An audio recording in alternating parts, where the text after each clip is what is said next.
Sam Spade, Detective, brought to you by Wild Root Cream Oil Hair Tonic, the non-alcoholic hair tonic that contains lanolin. Wild Root Cream Oil, again and again, the choice of men who put good grooming first.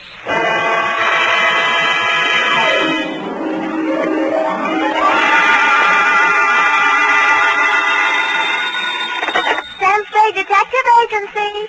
Same one, sweetheart. Oh, Sam, how did it go? Well, it wasn't exactly a 10-in-1 outfit. More of a mud show, dog and pony type, rag front. Sam, what are you talking about? Hmm? And by the way, where were you last night? I missed the last bus in from the Cow Palace, so I had to do a star pitch. Connie taught that. Oh, if you think I'm going to ask what a star pitch is, you're mistaken. What were you doing at the Cow Palace? Oh, just fooling around. Oh. Sam? Yes? Sam? Yes?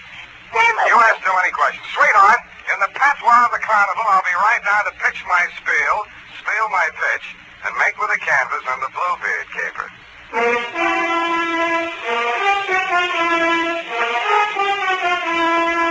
Dashiell Hammett, America's leading detective fiction writer and creator of Sam Spade, the hard-boiled private eye, and William Spear, radio's outstanding producer-director of mystery and crime drama, join their talent to make your hair stand on end with the adventures of Sam Spade.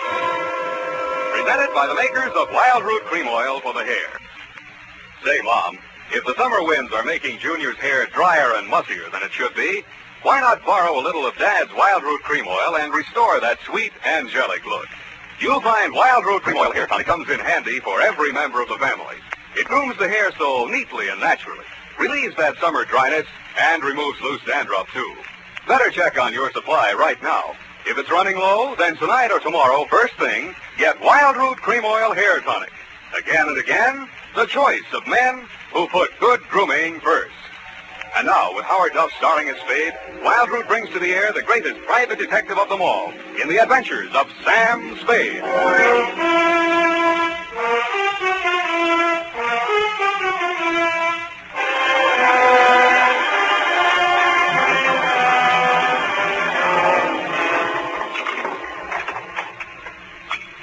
Ready, Effie? Yes, Sam. By the way, what is a star pitch? Hmm? Oh, your clothes. You look as if you slept on the ground. That's what it is. Date, August 8, 1948, to Detective Lieutenant Dundee, Homicide Detail, San Francisco Police. From Samuel Spade, license number 127596. Subject, the Bluebeard Caper. I will not offer as an extenuating circumstance the fact that business is bad all over. But it is true that I've been sitting in my office for 4 hours and the phone had not rung once. This one didn't phone. From the looks of him, he didn't have the required nickel. But the hangover he was wearing under his eyes had cost someone a pretty penny, so I figured his credit might be good somewhere. Mr. Spade? Yeah? Oh, my head. Here. Try this. Oh. Want it mixed? Oh, no soda. Couldn't stand the noise. Where'd you wake up? In these same clothes. Figures. It all started at my sister's engagement party. Mint juleps. They must have been full of flukum. Flukum? You don't happen to have an ice bag? It's customary for my clients to bring their own. Oh. Well, now here's a spiel. Did I tell you my name? The name he gave my secretary was Ned Towers. You want to stick with that? Yeah, Ned Towers, yeah. It's about my sister. She's... Her name? Sylvia. Sylvia Towers. Sylvia Towers. But it's not about her, really. It's about that Bluebeard. Bluebeard she's marrying. Jefferson Davis Calhoun. What about him? Oh, that marriage has got to be stopped. I found out that his name's not Calhoun at all. That he's been married 3 times under 3 different names. And that all his wives died mysteriously. And that he collected their insurance. And now he's talked my sister into insuring herself for $100,000 in his favor. When did you learn all this? In a barber shop yesterday. Oh. I went in to get a manicure, and I picked up this old detective magazine. There's his picture. Look at it. I had heard of the case. In his heyday, the papers had called him the Mint Julep Romeo. And any name he happened to be using at the time had Colonel in front of it. None of his 3 wives had survived the honeymoon. Wife number 1, an aviatrix, bailed out at 10,000 feet over Mount Hood along with her husband. His parachute opened, hers didn't. They found the body the following spring. Wife number 2, a snake dancer, died of snake bite when she squared off with a full-fanged diamondback instead of her usual non-poisonous partner. The cause of death was never officially proven because the body was embalmed by mistake, it said there, before the coroner arrived. And finally, number 3, a professional stunt woman disappeared over Niagara Falls in a beer keg instead of her specially designed barrel and was never seen again. Well, Mr. Spade? Yeah, but are you sure your sister's fiancé, this Calhoun, is the same guy? Well, here's a picture of them together. Their engagement photograph. What do you think? Brunette? My sister? Redhead. That's him on the left. Redhead? Well, Mr. Towers, are we going to sit idly by and see another poor girl go to her death? How much money you got? About $100. I'll take 50 now. You are going to help her. How much does she already know? I tried to tell her. She's beautiful. She wouldn't even listen. I thought she might listen to you. I pray she will, Ned. I pray she will.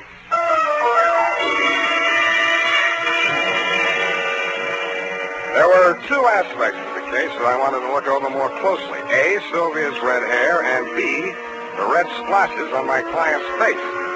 I had a hunch she might be suffering from more than a hangover. So I dropped him at the address of a medical friend of mine who specializes in poison. He said the tests would take most of the afternoon, so I decided to find out who was Sylvia, what was she, was she as kind as she was hair.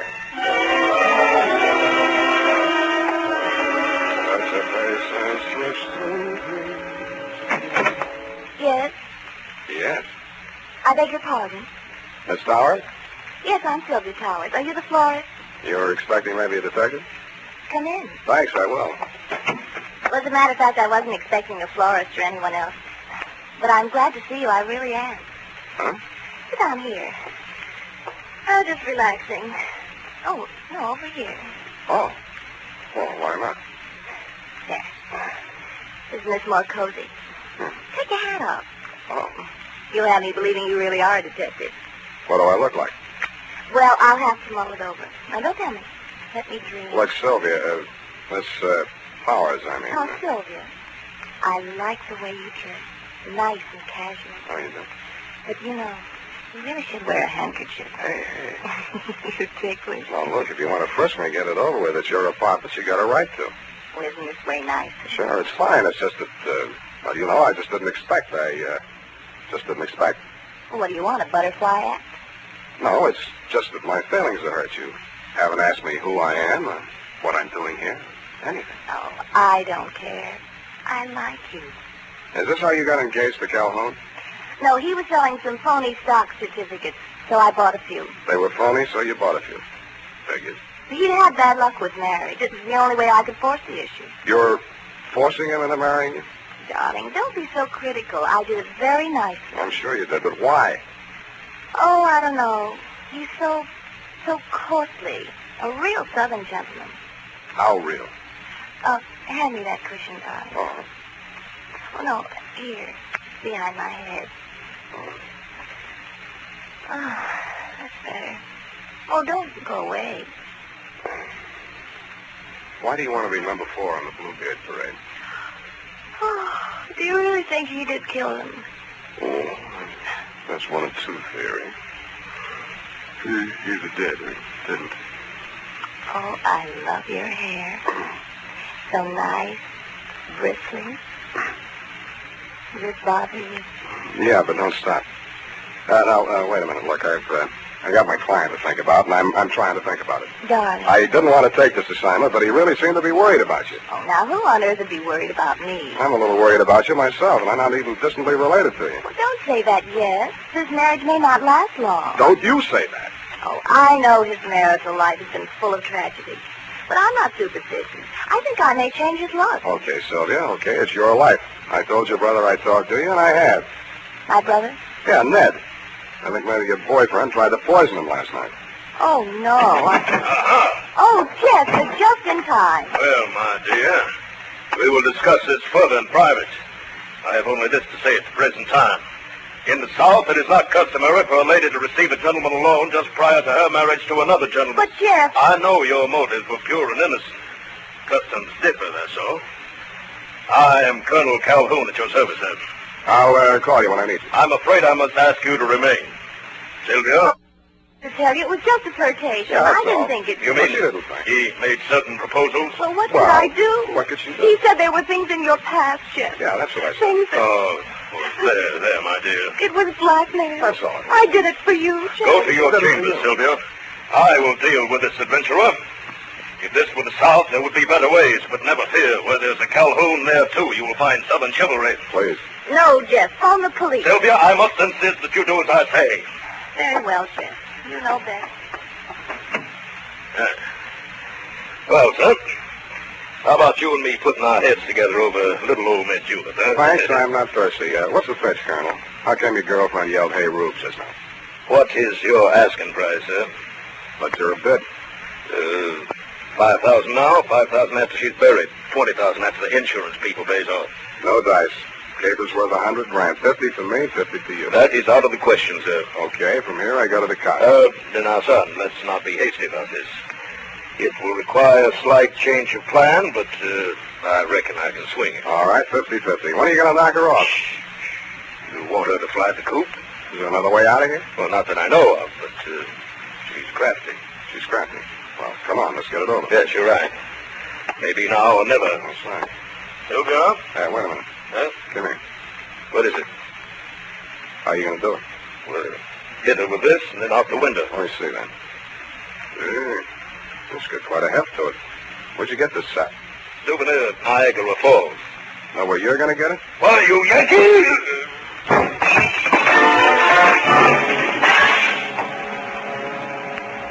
The souvenir of Niagara Falls was deadlier than I thought. The blow spun him around like a top, and he went down on the other side of the room, taking the bar and the mint julep ingredients along with him. I headed for the room Sylvia had disappeared into. But she had already disappeared out of it. I looked in the closets, the bathroom, under the bed, tapped the walls for secret panels, and then forced myself to look out the only possible exit, the open window. 10 stories, sheer drop to the street. 2 stories, sheer unclimbable masonry to the roof. Now get this, Dundee. No other exit, no horizontal ledges, drain pipes, niches, cornices, not even a helicopter landing. I asked myself, who is Sylvia? What is she?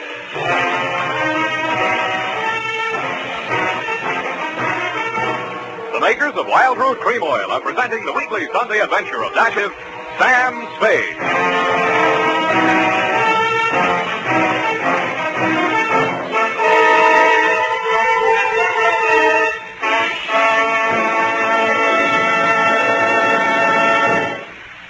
If you want the well-groomed look that helps you get ahead, socially and on the job, listen.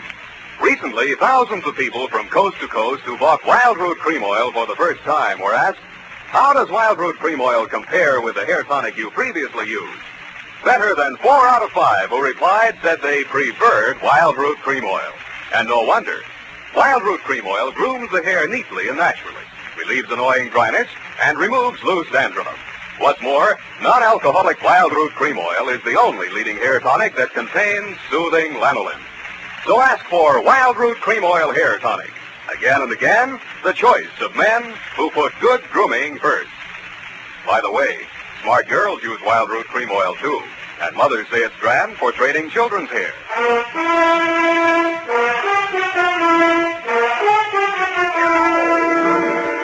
And now, back to the Bluebeard Caper. Tonight's adventure with Sam Spade.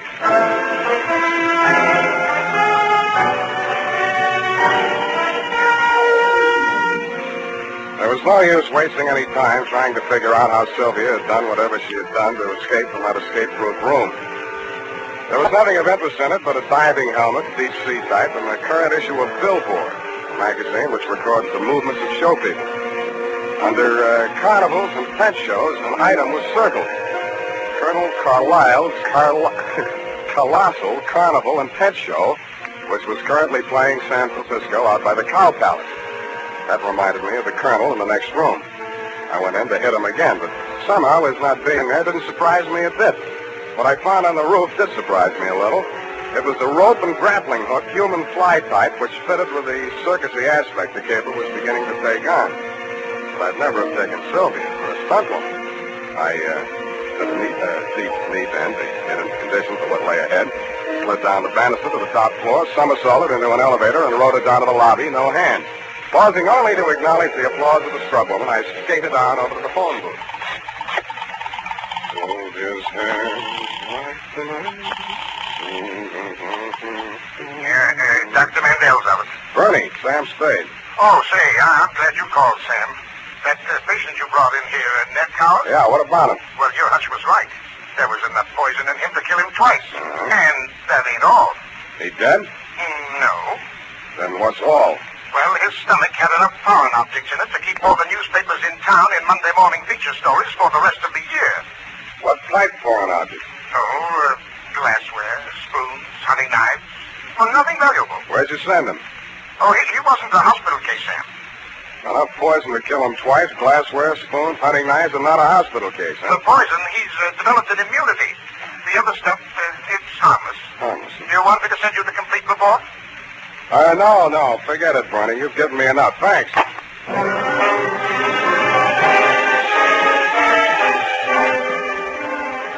From then on, Dundee, it was mostly entertainment.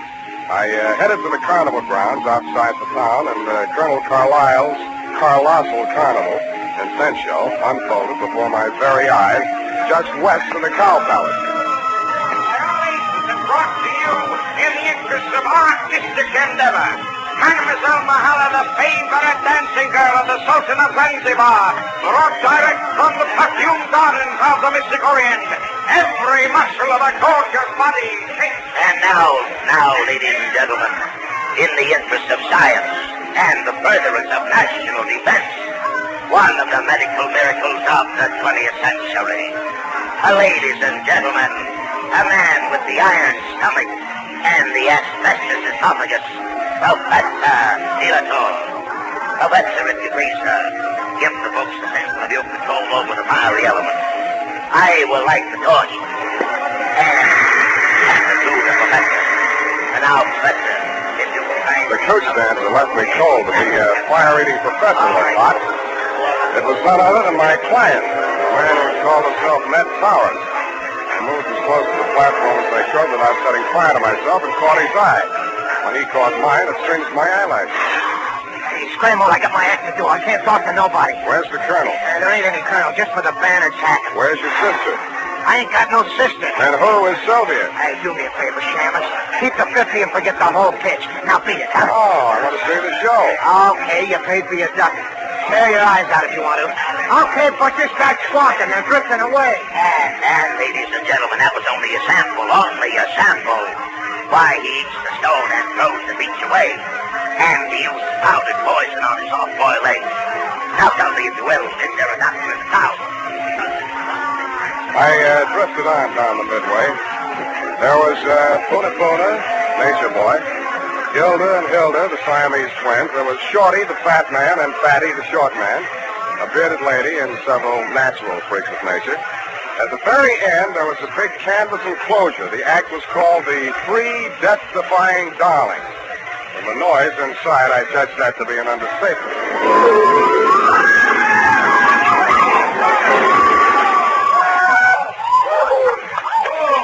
I bought a ticket and got inside just in time to see a trim, energetic blonde in tailored coveralls crawl out of the twisted wreckage of the car she'd just driven point blank into a concrete wall at an advertised speed of 80 miles an hour. She took a bow, tripped lightly out of the ring, and a brunette about the same size and shape, but wearing a costume consisting mainly of 3 live rattlesnakes, passed her coming in. I swear she did. I also swear that she danced so well I didn't even notice the snakes after I got used to them. Before the lead snake had taken its final bow and wriggled out of sight, a redhead in green coveralls appeared at the top of a 60-foot tower. She climbed into a barrel, and some stupid fool pushed her off. The tank she landed in was no more than 3 feet across and couldn't have had more than a foot of water in it. But she emerged from the splinters with her face wet and some of the greasy carnival-type makeup washed off. The red-headed branch of the death-defying Darlings was, you guessed it, that miraculous escape artist, the one and only Sylvia. I was anxious to meet the rest of the act, so I vaulted over the canvas for their trail of dressing room. There was a sinister buzzing sound at my ankles as I entered. I jumped out of the way just in time to miss getting bitten by one of the brunette's dancing partners, the Diamondback. Sylvia looked at me pityingly, grabbed it expertly just behind the head, and shoved it down into its basket. Sam, you should have known better than to come in here unannounced. Strangers make Salome terribly nervous. Then we're even. How did you know I was here? I didn't. I was looking for my client. Then you are working for Ned. Who else? When I heard you bargaining with Jeff, I didn't know what to think. Before that, I'd been so sure. Look, sweetheart, I haven't been sure of anything in this caper from the start, least of all you. No matter how sure I get, I still won't believe it. Look at me, Sam. Touch me. I'm only flesh and blood. Yeah, well, anyhow, how did you meet yourself coming on with the snakes when you went out in the coveralls? Oh, zippers. I was wearing the snakes underneath all the time. Snakes? Doesn't the autocrash make them nervous? Oh, no, they're used to it. Mother trained them. That was after Father... Never mind your family. Let's talk about you. All three of you. Well, after Mother and Father... Well, the act was with recent, you see, and they wouldn't keep me on as a single. Yeah. So Jeff Calhoun worked out a routine so only one of me would be on at one time. That figures. How often do you come out of it alive? You mustn't say things like that, even in joking. I'm terribly out of condition. I haven't had a real workout since... Since you went over Niagara Falls in that beer keg? And by the way, how did you manage that? Simple. Relaxation. Secret of everything. I could teach you that, Sam, darling. Jeff could never learn it. How long do you think we'd get away with it, sweetheart? Aren't you taking rather a lot for granted? Maybe not enough. So far as I know, you've only been killed and resurrected 3 times. Darling, if it frightens you, I promise I'll never do it again. How did you drop 10,000 feet without a parachute? Oh, that Mount Hood stunt? I crash landed the plane, set fire to it. There were witnesses. Something dropped. Nothing but a weighted flight suit. Whose body was that they found? There are always bodies when the snow melts. By the time they get to them, they could be anybody. Oh, that's a relief. Now, what about that other body? Which other one, darling? When you were embalmed after the snake bite. Oh. Well, Jeff just claimed somebody from the morgue that nobody else wanted. Don't be so critical, darling. We didn't hurt anybody.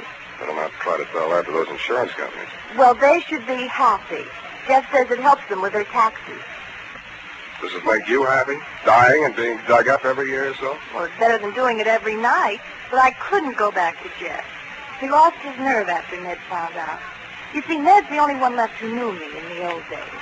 If I were dead, he couldn't prove anything. Jeff really meant to kill me this time. What was Ned after? Blackmail? Oh, no, he wanted me back with the show. He hired you to frighten Jeff into letting me go. After all, I am the best threesome in the business. Well, anyway, in the stunt field. Did you see my review on Billboard? I saw for myself. You know something? I was thinking. With all you know about crime... Don't say it. Darling, it's so easy, and we could have a honeymoon every time I came back and we got married again. Thanks for the offer, but if I get married, I want my wife to stay alive every night. But I wouldn't really be dead. Only legally, for the insurance. Only legally, Sam. Come here. Sam, darling. Look, sweetheart, let's not relax. You're not safe. Not as long as that insurance policy's floating around with Jeff's name on it as beneficiary. He'd never think of looking for me here. Well, the same. You better take that policy into town in the morning and make some changes. Where is it? Oh, it's in my safe. You got a safe here in this trailer? Well, it's just a secret place. I only call it a safe. But it is safe. Yeah, I thought I'd find you here. But I hardly expected to see Mr. Spade. You don't surprise me a bit, Bluebeard. Hello, Jeff. Sit down, stop waving that revolver. What do you want? That policy. I heard every word you two have been saying. Not that that piece of paper means anything. You won't even be around when the bank's open. But having the original policy in my hand will save a lot of delay, red tape. Of course, Jeff. Where is it? Oh, what's the use? It's in the basket, right by the side of your chair. Wait a minute. Don't move, Spade. If you do, I'll blast you. Listen to me. Don't raise that You're lid. safe. Still a child, aren't you, Sylvia? Don't do it, Calhoun. Don't do it.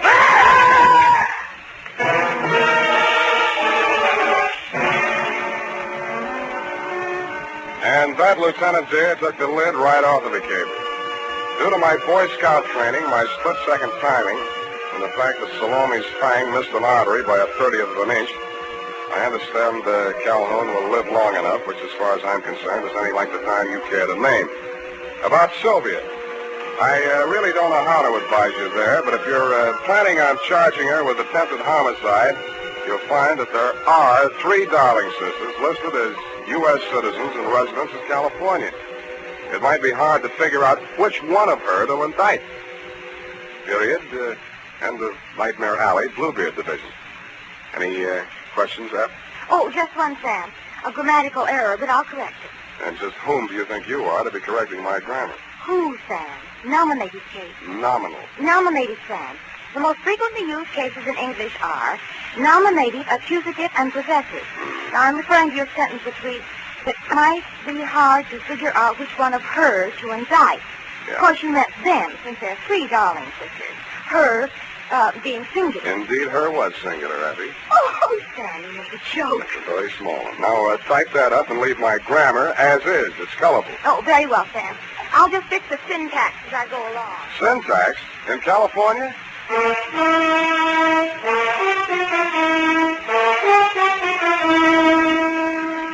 Say, are you looking for a hair tonic that will groom your hair neatly and naturally? Then you're looking for Wild Root Cream Oil. Want a hair tonic that relieves annoying dryness? Get Wild Root Cream Oil. Like a hair tonic that removes loose, ugly dandruff? The answer again is Wild Root Cream Oil, the famous hair tonic that gives you the big advantages men consider most important. Step up to your drug or toilet goods counter first chance you get and ask for Wild Root Cream Oil in the big economy bottle and the handy new tube that's easy to pack when you travel. Also, ask your barber for a professional application of Wild Root Cream Oil Hair Tonic. Again and again, the choice of men who put good grooming first.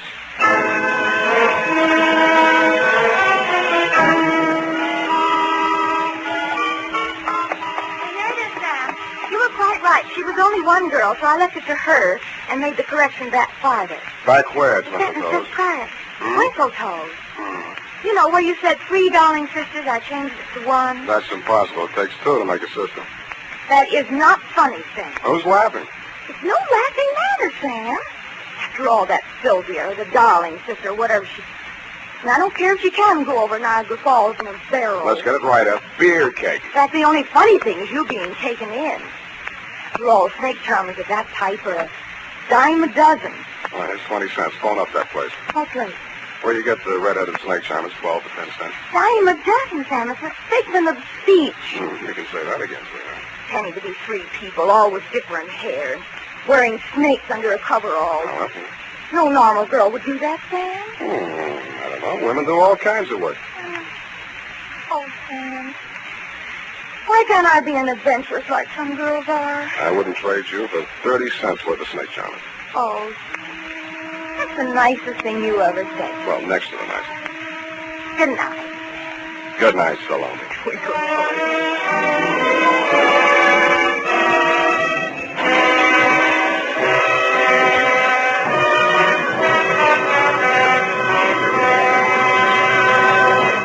The Adventures of Sam Spade, Dashiell Hammett's famous private detective, are produced and directed by William Spear. Sam Spade is played by Howard Duff. Lorene Tuttle is Effie.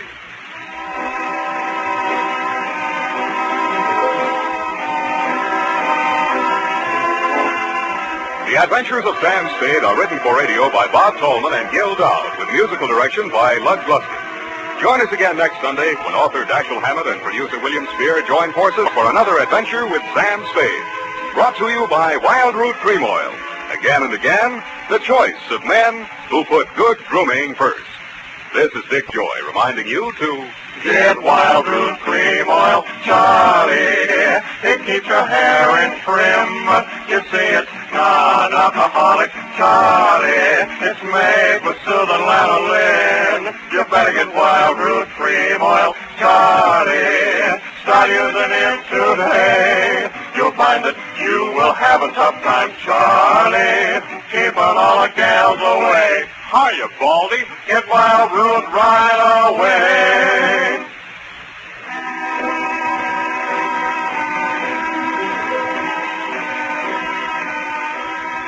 This is CBS, the Columbia Broadcasting System.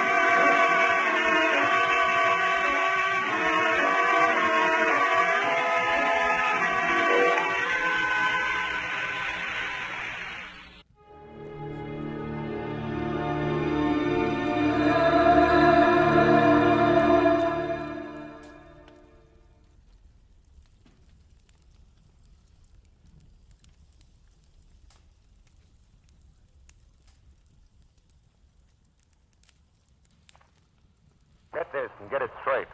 Crime is a sucker's road, and those who travel it wind up in the gutter, the prison, or the grave. I didn't know it, but I was caught in a smokeout that led from a search for a lady in black, past murder at a highway inn, to gunfire at a warehouse, for a girl already dead in the morgue. From the pen of Raymond Chandler, outstanding author of crime fiction, comes his most famous character in The Adventures of Philip Marlowe.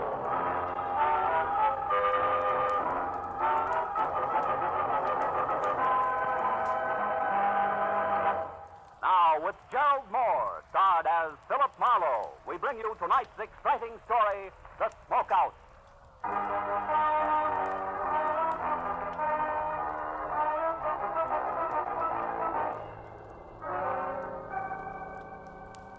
It never seems to fail. A sleepless night that leaves you with raw nerves and sandpaper eyelids is always followed by a day that never ends. A kind of long, tough day that keeps you on the move until life in the city is finally reduced to no more than a confused, clatter stink of exhaust fumes and an aimless mob of shallow people milling around, looking for nothing but a chance to con each other out of a lousy butt. And this was no exception. Because when I finally decided to quit, to get out of it, to go someplace quiet and relaxed, I found myself instead in a hurry all over again. I was on my way to a very public building on Spring Street at the stubborn instigation of one Detective Lieutenant Matthews of Homicide, whose phone call 20 minutes ago had caught me as soon as I opened my apartment door. Where you been, Marlowe? Don't you ever check in at that office of yours? And on days like this, Matthews, they don't give me a chance. What's up? Tell me all you know about Vera Hamlin, Phil. Who's Vera Hamlin? A girl. No fooling. Are you real sure you don't know her? Positive. Am I supposed to? Maybe she used another name. Pretty, blonde, about 5'6", a sweet kid, apparently. I can think of a lot of women who fit that description, Matthews. Yeah, you could. But this one wrote you a letter yesterday. I didn't get it. Then I haven't been in my office at all today. Why? She wanted your help. How do you know? Well, we picked it up from the imprint in an open pack of stationery in her apartment. Oh?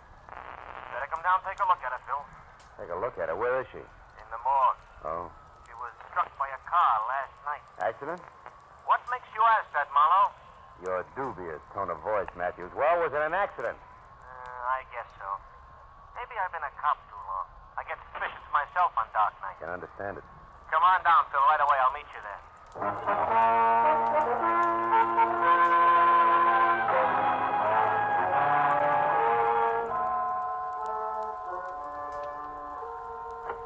You better hold it a while. Oh, here he is now. Hello, Phil. Hi. Made good time. This is Mr. Connor, the morgue attendant. I'm certainly glad to know you, Mr. Marlowe. Is this your first visit? No, I've been here before, Connor. Well, Matthews, for what good do you think this is going to do to the police department? Let's see her and get it over with. All right, let's go, Connor. Certainly. Step this way, please, gentlemen. Follow me. Happy fella, isn't he? Well, civil sense. Here to the right. Now, let's see. Egram, Barnigan. Now, here we are. Hamlin, Vera. There. Well, Marlowe? Hmm. You know her, Marlowe? No. Okay, that's all. All right, Lieutenant Matthews. Come on, Phil. Let's get out of here. Yeah. Now, look, Matthews, I told you on the phone I didn't know. What'd you get me down here for? Because there are some angles on this death I don't like to look at. That letter to you was one of them. Got the letter? No, I read the whole thing in from the lab and that imprint they worked on. She was worried. She wanted you to investigate something for her. You were supposed to call her today. Know anything about her? Yeah, she came to L.A. about 6 months ago from Omaha. Mm-hmm. She worked for a guy named Brasso, who's a produce wholesaler, 77 Market Street. Lately, she was seeing a lot of him after office hours. What's wrong with that? Nothing. She was killed in front of Brasso's house at 2 a.m. as she was getting out of her car, and Brasso wasn't home at the time. Oh? He has a fair alibi, puts him out on Highway 101 north of Santa Monica when it happened. Excuse me, gentlemen. I'd better get the phone. Yeah, do that. What about the motives, Matthew? No motives. Well, then why are you so upset? Why was she so upset? What did she want you for? That's not enough for you to If I go had on. that one answered, I'd know where to go from there. I know, but you're pinning a murder rap on What somebody. do you mean murder rap? I'm not up to that. for Jeff. you, Lieutenant. All right, thank you. Excuse me a minute, Phil. Hello, this is Matthew. Yeah. A witness. Says it was murder. Phil, get a load of this. What? Yeah, give me that again. Yeah, a woman. Saw it happen, huh? Great. Who was it? The lady in black. Where'd you get that? It sounds corny. Where did you get that? It sounds... What? You mean there's a story about it out now in the L.A. Journal?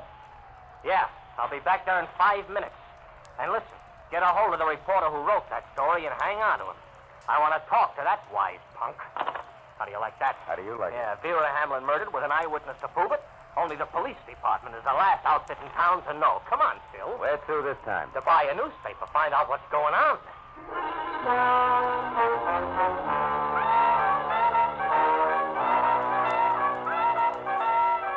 Matthews was boiling as we left the morgue and headed to police headquarters. We made one stop on the way to pick up a copy of the Journal, which he read as I drove. The kind of smoky, well-illustrated sensationalism that clouds issues, doubles police work, and sells papers. Exclusively to the Journal tonight that she was an eyewitness when a mad killer purposely swerved his speeding car into curvaceous blonde beauty Vera Hamlin outside her lover's Brentwood home late last night. If that's journalism, I'll eat my bag. Keep reading. You're a cop, not a critic. Yeah, but I got taste. The lady in black will appear at police headquarters at 9 o'clock to reveal license number and description of the murder and the shocking death, which police have already labeled accidental. Nuts. Come on, Marlowe. I felt a little sorry for Matthews because the way things were breaking, the Vera Hamlin deal was a cinch to become one of those involved screwball affairs. Where nothing goes according to the book, and I was glad I never got a letter. Now it was none of my business. All I wanted to do was drop Matthews off, get away from the whole thing, and try to forget about it. But when we piled up behind the waiting squad car at headquarters, a gang of night-beat photographers draping the stairs stopped us. Give you right, Lieutenant, is your witness going to show? It's 9 on the button. Where's the lady inside? How do I know? I didn't find out there was a witness till I read it in the Journal. Yeah, that was a dirty trick. Hiya, Marlowe. Hi, Abbott. You're an old-timer, Abbott. You guys ought to keep punks like the Journal squirt in line. They just make it tough on everybody. Oh, don't blame us for that guy. He's burned up, huh, Marlowe? You blame him? You know as well as I do, the Journal picked up that witness right here. Kept her under wraps until they had time to break the story. Well, he shouldn't let it through him. You know, guys like that usually hang themselves. Sure, after the damage is done.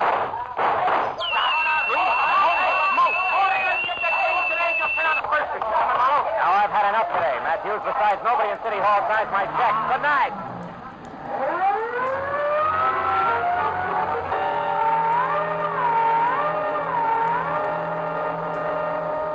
I watched him out of sight and drove to the corner where one of the reporters told me that the green sedan had a lady in black in it. Whoever had fired the shots had gotten away clean. So, with that to think about, I drove back to Hollywood and tried a double scotch in a quiet bar. Yeah, it didn't work. Half hour later, I ended up in my office with Vera Hamlin's letter open on my desk. Enclosed were 5 $10 bills and a souvenir postcard from a place called Moon's Point on Highway 101. Penciled across the back with a word. I think this place means trouble to Dave Brasso. I don't know why, Vera. Maybe it was the memory of the girl's face in the morgue. Or maybe it was a stack of wrinkled 10s on my desk that made me do it.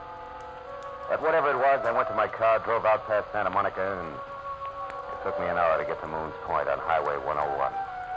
An isolated huddle of grimy filling station, rickety 6-cabin auto court, and weather-beaten lunch counter and bar, squatting beside the highway. I pulled up at the parking lot and went into the bar where the source of the quaint name Moon's Point met me. Moon himself. He was round, pale, and soft as a lump of green cheese. What can I do for you, mister? Dave around? Dave who? Brasso. Want to see him on business. What kind Private of business? business. Oh. Okay. Sure, Brasso's here. Out in cabin number 4 there with Mr. Stipple. No? You can get that back there, if you want her. But I don't think they'll have much time for you, fella. Why not? The late paper just come in, the L.A. Journal. Is that all? I got much later news than that for him.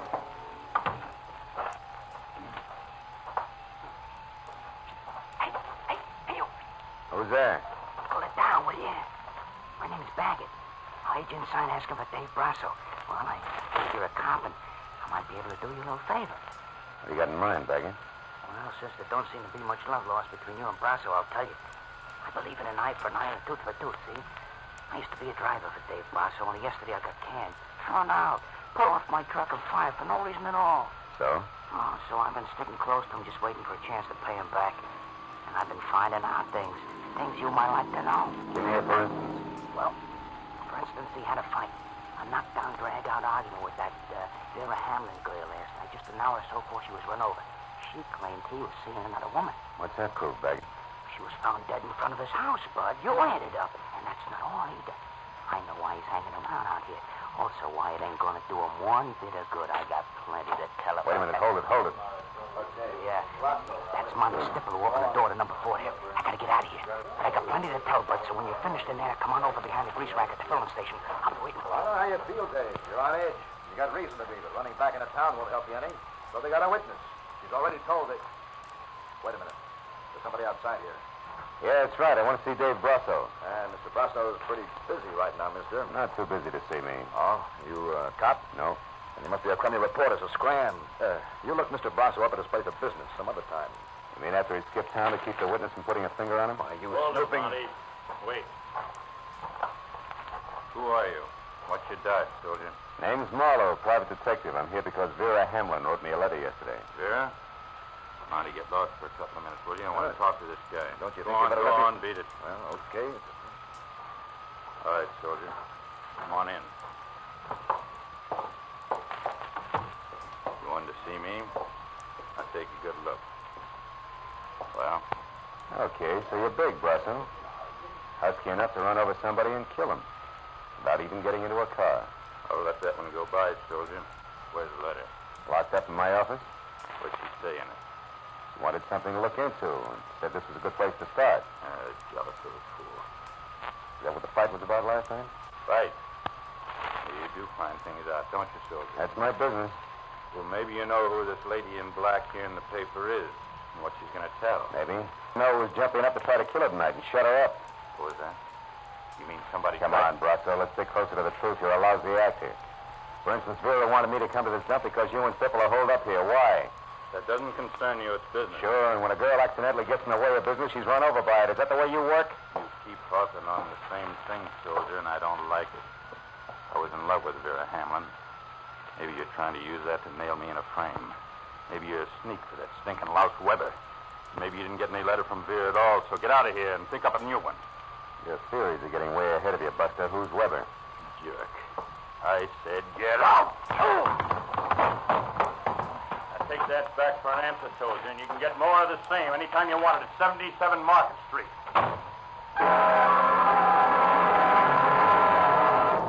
Brasso's hair trigger left with 200 pounds of shoulder behind it. Piled me out of the door and flat on my back in the gravel. Which tallied my interview with him at 0 with one minor exception. My spiteful informer, Baggett, had some basis in fact for his story, so I dusted myself off and made for the rear of the deserted filling station where the grease rack stood. There was nobody around. I waited a few minutes for him, and then I skirted wide around the auto court and looked in at the scaly window at the bar. Stipple was there with his nose in a beer glass, but no Baggett. I circled the building quietly, found nothing but indignant spiders and dark corners, and decided to try the grease rack again. When the back door to the bar opened, and Moon came out with a flashlight and a pail of garbage. He was halfway to a rack of cans when he froze. Like a bird dog with one foot in the air. Holy mackerel. His flashlight stabbing at a man's hand, hanging out over the edge of a shallow ditch. Look there. There's somebody laying in the ditch. Yeah. No wonder I couldn't find him. It's Baggett with a knife in his back.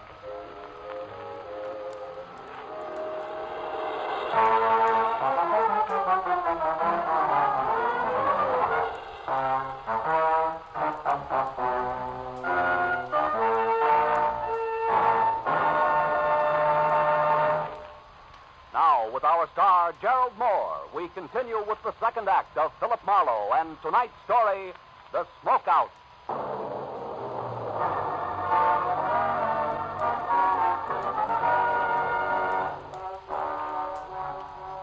Even as death quietly hardened the hand at the edge of the ditch, the wheezing, pudgy circle known as Moon was already worrying less about why murder was sprawled at his feet and more about what the violent slaying of the truck driver was going to do to his roadhouse business as usual.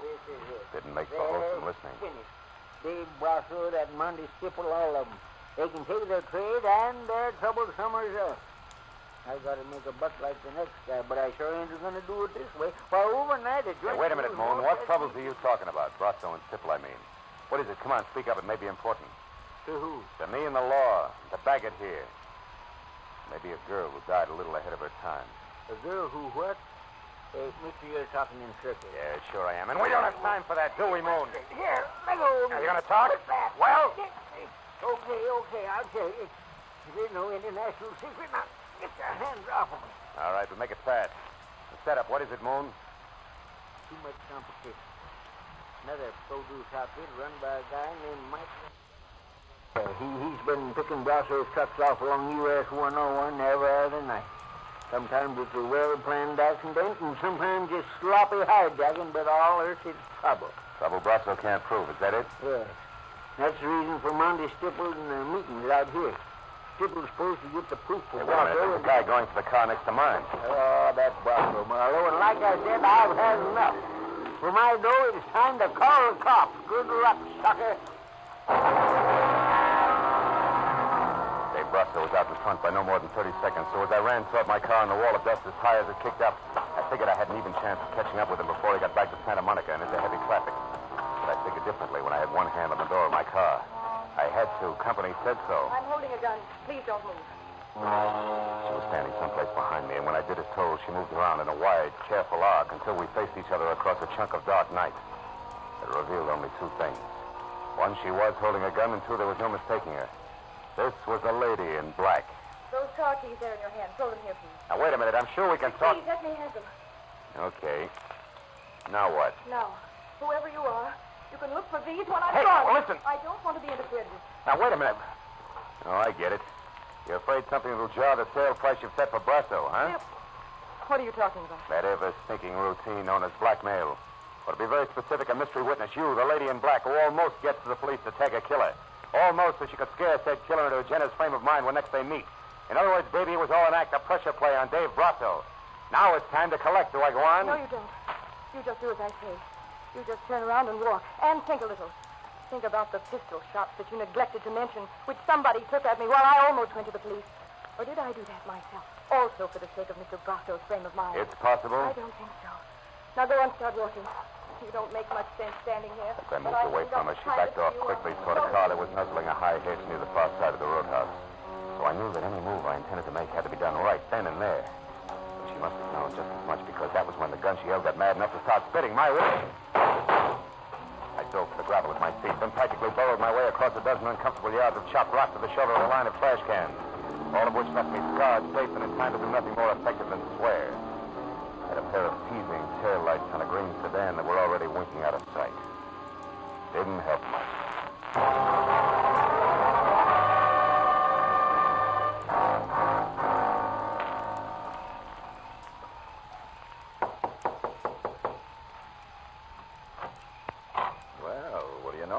Private detective again.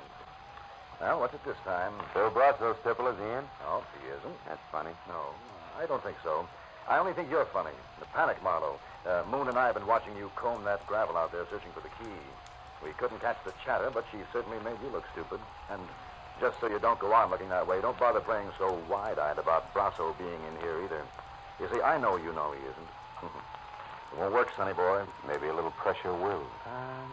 I doubt it. I don't bend easy, Marlowe. Also, I don't happen to know where Brasso went. But just so nobody gets too upset or quick with a gun, maybe we have to go back over to the bar to chat. Moon's expecting me. Besides, it's cozier there. It won't be once the cops start pouring in. Incidentally, it makes it your turn not to play dumb.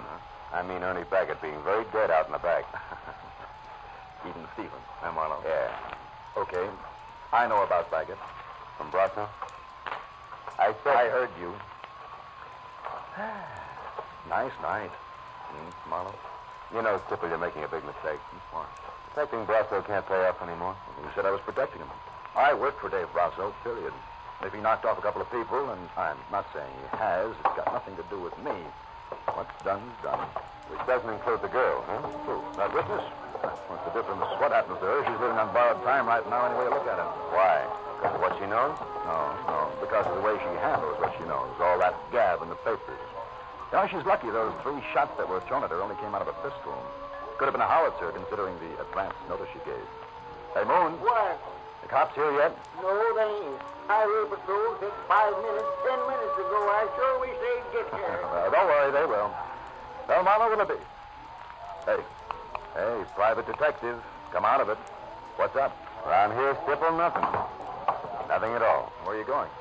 To 77 Market Street. The Brasso Produce Company. Brasso Produce Company. I think it's where both your boss and the lady in black are going to get together. And what gives you that idea? A hunch, Stipple. Just a hunch. Goodbye.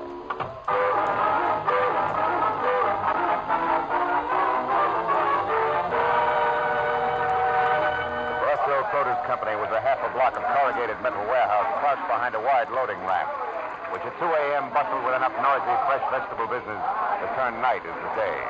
And when I was out of my car, clear of the whirring electric hand cart, and making my way in between sided lettuce crates toward a cage-marked dispatcher, I kept wondering how a guy who built an outfit like this single-handed could have possibly made the mistake I figured was his.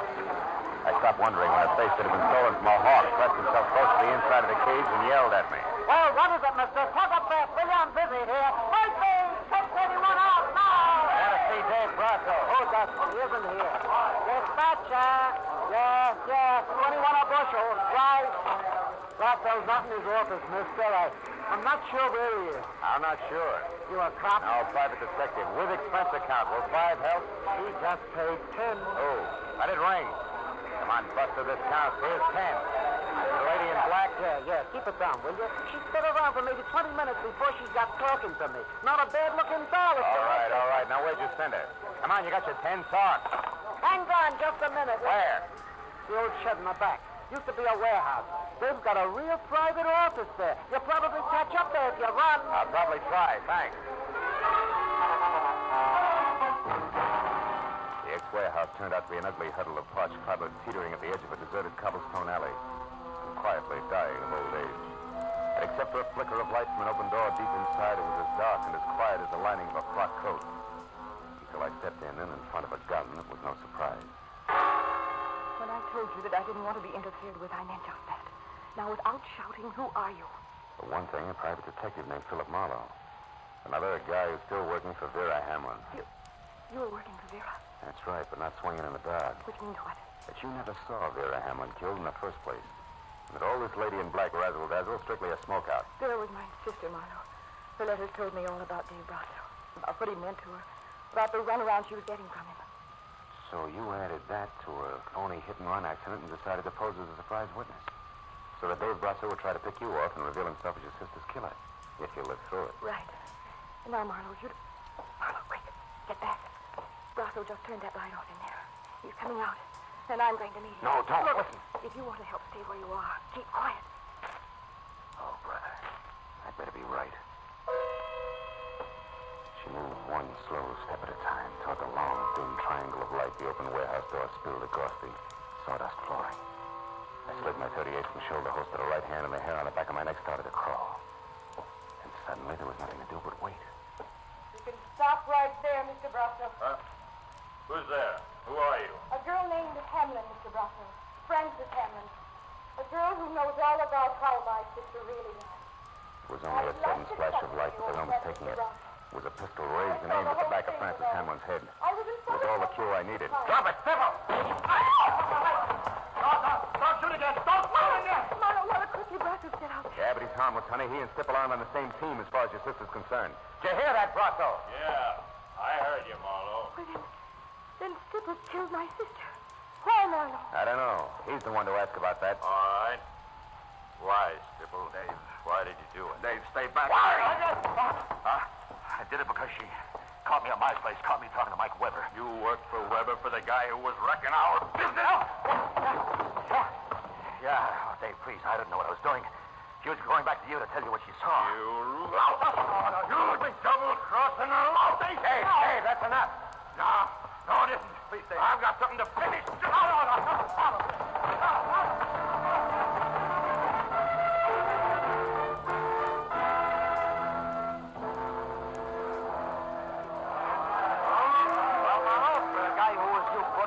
On the city payroll. You did all right tonight. Hey, but where's Doc Matthews? Hey, Lieutenant, how about the story? We're pushing our deadline on a bulldog edition.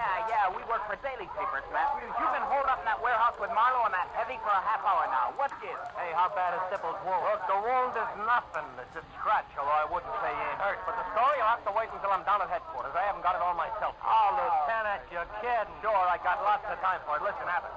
Monty Stipple killed both Vera Hamlin and Ernie Baggett. He killed the lady because she found that he was crooked, and he killed Baggett because he was afraid Baggett knew too much. And now, so long. Oh, but Lieutenant, tonight I got something less than love for the gentleman of the press.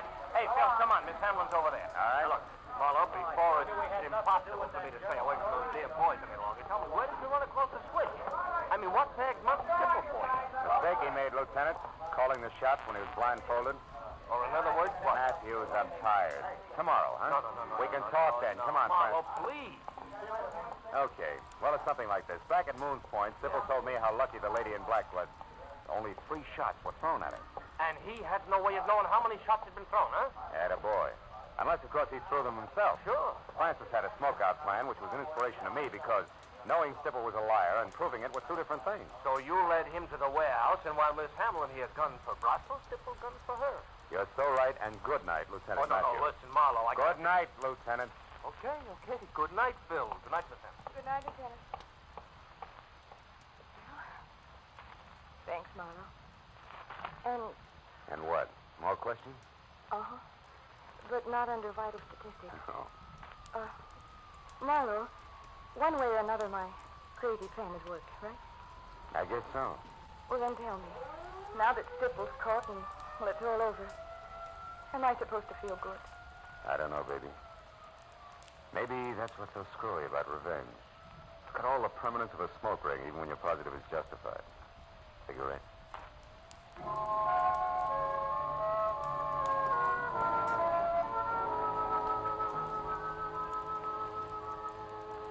I'd been dog-tired when it started.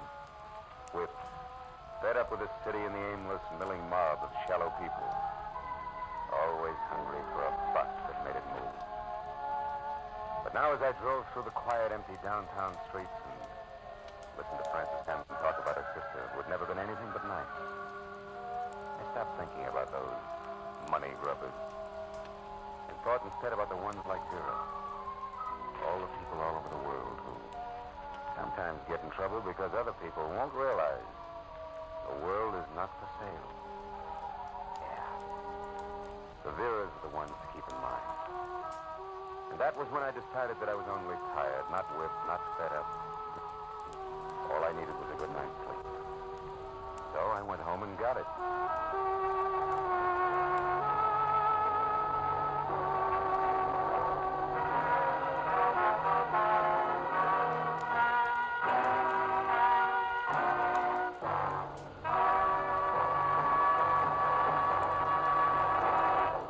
The Adventures of Philip Marlowe, bringing you Raymond Chandler's most famous character, star Gerald Moore, and are produced and directed by Norman McDonald. Script is by Robert Mitchell and Gene Levitt. Featured in the cast were Lynn Allen, Barney Phillips, John Daner, Jack Crucian, Parley Bear, Edgar Barrier, Byron Kane, Hugh Thomas, and Bill Raleigh. Detective Lieutenant Matthews is played by Larry Dobkin. The special music is composed and conducted by Richard Oron. Be sure and be with us next week when Philip Marlowe says...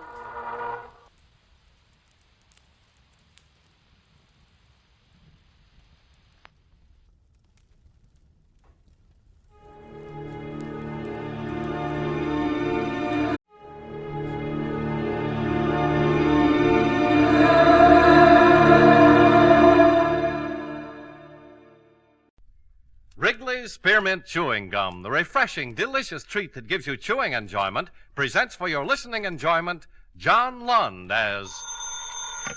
Johnny Dollar. Philip Shaw, Johnny. Oh, fine. What have you got for me? Mr. Dale Martin is insured with National. He owns a gym, one of those bodybuilding places. Man was killed there. When did it happen? This morning, about an hour ago. Now, we don't know if it's an accident or not. The police are over there now. Anything to work on? Nothing. That's why I called you. Better get over there right away.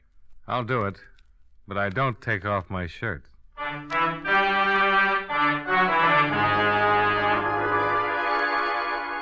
The makers of Wrigley's Spearmint Chewing Gum bring you John Lund in a transcribed adventure of the man with the action-packed expense account, America's fabulous freelance insurance investigator. Yours truly, Johnny Dollar.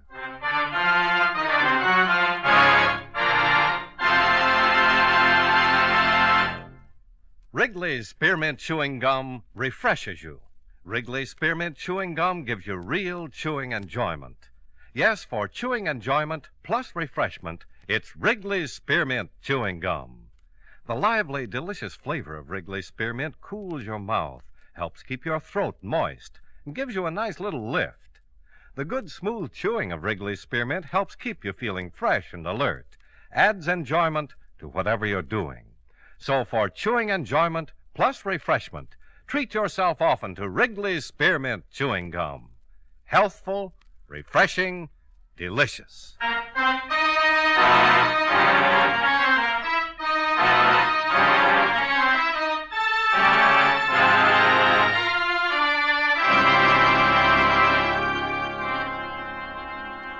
Expense account submitted by Special Investigator Johnny Dolar to Home Office, National All-Risk Insurance Company, Hartford, Connecticut. The following is an accounting of expenditures during my investigation of the Blackmail matter.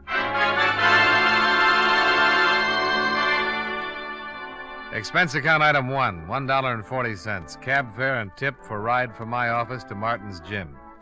After receiving what little information there was from you by phone, I arrived at 1215 at 1084 6th Avenue in the heart of downtown.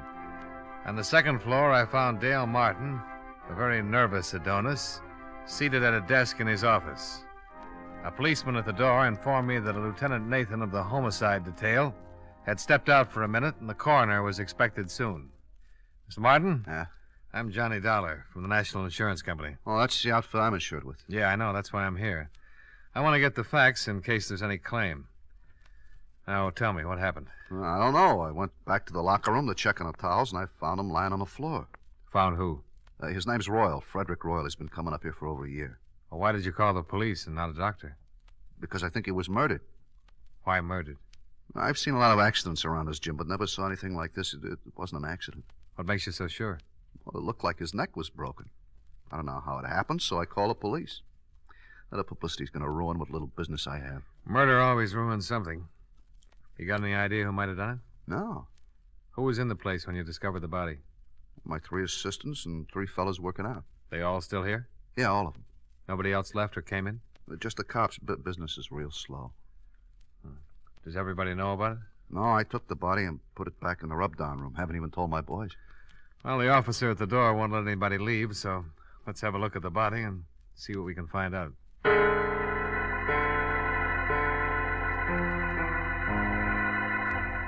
Martin left one of his boys to answer the phone, and everyone else was keeping busy wrestling with weights as he led me through the locker room. The one man was taking a shower. At the end of the room, he unlocked the door, and we walked in. The smell of rubbing alcohol was strong enough to give you a hangover. There were white curtains separating 2 rubbing tables. The first one was empty. In back of that curtain, Mr. Dollar. Okay. Not very pretty. Circus rubber man would need vulcanizing if he turned his head that far. Busted neck, all right. I wish the coroner would get in and take him away. It hurts me seeing his head hanging like that. Why don't you move it? Oh, no, sir, not me. I caught it good from the lieutenant for moving him in here. Well, don't worry about Mr. Royal. He can't feel a thing.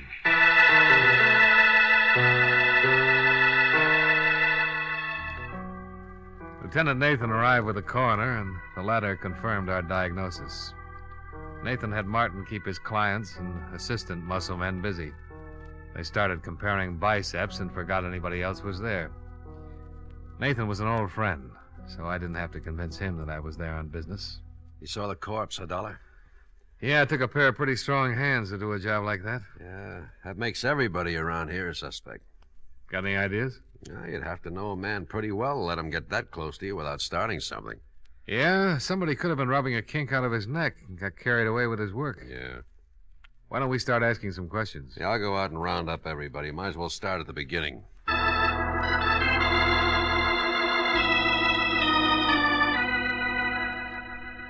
Nathan herded everyone together, and the questioning started. The men were very unhappy.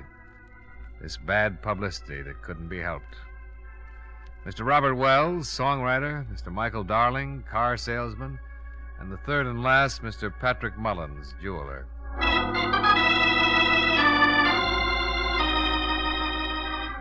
3 prosperous men, 3 prosperous denials. The assistants came next, the 3 men who worked for Martin. First, Bernie Carroll, the man who'd instructed Fred Royal, the one who'd put him through his exercises and sent him in to take a shower before he cooled off and got stiff. Sure. I worked him out and sent him in the shower like always. We tell him to take a good long hot shower to relax the muscles. Isn't that right, Dale? That's right, Lieutenant. That's the way it works. Bernie left him, went over to start on Mr. Wells. Bernie's a pretty strong boy. Yeah. Any one of us could have gone to the locker room at one time or another, Lieutenant. You found him, didn't you, Mr. Martin? Yeah. Why did you happen to go back to the locker room at that particular time? Well, I do it every day. Checking the towels, soap, see that everybody has everything he needs.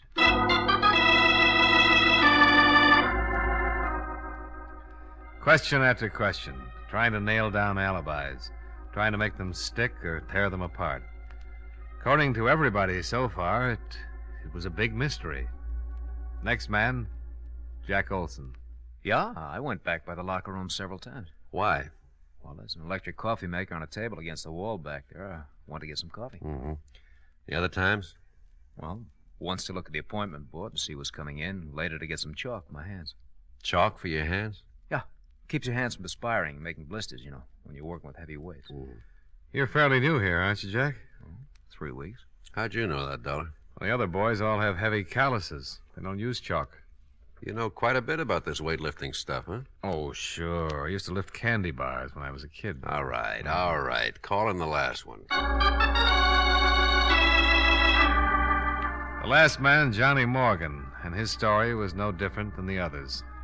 Yes, he'd walked back past the locker room. No, he had not slipped in and popped Mr. Royal's neck while he was preparing to take his shower.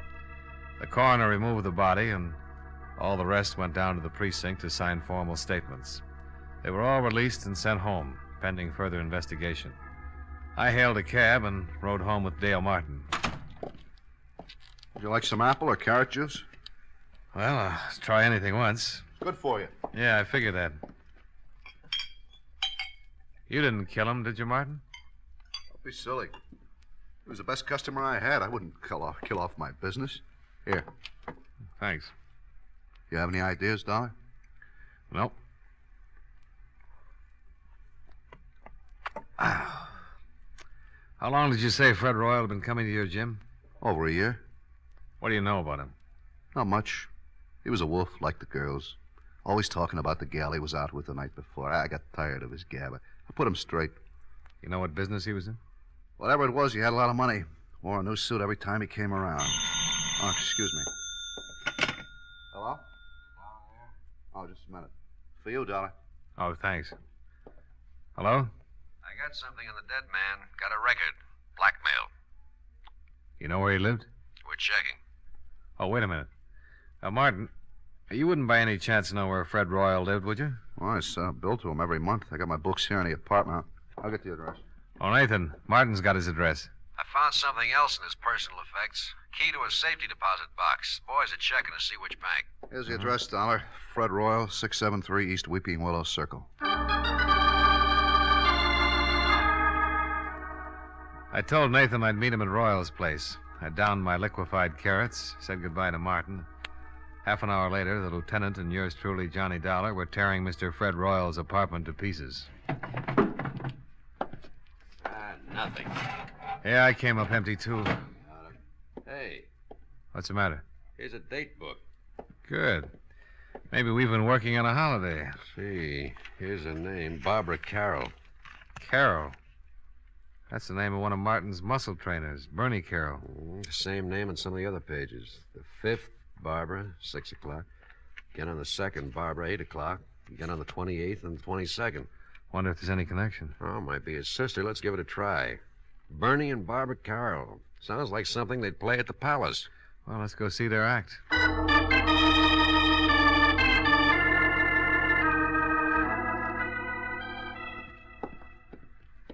Here's the apartment. They live with that new fella. Jack Olson. Yeah, the quiet one. Police. Yes? I'm Lieutenant Nathan, homicide. This is Johnny Dollar. How do you do? How do you do? We'd like to talk to you, Miss Carroll. Well, certainly, Lieutenant. Come in. Thank you. I was just making some lemonade. Would you like some? Yeah, thanks. It is pretty hot out. Maybe you'd like something stronger. No, thanks. The lieutenant's on duty. I guess you've heard about the accident. Like your lemonade sweet, Lieutenant? Medium, please. Here you are. Oh, thank you. Your brother didn't mention anything about your going out with Royal. He was probably protecting his little sister. The lieutenant found your name written in Royal's date book. I've been out with him 6 or 7 times. You know what his business was? He never discussed it. Did you ever meet any of his friends? No. Did he ever mention any of the other fellows at the gym? At the gym? I don't think so. Mm-hmm. Jack Olson lives here, doesn't he? That's right. Whose picture is that on the piano? Oh, that's Jack's father. You don't have any idea why anyone would want to kill Royal, do you? No. How did Jack Olson happen to move in here with you and your brother? Bernie asked him to. When he went to work for Martin, he was living in a terrible place. One small room. I told Bernie he could move in here if he shared the rent. Mm-hmm. How well did Olson know Royal? He'd seen him at the gym. Seen him here when he came to pick me up. Where's Olson now? Working, I think. Well, thanks, Miss Carroll. We'll be talking to you again. More lemonade? Later, maybe, Miss Carroll.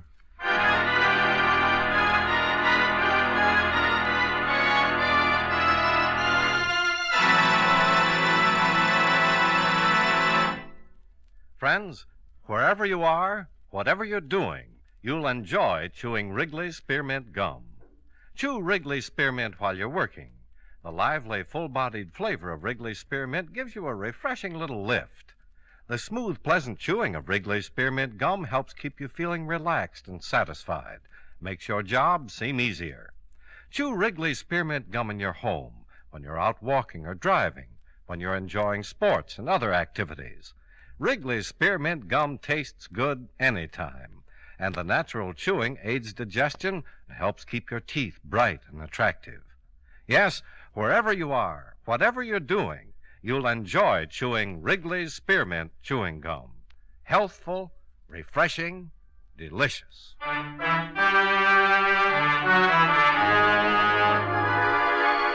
now, with our star, John Lund, we bring you the second act of Yours truly, Johnny Dollar.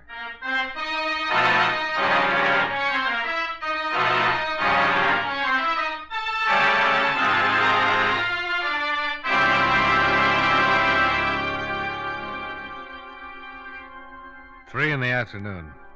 Out of Barbara Carroll's cool apartment and down in the blistering street. The thermometer crowding 90 and the humidity sticking to us like a steaming blanket. I feel awful. Terrible day to solve a murder. I want to go look through some newspaper files. What for? That picture on the piano. Jack Olson's father? Yeah. I've seen it someplace before. There's a news story connected with it. Yeah, I'll drop you off. I got to get back to the precinct, see if the boys have found the safety deposit box that fits Fred Royal's key.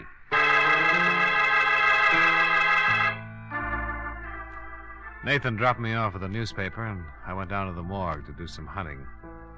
The air conditioning made the job easier, and by 4 o'clock I was headed for Nathan's office. We found the bank and the safe deposit box. Oh? Anything turn up? Yeah. Royal was doing some pretty fancy blackmailing. Here's a bundle of evidence and a list of names. Mm-hmm. Well, I can understand why someone would pay to keep these out of circulation. Yeah. Lousy photography. What'd you find out? Here. Newspaper clipping. Oh, picture of Jack Olson's father. Same as the one on the piano. Prominent banker leaps to death. William Barrett. The boy's name is Olson. That's what he calls himself. William Barrett. Barrett. Give me that list we got out of the deposit box. I've just been looking at it. William Barrett's name is on here, all right. That article you've got on his suicide mentions that he left a son and a wife. Yeah. Well, let's go pick up Jack Olson or Barrett or whatever his name is. Well, it might not have meant a thing, but at least we had found one person who had a strong connection with Frederick Royal other than socially. The boy who called himself Jack Olson was the son of one William Barrett, deceased, and one of Fred Royal's blackmail victims.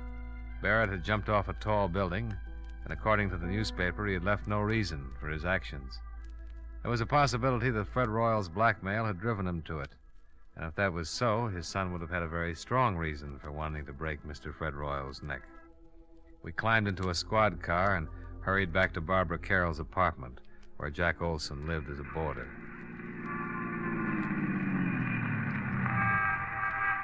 let's go. Hey, wait a minute. Oh, what's wrong? Jack Olson, coming out of the building. All right, we pick him up on the street. He's hailing a cab. Oh, let's see where he's going. Wouldn't it be easier to just ask him? Oh, stop trying to ruin my afternoon. You know, there's nothing more relaxing than a pleasant drive through quiet, peaceful old New England. We started tailing Jack Olson's cab. Across town. Along the Merrick Parkway. Across a bridge. He's headed for Long Island. Well, your Connecticut badge won't be much good over there.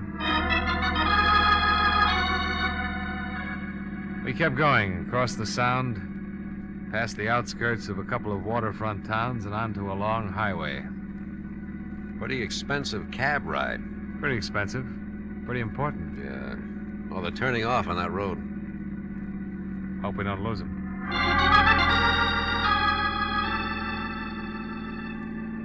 We took the road to the right off the highway and spotted the cab up ahead, pulling into the entrance of a large white building.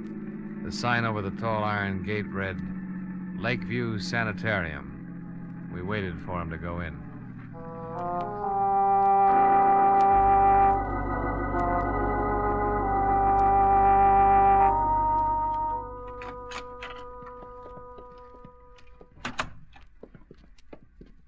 Yes? Is there something I can do for you? I'm looking for a man. Oh, any particular man? Oh, who's in charge of this place? Dr. Feder. Well, run him out, please. I want to talk to him. Which one of you is the patient? Patient? Can't you tell? Look, just go get Dr. Fodder. Feder. Oh, Feder, okay. Go get him and tell him Lieutenant Nathan wants to talk to him. Lieutenant Nathan? Of the cavalry. What? Oh, well, I'll get him right away. Lieutenant. You think that's funny? Oh, well, I liked it. Let's see what kind of a reaction it gets out of Dr. Feder. Cavalry. Nice thing to say in a place like this. Lieutenant Nathan? Yeah, that's right. I'm Dr. Feder. Oh, this is Mr. Dolar. How do you do? How do you do? Now, are you related? No, but we've been friends a long, long time, haven't we, Nate? Yeah, I'm a police officer, Doctor. Oh. We've been following a man. He came in here a few minutes ago. Is that right? The lieutenant thinks he might be a killer. I can handle this, Dollar. Doctor, I'm with Central Division Homicide. This isn't my territory, but I'd appreciate it. Which one of you is the patient? Now, look, this is getting a little ridiculous. Here are my credentials. Oh. The man we want came in here a few minutes ago. Well, Mr. Barrett is the only one. And his real name is Barrett. Who's he seeing? His mother. What's wrong with his mother? Mrs. Barrett is seriously ill. Have anything to do with her husband's suicide? Everything to do with it. I doubt if Mrs. Barrett will ever recover. We went back out to the car and tried to put it all together. Jack's father had jumped off a roof. He was being blackmailed and couldn't take it. The shock of his suicide had driven Mrs. Barrett into a permanent breakdown. And Fred Royal had been responsible for the whole thing. Motive enough for Jack to get a job with Dale Martin so he could get his hands on Fred Royal's neck. Cavalry. Oh, stop groaning. Tell me what you think of my theory. We still need a confession. We'll get it. Mind if I make a pest of myself and ask how? Let's ride back to town and see Dale Martin.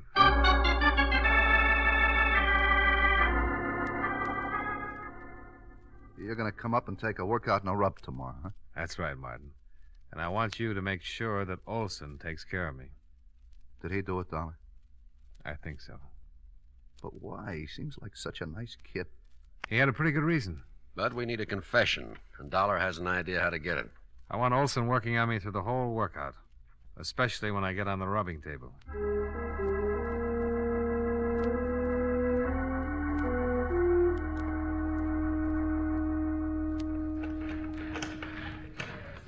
You're in pretty good shape, Mr. Dollar.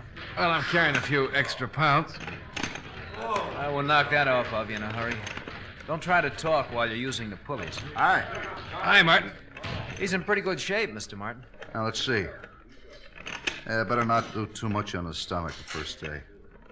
I'll see you later, Mr. Dollar. Nice fella, Martin. Yeah, very nice. Tell me, have you found out anything about Mr. Royal's death? Oh, Police have got a few ideas. Lieutenant and I went up to see your roommate's sister. Yeah, Barbara told me. I hope you don't suspect her. She kind of liked Mr. Royal. She wouldn't have any reason to kill him. All right, let's go back to the rub table before you cool off. Huh?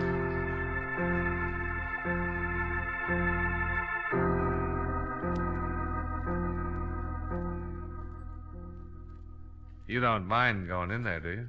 No. Why should I? Oh, some people are funny about rooms where there's been a dead person, you know? Well, it doesn't bother me, Mr. Dollar. Martin's got all his towels piled on the other table. I can move them if you like. Oh, no, it doesn't make any difference. Royal wasn't killed in here anyway. All right. Up on your back. Yeah. Give me a good brisk rub and let me relax for about 10 minutes. All right, slide down a little. Yeah.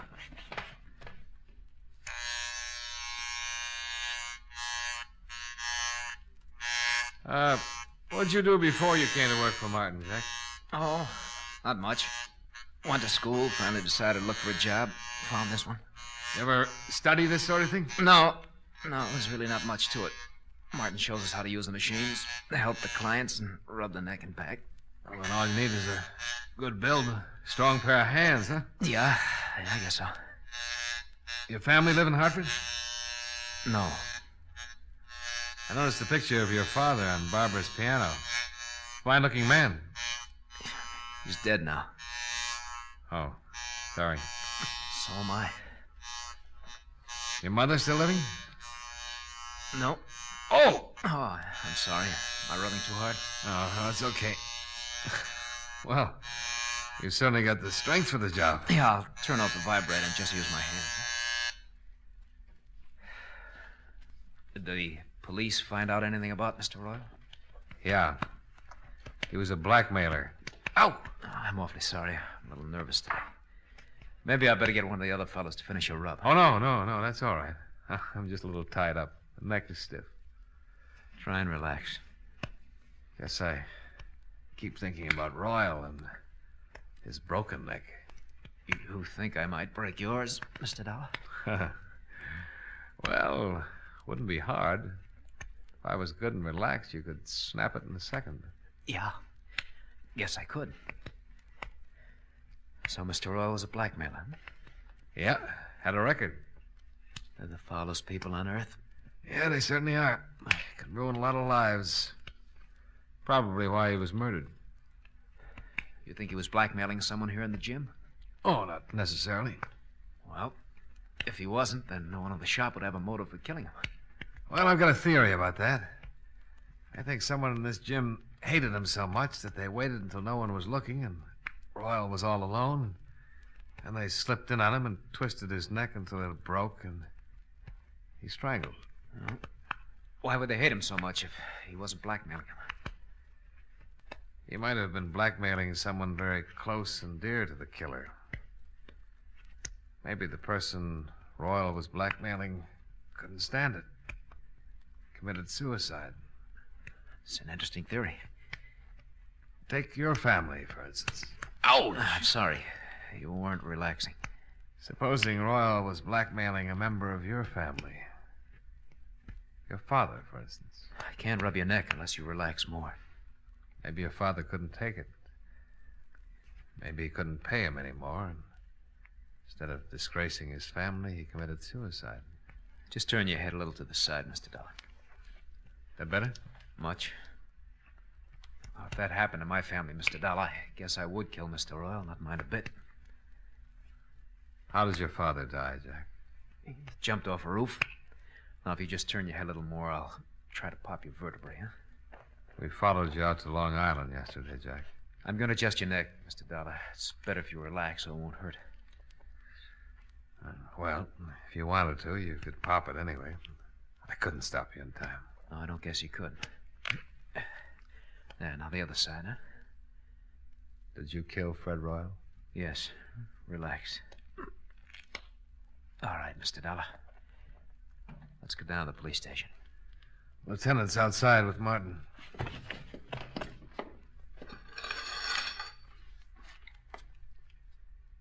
After you, Mr. Barrett.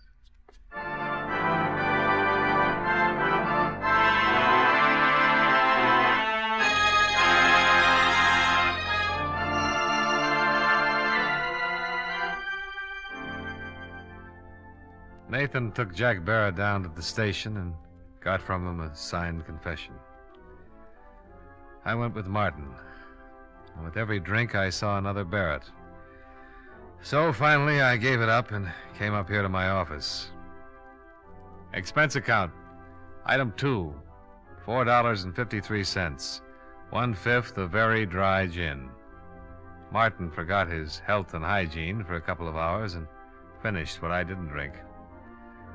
Item 3, $16.75. Cab fare for a ride up through the country, all by myself. Expense account total, $22.68. Yours truly, Johnny Dollar.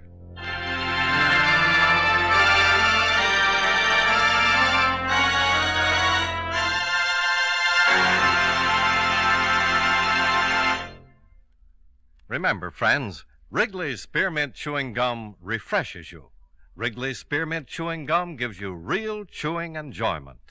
The lively, full-bodied flavor of Wrigley's Spearmint cools your mouth, freshens your taste, sweetens your breath. The smooth, pleasant chewing of Wrigley's Spearmint helps keep you feeling relaxed and satisfied, makes whatever you're doing more enjoyable. Yes, for refreshment plus chewing enjoyment, treat yourself often to Wrigley's Spearmint Chewing Gum. Millions enjoy it daily. Get a few packages and always keep some handy. That's Wrigley's Spearmint Chewing Gum. Healthful, refreshing, delicious.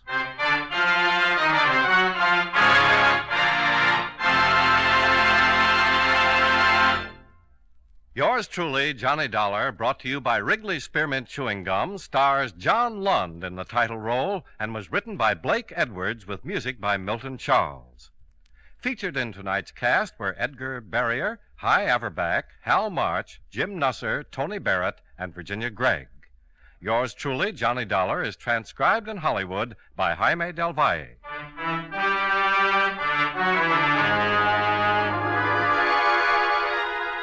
The makers of Wrigley's Spearmint Chewing Gum hope you enjoyed tonight's story of Johnny Dollar and that you're enjoying delicious Wrigley's Spearmint Gum every day.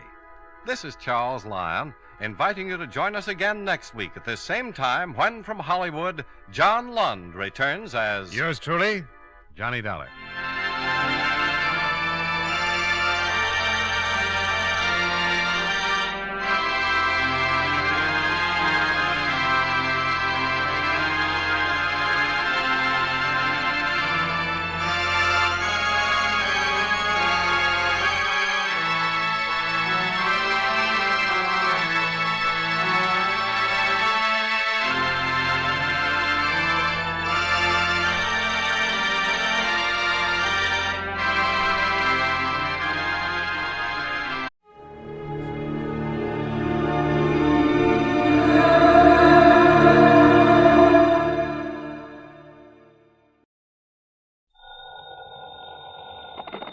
$20. Earl Poorman, Johnny, down here in Sarasota. Earl, so how's the insurance business down in Florida these days, to say nothing of the fishing? Well, why don't you come down here and find out for yourself? But now listen. I'm listening. You remember how my home is situated out here on St. Armand's Key? Well, sure, I ought to. I've been there often enough. It's near the end of a long bayou that comes in from Sarasota Bay. Yeah, and the bayou is lined with expensive homes, private docks, and it's full of mullets, sea trout, sheepshead, flounder. So what about it? Johnny, what would you think if I told you I'd sold a man $50,000 worth of straight life insurance? Well, I think you were just doing your normal... Huh? Did you call to talk fishing or business? Listen, will you? Okay. What would I think if you sold a man a $50,000 policy? And? And then, 3 days later, just this morning, as a matter of fact, found his body floating under my dock. Oh. Okay, Earl. I think I'd better grab the first plane I can. That's what I think. And not to go fishing.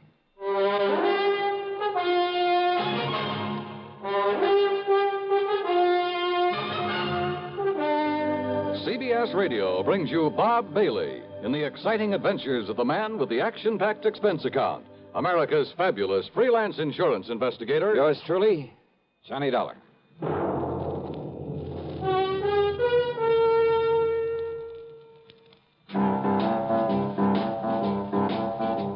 Talk about best-selling records. Here's a familiar tune about America's best-selling filter cigarette, Winston.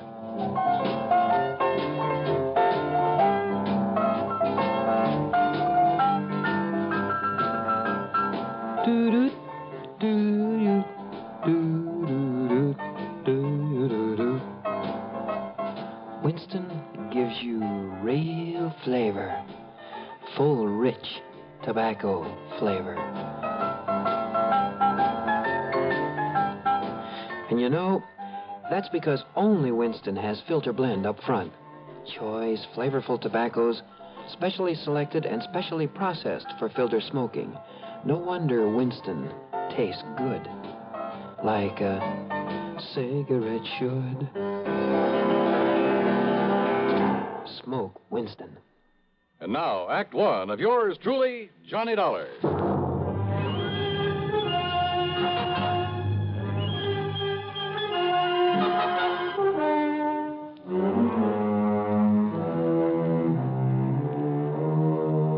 Expense account submitted by Special Investigator Johnny Dollar to the Tri-State Life and Casualty Insurance Company, Sarasota office.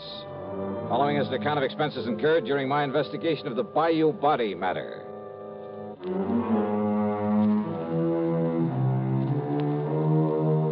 Expense account, item 1, $73.50, plane fare and incidentals, Hartford to Tampa, Florida. There I'd figured on getting a ferry plane to Sarasota, but instead Earl Poorman met me at the international airport with his car. Oh, Johnny, I'm glad you got down here so quickly. You realize I only phoned you about 5 hours ago? Yeah, Earl, I just finished my breakfast. Matter of fact, I called you before I even contacted the police. Then you probably aren't sure whether it was natural death or suicide or what, huh? We'll find out what the police have found out when we get to Sarasota. You ask me, though, I think the old man simply went out on his dock this morning, had a heart attack, keeled over, and by the time he floated down to my place, he was dead. Who was he? Well, his name, Johnny, is Ralph P. Carter.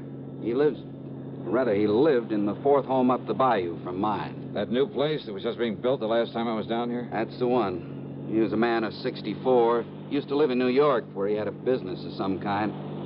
But he had some heart trouble, so he quit and came down here to live and take it easy. Pretty well to do? Considering the house he put up, the way he and his wife lived, I'd say he was loaded. Matter of fact, I happen to know he was. Fancy car, private dock, Has nice a speedboat. wife, you say? Yes. Uh-huh. How old is she, Earl? About 50. You know what I was thinking, of course. What? Oh, if he'd been married to some much younger gal and having money and some insurance, but you know. Huh? You were thinking his wife had knocked him over to collect on this policy I sold him? Such things have happened, Earl. Well, it didn't this time for several reasons. One. He already owned a couple of other policies issued by some company up north, big ones, totaling over $200,000. 2. Both he and his wife have so much in blue chip stock, so much in the bank that, well, that $200,000 won't mean a thing to her. Funny, then, that he should buy $50,000 more from you. Third, Carter's wife never knew about this policy I sold him. Oh? No. Nor is she named as beneficiary of it. Who is?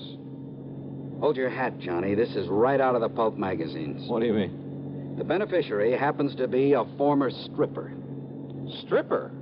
You mean from burlesque? That's exactly what I mean. Her name is Mitzi Taylor. She lives up in New York. I see. You know the connection, Earl? Well, from what he told me when he bought the policy, well, I guess he'd known her pretty well in the old days, before he and his present wife got married. They were only married about 3 years ago, incidentally. Incidentally, huh? Well, what's that mean? Earl, I got a kind of funny idea cooking in the back of my head. About his wife, I mean. About his wife? Yeah, let's get on down to Sarasota and find out what the police have learned.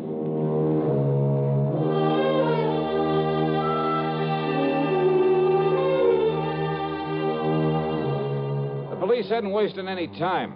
After recovering the body from the bayou, they'd immediately turned it over to the coroner, Dr. Phillips. Sergeant Edwards, who was in charge of the case, made us cool our heels until the coroner could finish his preliminary examinations. But why an autopsy, Sergeant? You mean you suspect foul play, something like that? He was alone. He was unattended when he died, Mr. Pullman. That means an autopsy is mandatory. Oh. Hey, tell me this, Sergeant. Do you yourself have any reason to be suspicious of how Mr. Carter may have died? You don't mind, sir. I'd rather wait until Dr. Phillips is through before we talk about it. Which means you did find something suspicious. I didn't say that, sir. Well, you might just as well have. Did you talk to Mrs. Carter? No, sir. What? It happens she isn't home. Then she doesn't know her husband is dead? Looks that way, doesn't it? Oh, come on. Now, wait a minute. Sergeant, that's a pretty evasive answer. Truth is, Mr. Dollar, it was meant to be. Oh, great. Then I can expect a lot of cooperation from this department. All we can possibly give you, sir. when we find out what we have to go on. Yeah. Earl, do you know if Carter had a regular physician? Yeah, Dr. Theo Foote, Johnny. We've checked with him, Mr. Dollar. And? Mr. Carter's heart condition was such that he was ready to go at any moment, and without warning. What if you're suspicious of something else? Have I given you any real reason to be suspicious? Now, look, Sergeant, let's not be... Dr. Phillips. Johnny Dollar. Hiya, Doc. I might have known you'd be called in on this, Johnny. You certainly got down here in a hurry. Mr. Pullman. Hello, Coroner. Did you find out anything, Doctor? You were right, Sergeant. I've got a lot more work to do, of course, before making out my report on this case, but there's no question about it. Mr. Carter died neither from a heart attack nor from drowning. Oh? What did kill him, Doc? He was struck so hard at the base of the skull that death must have been instantaneous. Murder, Johnny. And without question, the murder weapon was the wrought iron poker that you found there in his home. No reason for suspicion, Sergeant? Thanks, Doctor. I'll get out an APB on Mrs. Carter right away. I think you'd better. And, Mr. Dollar, I'm afraid you'll just have to wait around until we pick her up. You, want to bet on that?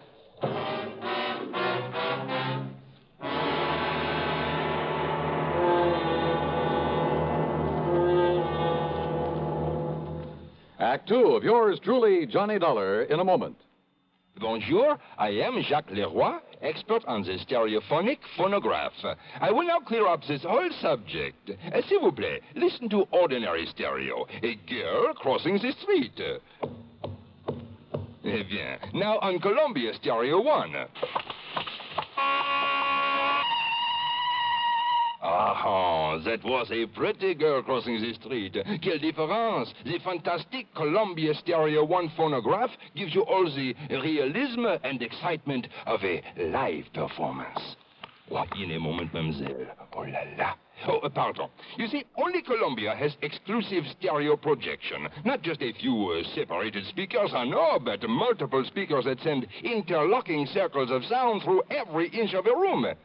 See the Columbia phonograph, man, tout de suite. Columbia Stereo 1 portable start at $39.95. Consoles from $129.95. Attendez, ma chérie! Wait for me! And now, Act two of yours truly, Johnny Dollar and the Bayou Body Matter.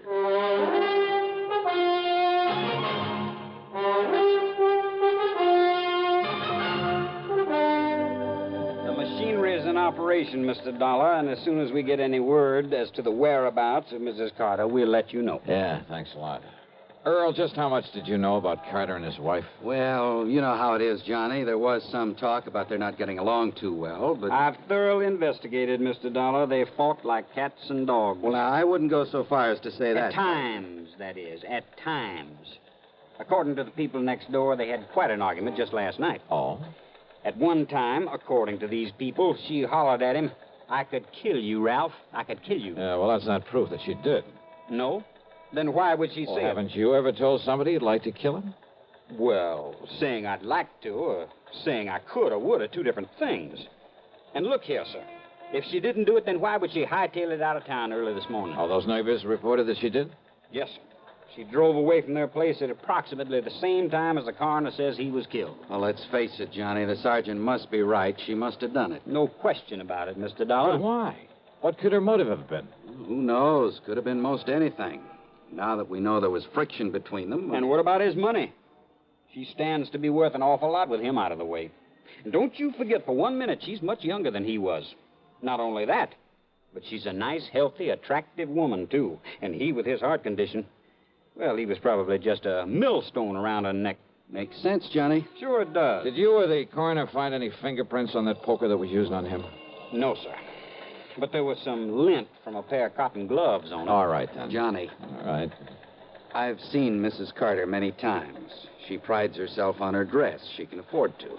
And I've never seen her outside that house without a hat and without a pair of gloves.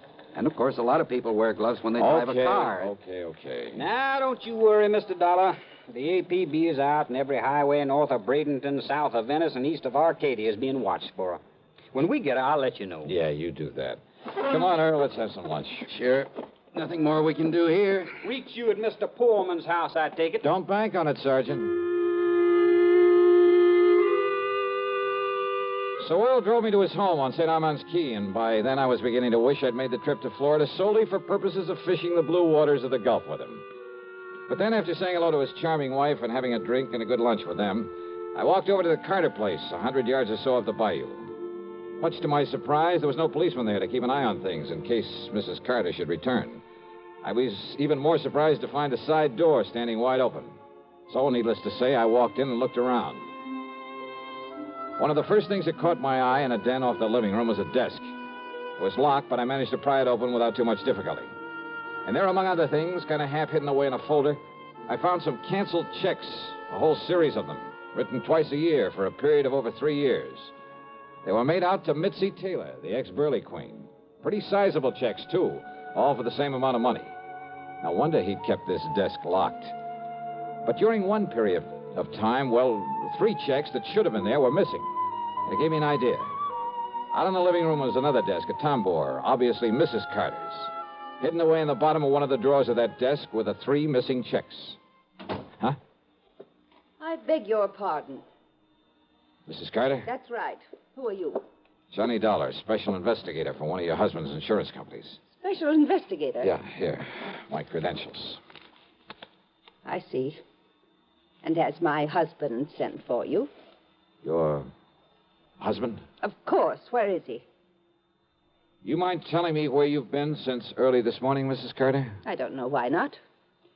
I was somewhat upset this morning, and, well, being a woman, I chose to do something a man probably wouldn't understand.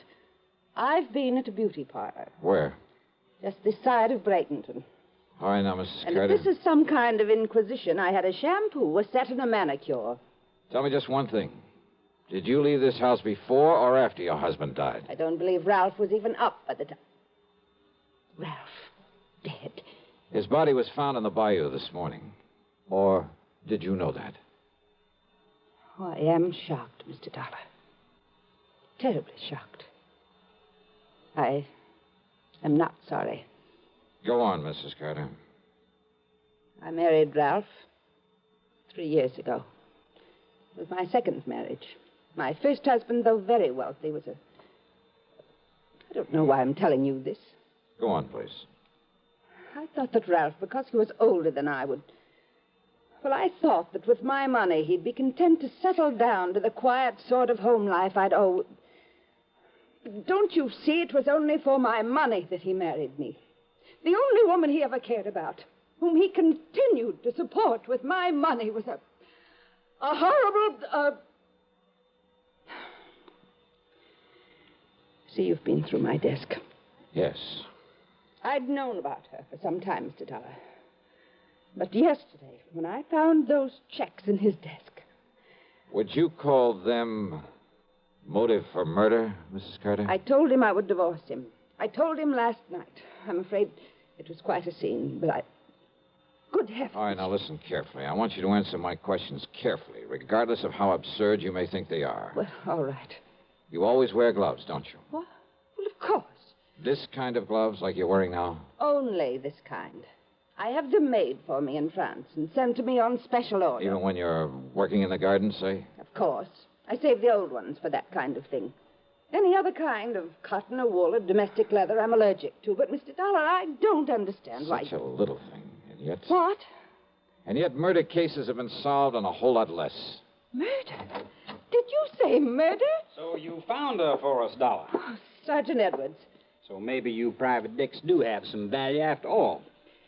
All right, Mrs. Carter. Yes, Sergeant. I'm arresting you on suspicion of murdering your husband. You what?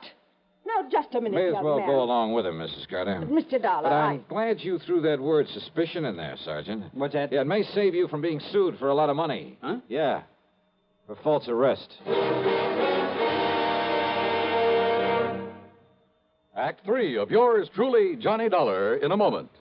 Welcome, recording star Mel Torme. It's terrible trying to sing with a bad cold. So I always take 4-way cold tablets to relieve cold miseries fast. Good idea. Tests of all the leading cold tablets proved 4-way fastest acting. 4-way starts in minutes to relieve muscular pains, headache, reduce fever, calm upset stomach, also overcomes irregularity. When you catch cold, try my way. Take 4-way cold tablets. The fast way to relieve cold distress and feel better quickly. 4-way, only 29 cents. Now, here's a word about another fine product of Grove Laboratories. Had dandruff for years? Now get rid of it in 3 minutes with Fitch Dandruff Remover Shampoo. 3 minutes with Fitch regularly is guaranteed to keep unsightly dandruff away forever. Apply Fitch before wetting hair, rub in 1 minute. Add water, lather 1 minute. Then rinse 1 minute. Every trace of dandruff goes down the drain. 3 minutes with Fitch, embarrassing dandruff's gone. Fitch can also leave hair up to 35% brighter. Get Fitch Dandruff Remover Shampoo today. And now, Act 3 of yours truly, Johnny Dollar. After getting the address of Missy Taylor from him, I persuaded Earl Pullman to drive me in a hurry to the airport up at Tampa. Item 2, $67.95, plane fare to New York. It was very late by the time I arrived there, but item 3, $6 for a taxi to the neighborhood of Mitzi's apartment. Item 4, 10 cents for a phone call. And then I crossed my fingers. This was hardly the scientific approach to the solution of a murder case. I wouldn't get to first base if I had to identify myself over the phone. But she gave me a break. Hello? Mitzi? Yeah, that's right. This is... Louis? Yeah, Louis. What's the matter with you? Why are you talking like that? Gotta keep my voice down. Listen, didn't I tell you not to call me from down there in Florida? Come right back here. Louis, are you back here in New York already? Took a plane. Did you take care of Ralph Carter? Don't worry, baby. It'll be in all the papers. Okay. And come on over here and I'll pay you off. Sure. But then you're to clear out. You're to get out of this town as far away from me as you can. Sure. Okay. Come on over. Yeah, a real break. Now it was up to me to take the fullest possible advantage of it. Item 5, another dime for another phone call, this time to Lieutenant Randy Singer at the 18th Precinct. No question about it, Johnny. Old man Carter must have known that sooner or later his wife would catch on to all the money he's been giving his dame. Right. And maybe he was getting tired of sending out those checks. Right. So to get off the hook and still provide for Mitzi, he named her as beneficiary to a $50,000 insurance policy. Sure, his wife would know about it after he died, but she wouldn't be able to do anything about it. Yeah, but little Mitzi just couldn't wait, huh? Now, look, I don't anticipate any trouble with her, Randy, but if you're going to be around for a while, well, after I've wrapped it all up, I'll call you to come over and make the arrest, huh? Seems to me you have got it all wrapped up. Sit tight, Randy, and I'll call you.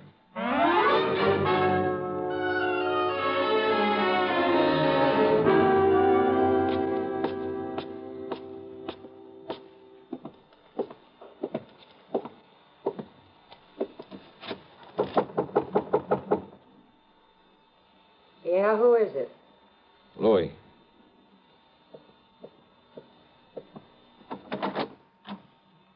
Louis, huh? Do you mind if I come in, Mitzi? Now, who are you? Johnny Dollar, special investigator. Yeah? For who? The company that issued that $50,000 policy you are not going to collect on. You know something, Johnny? That's where you're wrong. Oh, you think so? Did you see Ralph Carter's body floating around in that bayou down there in Florida? His body floating around in that bayou down there in Florida? I'm afraid I didn't. Well, you should have, Johnny. Because then you'd know what you're going to look like floating down the dirty East River. Sorry, Mitzi, but, hey, wait a minute. How did you know Carter's body was thrown into the bayou? You took too long getting over here, Johnny, after that phony phone call. Come on in, Louis. Take care of him. What? One move for a gun and I blow your head off, mister. Go ahead, Mitzi. Take his gun away. Okay, I've got it. Now keep it on him while I take him apart so we can feed the fish out in that river. No, wait a minute. Huh? We'd like to close the door to the corridor so that... What? That's right, Mitzi. Don't bother. Cops! The cops! Drop it, Louis!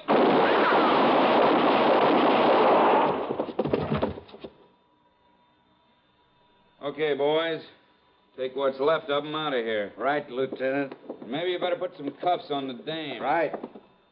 Come on, baby. Hiya, Johnny. Fancy meeting you here. Very funny. And, hey, what happened? I thought you were going to call me back. Oh, stop hamming it up, will you, Randy? But, thanks. Think nothing of it.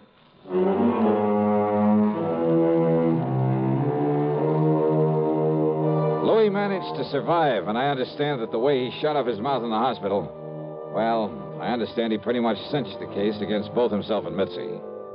So, expense account total, including a big midnight supper for Randy and myself and a train back to Hartford, $168.65. Yours truly, Johnny Dollar.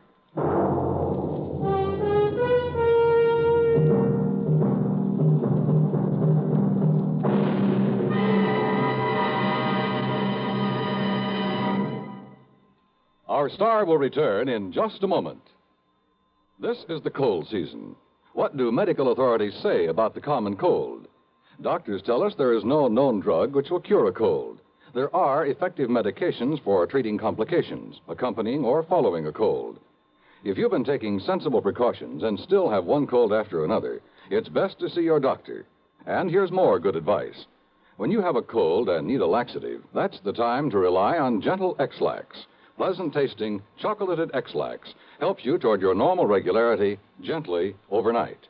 X-Lax gets along with any cold remedies you may be taking, and X-Lax works where nature wants, in the lower tract, not the stomach.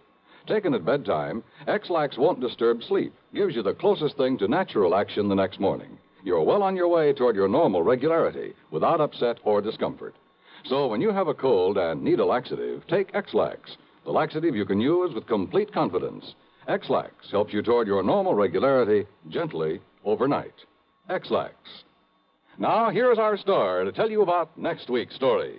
Well, next week I take another trip to Florida, and I still don't get a chance to go fishing. Instead, a lesson in how not to commit a murder. Join us, won't you? Yours truly, Johnny Dollar.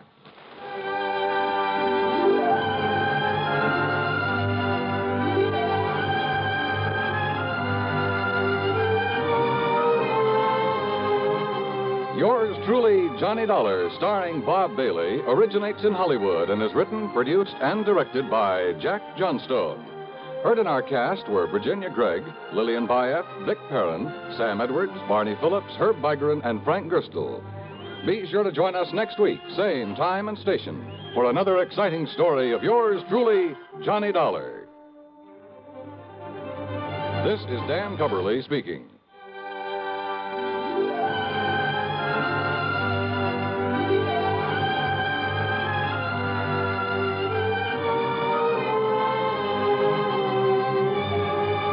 This is the CBS Radio Network. Gentlemen, your attention, please. Now, here's the problem. Your pilot is flying a 400,000-pound, 650-mile-per-hour B-52D Stratofortress. Now, with the weather, wind, and bomb load information provided on your test sheet, I want you to figure your estimated time of arrival at point X on the map, 2,109 miles away. Quite a knotty problem, isn't it? But not for the fledgling navigators in U.S. Air Force aviation cadet training. You see, these men have a firm background in astronavigation, electronics, engineering, and allied fields. They are eminently prepared to cope with the most intricate navigational situations. College men between 19 and 26 and a half. Find out today if you can qualify as an Air Force navigator. If so, you're in for a prestige position with a brilliant future. See your local Air Force recruiter today for complete details. WROW, Radio 59.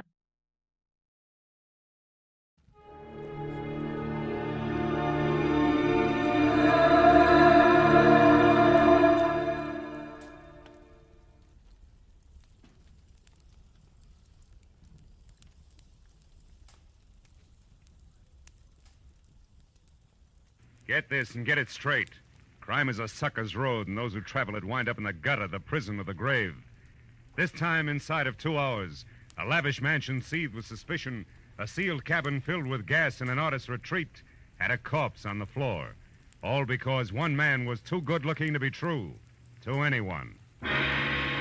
From the pen of Raymond Chandler, outstanding author of mystery, comes his most famous character and crime's most deadly enemy, as we present The Adventures of Philip Marlowe.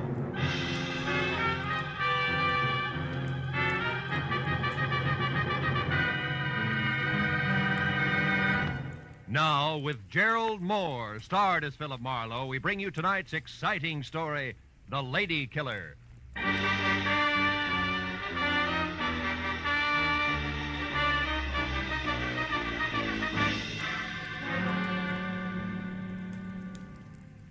The longer I sat in my office with my feet up on the desk and thought about it, the more convinced I became. Paul Niles was unquestionably the handsomest man I'd ever seen. He had a face that belonged on a Greek god, only his features were better, more finely chiseled. They looked as though they'd been molded out of alabaster from a blueprint by some inspired genius. And the classic side view he presented made the great profile show up like a bowl full of shredded wheat. In fact, the guy was much too good to be true in more ways than one, which had been my original impression of Niles when I'd first met him, just 2 hours ago at the corner of Sunset and Cahuenga, and at his insistence had driven him around the quieter streets of Hollywood in my car while he tried to hire me. He was scared stiff, but that was all he would admit to, and as he talked, I wondered what it would be like to have a face like that. Must become quite a problem. Women cluttering up your life. Marlowe, you're not listening to me. Unless you help me, I'm going to be killed. Soon, tomorrow, tonight, maybe in the next 10 minutes. I must have protection. From what? Who's after you? A girl. Her name is Nora Kirby. She's threatened my life, and now she's here in town. She actually intends to go through with it. I found out where she's staying. I went there to talk to her, but she was out. Why is killing you so important to her? Well, I don't even know for sure. It's something ridiculous. Nora Kirby obviously doesn't think so. Let's have it, Niles. Why? I can't tell you that. I see. Also, I suppose you don't want to take this to the police where it belongs, and you can't give me the reason for that either. Yes. I came to you because I need private help, and I'm willing to pay well for it. Now, you don't have to concern yourself with the reasons. Simply see that Nora doesn't get to me. Now, here, as a starter, here's $200 for just that. Keep it. I only accept money from the people I work for. You mean you won't help me? I just want to know where I'm going before I start. Now, wait. You can get off here. Don't you understand? My life's in danger. I'm scared. Not enough to loosen your tongue any. Here, this is as far as I go. But tell me one thing first, just for laughs. What business are you in? Why, I'm a composer. I write music. Mm-hmm. The way you said it, it's either a front or a hobby. How do you get your dough? I have friends, wealthy ones, who have faith in me. And that's more than I can say for Marlowe. So long, Mr. Niles. Go on. Out. All right. But here, at least take my card, and please call if you change your mind. I'm desperate, Marlowe. I'll pay you even more if you'll only... Goodbye, Mr. Niles.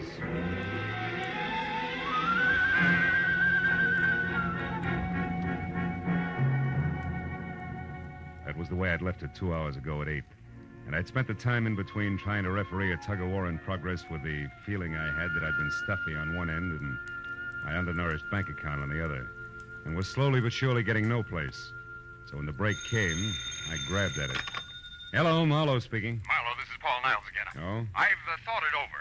I'll tell you everything if that's the only way, because I've got to have help before it's too late. That's better. Where are you? In my studio, 3893 Avenida del Sol. 3893. That's off Coldwater Canyon, isn't it? Yes. Now get over here right away, will you? Wait a minute, Marlowe. There's someone here. Somebody just came in now. What? Niles? Who's there? Who is it? Nora, is that you? Oh! Niles! Niles!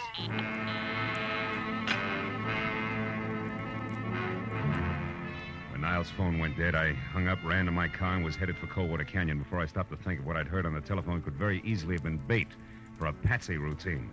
Because I had nothing more to go on now than before except Niles' promise to tell all. That had got no further than gunshots. But I was already well on one easy way to find out, so I corkscrewed my way over the mountains to Avenida del Sol and followed it to number 3893, which was a straight-up driveway edged narrowly into the hill face that ended on a gravel shelf just big enough for the redwood and glass studio, a generous helping of imported jungle for landscaping in a circular parking space. As my headlights slashed across the tangle of overhanging trees in the center, they trapped the figure of a woman running. She stopped, crouched, and looked back into the glare like a cat does, then darted for the darkness again. But I caught her at the corner of the house. Just a minute, baby, not so fast on the curves. Let me go. Let me go. Not until we've been properly introduced and had a chance to talk a lot of things over, Nora. Nora. Yeah, Nora Kirby, girl with murder on her mind. Oh, no, you got the wrong person. My name is not Nora, it's Lynn. I don't know anyone like that. Lynn what? Lynn Horton. Lynn Horton. Mm-hmm. Okay, Lynn Horton. What's inside that got you so panicky you can hardly stand up? Is it Paul Niles? Yes. I got to get away from here. And it actually happened, huh? He was shot. Is he dead? I don't know. I think so. How did you know about it? Who are you? Name's Marlowe. Come on, Lynn Horton. Let's take another look. No, I couldn't bear it. Can't see him through the window. Means you must have been inside. Inside? No, I wasn't. Now, look, baby, you're too jittery to try to lie. Let's have the key. Come on, give. It's better. After you. Go on, inside. Now, where is it? Yeah. Paul. Come on, Lynn. Come over here away from me. I can't believe it. I can't. What's your connection with him? I was just a friend. I tried to help him with his music. Mm-hmm. The price on the merchandise you're wearing, you must be one of those mentioned. What do you mean? But you got dough and it shows. Well, we'll skip that. Assuming you didn't kill him, you must have had some reason for showing up here tonight. What was it? Well, I only wanted to... Did you hear that? Someone's outside. Yeah, get the light. There. On the terrace. Something moved down there. I'm going out to see who it is. And listen, there's no such thing as welcome visitor just now, baby. So you stay here, understand? And don't budge. I felt my way out the door, down the stone steps toward where we'd seen the movement, and along the wall of the far end of the terrace. But there was no sound. Nothing moved. Whoever had made the noise had gotten away clean. So I headed back for the house, and that's when I heard it. I started after it with my shin against the first rock garden. Stop me cold! Ooh.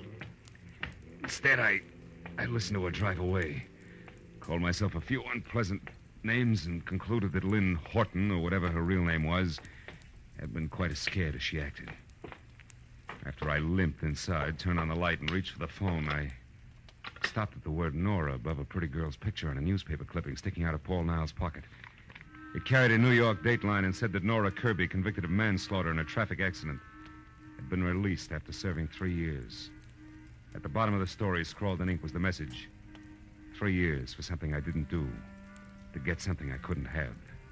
It's not fair, Paul. I'll be seeing you. It was signed Nora. I picked up the phone again, and a few minutes later, Detective Lieutenant Matthews at Homicide was up to date. Okay, I'll be right out. Now, you say this girl, Nora Kirby, did it, Marlowe? I said Paul Niles was expecting her to, and it looks like she did. Hey, look, there's another angle, though. The woman who just beat it away from here. The one who called herself Lynn Barton? Yeah. That's somebody else who was snooping around outside, too. Who also got away from you. You're doing real well, Marlowe. Oh, now, wait a minute. Wait till you see this joint, you'll understand. Besides, I'm in this for curiosity only now. My paycheck got murdered, remember? And furthermore, I never have matches when I want them. What'd you say? I said I'm looking for some matches. No. Here's some. These are the strangest matches I've ever seen. Well, what about them? I got a velvet cover on them. So what? A velvet book of matches? Hey, Matthews, did you ever hear the name Negrotto? Negrotto? Yeah. Sure. Abel Negrotto. Huh? He's a big name in the music publishing business. Made most of his fortune on records. Lives in Beverly Hills. You know, I got a dandy hunch. I'm going to go have a talk with Mr. Negrotto, Lieutenant, okay? On one condition. Be careful what you say, Marlowe. And keep in touch.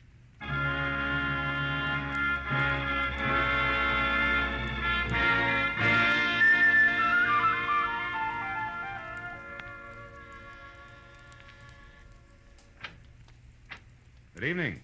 You aren't Mr. Negrotto, are you? No, I'm not. I'm Garrett Horton. Mr. Negrotto is busy. Horton? Yes. Something wrong with that? No, it's a more common name than I suspected, that's all. Will you tell Mr. Negrotto I'd like to see him for a few minutes on an urgent matter named Marlowe? Perhaps you didn't understand me. Mr. Negrotto and I are in the middle of a business conference. We can't be disturbed. No, you can't be disturbed. Well, look, Mr. Horton, a man was murdered tonight, and one trail leads from the corpse straight to this front door. Either Negrotto talks to me here now or later at police headquarters. You decide. Well, if that's where you feel, come in. You an officer? Not exactly. I'm a private detective. I see. Well, follow me.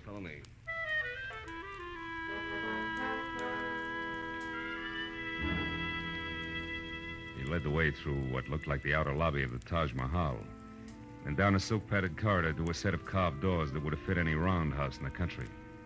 When we walked in, a man glanced up from a stack of papers and with a pair of eyes that belonged on a shark, did his best to look a hole through me. Horton introduced us. This is Mr. Marlowe, private detective. Mr. Negrotto, I'm looking for a girl named Nora Kirby in connection with the murder of one Paul Niles tonight. She either committed the murder or knows who did because she was there and saw it. And what exactly brings you to my house? Well, I found this book of matches near the door of the dead man's studio. I think it's yours. It is. Go on. Any idea how it got there? None whatever. And until you mentioned their names, I'd never heard of either Nora Kirby or Paul Niles. How about you, Mr. Horton? No, I'm afraid not. Oh, there's my wife. Oh? I'm sure you'll want to give her the third degree, too. Now, just a moment. Lynn, darling. Come in here, please. Lynn, this is Mr. Marlowe. How do you do, Mr. Marlowe? I'm glad to know you, I'm sure. Thanks. I'm pleased to meet you, Mrs. Negrotto. Your brother and I have been trying to convince Marlowe here that we didn't commit murder tonight, but he thinks we did because he found this book of our matches near the corpse. Can you explain it, my dear? Why, no. I can't imagine. The man's name was Niles, Lynn. Paul Niles. Mean anything? No, nothing. How about Nora Kirby? I don't think I've ever heard the name before. Well, Marlowe, that would seem to take care of the book of matches. Not completely. It was found at the house of the dead man, remember? We've had hundreds of these made up. Passed them out freely. I think you've taken up quite enough of our time with this absurd business, Marlowe. So now I'll ask you to leave. I'll show you out. Don't bother. Now listen, Negrado, and listen closely. I've been taking it easy so far, but somebody in this room is absolutely certain how those matches got out there. I know that for a fact. And I'm a private detective, don't forget. So if you suddenly remember something that needs talking over, I'll be in my office for 1 hour, but not one single minute longer. Good night, all.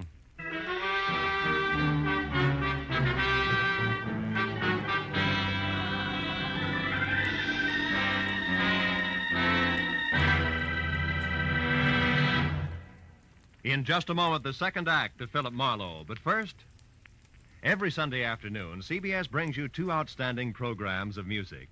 Gems from the great composers, played by the Symphonette, and the sweet, memorable songs of the outstanding modern composers and semi-classicists, sung by the Choraliers. Each program is designed especially for fine Sunday afternoon listening. Hear both the Symphonette and Choraliers this Sunday afternoon on most of these same CBS stations. Now, with our star, Gerald Moore, we return to the second act of Philip Marlowe and tonight's story, The Lady Killer.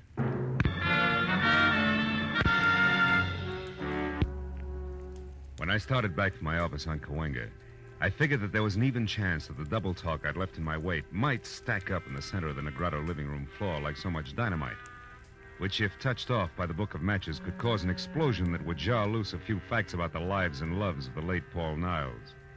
Facts that would make finding Nora Kirby and clearly understanding her motives something less than impossible. And 20 minutes later, when I was slouched behind my desk and listening to the staccato report of a pair of high heels clicking sharply toward my door, I had a hunch that my theory of violent detonation was not just wishful thinking. When the door opened without the formality of the knock, that hunch turned a sure thing because the visitor was the not-quite-lady called Lynn. Mr. Marlowe, And before she could speak her piece, the phone rang, and sure thing graduated to cinch. It was another Negrado, the one named Abel. Marlowe, I suppose it's stupid of me to make this call, but frankly, your visit here has left me curious. You have a minute? Yeah, I think so. Hold a wire, will you? I need a light. Be with you in a second, Mrs. Negrado. All right, but what I have to say is important, Marlowe. So make it fast, will you? Just as fast as I can. I don't think your husband has much to say to me. Husband? Mm-hmm. That's Abel you're talking to? Yeah. Now, do you mind handing me those matches there? Thanks. Hello. Sorry to have kept you waiting, Mr. Negrado. I never seem to be able to hang on to matches. That's odd. You apparently did all right on that score tonight, Marlowe. Is that the reason for the call? More or less. Marlowe, you know as well as I do that servants, anyone who's ever been in my home could have left those matches near the body of that Paul Niles. That's right, Mr. Negrado. Anybody. Which also includes you, your wife, your brother-in-law, and others in the family I've still to meet. What's your point, please? I'm in a hurry. Very well. Marlowe, I called to find out if you're holding anything back from me. If this murder concerns the Negrados beyond the appearance of those matches. I can't say. Because there is something. Because I don't know. Anything else? No, there isn't. Yes, Marlowe, there is. Oh? To be honest, I admire the way you handle the situation. What's your address? I may have work for you soon. Tonight. Thanks, Mr. Negrado, but I don't think I'll be available. At least not till I get through with the job I'm on. Which is what? Handling dynamite while I play with books of matches. Good night, sir. What did he want, Marlowe? Among other things, an express desire to hire me. To do what? Report on you, I suppose. He didn't say. What makes you think that's what he wanted? Addition, Mrs. Negrado. A rich old husband, a beautiful but bored young wife, and an unemployed Adonis always add up the same way. Also, you were here in my office just about Clinch's things, not to mention your presence near the corpse, the key you used. And I've heard enough, Marlowe. Look, I didn't want to get mixed up with Paul. I couldn't help myself. I swear I couldn't.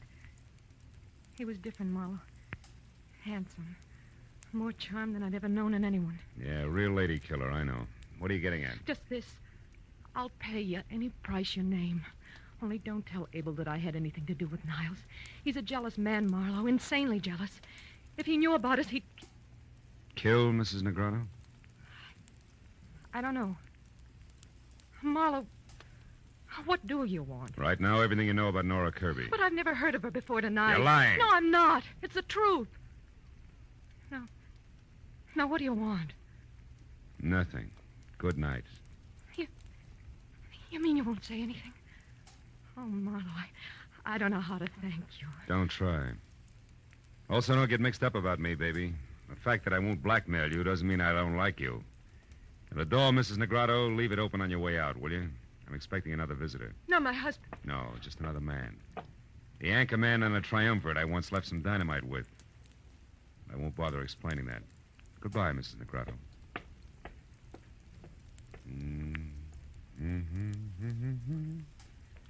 You great, big, beautiful dog. Oh. Come on in, Mr. Horton. I've been waiting for you.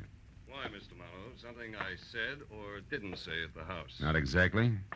It's more a matter of intuition, high explosives, and the fact that both your brother-in-law and sister have already paid their respects. Now, what can I do for you? I'm not at all sure. It's the first time. I'm only here because I noticed something very strange about the way my sister looked at you when you spoke of the murder of this Paul Niles.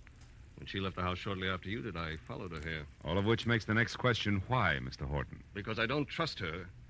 And more important, every penny I own is tied up in a business venture of mine that her husband is backing. She originally met Abel through me, and if she should in some way be in trouble, the kind of trouble that her husband wouldn't put up with, I might suffer for it in the long run, right along with her. Uh-huh. And by the trouble, Mr. Horton, you're referring to something specific, I think. I am. Lynn has had a very mixed-up background, Marlowe, so it's entirely feasible that in some way she's connected with this Nora you spoke of who killed Paul Niles. You mean as an accomplice or even as accessory before or after the fact? Pretty thoughts about your own sister. Which I can't help. I doubt that you have anything to worry about, Mr. Horton. However, I will say this, that if Nora Kirby hadn't gotten to Paul Niles, sooner or later you would have had plenty to worry about. You mean that... I mean that now is a great time for you to go home and sit on your investment. All is well, Mr. Horton, for the time being.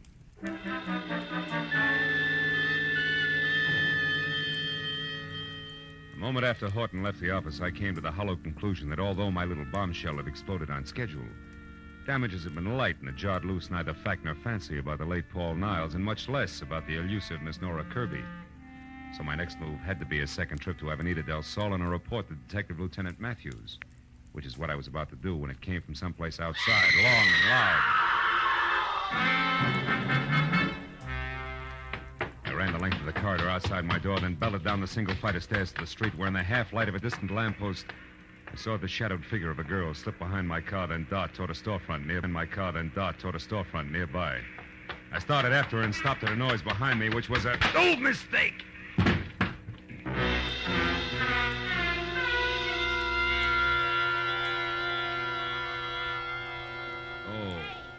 Hey, Junior, hey, come on, honey. Pull yourself together. Oh. Let's go, fellas. Come on. Oh, it's you. You're the one who screamed? Scream. Honey, you have got it bad. Listen, this is just Sally. Hello, Sally. Relax, honey. You're lucky a cop didn't come along first. Being drunk is one thing. The DTs is something else, I know. Last year I was in the same shape, and it took me 3 months Now, wait a minute. Hold it, will you? Look, I was slugged, not slipped a Mickey. Slugged? Honest? Slugged, honest. If you don't mind giving me a hand, I'll get up. Ooh! Easy, honey. Oh, here, let me help you. Oh, I'm sorry. Oh. I figured you all wrong. Never thought you was slugged. Any idea who done it? No. Look, tell me, didn't you see anything? Before you found me, I mean? Didn't hear a girl scream, see her run away? Nothing at all. Oh. Honey, you must have been out longer than you thought. Maybe... Hey, look, this card here on the ground. Yeah? What's your name, honey? Philip Marlowe, why? Why, I tell you why. I'll tell you more than that. You know who slugged you, honey? A polite guy. A very polite guy who left his card. Yeah, engraved and all. Paul Niles, know him? I used to. Won't work, Sweets. Niles gave me that card earlier tonight. Must have dropped it just now. Also, Niles is dead and you. And what? Back of that card there in pencil. Give me that, will you? Gray's Motel, 1000 Santa Monica Boulevard, Bungalow 9. Sweetheart, I may have something good here. About who slugged you, you mean? Better than that, about who killed Niles and where she can be found. Goodbye, love. Here's 5 for your trouble, and bless you. As I piled into my car, I knew that putting Niles' conversation piece about having just come from Nora's place when he first met me, together with the address on the back of his card, was taking a lot for granted. But I sold myself that playing a long shot was better than not betting on anything at all, and I kept driving fast. When I came to a stop away from the place, which was run down, spread out, and quiet, I had a feeling that what I had earmarked long shot was quickly moving up to even money. And when I was standing next to the motel bungalow marked 9, that feeling became fact because inside and piled in an awkward heap on the floor was a still form of the girl the newspaper clipping had labeled Nora Kirby.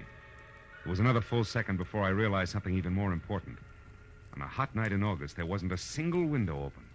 And Nora Kirby was huddled close to a gas heater that was on but showed no flame. I picked up a stone at my feet, took one deep breath, and then crashed the pane of glass, unlocked the window, and got inside and over to the girl, who I figured was taking the hasty way out of a murder that she no doubt had a very personal reason to commit.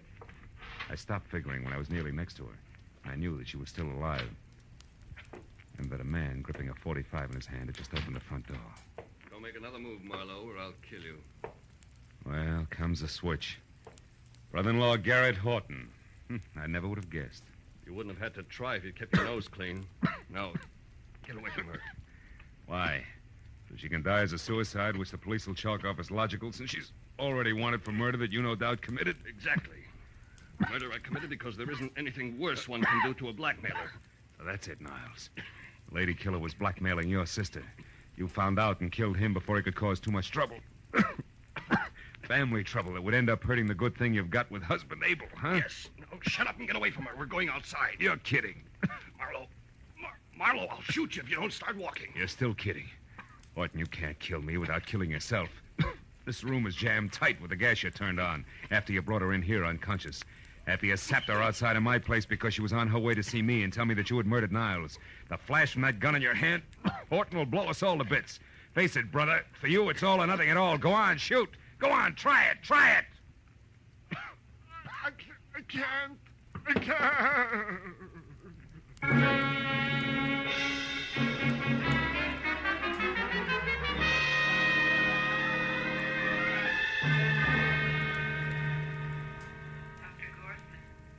Dr. Gorson, please report to Ward You can 21. see Miss Kirby now, Mr. Marlowe.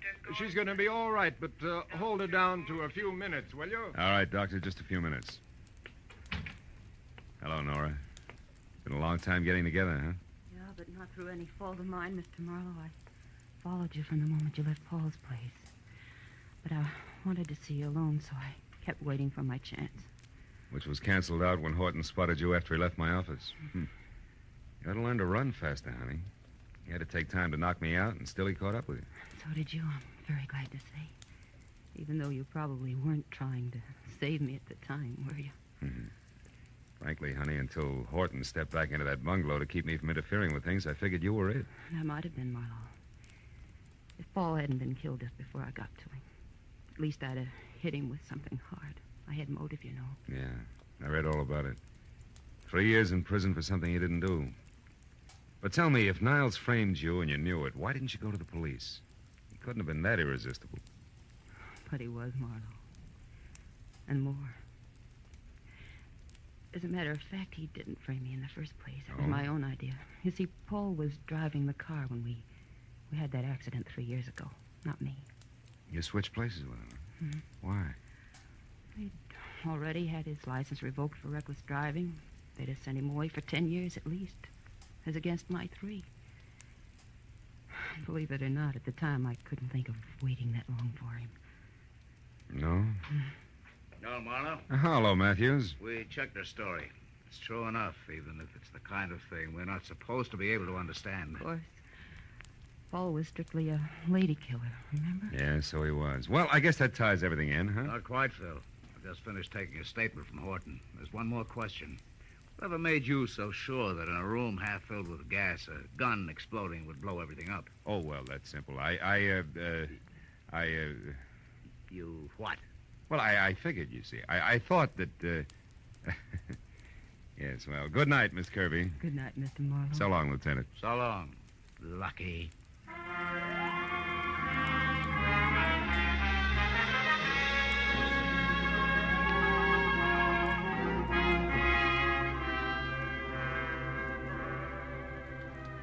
By the time I got back to the quiet of my apartment on Franklin, it was a little better than 2 in the a.m. As I sank into an easy chair without bothering to turn on the lights, I realized that for the moment I was tired. Tired of people. Their troubles, their petty little jealousies. Lady killer. What makes one man a lady killer and another... Oh, well. I lit a last cigarette, and I thought about the mountain of trouble a classic Grecian profile had built for Paul Niles. I stopped thinking when the flare of the match in my hand showed in a mirror opposite me. The mirror that also reflected the face of the guy holding the match. He was a long way from being an Adonis. In fact, he was slightly on the mud fence side.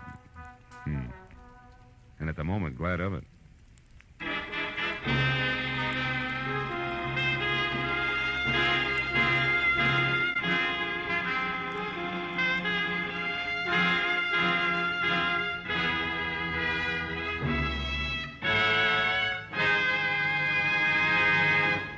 The Adventures of Philip Marlowe, bringing you Raymond Chandler's most famous character and crime's most deadly enemy, star Gerald Moore, and are produced and directed by Norman MacDonald. Script is by Mel Donnelly, Robert Mitchell, and Gene Levitt. Featured in the cast were Gene Bates, Paul Dubov, Ted Von Eltz, Ann Morrison, Don Randolph, and Edmund MacDonald. The special music is by Richard Orant. Be sure and be with us again next week when Philip Marlowe says... It started with a man on trial for his life, and an A1 citizen eager to testify. But there it was interrupted. And it wasn't until I found a corpse in a bubbling bath, gunplay in the woods, and lots of blackmail that the real eager witness had a chance to talk.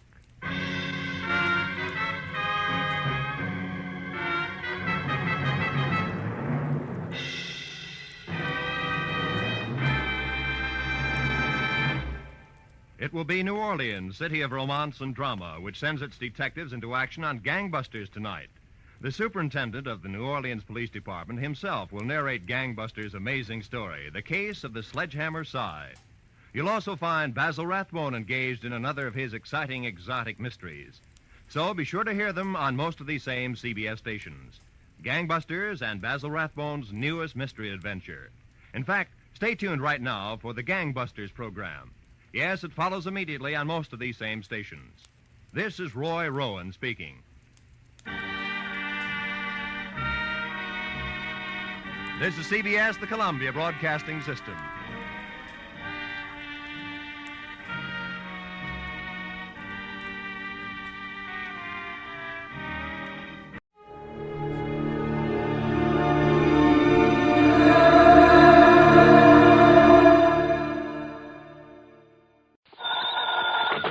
Johnny Dollar. This is Harry McQueen, Johnny, up here in Gloucester, Mass. McQueen? That's right, 4 State Mutual. Oh, sure, Harry. How are you? What's on your mind? Johnny, I have a real funny one for you. Okay, so I'm laughing. Oh, I mean funny peculiar, you know. Do I? Why don't you tell me about it and we'll see. Well, it appears that somebody's threatening the life of one of our clients. You call that funny? I told you, Johnny. Yeah, you told me. What's the name of this client? Amos R. Weatherby, an old retired sea captain. Lives in a little town of Annisquam up on Cape Ann. How much insurance does he carry? 50,000 straight life. And who's the beneficiary? His pretty young niece, Thelma Jane Weatherby. Oh? She lives with him, sort of takes care of him. But she just can't wait for him to die a natural death. Oh, wrong, Johnny. She's the one who called me about it a few minutes ago. Asked that you be sent up there. Well, now, Harry, you know as well as I do that if she's smart... And she is. And if she has got any intentions, the best way to keep suspicion from herself. Wrong again, Johnny. I'm sure of it. Yeah. Just wait till you see and talk to her. Well? Young, did you say? In her late 20s. And, pretty? Very. The most gorgeous girl I think I've ever seen. Okay, then, Harry, give me the address and telephone her that I'm on my way.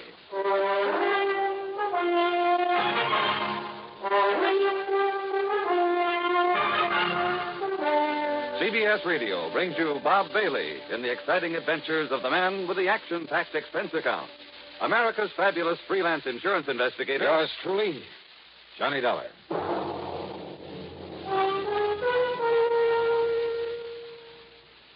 Now, Act One. of yours truly, Johnny Dollar.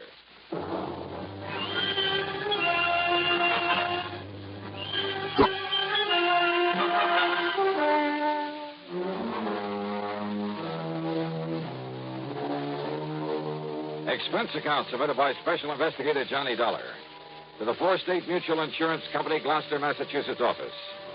Following is an account of expenses incurred during my investigation of the boat out of the blue matter.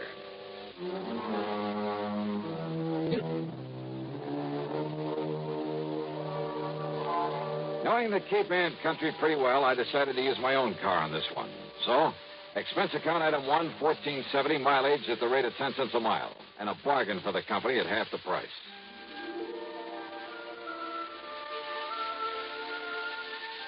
Annisquam, on the northwestern end of the Cape, is a pleasant little settlement, unspoiled by the vacation crowds. A kind of quiet summer haven for writers, poets, and painters, with a few large and very old homes. The address that Harry McQueen gave me turned out to be one of them.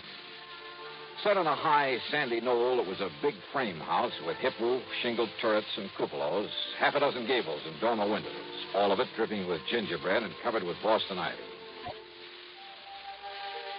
It looked out over the sparkling blue waters of Annisquam Bay. On one corner was a big tower with a platform on top surrounded by a heavy, well-polished brass railing. A flagpole carried not only the national ensign, but a couple of signal flags on separate lines below a sort of yardarm, I guess you'd call it. Another shorter pole supported a weather vane and one of those revolving things to measure wind velocity. The whole place, in spite of its weather-beaten age, was in good condition. Was what the owner, according to Harry's description of them, would probably call shipshape. All very interesting and colorful. What interested me most, though, was the vision that greeted me at the front door. And I mean vision. Yes? Oh, you must be Johnny Dollar. Any description of Thelma Jean Weatherby could only end up in the Department of Understatement. She was tall, well-tanned, and beautiful. A sort of honey blonde with clear, exciting blue eyes. The sort of figure that you dream about. She was wearing a well-cut pair of blue silk capris. Johnny? And a blouse of lighter blue chiffon.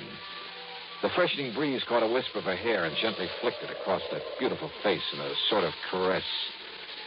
I caught the faint scent of arpege. Johnny, what's the matter with you? Huh? You are Johnny Dollar, aren't you? What?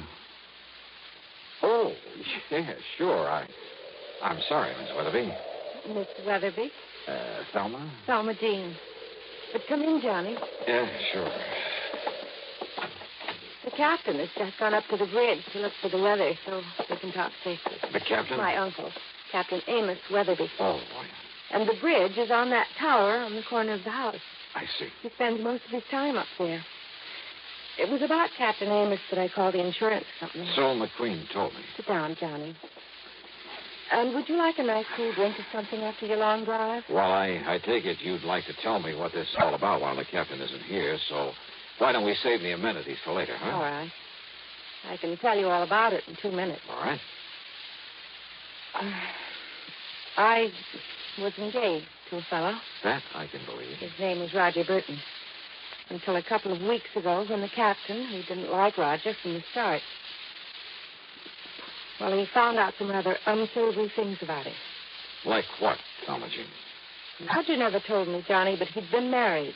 Twice, as a matter of fact. And both of his wives died under very funny circumstances. I see. Also, they'd both had considerable money. Which I will if anything ever happens to Captain Amos. So I understand. His insurance. So I not only broke off with him, but Captain Amos literally threw him out of the house. And believe me, in spite of his age, he could do it. And now? Well, before he left, Roger told Captain Amos he'd get even with him. He said that he'd kill him. You mean just like that? Yes. He even boasted that he could do it and get away with it. The same as he did with a couple of nosy wives. Those were his very words. Oh, you have no idea what a horrible person he became after the captain showed him up. It was like a maniac. Well, then you're lucky to be free of him. You bet I am. It'll be a long time before I fall for any sweet talk again. Oh, it'd be a terrible waste, Thelma Jean. What? Yeah, like you. Oh, Johnny, not you. No, I'm just kidding. Or am I? You better be. And yet, if all the stories I've heard about I you don't are believe true... one of them. And to prove that I didn't come up here just because Harry McQueen said you're the most beautiful, the most gorgeous Mr. gal. McQueen told you that? Yeah, sure right, 1,000%. But Then now... if I'd known that, and if you hadn't come, I'd never have forgiven you. Yeah, but now let's get down to what... Especially after what he said over the phone about you. Like what? Oh, that, you're an old, dull, stodgy, pedantic, Why, I'll bumbling... sue him. And I'll certainly try to prove otherwise. But right now... Now, Johnny. Now, let's get down to business. Well? Well, after the captain threw him out, we thought that was the last we'd see of Roger, in spite of what he'd said, in spite of his threats. But? Johnny, somebody has been prowling around outside this house at night. I've only caught glimpses of him, of his shadow, really, but I'm sure it's Roger Burton. It can only mean one thing, Johnny. He's here to carry out his threat against Captain Amos.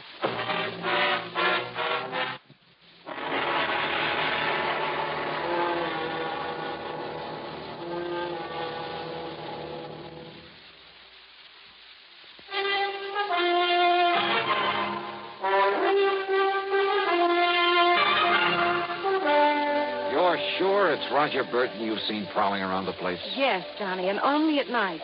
And he's supposed to have left Anna's farm, to have gone out west or something. Now, don't you see what that means? That he's going to carry out his threat to kill Captain Amos. And we've got to stop him somehow. If you're right about all this. Oh, if only you knew what a terrible person he is. And yet you were engaged to be married to him. That was before the captain showed him up for what he really is, a wife killer. Well, you admit yourself it's never been pinned on him. Because he's clever. That's why he boasted that he could kill my uncle and get away with it. And now that I've seen him here... Johnny? He hasn't made his presence around here known to anyone else, though, Jean? I'm sure he doesn't know that I've seen him. But now listen... Just what has he done? All I know is that I've seen him, or his shadow, poking around outside in the yard between here and the cell. Then last The cell? night... What's that? Look, you can see it from this window. There. That concrete building, whatever it is, at the edge of the property? It used to be a kind of jail back in the days of the sailing ships. Now the power company uses it for transformers or whatever you call them. Yeah, I see the power cables leading down from the pole. I've looked for his footprints out there in the mornings, but there's always a wind at night, so... Maybe I'd better take a look in that cell, as you call it. Oh, it's all locked up, Johnny. And the tiny windows with the bars over them are so dirty you can't see a thing inside. Have you any reason to think he's somehow got into it? Hey, that storm's really coming this way. Yes, and Captain Amos will love it. But now, Johnny... Well, hadn't you better get him down off that tower before it hits? During the storm? Why, you couldn't drag him down with a turning mule team. Oh. Take him back to the old days when he used to ride out a storm on the open bridge of a sailing ship. Donald Jean, does he know about Roger showing up again? No, Johnny, I haven't told him. But listen, I've been trying to tell you. Tell me what? That I not only heard him prowling around last night, but this morning I found some ladder marks in the ground. Where? Out beside the tower. As though he'd used a long ladder to get up to it from the outside. Ladder? I don't know what else they could be. This feller, and for the moment we'll assume that it is Roger Burton. Oh, I'm sure of it. He's made no attempt to enter the house? Oh, he's too smart for that. And don't forget, Johnny, he doesn't know that I've seen him around again. Well, before this storm really breaks, Thomas Jean, I'm going to take a look at that transformer building out there and see if... And you better hurry, Johnny, before... Oh, McGee. Well, McGee. Yeah, Captain? Where are you? In here. Where in tarnation did you put my sou'wester? It's up in the cabin just below the bridge where it always is. I told you a storm was making up. It's going to be a big one. Now you got to get me back on the bridge. Well, now who's this, Sir McGee? Captain, this is Johnny Dollar. Dollar, huh? Hiya, Captain Amos. Another crooked landlubber come here to trouble you? Oh, no, Captain. Johnny... Well, just an old friend who dropped in. Yeah? With the storm coming up, Big one, I tell you. Been in all the papers. But me, I told you it was on the way 5-6 days ago. The way the barometer on the bridge has been behaving. Yes, I know. So I've asked Johnny to stay for the night. Oh? Well, whatever me little girl wants, Thelma Jean, you know that. But, Johnny? Yes, sir? You do anything to hurt me little girl, and by Jupiter, I'll kill her you. No, don't worry, Captain. All right.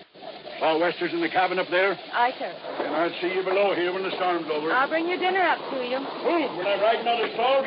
Don't be silly, woman. Aye, sir.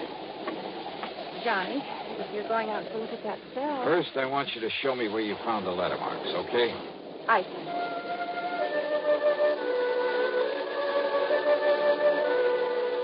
The marks in the ground were still quite plain at the base of the ivy-covered tower.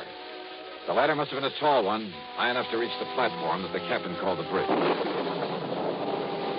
I found, rather, a couple of things. A heavy lightning rod extended up the side of the tower, well hidden by the ivy. But the bottom of it had been sawed off, making it useless.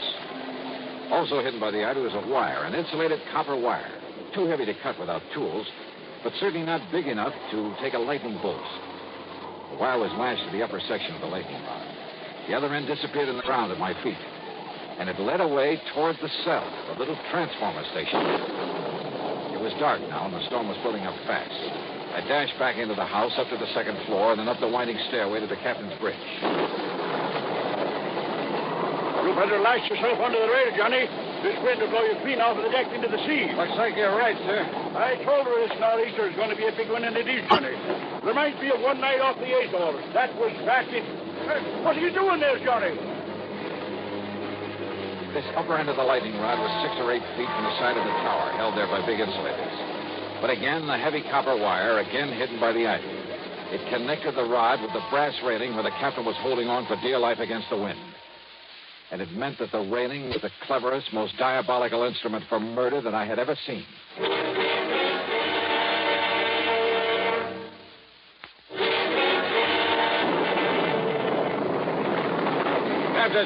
Captain Amos. Listen to her blow, Johnny. Listen, we've got to go below. Below, and Mr. Storm like this? Come on, it'll thunder and lightning hysteria. Listen to me. Keep away from that rail. Let go of this rail, it'll blow us into the sea. I tell you, get away from that rail. Keep your hands off me, you blubber and you... Sorry.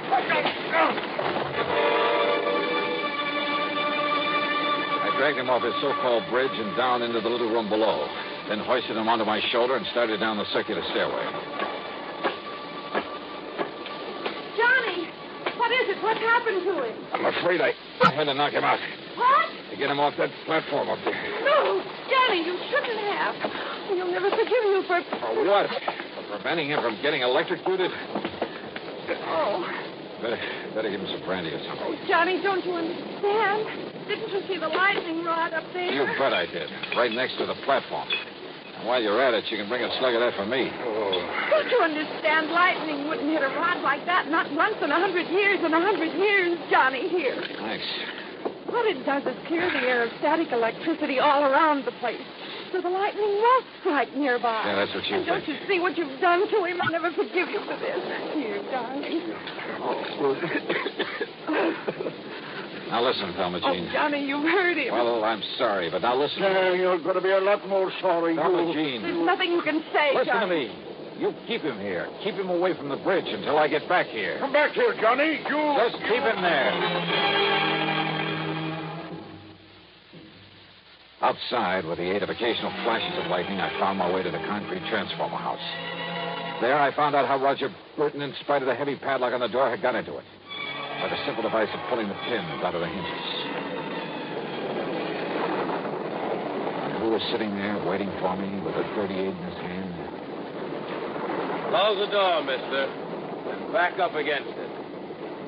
Go ahead.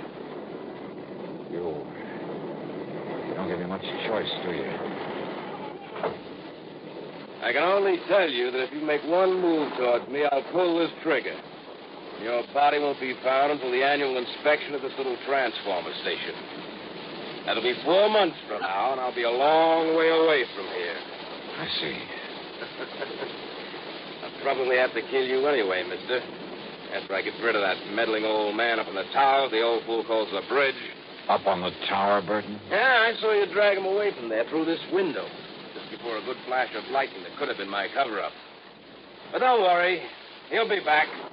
Hanging on to that railing, riding out the rest of the storm. And when he is... The rest of this madman's murder weapon was all too obvious now. Up on the tower, the brass railing was wired to the disconnected lightning rod. On the lower end was the copper wire I discovered. And this end of the wire here in the blockhouse was connected to a 22,000-volt transformer. You see how it works, mister? He goes back up there and grabs hold of the rail. I throw the switch. And the power in this line will not only kill him, but melt away the copper wire. Destroy the evidence. Only nobody will look for evidence. Because they'll all think a bolt of lightning killed him. All right, Burton, listen to me. No. Look. I can see him. In the room where you carried him. Hey, look through the window beside you. You can see him, too. I can see him all right. Starting back up the circular stairway, back up to the bridge. You think that Thelma Jean can stop him? Never! If he ever got there, if he touched the railing, Burton would throw the switch, would electrocute him. But then a miracle. Once in 100 years, the bolt of lightning out of the heavens.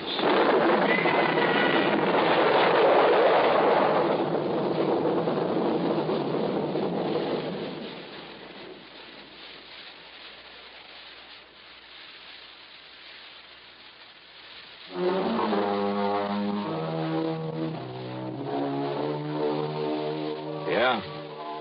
The bolt of lightning had struck the rod high up in the tower, had streaked down the wire into the blockhouse, had fairly exploded inside of it. The force had blown me out through the door, and it was a couple of hours later inside the house before I was able to move.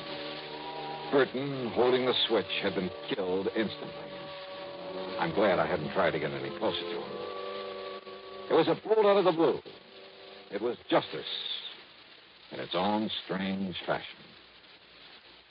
Expense account total, including a checkup by one of the local medicals, some new clothes, mine were in shreds, incidentals, and the trip back to Hartford, $171.50. Yours truly, Johnny Dollar.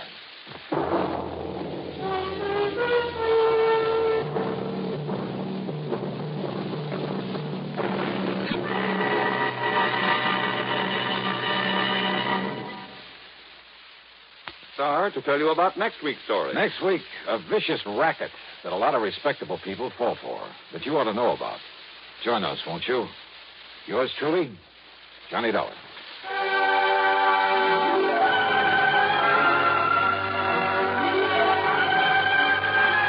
Yours truly, Johnny Dollar, starring Bob Bailey, originates in Hollywood and is written, produced, and directed by Jack Johnstone. Heard in our cast were Virginia Gregg, Carlton G. Young, Ralph Moody, and James McCallion. Be sure to join us next week, same time and station, for another exciting story of Yours truly, Johnny Dollar. This is Jim Matthews speaking.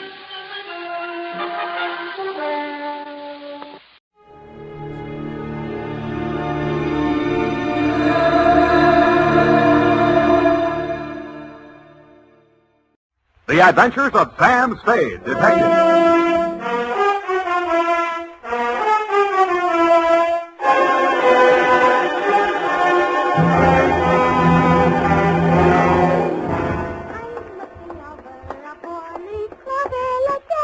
Very funny. Certainly took you long enough. Oh, thank you, Sam. Well, do you like them? My girls? Yeah, I guess so. It's your own hair, I trust. Oh, yes, Sam. When it's brushed out, you'll never know anything happened. Whenever you're ready, curly. Oh, gee, you like it that well? Yeah, very cute. Well. It's a business. To Detective Lieutenant Dundee, Homicide Detail, San Francisco Police, from Samuel Spade, license number 137596, subject, a bouncing Betty Caper. Dear Dundee. It all began on a Wednesday. My secretary, Miss Effie Perrine, tiptoed into my office and laid an engraved calling card on the desk in front of me. The name on it was Randall Carruthers. She said he looked like money, so I said, show her in. Or him in. She did. Good morning, sir. Do you wish the morning paper? Thanks, I've read it. Dear me. What's the matter? This ashtray, sir. Have you a silent butler? I don't even have a noisy one. Oh. In all my years of service, it has been my constant endeavor to keep things neat and tidy, down to the smallest details. I see. Well, if it bothers you, just dump those butts into the wastebasket. Very well, sir.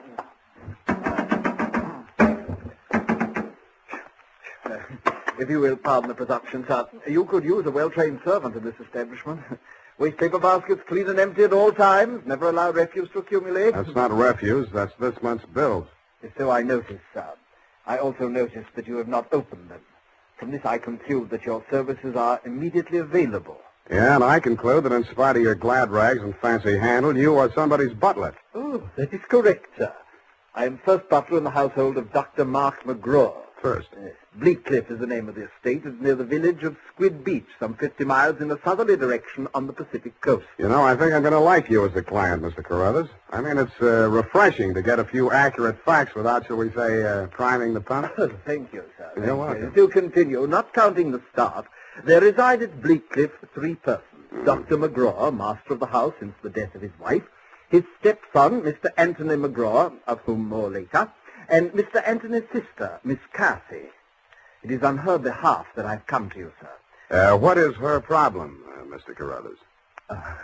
The correct form of address is Carruthers, sir, not Mr. Carruthers. Check. Yes, thank you, sir. Now, as to Miss Cathy's problem, sir, someone is attempting to murder her. Specifically, she has upon several occasions been shot at from ambush. Twice she has awakened in the night to feel the hands of an assailant closing about her throat. And only yesterday, she narrowly escaped death when her motor car went out of control owing to some blackguard tampering with the steering mechanism. And upon numerous other occasions... That's enough. You have convinced me that she indeed has a problem. What do the local police think? No one has been to the police, sir. Why not? It's a delicate situation, sir. Miss Cathy's brother, Mr. Tony, is undergoing treatment for nervous disorders. Mm-hmm. The family did not wish to place him in an institution, and since Dr. McGraw, his stepfather, is a psychiatrist, he is allowed to remain at home. I see. He's flipped. Where do I fit in, Carruthers?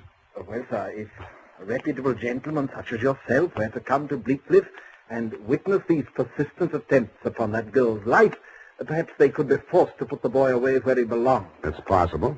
I'm willing to try.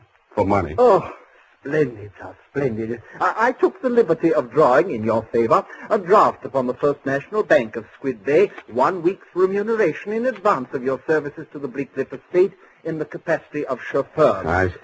Chauffeur? Yes, sir. I thought that might be a capital disguise. Have you a better suggestion, sir? Well, no, that's okay. This check. Yes, sir. $200. It's a pretty big weekly salary for a chauffeur, isn't it? Well, you will be allowed to shop for the vegetables, sir. Your cut has been added in.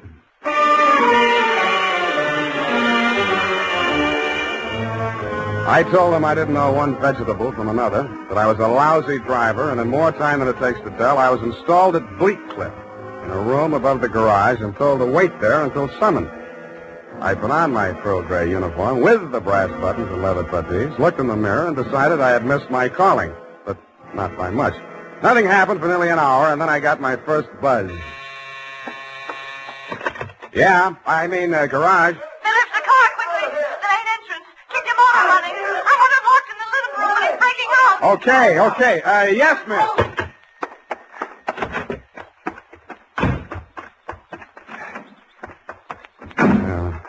Let me see. Get that door open. Open that door.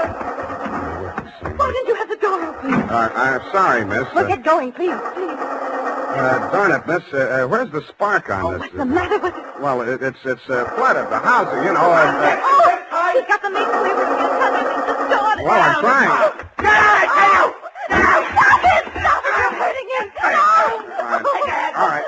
Put it down, kid. Put it down. Come on. Give it to me. What's going on? I say, who are you? Haven't you been instructed not to disturb my patient? I'm sorry. I'm new here. When I saw him coming at Miss McGraw with that meat cleaver, I naturally thought... Oh, well, no harm done. Come along, Tony. Come along now. Come along, boy. We'll have a nice long talk. What shall I do with it now? We'll put it back. You all right? Oh, sure. I should be used to it by now. By the way, you're new here, aren't you? What's your name? Sam. Sam? That's nice.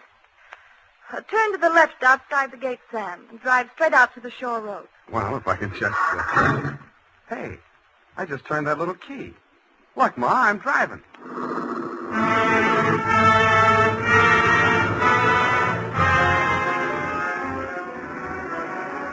adjusted the rear view mirror so that it showed more of her and less of the rear view. A mile from the house, she ordered me to stop, moved up to the front seat with me, and asked me to drive on. By the time we got to the shore road, she was driving, and I was resting my head on her shoulder. Where are we going? I've got a little hideaway down the coast, right on the beach, at the foot of a tall cliff. There's a fireplace, a little bar, some records. Got some bop? It's wonderful there with the surf pounding outside, hidden away from the world. You feel so safe. Don't stop. You'll like it there. You feel as if there's no one else on earth. Time standing still. If I could just be sure that Mother wouldn't worry about me. You're impossible. Okay, Kathy, I'll be serious. What's with that brother of yours? Tony? I'd rather not talk about that if you don't mind. Well, maybe I can talk about your stepfather. I really should know what kind of a man my boss is. I go for these drives to forget all that. Please don't spoil it for me. Okay, Kathy, okay. Oh, please. The sharp turn into this driveway. Now, we get out here. Yes, ma'am. Down this path. Uh-oh. What's the matter? You afraid of high places? Yeah, you just pushed me off of one. Oh, Sam, don't be like that. You're pouting like a little boy. Come on, I want to show you my little house. What's so special about your little house? Oh, Sam, if you only knew what my life is like. You only knew what mine is like. I need someone so much to talk to, Sam. As long as you can steer the conversation, you mean. Come on, Sam. I'll show you the house.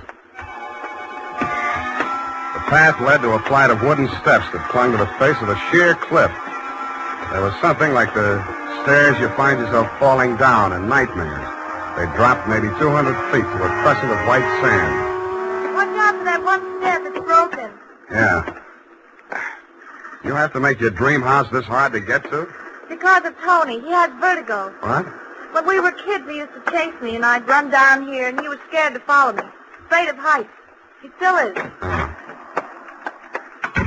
Well, you light us a fire, Sam. The wood's there in the box. I'll go make us a drink. Fire? Who needs a fire? I'm hot. What'd you do before you took up driving? Oh, I was a private eye for a while. Oh, how exciting. Nah, it's a sour racket. Tell me about it. Nah. Let's talk about you. Here's your drink. Thanks. Well, what do you want to know about me? Oh, me?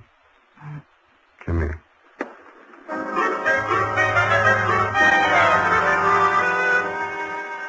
The scent she was wearing was 20 carat, but the story of her life was heavy melodrama. It seemed that Dr. McGraw, a handsome fortune hunter, was a folly of her mother's middle years. But she had come to her senses shortly before she died and cut him out of her will. But that was not the end of it. When Kathy's brother had been faced with the alternative of entering an institution or remaining at home under his stepfather's care, she had begged the doctor to remain in spite of his warnings that her brother might take a notion to kill her. But get this, Dundee, it's real deep. In spite of visible evidence to the contrary, she was convinced that her brother was not out to kill her, but that the doctor was. I couldn't sell myself on that part of the yarn, but she looked so awfully pretty while she was telling it. And suddenly, she didn't look so pretty. An expression of terror was on her face. No! Get down! I rolled her onto the floor and kicked the lamp out. By the glow of the embers in the fireplace, I could still see the gleam of the gun barrel shoved in through the broken window. I hope he couldn't see so much. I knocked over a chair to give him something to shoot at. I was already halfway up the face of the cliff on those rickety wooden stairs. At the top, he turned and looked back. Who was it? It was Mark, wasn't it? The doctor? You know it better than that. It was Tony. Thought you told me he was afraid of heights, couldn't come down those stairs. He never did before. Don't you believe me? Yeah, Kathy. I may wind up believing the rest of your story.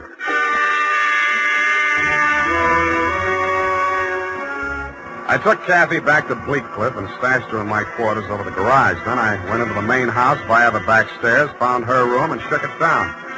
In a cabinet, a bunch of war souvenirs, German helmets, grenades, rifles, and other lethal gadgets. In a desk drawer, I found a letter headed U.S. Army, Office of the Surgeon General. It certified that one Anthony McGraw was unfit for military service. Vertigo. Origin, childhood injury to middle ear. Downstairs in the library, I found a shelf of medical books. Vertigo. Vertigo was almost incurable, and there was certainly no quick cure. But some patients had lost their symptoms temporarily under hypnotism. Then it said, see narcosynthesis. I did.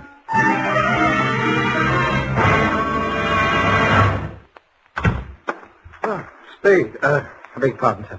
Mr. Spade. Whatever are you doing in the butler's pantry, sir? Looking for a butler. Namely you, Carruthers. May I serve you, sir? Yeah. How do I get an interview with Dr. McGraw? Well, sir, I should... Oh. Strange, after all my years of service, I still start as a master summons. You did it again. Well, I'm sorry, sir. I'd better see what Dr. McGraw wants. Forget it. I'm answering this one. You're not going to drop your disguise, sir. Why not?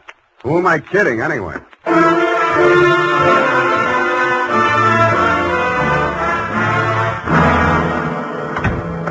You rang, Dr. McGraw? Huh? Oh, I didn't ring for you. I rang for Carruthers. I ordered him to tidy up my office while I was at dinner. And look at it. Looks neat as a pin to me, Doctor. Oh, yeah, sure new here. Chauffeur, huh? I'm only wearing his uniform. Here's my card. Oh, detective, eh? That's right, Doctor, and this one's just about ready to wrap up. Well, you interest me. Go on. I will. I think you've been trying to use that boy as a murder weapon against his sister. Oh, and you call yourself a detective? If you can call yourself a doctor, I guess I can.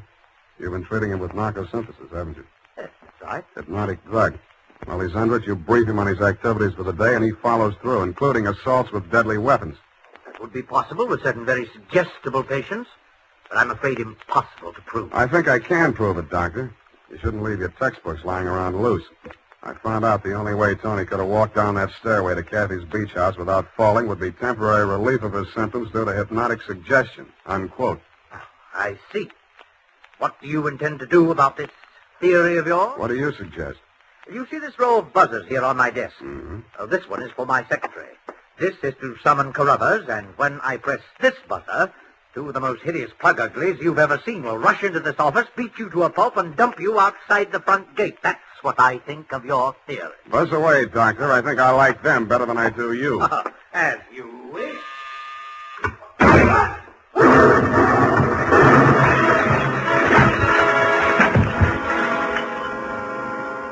From where I was on the other side of the room, I didn't know what had happened at first. All I saw was a lot of paper gushing out of the wastebasket. The doctor sure was dead. His midsection was perforated like a shower drain. And in the walls, fanning out around the end of the room, about a yard up from the baseboard, there was a straight line of holes. I dug into one. What I took out wasn't a bullet. It was a perfectly round steel ball. Then I remembered the wastebasket, the paper flying out of it just before the explosion. In the bottom of it, I found the answer. The base of a steel mechanism with German lettering on it. It was a wartime anti-personnel mine that the GIs called the Bouncing Betty. The United States Armed Forces Radio Service is presenting the weekly adventure of Dashiell Hammett's famous private detective, Sam Spade.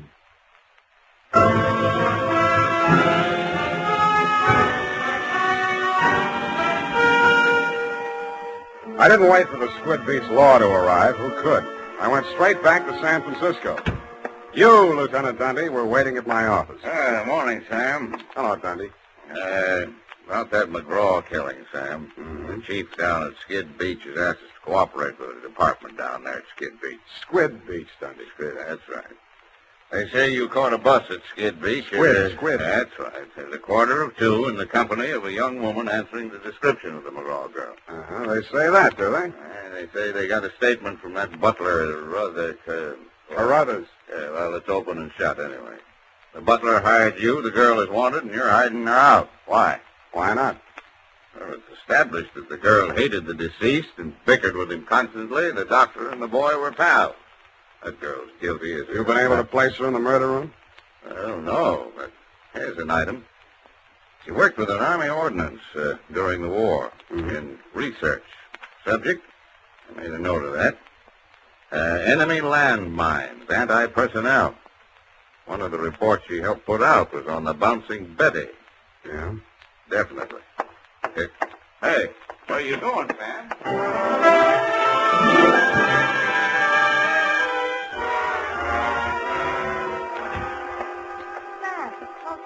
felt so lonesome cooped up here all day. Why didn't you tell me you were with Army Ordnance during the war? I don't know. I suppose I thought it was unfeminine or something. Try again. All right, I'll tell you the truth. I had a copy of that report with instructions for the operation of the bouncing Betty in the desk in my room. What the devil are you doing with a thing like that? I don't know. I was proud of it. It was the only report I worked on with the general. Should have got rid of it. I did. I burned it in the fireplace as soon as I learned what had killed him. You didn't burn it good enough. Sam, they found it. Yeah. Have they arrested Tony? Not yet, but he's definitely sane. He'll have to take a rap for anything he's done. I see. Well, I guess there's no other way. Tony didn't do it, Sam. I did. I want to make a confession. Not to me, please. Not to me. After what happened down at the beach when I knew I was no longer safe anywhere, I realized I had to do it. For Tony's sake as well as mine. When we arrived back at the house, I looked into the dining room and I saw Dr. McGraw eating dinner. I knew it was my chance to get into his office. Yeah? Then what? Well, the bouncing Betty was in my room. There was some wire in the tool chest, and I knew that Carruthers always went to tidy up while the doctor was at dinner. So I waited until I saw him come out, and then I went in, and I looked around for a place to plant it, out of sight. Then I saw the wastebasket full of papers. It was the perfect hiding place. The whole thing didn't take more than 5 minutes. Well, say something. I guess I don't know what to say. Go on, say you hate me. Say it. I don't. Wish I did. Oh, Sam. Help me. Help me. I'm sorry, baby. I am sorry.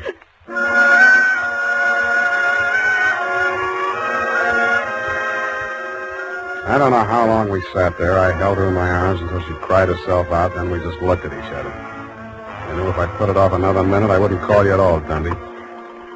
So, with my arms still around her, I reached for the phone. Homicide. Lieutenant Dundee, this is Sam Spade. Lieutenant Dundee. Hello? Hello? Give me that. Lieutenant, this is Captain McGraw. I wish to make a full confession in the murder of my stepmother. I walked out while she was still talking to you, Dundee. I knew she'd wait for you, and I didn't want to be there when you took her away. As I walked over to my office, everything she'd said kept coming back to me.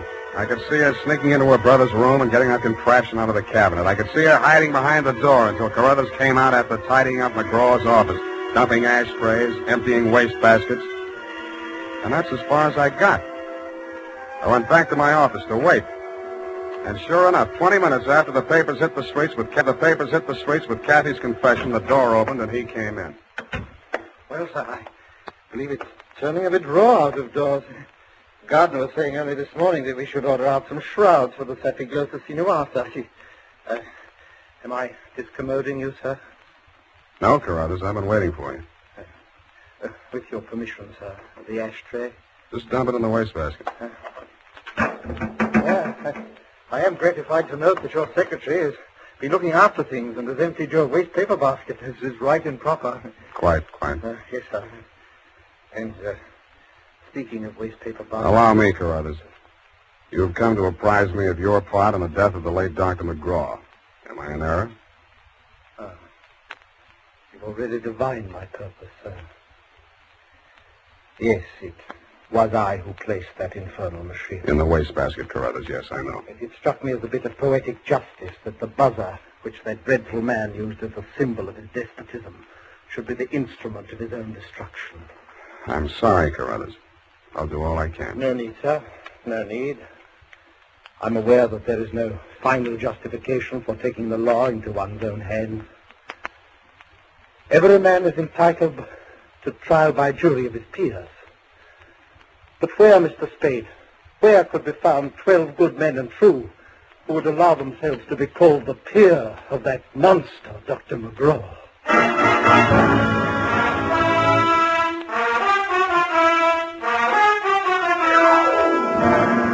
Period. End of report. Sam! There must be some mistake. Mistake, Effie? Mistake? No? Well, the butler can't be guilty.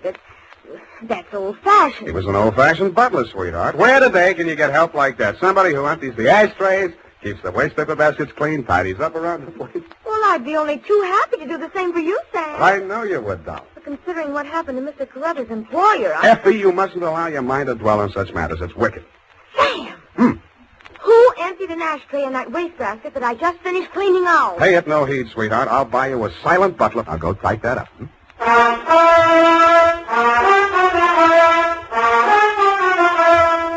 it is, Sam. I hope I haven't made any mistakes. I'm in such a hurry. Whatever did you do to your hair? Well, I brushed it out, Sam. What happened to the pin curls? I told you, Sam, when it was brushed out, it wouldn't be noticeable. Hours of torture sitting under a hot dryer for something nobody will notice. But, Sam, it puts bounce in your whole makeup. I get it, the bouncing Effie caper. Oh. Eyeshadow, new shade of lipstick. You look real gone. Oh, no. Whom is it tonight? Well, it's a friend of Maud, Sam. Of course, she's not really serious about him, so it's all right. Your conscience bothering you? Oh, no, Sam, no. He's definitely not serious about her. I mean, Well, have fun, sweetheart, while Maud burns. Oh, well, she won't. And I suppose you'll be seeing that girl, what was her name? Oh, yes, Kathy. Well, at least if I'm not playing in someone else's garden. No. Well, have fun anyway. Good night, Sam. Good night, sweetheart.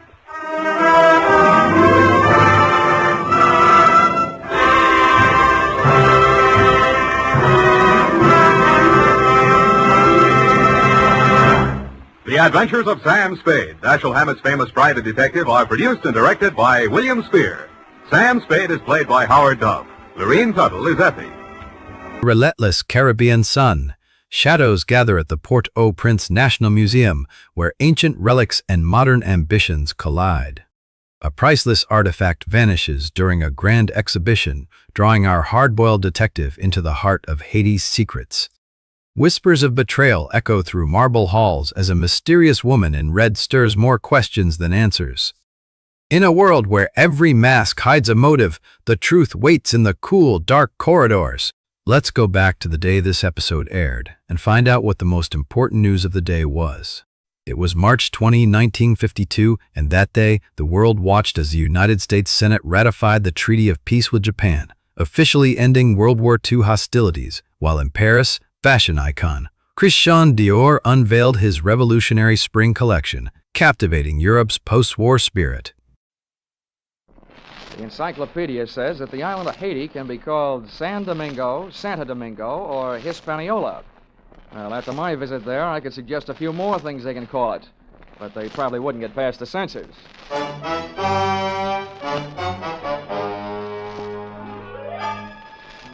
This is another in the adventures of America's fabulous freelance insurance investigator, Johnny Dollar.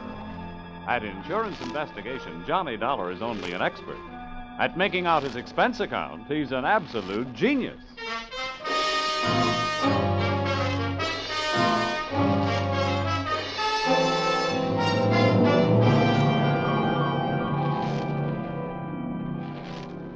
Expense account submitted by Special Investigator Johnny Dollar. To Home Office, American Federated Life Insurance Company, Hartford, Connecticut. Attention, Harvard Huntington, General Manager. The following is an accounting of my expenditures during my assignment in Port-au-Prince, Haiti. Or, the nights may be black down there, but the magic is blacker. Expense account, item 1, $15 for a pair of tickets to see the show Detective Story at the Hudson Theater, New York, which I never got a chance to use since I was sitting in the living room of your Hartford home promptly at curtain time. I want to thank you for coming out here. Why, that's all right, sir. Sorry to break into your evening like this, but since I have, I'll get right to the point. Fine. Perhaps you've heard of the Gordon family here in Hartford. Well, what I see of the society page is while I'm flipping back to the sports section. But I've noticed the name.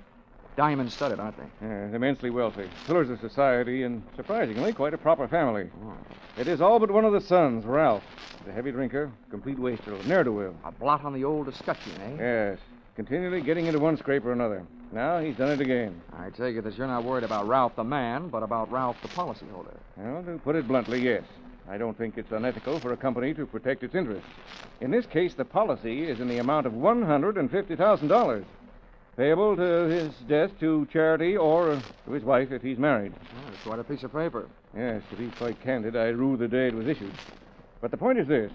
Ralph Gordon, at last report, is dying aboard his yacht at Port-au-Prince, Haiti. Oh, you don't need me, Mr. Huntington. You need the Mayo Clinic. Dollar, Yeah? I hesitate to even mention this in the presence of a sane man, but from everything we can learn, young Gordon is not dying from any known malady. He's dying as a result of a...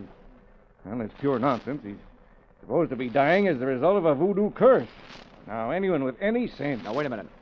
Where'd you get your information? From his older brother, Thomas. He's a doctor. He's down there in Haiti with Ralph. I want you to go down and debunk this thing, Dollar, and find out what's wrong. Why, any sane man knows there's no such voodoo. You don't believe in it, do you? No. Not unless I see it working.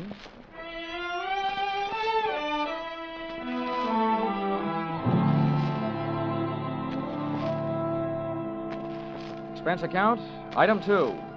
$148.70. Hartford to Port-au-Prince via airplane. Expense account item 3, $32.50. Tropical clothes. They didn't fit me, but they fit the weather.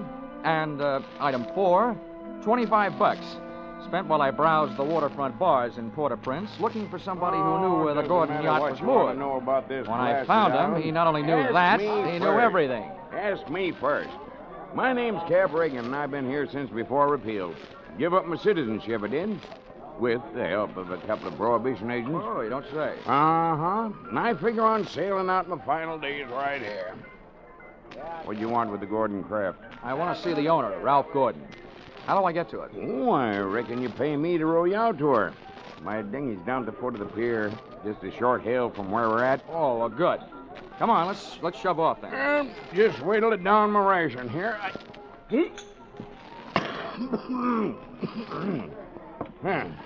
That'll put me shipshape. What'd you say you wanted with that schooner? You figuring on buying her? Well, thanks for the compliment, pal. Listen, if I bought a boat today, it would have to be a surplus life raft. Now, I told you I want to talk to Gordon. Friendly visit or other kind? I'm beginning to see how you know so much about this island. Well, never question, never learn. Remember that. Veer off to starboard.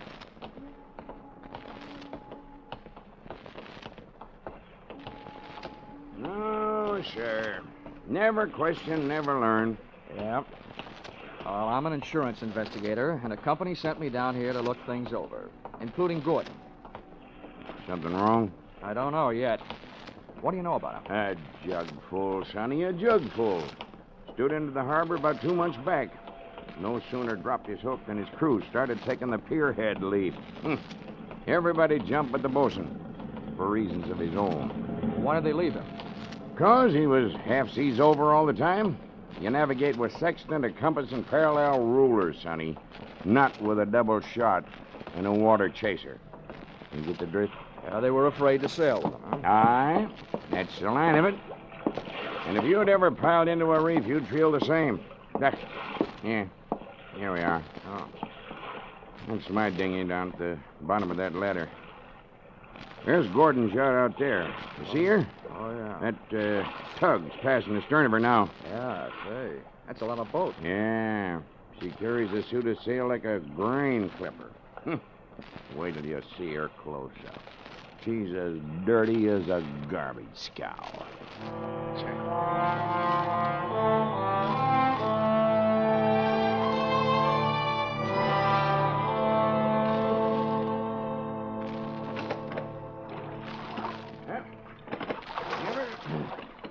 Give her a hail now, Sonny.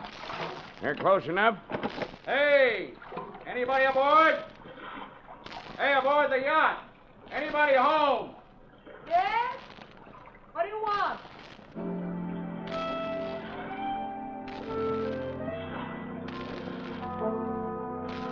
If the ship was dirty, I didn't notice. It may have had good lines, too, but it couldn't have touched what stood at the rail wearing clam diggers, an off-the-shoulder T-shirt, and a Caribbean tan. Uh-huh. There's a rim hull for you. Yeah. That'll be his wife. His wife? Oh. Can I come aboard? Who are you? What do you want? I'm Johnny Dolar from Hartford. I want to talk to Ralph. Oh. Why, yes, then I guess you'll have to come aboard. Here. I'll swing the stern into the ladder. Okay. There you be. Oh. Steady now. Steady, steady. Okay, Cap. You wait for me, huh? Yeah.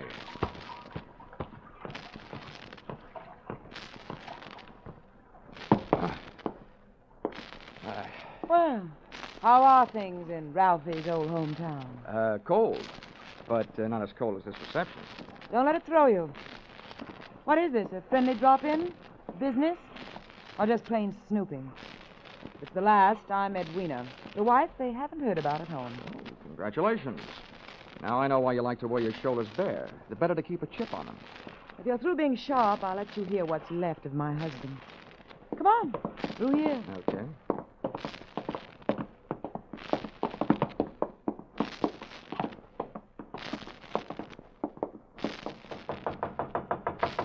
Hey, Ralph. Ralph, you've got a visitor from Hartford.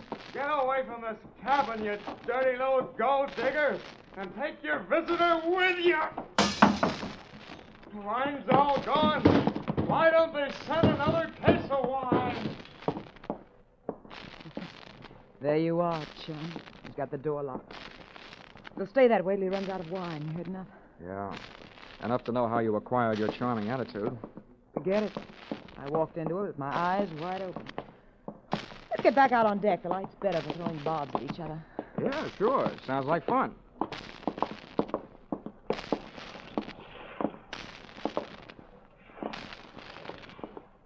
Well, do I have to help you off the boat? Not until you help me by answering some questions. I'm an insurance investigator, and I was sent down here by the company that holds a policy on your husband's life. Oh, what should I do, Finn? The story they got was that Ralph was dying from some kind of a voodoo curse. They don't believe it, and neither do I. Why not? That might be true. Huh? Well, some old dame. They call her Maria Lascelles. She came out to the boat. She yelled some things at him, and when Ralphie threw a bottle at her, she swore she'd put a curse on him. How'd they hear about that back in Hartford? Ralph's brother, Dr. Thomas Gordon, told them. Do you know him? Yeah, we hate each other. I wonder why he told them. Maybe because he thought somebody, who'd be better off with Ralph dead, was using Maria Lascelles' curse as a cover-up. How would you stand as his widow? Get off this boat. Get off. Never mind the act. You're his beneficiary. Or didn't you know? I said get off. What's the trouble, Eddie? Oh, him. Yo, come here, will you? All right. Who's the boarding party? Just get him off him. I'll see you in my cabin. Sure, honey. Anybody get you this upset, it'll be a pleasure. Well, mate, do you walk or dive? Save your strength for the last scene, Goliath. I was just leaving.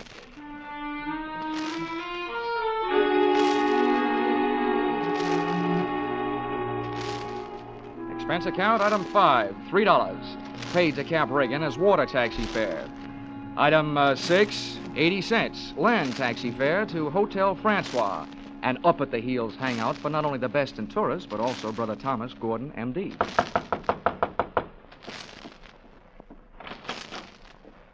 Yes? I'm Johnny Dollar, Dr. Gordon, from Hartford. Oh, yes, Dollar. I've been expecting you.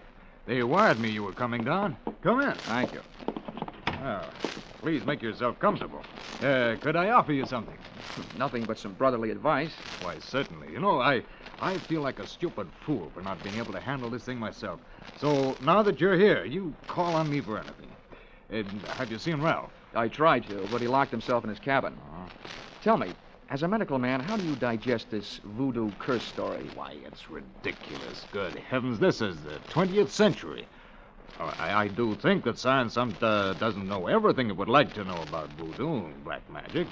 There are stories supposedly true, but any victim would have to have a highly susceptible mind. Now, I know my brother, Mr. Dollar. His mind is susceptible only to his own whims and fancies. Well, then what's the matter with him? Well, that's it. I don't know. He's drawn within himself. He seems to be searching almost insanely for escape through alcohol. Hasn't anybody thought of putting him on the wagon? It's a horrible idea, but I've heard it works. I don't think this is the time for it.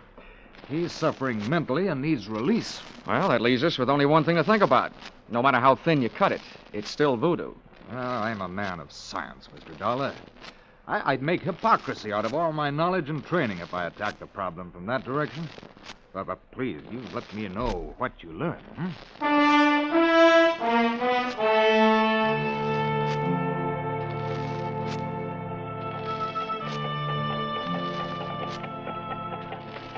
Expense account, item 7.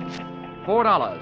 Rental of horse and cart, in which my walking tourist guide, Cap Riggin, and I jolted out of town in search of Maria LaSalle. Something made me feel like I was riding my last mile in a tumbril en route to the guillotine. The moonlight was fighting a losing battle against an army of storm clouds that were sweeping in. And then to make it worse, I heard a drum. You there, Sonny? Yeah, sort of a tired Gene Krupa. Means we're getting close to Maria's headquarters. Is she the only one around here? Yep. None of the good Hougans performs in her territory. She's too mean. Oh, great. What's the matter? We're here. And that's the path. Over there by that gnarled old tree. From here on, you plot your own course. This is close enough for me. Oh, me too. Well, how do I know I can't put a curse on her? I've never tried. Smooth sailing, Sonny. The path ran along the edge of a field of sugarcane. On the other side was a solid wall of jungle. First, I smelled some feathers burning. Then I heard the chant.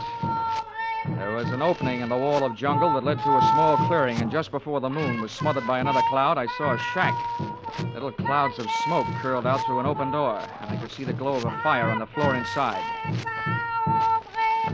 Maria, I want to talk to you. Who is it? Comes to the house of Maria. My name wouldn't mean a thing to you, but what I have to say will. Can I come in? Andre, what is this words of so great importance to stop Maria? All I know about voodoo is I don't believe it. Papa Legba. I've come to you because I haven't gotten any answers from anybody else. I want to know what's behind this so-called curse you put on Ralph Gordon. You don't believe? You let me make you believe, eh? Ralph Gordon, he died tonight in the wind and rain. And for you, I have magic now. Look, regard my fire. You will see, you will believe this smoke. Voila! Billy!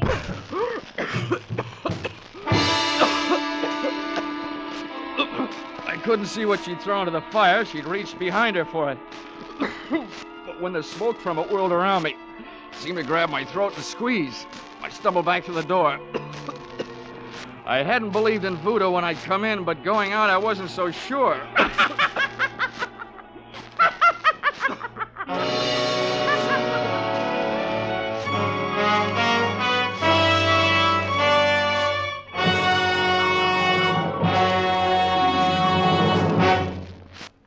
In just a moment, we'll return to the second act of Johnny Dollar. But first, the two Orange Bowl teams, Santa Clara and Kentucky, will be honored by Vaughn Monroe and his CBS Caravan tonight. Vaughn and his great band will play favorite songs of the two Orange Bowl teams.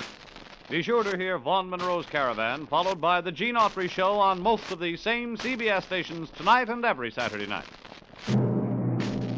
Now, with our star, Charles Russell, we return to the second act of Yours Truly, Johnny Dollar.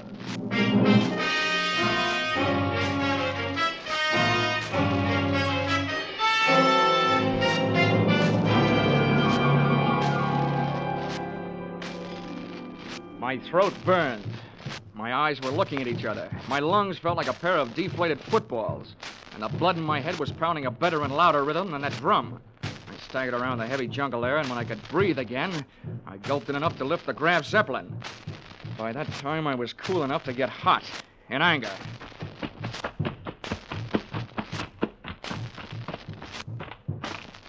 I got back to the shack. Maria had either disappeared into space or flown the coop. The atmosphere was not quite deadly. I crossed over to where she had been squatting. She hadn't left much of what she'd smoked me out with, but she'd left enough to swing things back from the world of black magic into the world of logic. A few shreds of photographic film on the dirt floor. And film, made of cellulose and nitrates, not only takes pictures, it puts out nitric oxide and nitrogen dioxide when it's burned. A combination that would live up to the demands of any gas chamber. The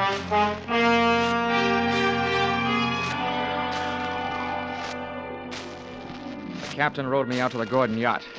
This time I boarded without a hail. Ralph was still in a bad mood as I started to pass his cabin. Why don't when they send the wine. Empty! Empty! His antics inside the cabin sounded interesting, but not half as interesting as the conversation coming from Edwina's cabin. Dear Edwina, the little wife they didn't know about at home. I'm telling you, we can't go on with this. Well, it's tough. You having to change your heart. Well, that's what happened. Not so sure that makes any difference. Maybe you're in too deep to back out. How would you like it if I spilled the whole thing? Well, what difference does it make? It's better than landing in a Haitian prison with your motives showing. Think it over, Angel. I'll be in my sack when you make up your mind. How wrong can you be? See you later, hon. Since I've been on the receiving end of so many surprise sluggings, this was almost a pleasure. What are you doing on this ship? Get off. Oh, no. Not of that intriguing conversation I just heard. How much did you hear? If I added it to that gas assault Maria LaSalle threw at me, it'd be enough to nail you and Loverboy here for conspiracy to commit murder. Well, I don't know what you're talking about. The point is, I know what you two were talking about. Oh, listen to me. You've got to believe me. I don't have to. But try me anyway. Well, I admit that him and I... Well, it was because Ralph turned into a wino after we were married. Well, this probably marks the first time in history that an icicle melted in Port-au-Prince. Please let me finish. When my marriage went to pieces, I had to do something or go crazy. See, Ralph drinking up all the champagne on the island was just more than I could take. I was going to divorce him and leave with him, but we weren't going to murder him. Chapter 1 has so many holes in it, it would have been printed by a punch press. You don't worry about landing in prison with your motives showing when all you're planning is divorce. Oh, yes, you do when people are waiting for your husband to die under mysterious circumstances. That's why I was trying to make him go away. If Ralph died, who'd look any farther than the erring wife? Can you lock this cabin from the outside? Yeah? What are you going to do? You're not going to lock me in? No, just your playmate. You're coming with me. Where? To Maria LaSalle's. I want to catch your reaction when she sees you. You don't believe me. No. With $150,000 at stake, I don't even believe myself.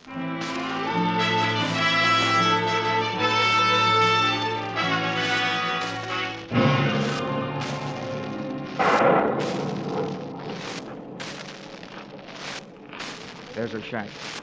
Go ahead. Go on in. Who is it? Come to the door of Maria.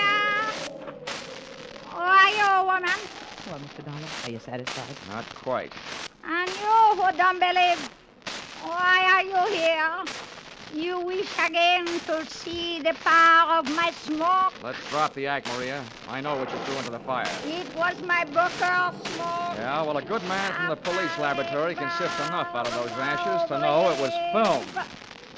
What is this you say? I say that I've got enough on you, you old fake, to put you in the local pokey. Who dares to speak this to Maria? And that's where you're going to go if you don't cooperate. That's a promise. What is it you want? Did somebody put you up to this cursed business that Ralph Gordon is supposed to be under? Oui, a man of your race. Who was it?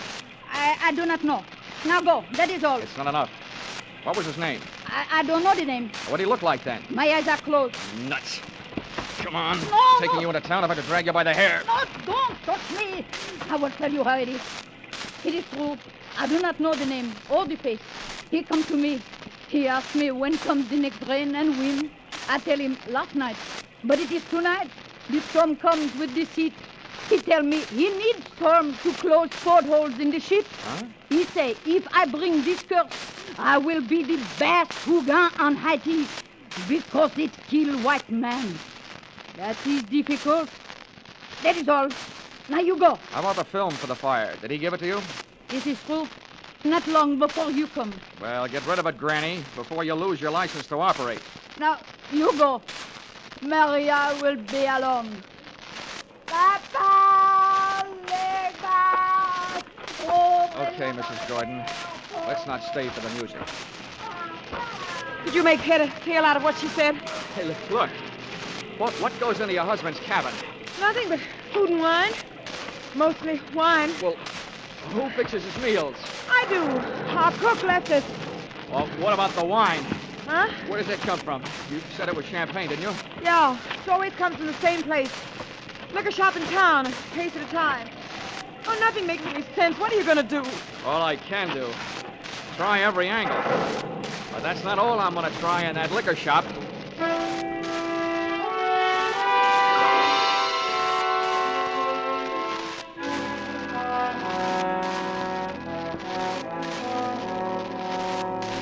Expense account, item 8, $4.50. 2 quarts of rum, the purchase of which helped loosen the tongue of the proprietor who had been supplying Ralph Gordon's champagne. Much wine. A case at a time, packed in dry ice. There is And no the doubt. words that poured out weren't exactly intoxicating, but they sent me staggering to the nearest phone.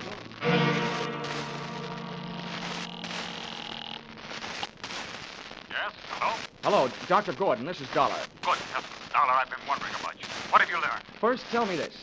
What would happen to a man if he was in a ship's cabin on a stormy night with all the portholes closed and there was a lot of dry ice in there with him? What was that? A small room, no ventilation, a lot of dry ice.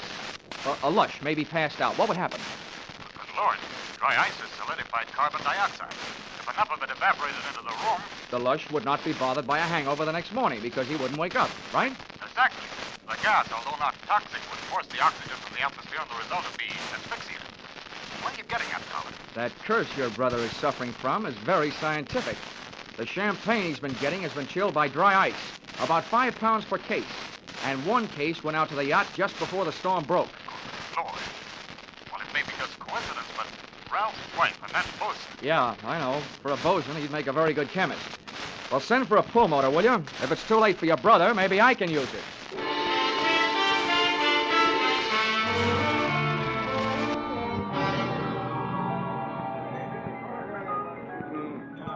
I'm a flying fish sailor. I hail from Hong Kong. Hey, Cap. Blow, Cap. blow. Come on, Cap. Oh, ahoy, Sonny. Send him around, George, from a shipmate and me. This is rum Never weather, mind the round, Sonny. Cap. You gotta row me out to that yacht again. Huh? What do you take me for, a blasted galley slave? Come on, My Cap. back is I'm about in a broke hurry. now from all the rowing in this... 20 bucks. In this... What'd you say?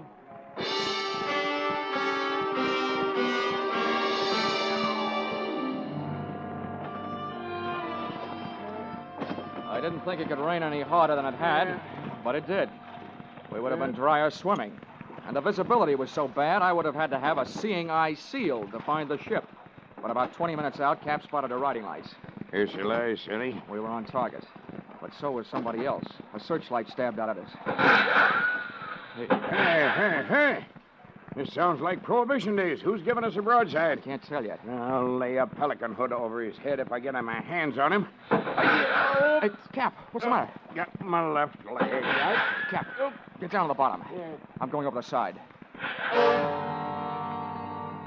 To me, swimming is a pastime to be practiced only under ideal circumstances, in a pool, and preferably in the company of a well-filled bikini suit.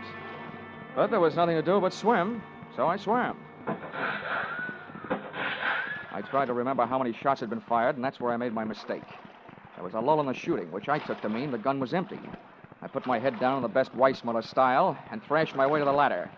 But when I got there, the first thing I saw after I'd shaken the water out of my eyes was the muzzle of a rifle. The face looking down the barrel at me belonged to Brother Thomas Gordon, M.D. Sorry, Dollar. Killing you wasn't in my plan. But now it'll have to be done. I wasn't surprised at that, but I was surprised at what happened. I was waiting for a bullet to come my way, but instead the doctor did. Are you all right, Dollar? Yeah, I am. Nothing wrong that a Turkish towel won't cure. I'll thank you later for spoiling his aim. Get a hook on the doctor. He's our prize fish. Don't let him get away. I grabbed a fire axe out of its case on my way to Ralph Gordon's cabin. If it needed ventilating, I knew one quick way to do it.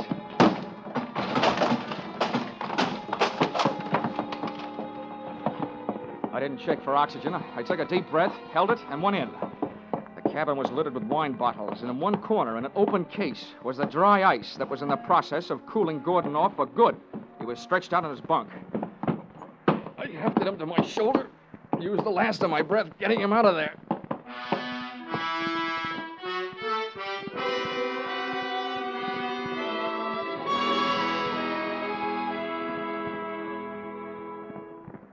Expense account, item 9, $30. Cover charge at a hospital where I put the revived Gordon under the care of a doctor, not his brother, who happened to be resting in a jail cell at the time. His motive hadn't been the insurance money.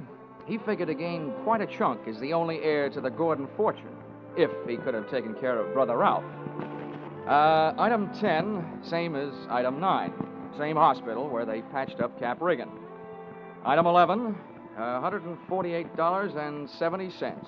Return trip to Hartford. And expense account item 12, $40.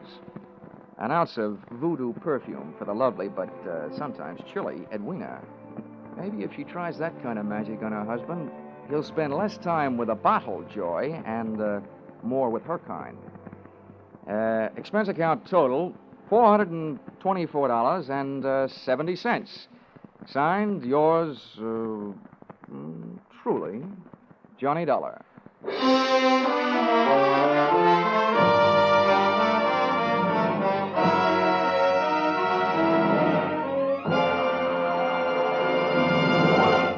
Yours truly, Johnny Dollar, stars Charles Russell. Tonight's script by Paul Dudley and Gil Dowd was produced and directed by Ralph Rose. Featured in the cast were Betty Lou Gerson, Sylvia Sims, Ben Wright, Ken Christie, Howard Culver, Dawes Butler, and Tim Graham. The special music is written and conducted by Leith Stevens.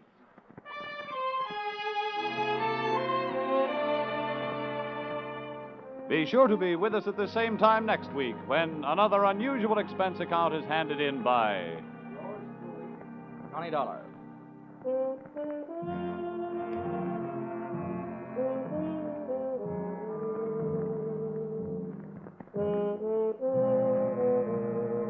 Were you right?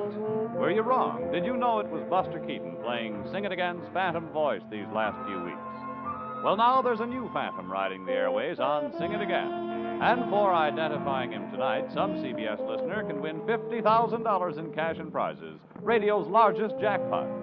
Phone calls go out from coast to coast, so be ready for the new Phantom when Sing It Again comes your way over most of these same CBS stations later tonight. Now stay tuned for Vaughn Monroe's Caravan, which follows over most of these same CBS stations. This is CBS, where yours truly, Johnny Dollar, meets adventure every Saturday night, the Columbia Broadcasting System.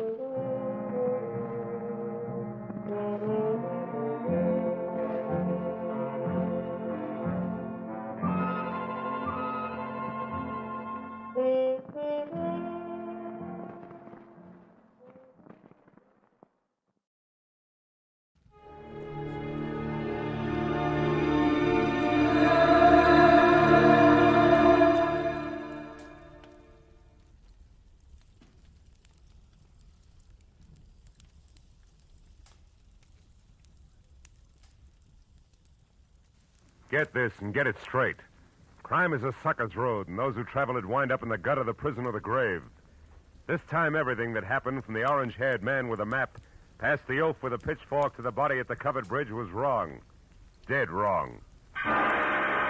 From the pen of Raymond Chandler, outstanding author of crime fiction, comes his most famous character in The Adventures of Philip Marlowe.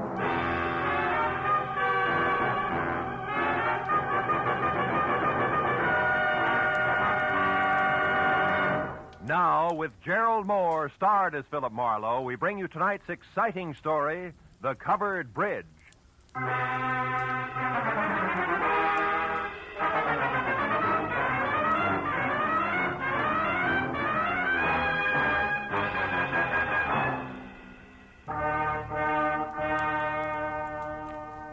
You know, every once in a while, into the life of one Philip Marlowe, a little peace and quiet must fall. A day marked by neither murder nor mayhem. No phone calls. Just nothing. I was just beginning to like it, too, when the door opened and a head full of slick orange hair walked in. It was on a man wearing a new flannel suit, a hand-painted tie, and a reckless grin. He shoved the telephone out of his way, sat down on the corner of my desk, and sized me up with a pair of careful gray eyes. Got a proposition for you, laddie. Tell me about it. Let you know if I'm interested. You should be. There's good money in it. It's not always the answer. Go ahead. You got a good car? Good enough. I don't keep it in the office. You like Mexico? Look, is this a social call or a quiz program? Well, this is business. I asked you a question. Yeah, I like Mexico. I don't like you. Oh, that's good, because you're going to drive a couple of friends of me down there. Name your price. Not interested. $1,000? Not interested. That's too bad. Would have been nicer to work this out without a gun. Listen, you two-bit Talk jerk. easy, laddie. This gun is bigger than both of us. Now, you're going to drive across the Mexican border tonight with 3 passengers. And there won't be any difficult questions, because you are the well-known Senor Philip Marlowe, a respectable private detective. Somewhere below the border, your fellow travelers will catch a boat. But this you don't have to worry about. Now, look, just a minute. Look, laddie, I came to you for several reasons, one of which is that you're smart enough to know when to quit fighting the problem. You got to make a stop first, so let's go. And leave your artillery in the drawer. Come on. Yeah, sure. Since I'm now an old pal of yours, what do I call you? You pick it. Believe me, you won't like it. How about George? You like George? Not particularly. Good. Just call me George. Let's go, Marlowe.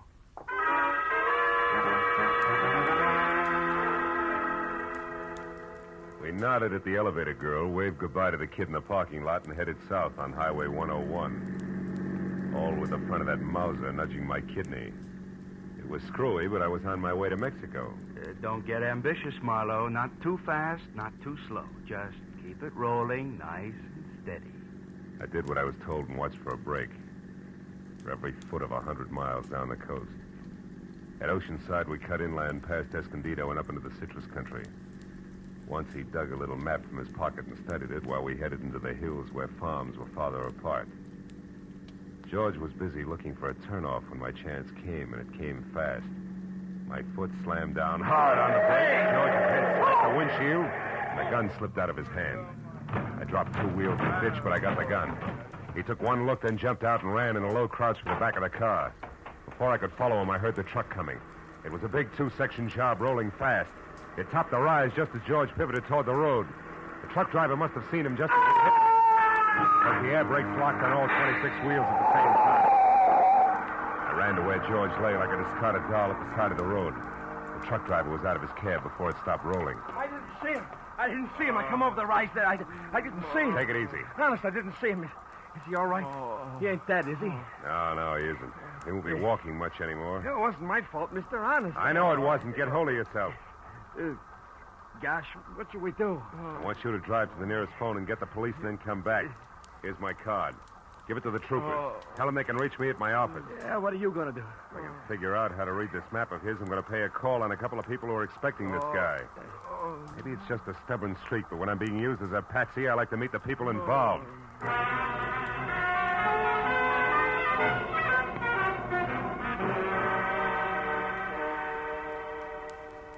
As I drove, I studied the map, and 2 miles down the highway, I found the first landmark, a dead tree. There I left the highway and followed a rocky trail 7 corkscrew miles up a canyon to the next landmark, a bridge. One that looked like it had been lifted out of some rustic Connecticut woods and dropped across the California gorge purely by mistake. Because it was covered complete to roof and walls and made entirely of lumber. And on the hill beyond was a lonely house where the trail marked on the map ended. I drove slowly through the sagging wood tunnel and at the other end deliberately killed my motor. And I got out, raised the hood, and went to work on the distributor. I don't know where he came from, but when I glanced up, he was standing there watching me. A bull in overalls with a pitchfork clenched in a pair of hands as thick as $4 steaks. We didn't like each other's looks. You picked a bad place for trouble, mister. That's so. Why? Nobody almost never comes up this road, especially strangers. How come you took it? Really want to know, or are you just killing time? I wouldn't be too smart if I was you, mister. You live in that house up there? No, not anymore. I got canned for drinking. Well, why are you so interested in that place? The only farm around here. Maybe they got a mechanic. Yeah, maybe. Where'd you say you were from? L.A. Los Angeles, huh? You real sure you don't know anybody up there on the hill? Like who, for instance? A certain party who took a trip to L.A. not so long ago. And another thing, city boy. Don't get out of line or I'll fix you good. Understand?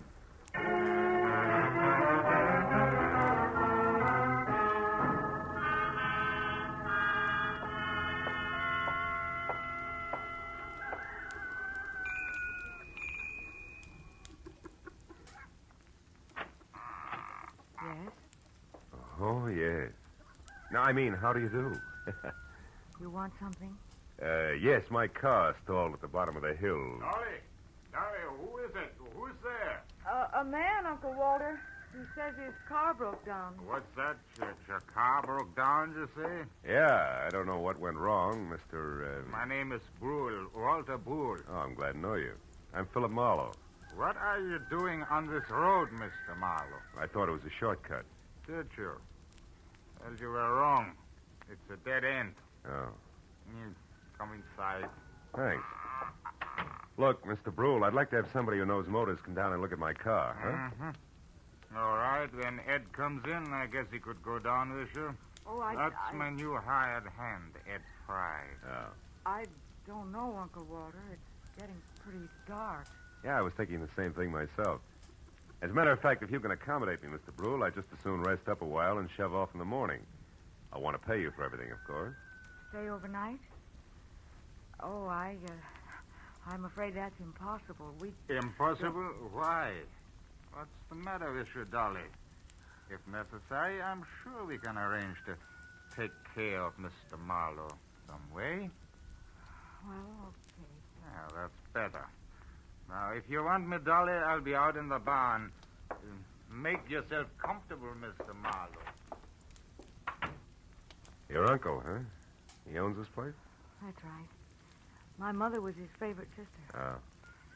You want a cup of coffee? Oh, I'd love it. Haven't had any farm kitchen coffee in ages.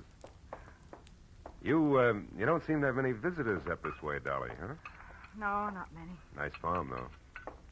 Stinks. Is that why you run off to L.A. now and then? How did you know about that? I guess. I ran into a friend of yours at the bottom of the hill. A pair of overgrown shoulders with a pitchfork.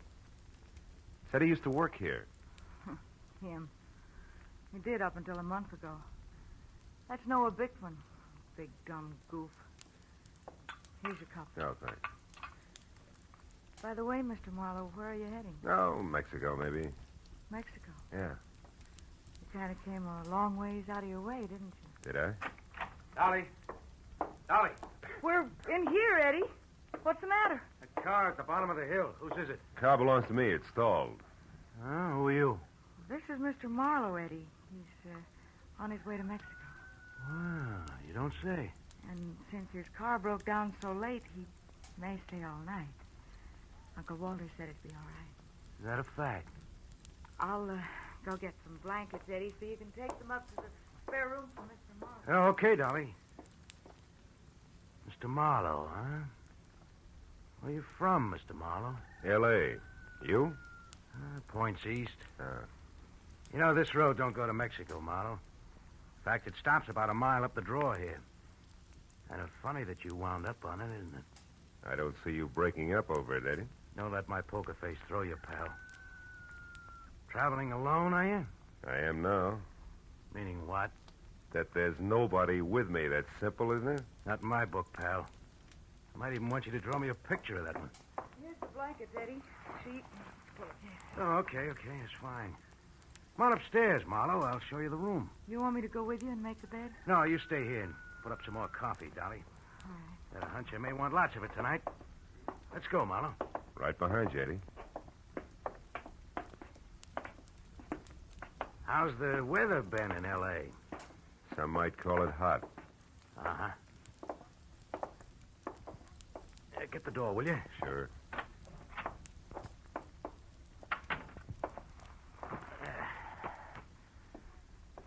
Okay, how come it's you, pal?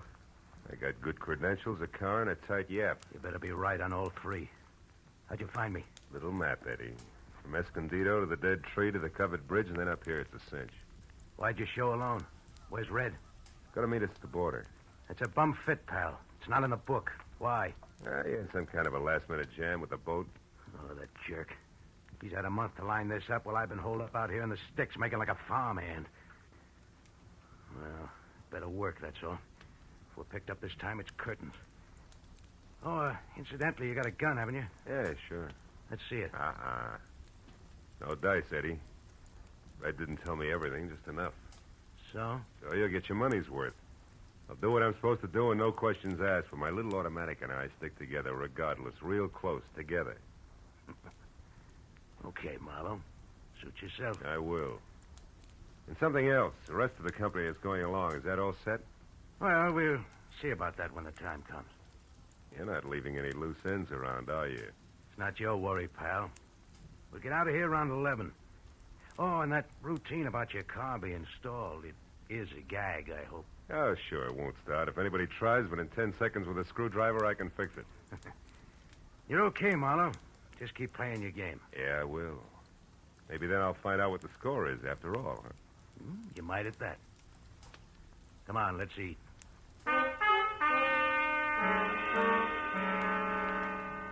Dinner at the Brule farm was as loaded with gay chatter as a bad case of lockjaw. And when it was over, the participants scattered like everybody else was contagious. I wound up alone in a dark spare room on the second floor, which had one advantage. Windows that viewed both the front and the rear. The moon was bright, so I didn't bother with a lamp.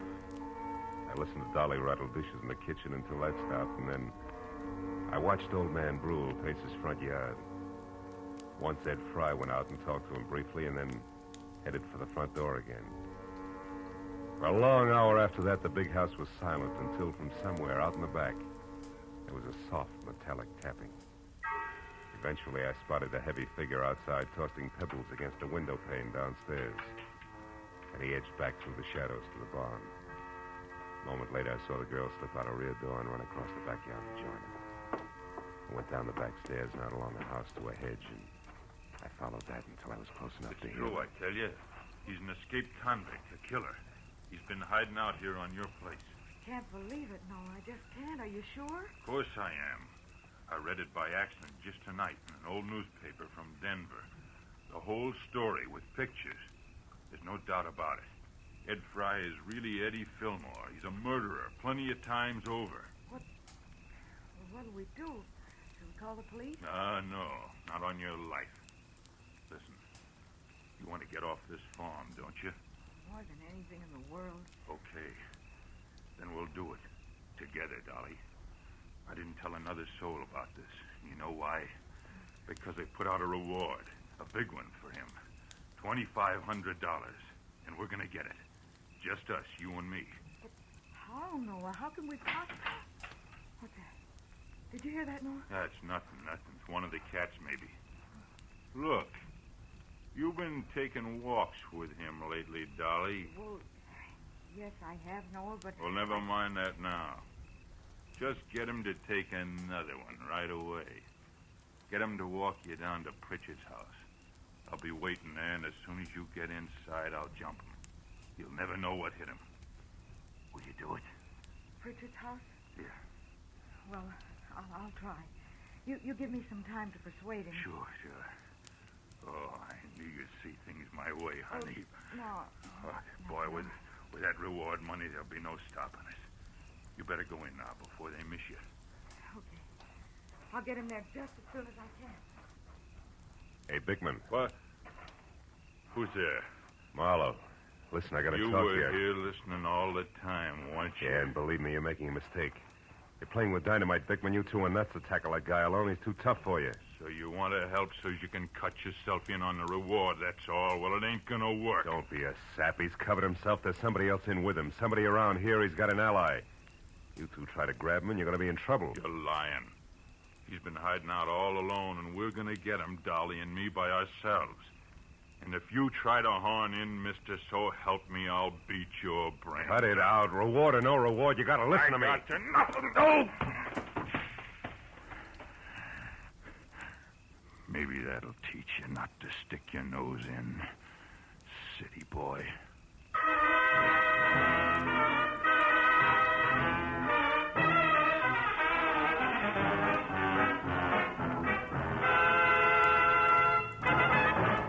In just a moment, the second act of Philip Marlowe. But first, Fred Allen's first appearance on the CBS Jack Benny Show. Al Jolson sings, but the face is Charlie McCarthy's.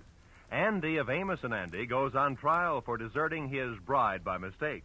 Those are three headlines that guarantee you a world of fun on CBS tomorrow night. Yes, this third Sunday of the new year will be an all-time high in radio entertainment. Hear them all on CBS tomorrow night. Now, with our star, Gerald Moore, we return to the second act of Philip Marlowe and tonight's story, The Covered Bridge. I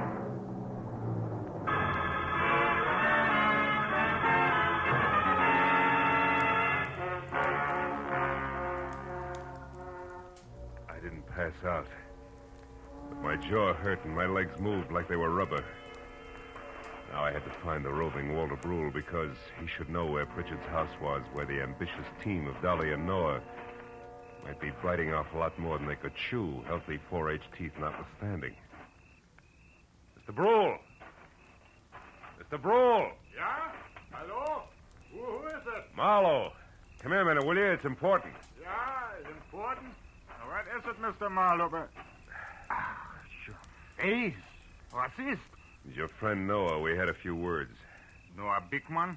He was no friend of mine. Yeah, he's no friend of mine either. Look, Brule, I'm going to have to trust you. I've got no choice. Bickman found out Ed Fry is really an undesirable named Eddie Fillmore who's wanted for the police by murder. Murder? And he wants to trap him for a $2,500 reward that's been posted and didn't want me in the way. No. Now, look.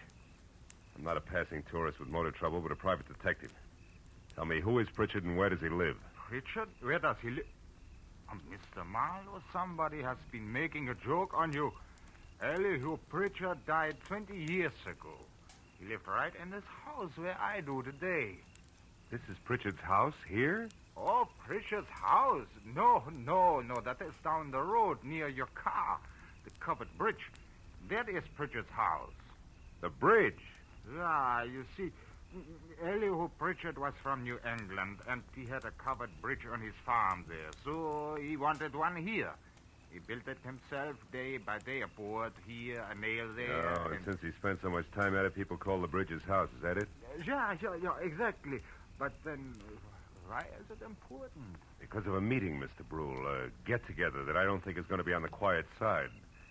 Let me borrow your flashlight, will you? Sure. Now get back inside and call the police. But what are you going to do? Reinforce the reward happy sweethearts and keep an eye out for someone I haven't met yet. A third party Eddie Fillmore plans to tour Mexico with. It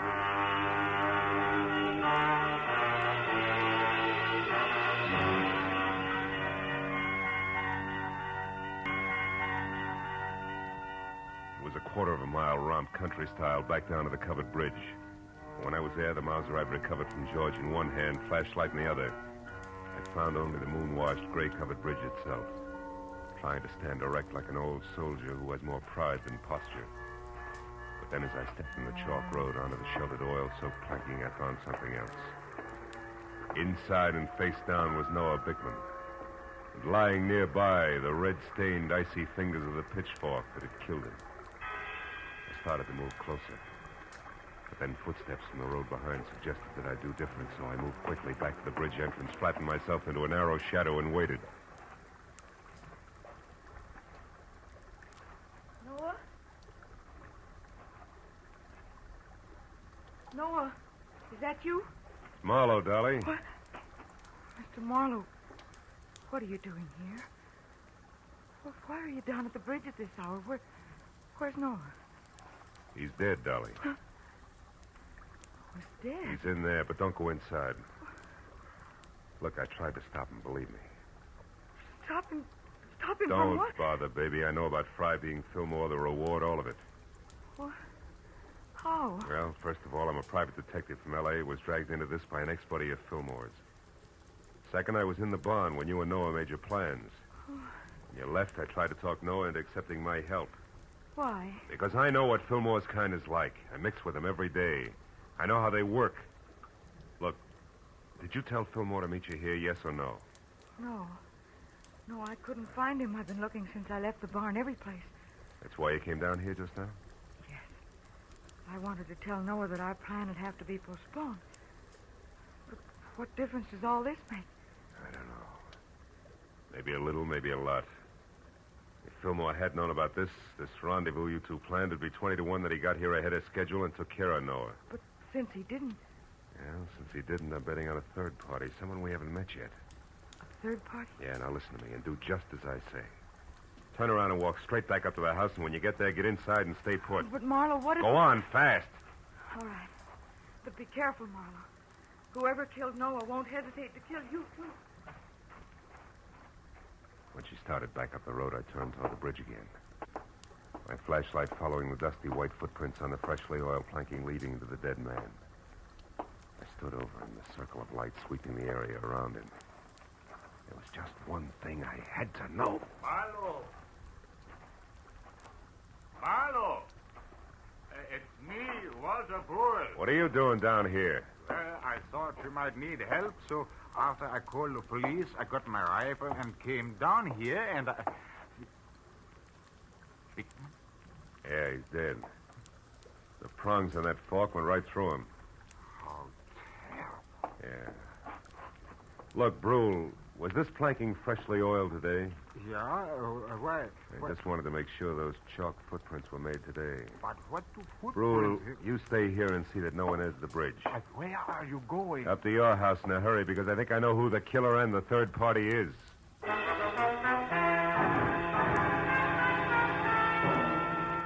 With city-bred legs and smog-fed lungs, I made it up to the house in record time. But as I reached for the front door, I knew that time hadn't been quite good enough. The shot had come from somewhere in the house, and by the time I reached the living room, I knew I was too late to do any good. In a chair at the far side of the room, Dolly was slouched down, a surprised expression on her face, while her hands tried to hold back a small stain of blood oozing through her blouse. Little frightened words whispered out of her mouth. You shouldn't have done it, Eddie. Stand where you are, Marlowe. She had it coming to her, the two-timing louse. Eddie, I'm trying to tell you. You don't understand. I understand plenty, you no good little... Eddie. I was in the barn, heard the whole thing. You and that Bickman planning a switch with me out. No, you're wrong, Eddie. Tell it. Tell it. Dolly didn't try to double-cross you, Eddie. She only pretended to so she could set Noah Bickman up and kill him. That's what she did. No, you're a liar. True. That's what I tried to tell Eddie. I don't believe it.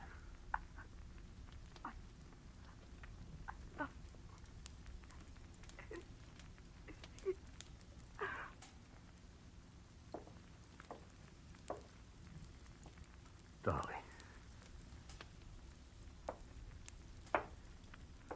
Is that true, Marlowe? She didn't cross me. She was trying to help me. That's right, Fillmore. Bickman found out who you were, wanted the $2,500 you were worth, dead or alive. Dolly had to play him along for your sake. Should have listened to her. I should have listened. How'd you know all this, Marlowe? Found Dolly's footprints inside the covered bridge. Proof she'd been there before I found Bickman's body. Yeah.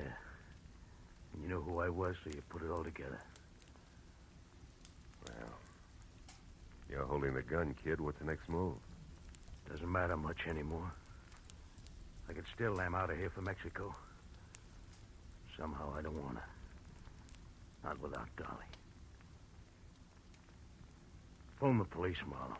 I'm not going anywhere.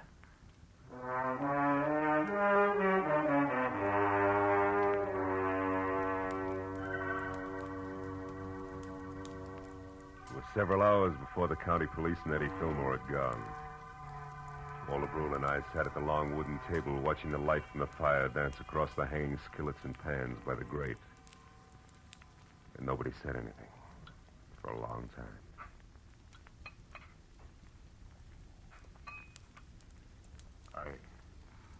I suppose hot apple pie at 4 in the morning seems odd to a man from the city. Not at all. 4 in the morning, sometimes the middle of the day in the city. Yeah. Yeah. More coffee, Mr. Marlowe? Yeah, please. Thanks. You know, Dolly wasn't really a bad girl. It was just that sometimes she didn't think, and... A woman who loves like that doesn't think, Mr. Brule. She just feels. Maybe in some way it is my fault, the whole thing. No. nobody's fault, Mr. Brule. She was trying to do the right thing for the guy she loved. Yeah. Well, your bed is still ready if you care to stay. Oh, thanks. Sure, I'd like to. If you can find your own way up, I think I'll sit here just a minute longer. Sure. Night. Good night, Mr. Marlowe.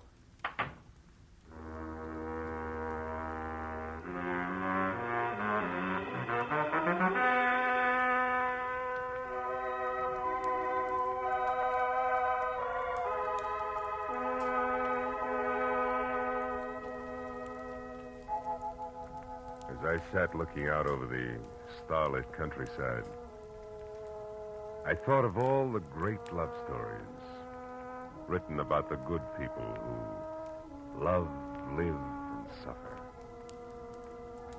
And then the pathetic face of Dolly and the pain-racked face of Eddie said, "What about us?" And I had no answer. Yeah, chalk up another one, Marlowe. Another one of those things for which there is no answer.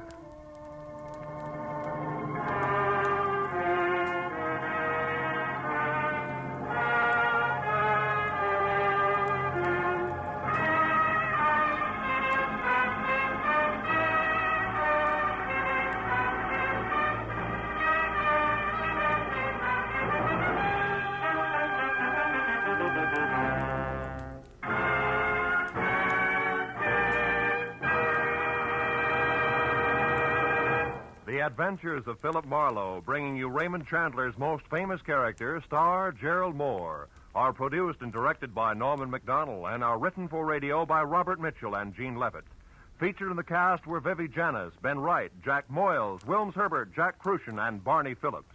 The special music is composed and conducted by Richard Arant. Be sure and be with us again next week when Philip Marlowe says... This time a twisted mind, a hole cut in a wire fence, and a corpse in a...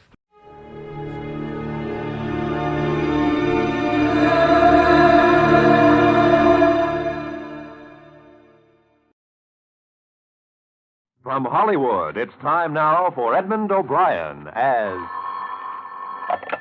Johnny Dollar. Hank Gleason at Intercommercial, Johnny. Say, did you ever hear the Caligio diamond? Doesn't strike a chord. Worth about $200,000 on the open market. It's insured and it's been stolen, right? Well, can't say definitely that it's been stolen, but it's gone. The owner's name was Benson, lived here in Hartford. Why the past tense? They found him last night in his study, murdered.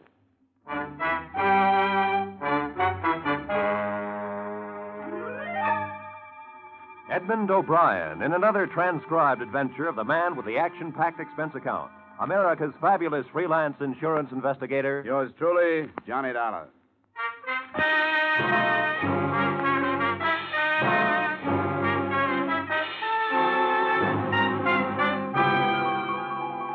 Expense account submitted by Special Investigator Johnny Dollar to the Intercommercial Insurance Companies of America, Home Offices, Hartford, Connecticut. Attention, Henry Layson. The following is an accounting of my expenditures during investigation of the Caligio diamond matter. Expense account item 1, $1.20 taxi fare to the western part of town where the better homes are situated. Mr. Charles Benson's home was back from the street and encircled with a high, well-trimmed hedge. The black wreath was already on the door. A young lady, very pretty in a black dress, received me in the study. You're Mr. Dollar? That's right. Mr. Layson phoned and said you were on your way. I hate about a matter like this right now. Miss Benson, is it? Yes. It's quite all right. Maybe if I go over it all again, it'll help me realize that it's happened. That Dad's gone. It's still like a bad dream. The beginning was when Dad bought the Caligio diamond. When was that? About 3 years ago in Italy. He bought it from a diamond trader who'd just come into Florence from South Africa. Your father had interest there? No, he was just a tourist. He'd heard about this diamond from a friend of his, a collector. Seems the diamond had belonged to a minor official to the Medicis, a man named Caligio. It was given to him in return for a favor.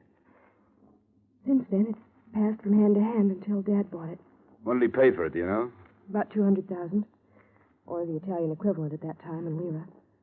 But, Mr. Dollar, the diamond has a strange history. Now, don't tell me there's a curse on it. No, nothing like that. But I guess it amounts to the same thing. Everyone who's owned the diamond has died with it in his possession, died violently. There's nothing particularly mysterious about that. Anything worth as much as that piece of glass is worth killing for. Say, who's living with you here now? My mother. Just the two of us. You have no idea how hard it's been for her, Mr. Dollar. She's hardly been out of her room since Dad died. Can you tell me about last night, Miss Benson? Well, I was out with Bob, my fiancé. We were out till about 3. Dad was home alone. He had a habit of reading very late. In this room, as a matter of fact. The light in the study was on when we came in. The only light on in the house. Bob and I went in. Dad's back was to the door. Please go on. He was slumped over in his chair facing the window. His book had dropped to the floor. The wall safe was wide open, and on the desk was the velvet-lined box the diamond was kept in. The diamond was gone. Dad had a bullet hole in his temple. I see. He kept the diamond right on these premises? Always. We warned him time after time not to. We told him to keep it in his safety deposit box at the bank, but he refused. Always said that a diamond wasn't worth having unless you kept it in your possession and enjoyed it. Who knew about the diamond, Miss Benson? Oh, so many people. Family, of course. Myself, Bob. The papers were filled with the news when Dad came back with it from Italy. Well, I mean, who knew where it was? Who knew the combination of the safe? Nobody but Dad. And, of course, Mother. Oh, yes, and Mr. Corrigan. Who's Mr. Corrigan? Dad's lawyer. Dad kept the will in there and a few other papers that Mr. Corrigan would come and get every once in a while. Well, Corrigan came into the house and got papers out of your dad's safe any time he wanted to? Anytime he wanted to. I think I'd better talk to Mr. Corrigan before I go any further. Now, Mr. Dollar, Mr. Corrigan wouldn't have stolen Probably not. But we'd better have a talk just the same. I'd like to have his address, please.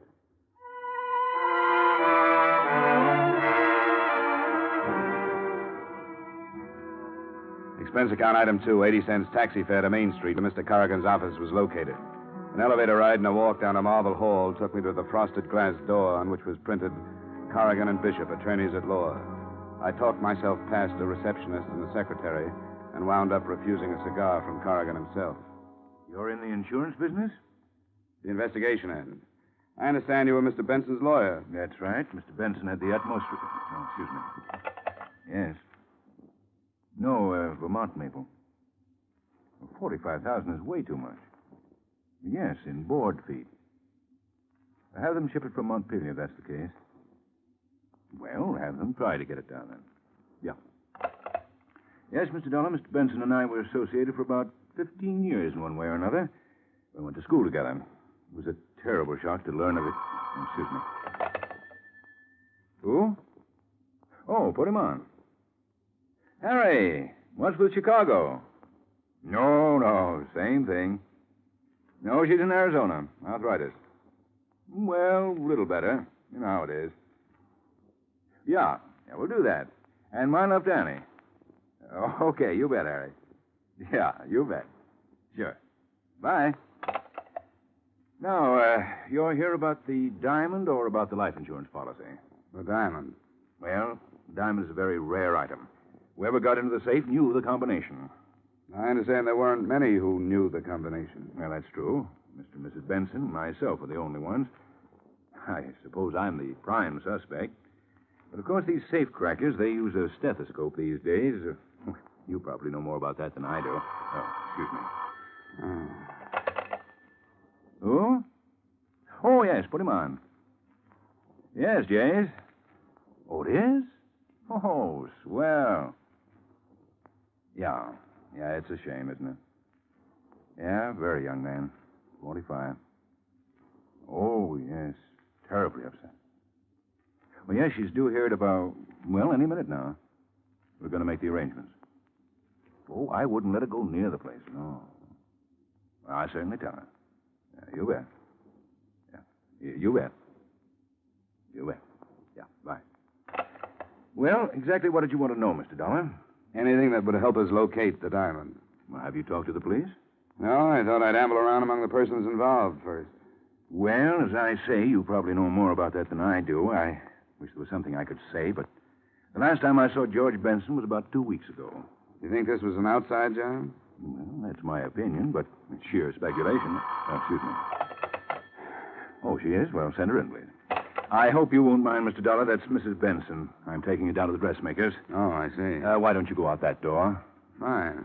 Oh, thanks, Mr. Corrigan. It's quite all right. Anything else I can do, you'll let me know. You bet. I didn't leave. I stood in the little outer room and sneaked a listen through the door. There was some reason why Mr. Corrigan had rushed me out one door while Mrs. Benson came in another one. I heard some things that made the whole case of the Caligio diamond a lot more interesting. I pushed the door open a crack. Darling. Oh, Sam. You look lovely in black. I'm going out of my mind. All those people calling, having to act unhappy. Well, this is your opportunity to be a real actress. I'm awful at tears. You're beautiful. Stan, what if somebody should see us? Well, let them see us. What do I care? We're as free as birds. There's a little place down in Bermuda, a resort. I got a folder the other day. Beautiful place to have. You won't believe how beautiful. And as soon as it's proper... What about Kitty? Well, I told her before I left that I wanted a divorce. I told her, and she knows it. That's why she went to Arizona. To get away, to think things over. I didn't want to hurt her, but I wanted her to know. Darling, I can't believe it. It's too good to be true. But we've got to be careful. Very careful. Well, let's go. We'll be late. Darling, I love you.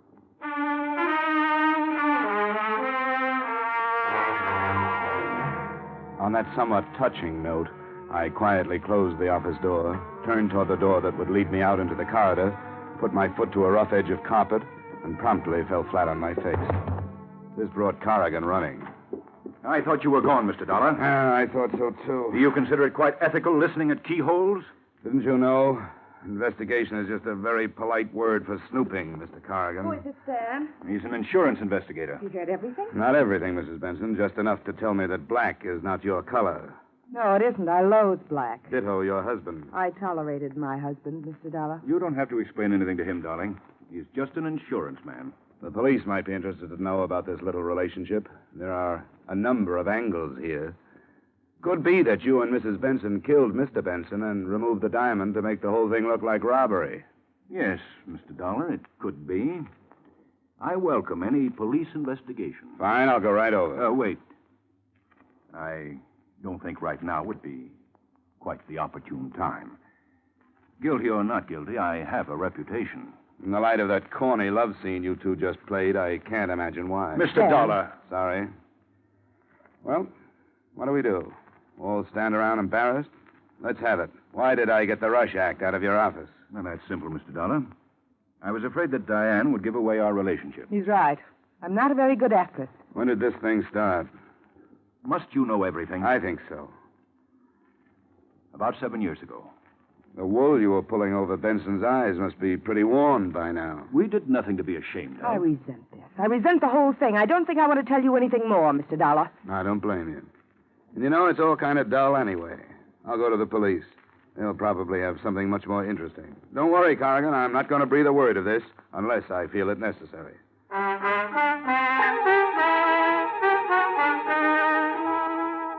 But I never made it to police headquarters. I got out in the street when a very large, very quiet man in a brown and white sports shirt stopped me. Mr. Dollar? Yes?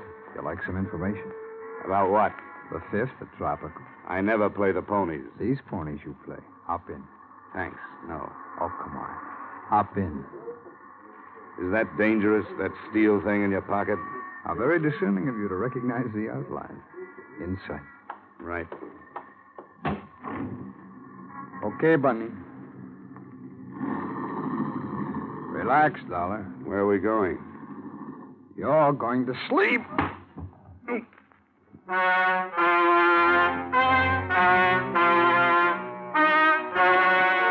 I awoke with a groan in my own apartment. Nobody was there, but nobody. As soon as I could focus my eyes, I tried to lift myself off the floor. After 5 tries, I managed to turn my head. What I saw made me want to go back to sleep again. The place was a mess. There wasn't 1 inch that hadn't been gone over with what must have been a tractor. Every drawer in the place had been turned upside down. The problem was reaching the phone. It was all of 10 feet away, but it might have been 10 miles. I started to crawl. About halfway to it, I grabbed hold of the cord. I pulled the phone toward me until I got my hands on the receiver. Hello? Hello, Johnny? Hello? Hello? Johnny? Yeah, Johnny. Johnny, you sound awful. Yeah, I can understand it. Well, what'd you find out about the Caligio diamond? You were right. About what? It's gone. Well, that's brilliant. Who took it? I don't know. Well, what are you doing to find out? Right now, I'm just lying around. Somebody gave me a tumble. Say, are you drunk? You better send a doctor. I think I'm going to pass out again. Johnny? Johnny? Hello? Johnny?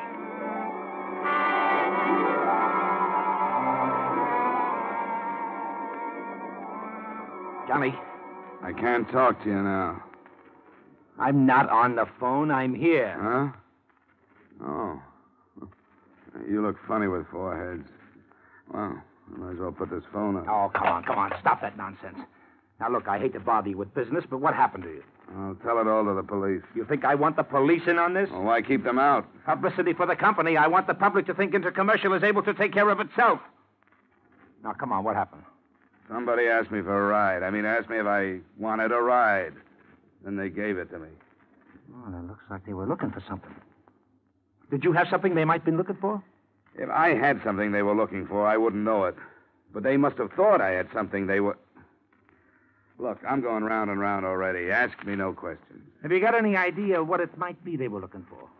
Maybe the diamond. Yeah, say, maybe the diamond. See, that's right. That could be. Now go away. Well, we'll take you off the case and put someone else on, so you can have a nice rest. Oh, no, you don't.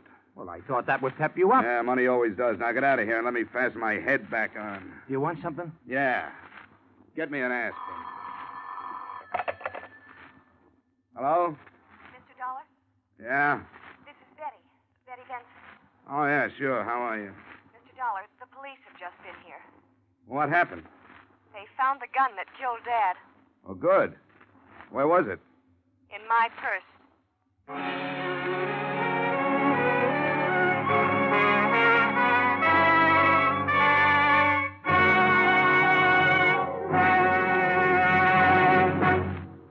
We will return to the second act of yours truly, Johnny Dollar, in just a moment. For an hour of rapid-fire entertainment, the show goes on. It's the show for you these Friday nights on most of these same CBS stations. It's an intimate glimpse into a fascinating angle of backstage life. A series of honest-to-goodness auditions for jobs in theater, nightclubs, and radio. The singers and comedians you hear are face-to-face with managers, agents, and bookers ready to hire them on the spot, take an option, or turn thumbs down. Be sure to hear The Show Goes On and its latest acts this Friday night. Now, with our star, Edmund O'Brien, we return to the second act of yours truly, Johnny Dollar.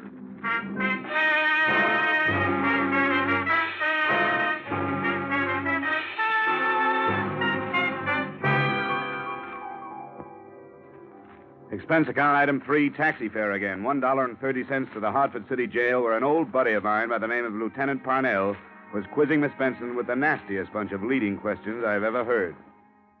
Now, why did you kill your father, Miss Benson? Oh, come on. We'll make it much easier for you if Hey, you'll only... hey, Parnell. Come on, give her a break. Oh, the insurance man. I wondered when you'd be over. Hey, what happened to your head? When I find out, I'll let you know. Don't let him talk you into a thing, Betty. Get a good lawyer. Well, for one thing, Corrigan is on his way over. For another, the best lawyer in the world couldn't do it any good. The gun had her prints all over it. Would I put a murder weapon in my purse with my fingerprints on it, Lieutenant? Now, would I? If you didn't have time to get rid of the gun, why not? You're getting woozy, Lieutenant. Why don't you take a break? They've got the Giants game on the radio out there. Why not go out and see how they're doing? No. I might miss something, Dolly. Maybe you can do better with it than I can. I'll just sit down over here and listen. All right, now, how's that? Fine. Okay, now, Betty. How did the gun get into your purse? I don't know, Mr. Dollar. The lieutenant was searching through my room and found this purse. And there it was. But I didn't carry that purse the night Dad was killed. I haven't used that purse in a long time. Somebody put the gun in there. Can you prove it? Well, no. Nobody saw you that evening, huh? Nobody but Bob. Bob, your boyfriend, huh? All right, now I've got the necessary papers. You leave her alone. Dollar, what are you doing here? I just came over to add to the confusion. Betty, are you all right? Hello, darling. I'm all right. Looks like Grand Central Station. Come on, Betty.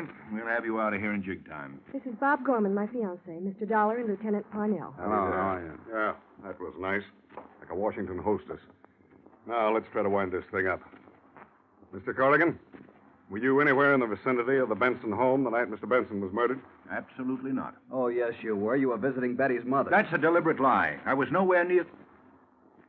I don't know why I'm submitting to intimidation from you, Gorman. Seems to be a little difference of opinion here, Lieutenant. Mm-hmm.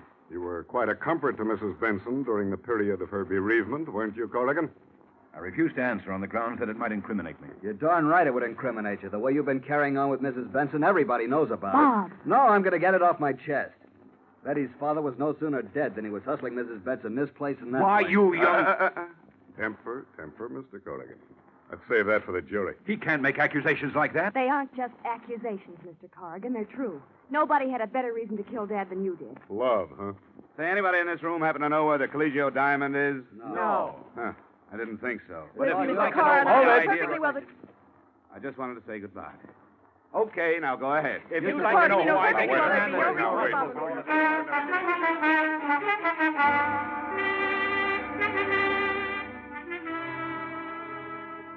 Expense account item 4, $12.20 miscellaneous taxi fares all over the place. I went on a little visit to Corrigan's apartment and found something of interest. A little slip of paper on which was written in the highest form of legal language, of course, I owe you $2,000, George Benson. I worked my way into Bob Gorman's apartment. There I found a bill from the Garant Detective Agency. Then to police headquarters again, where I found a picture of a man who was tall and thin and had a little, well-trimmed mustache. Then I went home, where I found a man who was tall, thin, and had a little, well-trimmed mustache. He was drinking my bourbon. You're drinking my bourbon. It's lousy bourbon. Look what you did to my head. It's an improvement. All right, what do you want? The diamond, what else? I don't have it. The diamond, what else? I don't have it. I don't believe it. Well, search the place. I already did. Well, I guess that does it. I'll see you later. Don't go. Out of the way. I said don't go. You crazy... Okay. Drop the gun. Let go. Now, sit down and finish your drink. I didn't come here alone. If I'm not downstairs in 3 minutes, you'll come up. The more the merrier. Who do you work for? Myself. That's right, friend. I want all the excuse I can get to beat the pulp out of you. Go on. Now cut it. Who do you work for? Corrigan. What's the deal? He wanted me to get the gun. So you planted it in Betty's purse? I didn't. And I didn't kill Benson either. I went to get the gun, but it was gone. And I thought you had it, but you didn't have it. So you were working for Corrigan? Yeah. Okay. Now let's start all over again. Who do you work for? I told you, Corrigan. This isn't going to be much fun for you, friend. Now listen, lay off of me. I'm telling you the truth. I tell you the truth, and you keep on hitting me. Now, that ain't fair. Who do you work Oh, okay. Mrs. Benson. What's the deal? She hired me to get the diamond. Why? She killed her husband so she'd get away with Corrigan. She wanted me to break in and get the diamond so it looked like robbery, see? Robbery and murder, see? Here we go again. Will you leave me be? I can keep this up all night if I have to. Why don't you tell me who you think I work for, then, instead of beating up on me? I want to hear it from you. Look, chum, since you knocked me on the head, I get spells of bad temper. All right. All right. The Garant Detective Agency. Now we're getting someplace, Vic. How did you know my name? Well, it's a byword in every precinct police station from here to Ishpeming. You were hired by Bob Gorman. I was hired by Bob Gorman. You killed Benson. I don't know who killed Benson. What were you hired for? To get the diamond. Bob's got it in his apartment. Do I start working on you No, again? don't act so tough now. Well, who's got the diamond? Corrigan.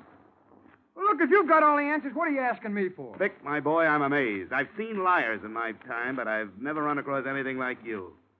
How can you do it with such a straight face, huh? Years of practice. Now, I'll tell you the truth as you see it. Don't you hit me no more now. Bob Gorman hired you. That's the truth, all right, and he hired you to get the diamond. But you didn't find the diamond there. You found Benson dead. I walked in there. I'm telling you, I was never more surprised in my life. There was Benson in that chair. I hired out to do a lot of things. But murder, that's not for me. There ain't money enough in the world to make me commit murder. Slugging, you do. For good money? Vic, I'm not interested in who killed Benson. Personally, I don't think you know. I want to know where the diamond is. How do I know where the diamond is? It was gone when I got there. I thought you had it. That's why I slugged you. Period. All right, Vic. I'm tired. I got a splitting headache. Finish your drink and get out of here. No, thanks. It really is lousy bourbon.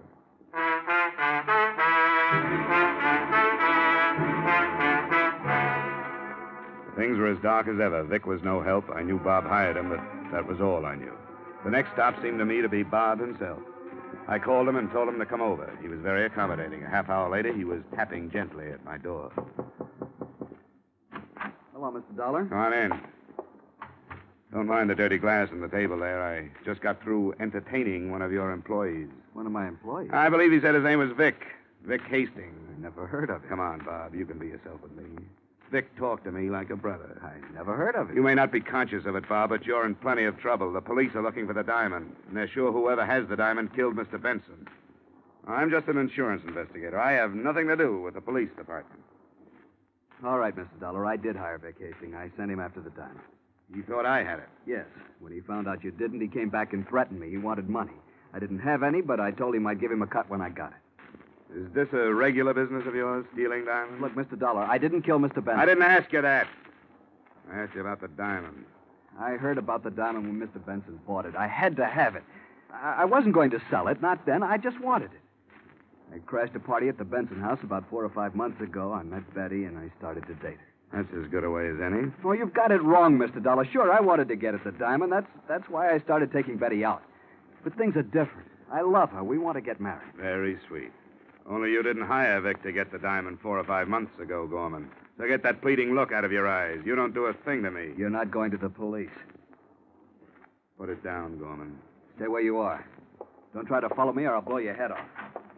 So long, darling.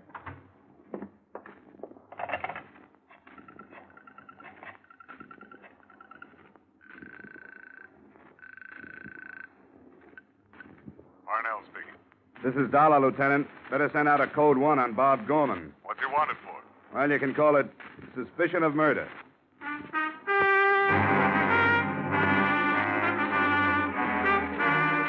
Expense account item 5, 120 taxi fare to the Benson home. I found Mrs. Benson in a sad state upstairs due to her husband's death and her daughter's incarceration.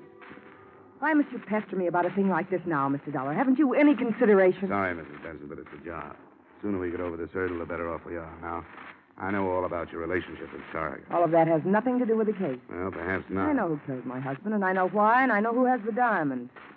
Who? I can't prove it. I couldn't take it into a court of law. Well, let me worry about that. What's your idea, Mrs. Benson? Bob Gorman. Why do you think he did it? He has a violent temper. He hated George, hated him like poison.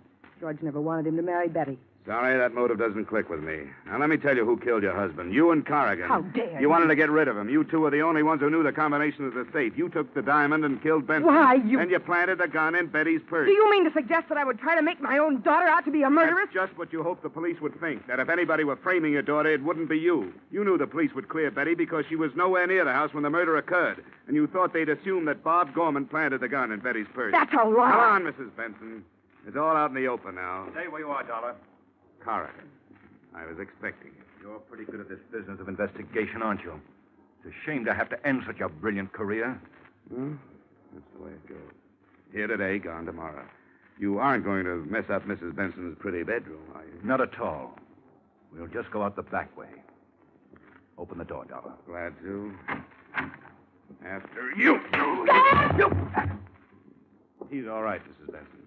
Come on, get up, Corrigan. The lieutenant is waiting.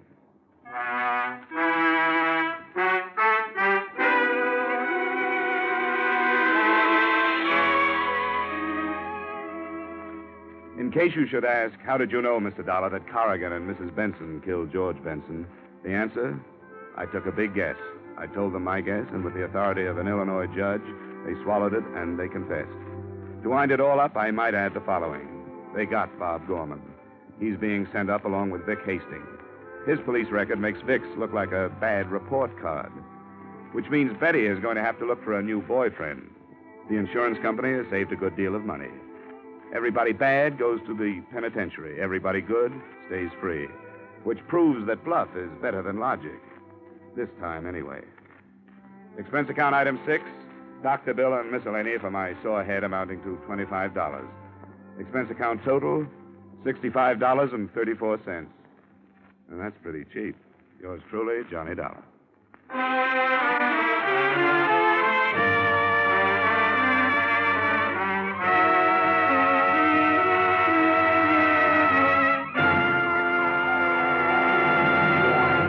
Yours truly, Johnny Dollar, stars Edmund O'Brien in the title role, is written by Gil Dowd and David Ellis, with music composed and conducted by Leith Stevens. Edmund O'Brien can soon be seen in the Columbia Pictures production 711 Ocean Drive. Featured in our cast this evening were Wally Mayer, Jane Webb, Bill Johnstone, Virginia Gregg, Stacey Harris, Bill Boucher, and Harry Bartell.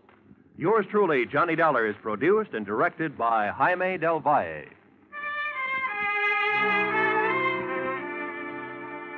Join us again next week at this same time when, from Hollywood, Edmund O'Brien returns in another transcribed adventure of Yours truly, Johnny Dollar.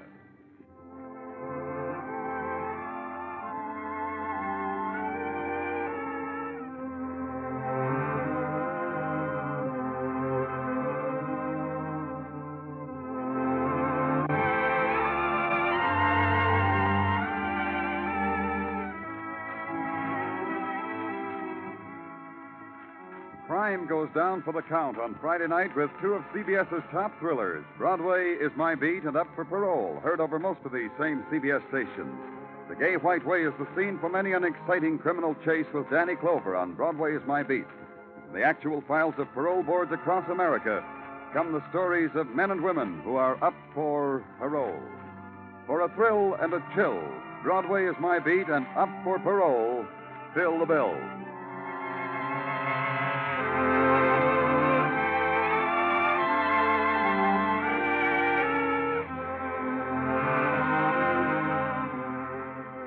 This is CBS, where you thrill to gangbusters every Saturday night, the Columbia Broadcasting System.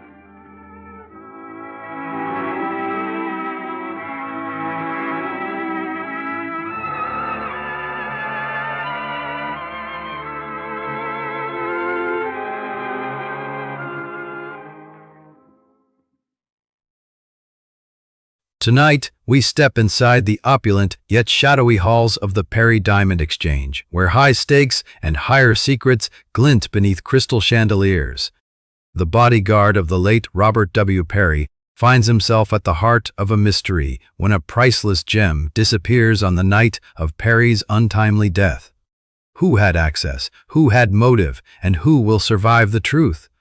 The answers shimmer, just out of reach, in a world where trust is worth its weight in gold.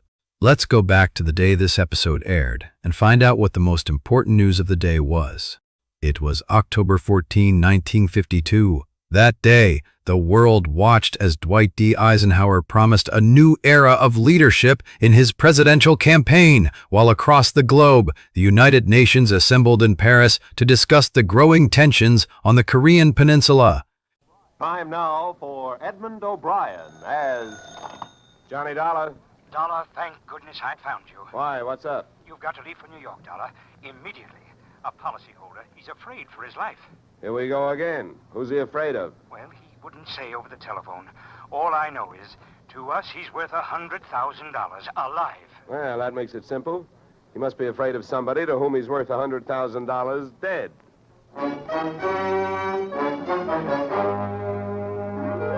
Edmund O'Brien in a transcribed adventure of the man with the action-packed expense account, America's fabulous freelance insurance investigator. Yours truly, Johnny Dollar.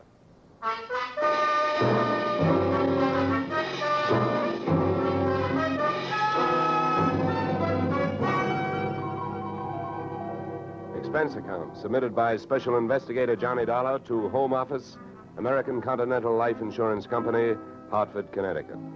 The following is an accounting of my expenditures fulfilling your assignment as a bodyguard.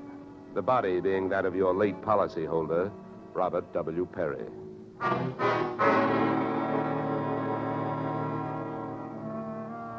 Expense account. Item 1, fare on night train, Hartford to New York, $3.65. Expense account item 2, $1.80 taxi to Lower Manhattan, following morning, to offices Perry and Van Bruten, importers, arriving as promised at exactly 9 a.m. Good morning. May I help you? Yes, you certainly can. My name is Johnny Dollar. I have an appointment with Mr. Perry for 9 o'clock. Oh, yes. From the insurance company. Well, you're right on time. Yes, they told me I'd better be, and I'm glad that I am. Mr. Perry just came in. He's alone and waiting for you. I'll buzz him that you're here. Thanks. Oh, Dad!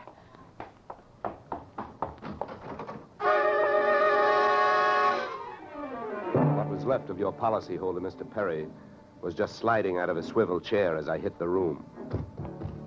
The top of his desk had erupted, and splinters of mahogany pointed their sharp fingers upward through lazy circles of smoke, swirling toward the ceiling. The buzzer from his secretary's desk had been rigged to a booby trap. Oh, no. Mr. Perry. Stay away from him. Come on, there's nothing you can do. He's dead. Oh. What happened? What happened? Whatever happened? Let's go. Let's get back out of here.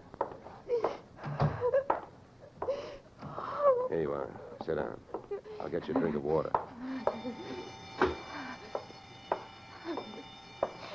Come on, drink this.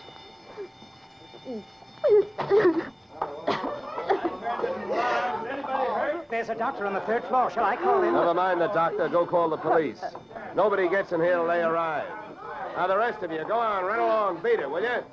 And have the building superintendent turn off that alarm. Okay, miss. Now, take it easy. It was all so sudden. What happened? Well, that's not hard to figure out. Somebody wanted to give your boss, Mr. Perry, a shortcut through life. So whoever it was figured out that a secretary would never buzz a boss unless he was at his desk. They rigged up a bomb somewhere in his desk that would go off when you buzzed him. Oh, then I killed him. No, wait a minute, will you? Wait a minute. Don't go hysterical on me. There's excitement enough, and there'll be more when the police get here, so you keep cool. But I did it. You saw me do it. Look, honey, the way you put it, I killed him by coming in here and giving you my name so you would buzz him. And I was here to protect him. So drop it, will you? I'm sorry. Now tell me, what about yesterday? Was Perry here? Yes, all day. What time was it when you last used the buzzer? Why, right up to the last minute, about 5:30. Who left the office first? Oh, Mr. Perry, he always leaves first. I lock up. From the looks of things, you should have used more locks last night. Somebody got in here to do some wiring. Oh, I forgot that fire alarm. Look, before the police arrived, do you know why I was sent here? Oh, yes. Mr. Perry felt that his life was in danger. He thought that, well, with a $100,000 policy, the insurance company would do everything they could to help keep him alive. Well, we didn't have much of a chance, did we? What was he afraid of? I don't know. Okay. Tell me, what were his other appointments for today? Well, he only had 2. His partner, Mr. Van Bruten, at 11, and later he No, had one at a time, please. Van Bruten. Anything special about their meeting? Oh, yes, Mr. Van Bruten arrived just yesterday from Holland. Oh, you mean there was a branch of this firm in Holland? Oh, huh? yes. Mr. Perry was buying out Van Bruten's interest. They had a final meeting at Van Bruten's hotel last night. I see. Van Bruten was coming by this morning to pick up his money. Cash? No, a cashier's check. The bank is to deliver it here at 10:30. Well, Perry's other appointment, who is that? Christine, his wife. Now she tells me. Christine, the beneficiary. Yes, she wouldn't have been the beneficiary in about another 2 weeks. They were getting a divorce. Thanks for the motive. You don't like her. Well, I didn't mean it that way. Well, how about Perry? Did you like him? Okay, here's an easy one. What's your name? Susan Gates. Now, isn't that about enough? Okay, Susan, you better save your voice. During the next few hours, you're going to have to do a lot of talking. I've been everywhere else. Is the fire in here? Well, you'll have to stick around. When the cops get here, somebody will get burned.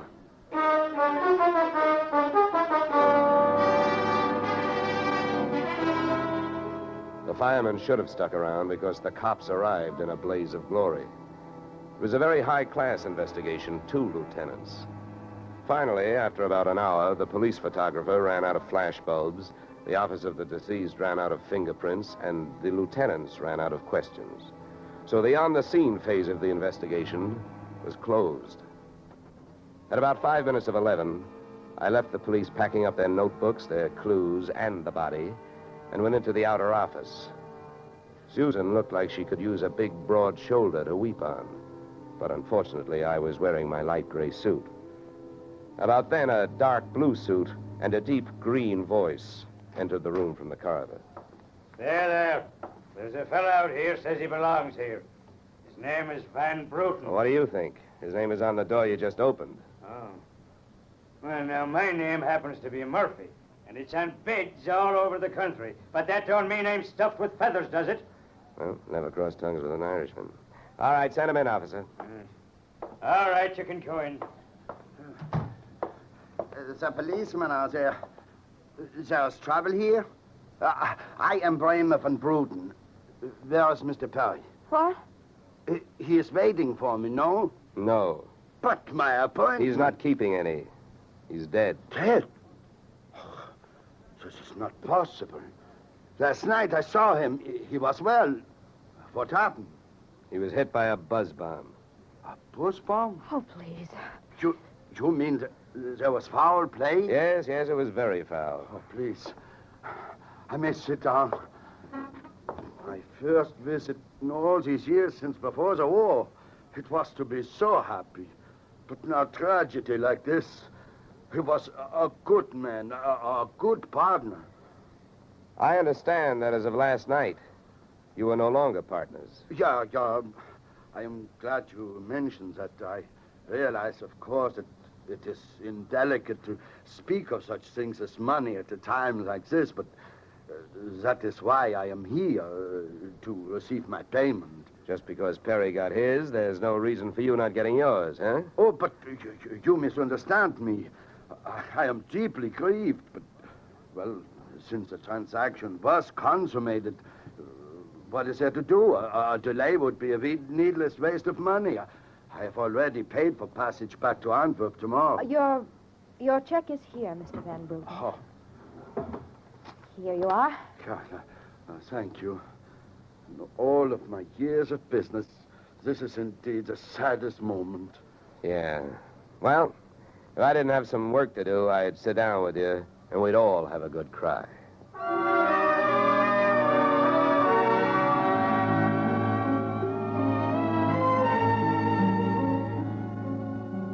Expense account item 3, 90 cents. Phone call to the home office. Mr. Gordon's office. Look, honey, this is Johnny Dollar. I want to speak to Mr. Gordon. While I'm telling him what I've got to tell him, maybe you'd better sit there in his lap with some smelling salts. I'm not that type of a secretary. Besides, he doesn't have a lap. Hello, Dollar. How are you making out? Out? About $100,000. What's that? Yeah. You know, you should have sent me earlier. Somebody turned Mr. Perry into a firecracker just after I got here. He's dead. Oh, that's bad news. Big policy. Yeah, what I want to know is, shall I stay on the case? Well, certainly, Dollar, by all means. Is there a chance of proving suicide? There's a non-payment clause. Yeah, to make this one a suicide, there'd have to be a Santa Claus. Nobody could hate himself enough to do it this way. What are the fraud possibilities? Fair, there's an estranged wife. She's the beneficiary, but she wouldn't have been in a couple of weeks. Divorce coming up. I'll start with her. All right, Dollar. Good luck. But watch those expenses. Why, Gordon, I'm surprised. I'd think an insurance man would be the first to want to see a fellow live a little.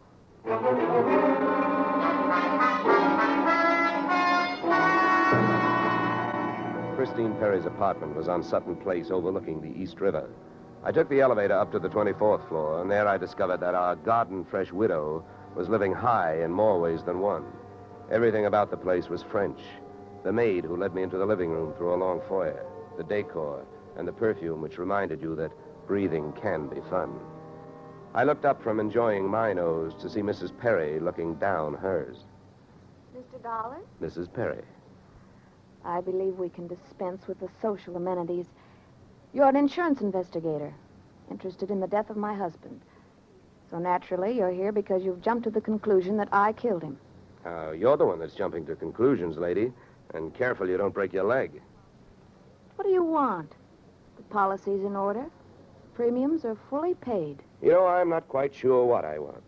I know that you've got a great motive. So far, the only motive I've found. You haven't had much time to look, have you? Check. This is my first stop. Maybe you can help me. Do you know anyone who would be happier with your husband out of the way? I know very little about my husband's friends. For that matter, his activities for the past 6 months. That's when I left him. Well, that's not much help for either of us. You know, without someone else to suspect, I may just have to concentrate on you. Mr. Dollar, I picked the men I want to concentrate on me. I hope you're as long on alibis as you are short on temper. Where were you last night? With a friend, Al Donovan. For a while, the same place my husband was. But I have witnesses to prove who was with him. Anybody at the Clover Club can tell you. Save me a trip. I can't afford the prices they get over there. Certainly. A pleasure. My husband was with his beautiful little secretary, Susan Gates.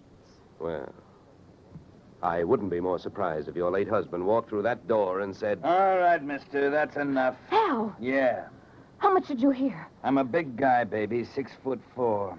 I've got big ears to match. Al, please. Would this be Mr. Donovan, your companion of last evening? I'm getting you out of here, Christine. Al, you don't know what you're saying. You lie to me. How can I help you if you lie to me? You call me stupid. The way you're playing this, you'll alibi yourself right into a cell. Now, I'm getting you out of here. What are you doing to me, Al? You're crazy. Come on. She's right. You are stupid, Donovan. She was doing just fine till you dropped in. Mister, you've been asking a lot of questions. Now I'm going to give you one answer. All right, Christine. So much for the wise guy. Now, about you and your alibi. You wasn't with me at the Clover Club last night. And if it's so easy to prove that your husband was there with his secretary, who were you there with? Remember, baby, you told me you were going to be with your husband. When Al measured me for that swing, I measured my chances with him. To me, he looked like one of those corporate assets of Murder Incorporated. So I rolled with the punch and kept my eyes closed and ears open. What I heard was Christine's alibi flying out the window, Mr. Donovan giving her a few loving cuffs, and finally, the pair of them flying out the door. Just then, the noon whistle blew somewhere in New York, and I decided to allow myself the luxury of 1 full minute for lunch.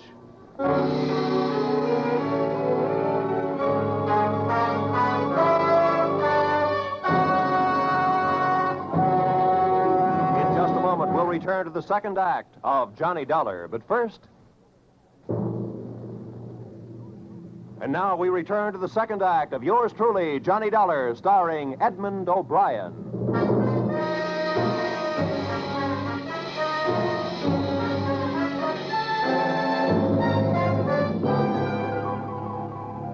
I spent the minute I took out for lunch eating a handful of Mrs. Perry's bonbons on the run. I hit the street just in time to see Donovan pushing Christine Perry into a cream-colored convertible. When they got rolling, I piled into an even yellower vehicle with a meter on it and started off crosstown playing tag through traffic. At 57th and Broadway, things got complicated. My cab was 3 cars behind them when a red light flashed them to a stop.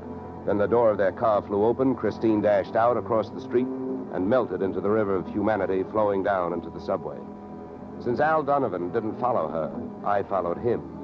When he finally pulled to a stop, he took 2 chances. He parked in a no-parking zone and walked straight into the building beside it, a police station.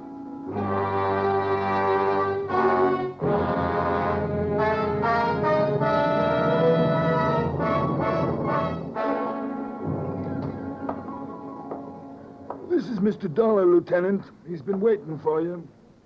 Well? My name is Johnny Dollar, Lieutenant. Here are my credentials. Insurance, huh? Yeah, the Perry murder in particular. You've come to the right place, Dollar. A man named Donovan just walked in here and made a full confession. He what? That's right. My clerk's just typing it up. In the meantime, the gentleman is down in the tank having a bite of lunch on the city. He confessed. Well, does his story add up? As far as I know, I haven't heard too much about the case myself. It's not in my precinct. Yeah, but what did he use for a motive? Jealousy. Says he's in love, wanted to marry Perry's wife. Did he say how he managed it? Yeah, he stole a key to the office from the wife's apartment, entered the building last night, and wired the bomb to the buzzer system. Well, I guess guys do a lot of strange things in the name of love. It looks like Donovan did. Yeah, he either killed the man or he's trying to cover up for someone who did. Say, Lieutenant, don't execute him for a couple of days, will you? I spent the rest of the afternoon downtown in the offices of Perry and Van Bruten, importers. The partners' correspondents told me two things. They had been extremely friendly, and Van Bruten was extremely bald. Perry had been sending him toupees from a famous Hollywood makeup firm.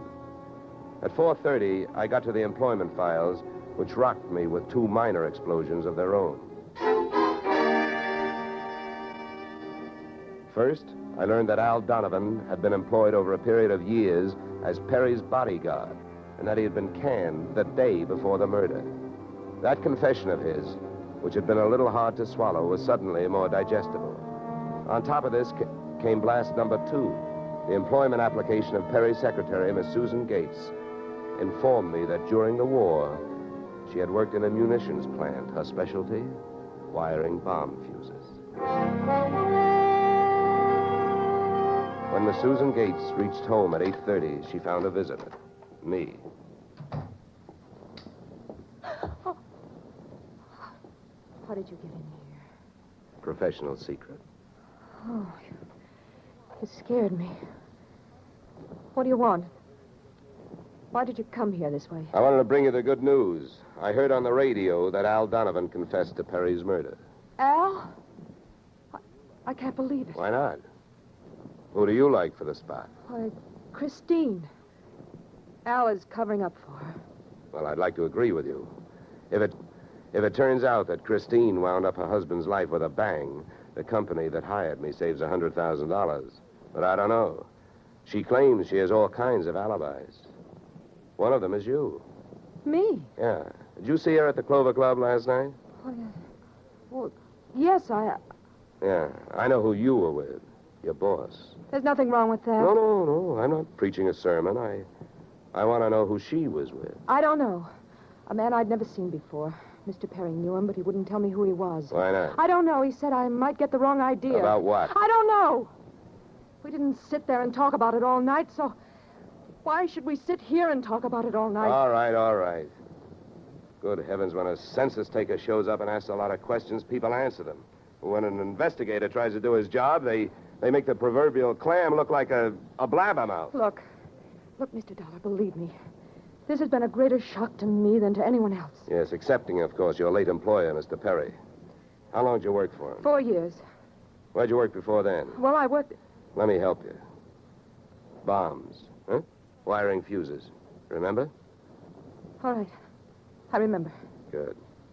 Maybe you'll remember a little more. Let's go back to last night. The guy with Christine Perry, who was he? I tell you, I don't know. Was it Van Bruten? I don't know. You don't know? No. I'll get that. No, I'll go. Just make sure you don't keep going. Susan! When Susan snapped the spring lock to open the door, the gun outside opened up. The first slug caught her in the left shoulder, spinning her out of the way of the rest of them. It was getting monotonous. Every time a buzzer went off, things started booming. Susan was sprawled out on the floor in front of the door, and to open it, I had to move her. By the time I did, the hallway outside was empty. Okay, now, take it easy. Come on. Won't start hurting for a couple of minutes. We'll have a doctor here by then. He'll give you something. Please, try to keep calm. Here, what? I'll throw my coat over here. Now, try not to move. going to ruin this rug. Never mind the rug. What we want to worry about is who tried to ruin you. What'll they do to me? What'll who do to you? They'll arrest me. They don't arrest people for getting shot. You have any idea who it was? That man in the office this morning. The one who picked up the check. Van Bruten? No, he wasn't Van Bruten. He was a phony? Yeah. And you still gave him that check? Yes. Well, I won't ask you why. You gave him that check and then tried to blackmail him. Is that right? They'll arrest me. I wouldn't be surprised. Who is this guy? Where can I find him? Come on, don't pass out on me now. His name, quick, come on. Ben Sam. Where's he live? Marsden Hotel. Under his own name? No, I don't... I don't blame you. I could use a few moments of unconsciousness myself. The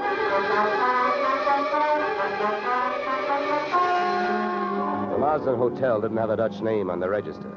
So I got a hold of the housekeeper and found out how many rooms her staff hadn't been able to make up all day because of no disturb signs on their doors. And then I went a-calling at those particular rooms. On the 9th floor, I wakened one old maid. On the 7th, I startled a bunch of poker players who thought they were being raided. And on the 4th, I struck the door of 427 and the jackpot. Who's there? Don't you see the sign? I do not wish to be disturbed. Sorry, I must have the wrong room. I started up the hall after the fire axe.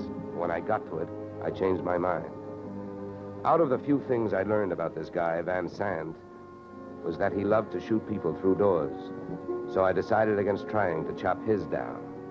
Then I remembered the way those people came pouring out of those offices earlier in the day when they heard that fire alarm. So I picked up the little red hammer next to the big red fire axe, broke the little glass window, pulled the little brass hook, and set off a big brassy noise. And then I rushed back to 427. Fire! Fire! Hey, fire! Fire!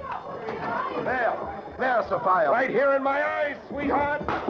Why you come here, you wish you don't? Never mind the dresser. You're through shooting guns.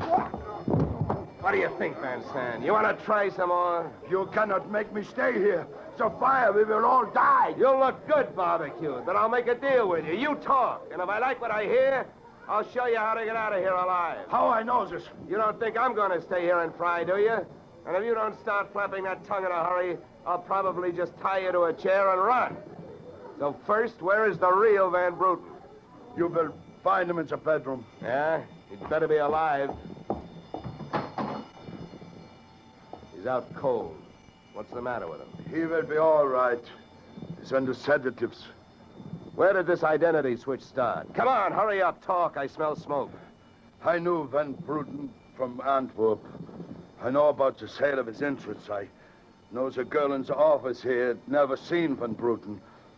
Look, we go now. Don't get up. Come on, keep talking. I can feel it getting warm in here. Ah, the firefighters.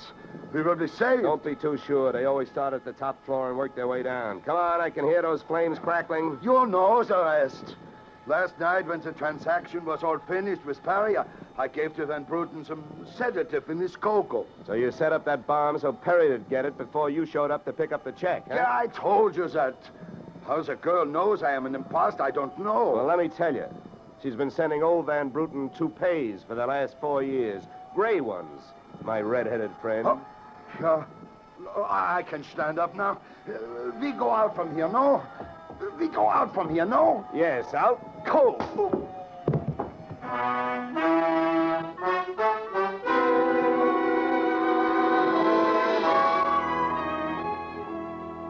Expense account, item 4, $1.40. Night letter informing you that American Continental would have to meet payment of claim to Mrs. Christine Perry, innocent widow of the insured. The only thing she was guilty of was trying to stay on the right side of a hot-tempered boyfriend. She lied about who she was with at the Clover Club, not to fix herself an alibi, but to keep Al Donovan from learning that she'd been out with another man. That man being the real Mr. Van Bruten, who had only taken her out to try to talk her into reconciling with his friend, her husband. Expense account item 5, $100. fine for turning in a false alarm, which, since you're paying it with me, is just fine. Expense account total, $463. Yours, truly, Johnny Dollar.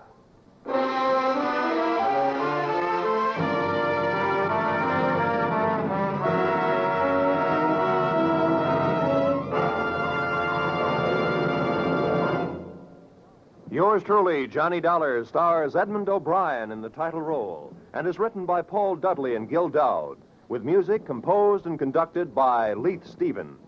Featured in our cast were Walter Burke, Gene Bates, Joe Duvall, Ted DeCorsia, Joyce McCluskey, and Raymond Burr. Yours truly, Johnny Dollar, is produced and directed by Jaime Del Valle. Beginning next week, we are moving to a new time and day, and we hope you'll join us on Tuesday evenings when Edmund O'Brien returns in another transcribed adventure of Yours truly, Johnny Dollar.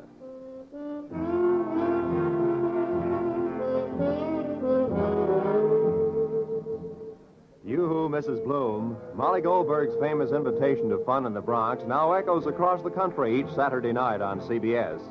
It's the same fine brand of comedy mixed with a tear now and then that's made Molly and her whole family, Jake, Sammy, Rosalie, and the others, favorites for many years.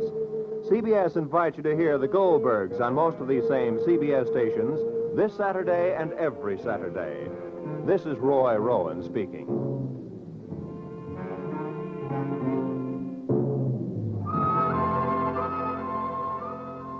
Disaster is no respecter of persons, and it can strike any time. But your Red Cross never sleeps. It has to be ready constantly in case of an emergency. This is your protection. Keep it strong. Now is the time to support Red Cross for your sake. Remember, for every dollar you gave before, this year add a quarter more. If you gave Red Cross $10 last year, this year give it $12.50. Give gladly. Join Red Cross.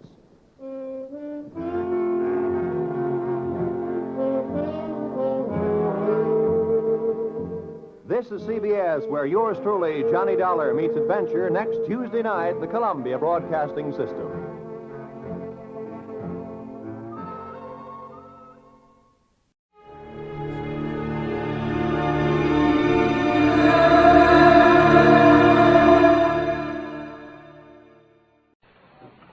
The National Broadcasting Company presents The Adventures of Sam Spade, Detective.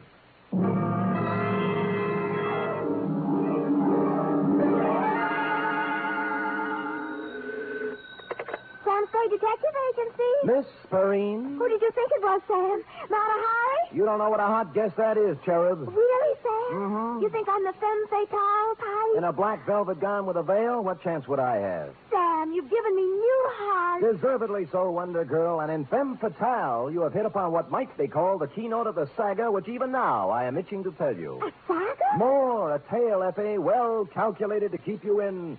Oh, no, we better put that another way. But while I mull a subtitle for this Oriental tapestry, find yourself a copy of something by Eric Ambler or E. Phillips Oppenheim and bone up on the ground rules of international intrigue. Ooh, international?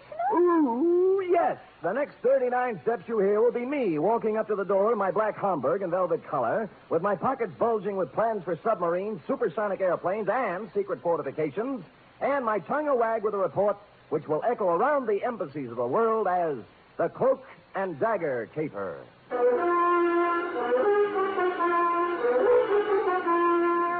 For NBC, William Spear, radio's outstanding producer-director of mystery and crime drama, brings you the greatest private detective of them all in The Adventures of Sam Spade. Sam? Who else? Sam, I thought you were kidding. About what? The black Homburg and velvet-colored overcoat. Yeah. But underneath the overcoat, Same old Sam. With the same old suit and the same old shreds. Who did it this time? Thereby hangs the tale. Huh? It's hanging out the back of your trousers, Sam. What? Your shirt tail. Well, better keep the coat on. Jawaharlal won't mind. Who? Jawaharlal Barra. It's his coat. We'll go into that right now. You ready? Yes, sir. To? Jawaharlal Barra. Jawaharlahara, uh-huh. Well, Speaking. From Samuel Spade, license number 127596. Subject? The Cloak and Dagger Caper. Dear Joella Hal. I'd been out Friday night until 4 a.m. watching wedding presents. So when Saturday turned up rainy, I did the mad, impulsive thing and decided to stay home. I plugged the phone, built a fire and a tall drink, invited Freddie, the neighbor's cat, in for a short milk, put my feet up and my head down, and reached for a magazine. A picture of peace, Joella Hal. Freddie lay on the coffee table, purred, and busied himself spinning the hand-rubbed Lazy Susan my unpredictable Aunt Adelaide gave me for Christmas. The magazine turned out to be Time, with a picture of an austere Asiatic gentleman on the cover. 2 pages, and I had the kind of headache you can only get from reading the news these days, so I turned it in on a slick pulp with a breathless yarn about an international gumshoe and a satin-lined cloak who kept running into women with bosoms full of papers.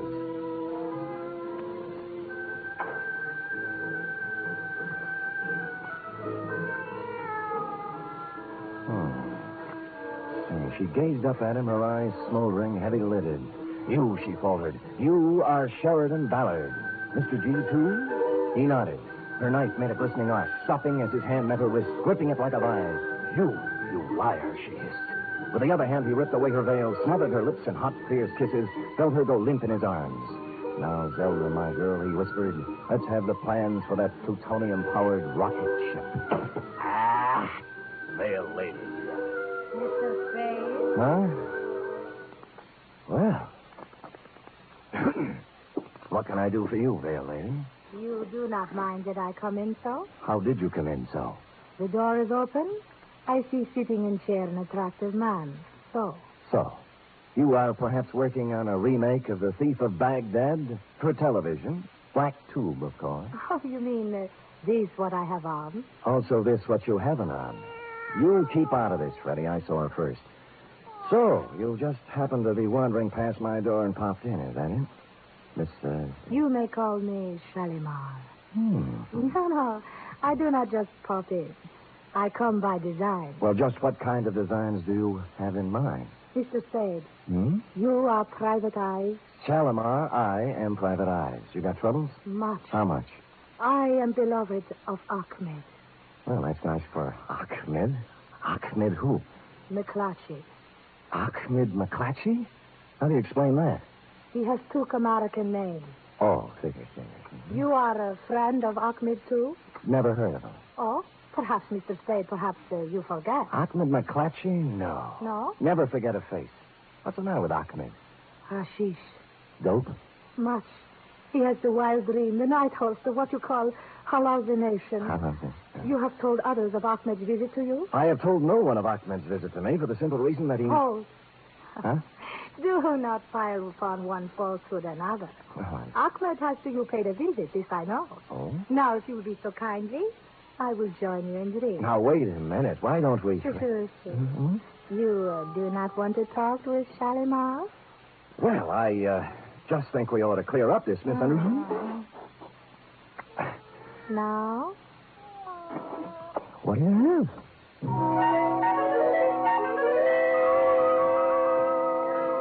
Had I been the Sultan and she Scheherazade, the book would have gone on for 20 more volumes. It was all there, the veil below the eyes, the jackets and long satin pants, plus a superabundance of what sultans look for when they are employing a harem.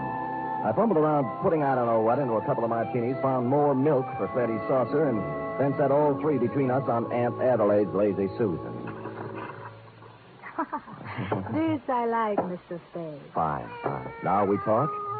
Drink your milk, Freddie. Now we talk. You have match? My purse. Oh, I'll get it for you. Oh, move now. You're almost stepping on it. Oh, so clumsy. The lipsticks are on the chair. Yeah, I see it. There we are. There. Thank you. Okay. Now, the light? Got it. Now, Mr. Spade, before we talk of Ahmed, let us bring to him, huh? Right. To Ahmed? To Ahmed. Oh, what's the matter, Freddie? Oh. What? Yeah, look, the note's on the wrong side. He did it again. Did what? Well, he likes to spin the Lazy Susan. Lazy Susan?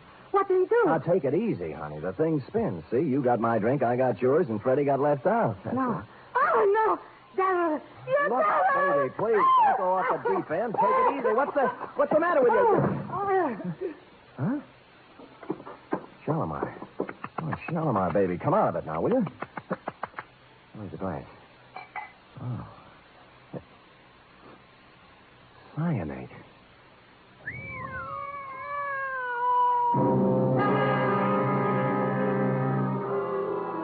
So that took care of Shalimar. The purse had nothing except the usual feminine claptrap, hairpins, makeup, and cigarettes.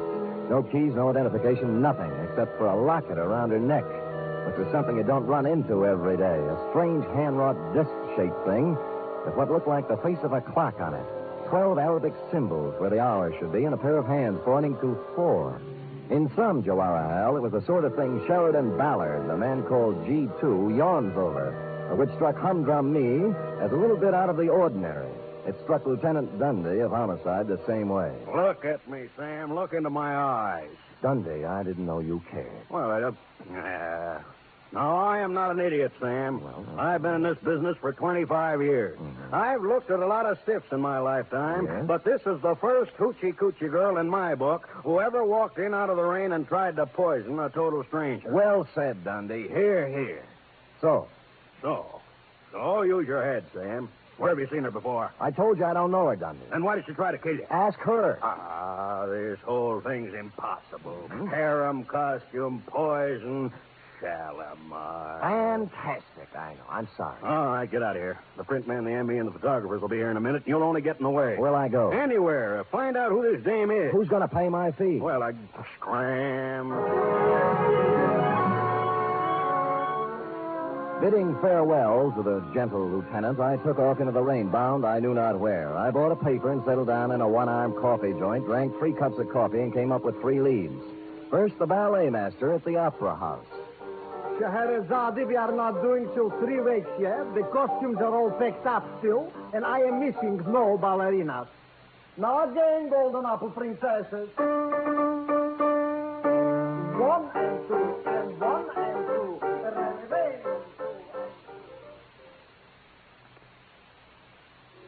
As she wiggles and waggles, she shimmies and shakes. You never saw anything like this, folks. So hurry.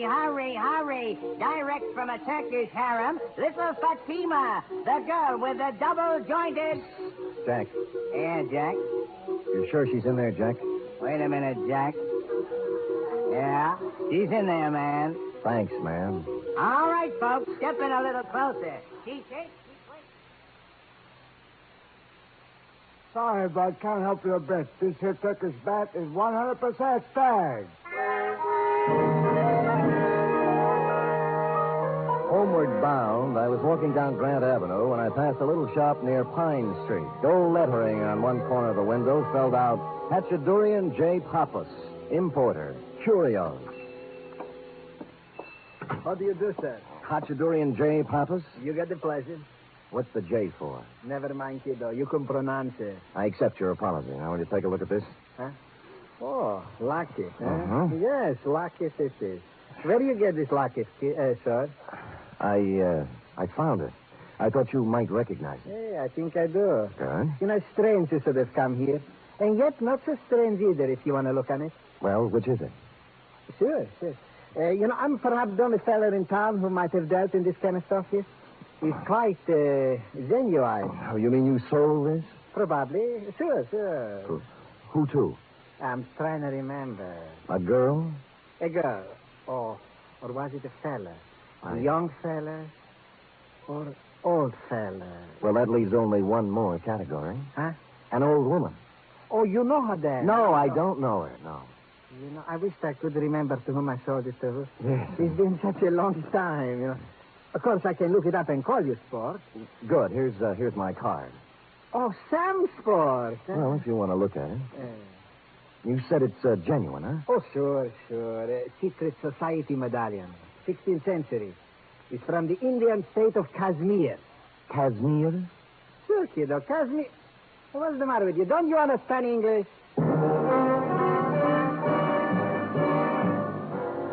Kashmir. A typical Spade blunder. All I could think of was a girl on a cigarette package, thereby confining my operations to Turkey. But this opened new doors. The first, the most obvious, and ultimately the correct choice was a flossy nightclub known to the town's well-heeled party folk as the Vale of Cashmere. It was dark when I got there, but the front doors hadn't opened yet. Around at the side, an alley led up to the trade entrance, next to which stood a huge, wedge-shaped character with a swarthy complexion marred by a scar down one cheek. And to make him even more Oppenheimish, he was wrapped in a black, tent-sized opera cloak. I nodded politely, he spat, and I went inside. The Vale of Cashmere is a sumptuous bistro even on ordinary nights, and this night was obviously to be more than ordinary. The table across the end of the floor was banquet-sized. The place was hung with Kashmiri flags, and the picture of an old man who looked familiar was hung from the middle of one wall. The maitre d' was talking to an important-looking gent near the long table, and I walked over to them, pausing only to note one of the dancing girls practicing in a corner in her Shalimar-type costume. Felt like I was close to home. And the curry, you understand? Not too hot, yes, Excellency. It shall be as you wish. The florist will be here promptly with the flowers. I trust you will be prepared to take care of it. Excuse me, gentlemen. My name is Spade. Lashputsin, sir, at your service. Please, Mr. Spade, we have... No, not at all, my good man. What is it, Mr. Spade? Are you in charge here? I am the head waiter, sir. This gentleman is the Kashmiri proconsul. Oh, forgive me, Your Excellency, but... yeah, sorry. Not at all. Do you have a dancing girl here named Shalimar? Shalimar? No. What? Probably use another name. How about Ahmed? McClatchy. Right. Where is he? A former employee as of this afternoon is Ahmed McClatchy. Who is he? My chef. Today, of all times, he does not show up. You know where he lives? Oh, I can look it up, but... Please, sir, the proconsul and I, in the banquet tonight, the arrangements, the Prime Minister himself. Sure. Just one more thing. A proconsul. Have you ever seen one of these before? What is it? A secret society medallion, they tell me. Who tells you this? Hachadurian Papa runs a little curio store on Grand Avenue. Know anything about it? Secret society is right. The Circle of 12. You see here? The hands point to 4. Yes, the fourth member, this means. The hand straight up is the leader. You seem to know what you are talking about, head waiter. Kashmiri culture is a hobby of mine, Excellency. This is an ancient, subversive organization dating from the time of the Mughal conquest of the 16th century. Very interesting, but of little significance now. The Circle of 12 has been dead for 3 centuries. If you will excuse me, Excellency, I'll get for Mr. Spade Ahmed's address, and then I will... Hold it. Ahmed!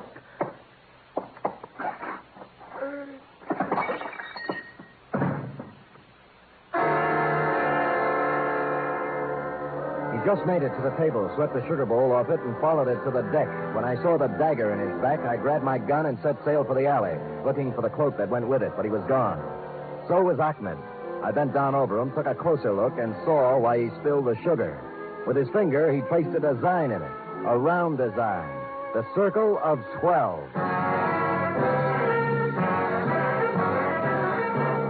You are listening to the weekly adventure of radio's most famous detective, Sam Spade.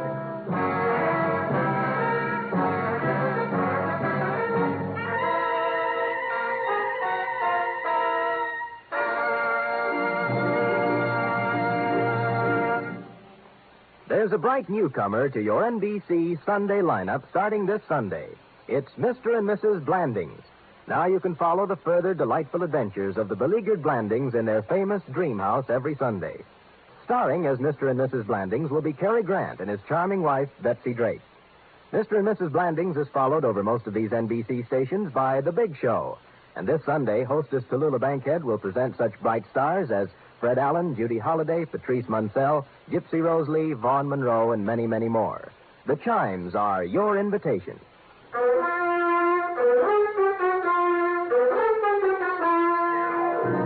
And now back to the Cloak and Dagger Caper, tonight's adventure with Sam Spade.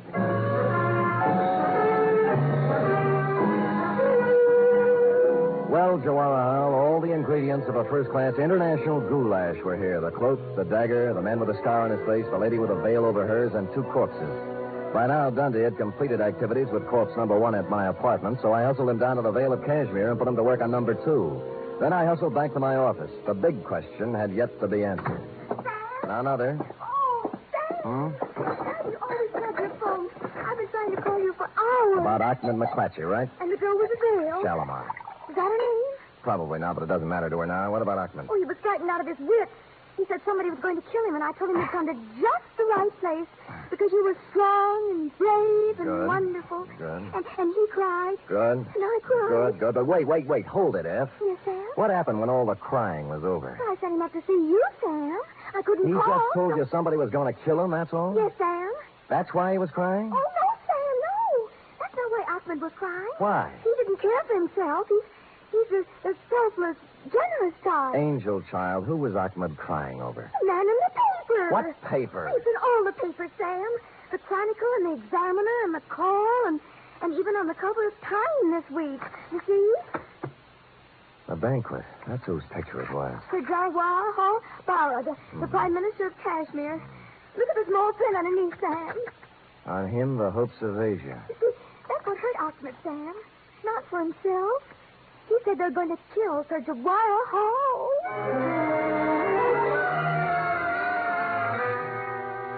Two paragraphs later, my taciturn secretary let slip the information that Shalimar had arrived at the office 5 minutes after Ahmed left and departed for my home and hearth loaded for bear. The hullabaloo over you, Jawara Hall, was due to the fact that you were at this moment arriving on the steamer Pacifica, en route to Washington with, as the article put it, the destiny of the Middle East in your briefcase. 10 minutes later, I was fighting my way through the mob at Pier 42. Not just a mob, mind you, but an assortment of bands, a Hindu delegation, the full membership of the Sanskrit Society at the University of California with a huge banner reading, Jawara Hal, we're with you, and an overripe soprano on a pedestal singing, Pale Hands I Love. I struggled through this to the curb just in time to see you pull away in your special limousine, then climbed over some more backs to a phone booth. Pale hands I love you. I'm Shalimar. Kashmiri Consulate. Rajput Singh speaks. Look, this is Sam Spade, Mr. Singh. Oh, yes. Has the Prime Minister arrived there yet? He's due any minute. Why? Well, you better call out the guard. They're going to try to assassinate him tonight. My good man, do you realize My good man, I know whereof I speak. The cook at the restaurant. Ahmed. That is what... Yes, you're getting the idea, all right. It's the old Circle of 12 with a brand new paint job. Now get on it. My next move may sound to you like a combination of negligence, indolence, and ennui, Jawara Hal, but I must remind you that I was not employed on this caper, was receiving no stipend for risking my ever-loving neck, and it added up the figures in the problem of primary interest to me, namely, the lady who tried to kill me on page 2. I therefore entrusted responsibility for your health and that of the Middle East to the proconsul, made my way home, put on my slippers, and set the lazy Susan on the floor this time for Freddie to play with. Where was I? Oh, yeah. Now, Zelda, my girl, he whispered, let's have the plans for that plutonium-powered rocket ship. Somehow, this all seems logical now. Never, she breathed. Rather death, Mr. G2, than to betray my country. Quiet, Freddie. Oh, no, not the buddy. No. Mr. Spade. Oh, hello, proconsul. May I? Do. I have taken every precaution. The Prime Minister, he's on his way to the banquet now. Good.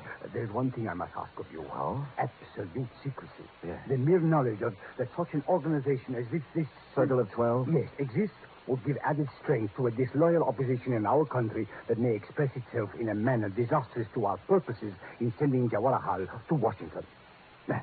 You understand? Well, it's taken me a while to learn the ground rules in the International League, but I get the general idea. You have spoken of this to no one? No. Oh, excuse me. Hello? This is Hatudurian the Papa, sir. Oh, yes. It took me a great deal of long time to check my records, Mr. Spade, but I finally found it. Oh, what's that? The gentleman who bought the set of 12 Kashmiri medallions, like the one you saw me in my shop. Oh, yes. Yeah, his name is Rajput Singh. A foreigner fella, I think. He's the Kashmiri proconsul here. Oh, well, gosh, thanks, Dorothy.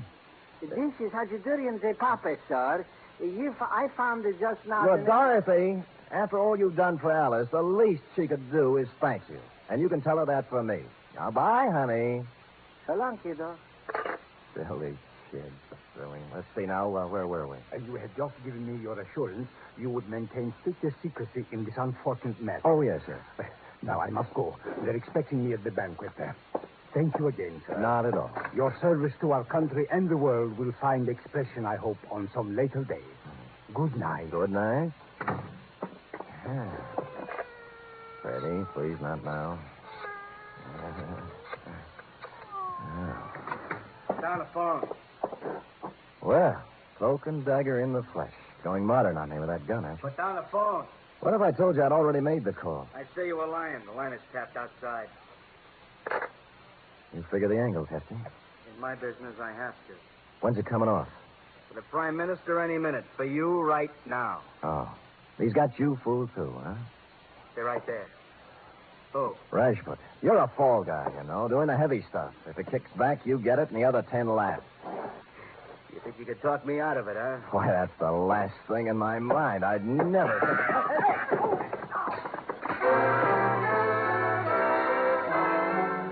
Everything happened at once. As near as I can recall, it began when Cloak and Dagger backed onto Freddie's tail. Freddie yelled, spun like a top, and C&D off balance, put his other foot on Aunt Adelaide's Lazy Susan. Hardly a place for a big off-balance man to place his only remaining foot.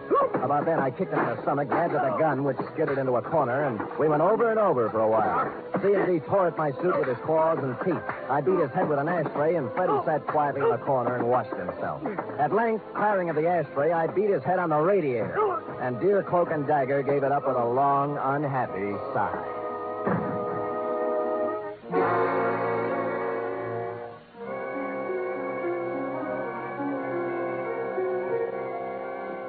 Mr. Spade, this is a dress-up affair. Get out of my way, head waiter, or I'll walk right over that white shirt front. Please, I cannot... Have they been served anything yet? The drinks are just coming on. Wait.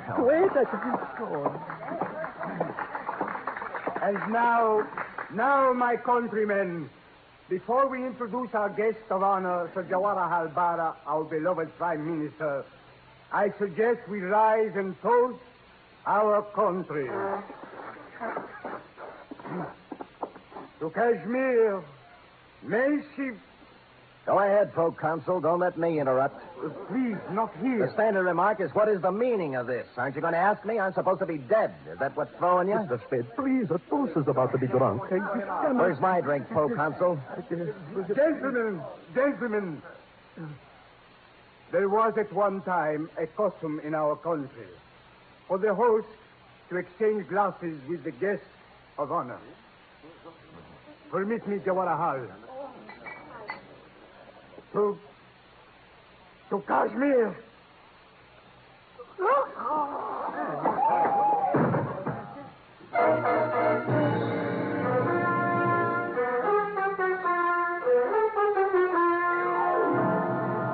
And the moral of this story, if there is one, is when danger threatens, don't hire a bodyguard, buy a cat and a Lazy Susan. Period. End of report. Oh, Sam. Why do people do these things? Oh, we all have different loyalties, have different ideas about duty. Yes? My duty, for instance, is to pick up a knot in my head and a suit full of holes once a week, while your duty You don't is need to... to draw a diagram, Sam. I can take a hint. Scoot?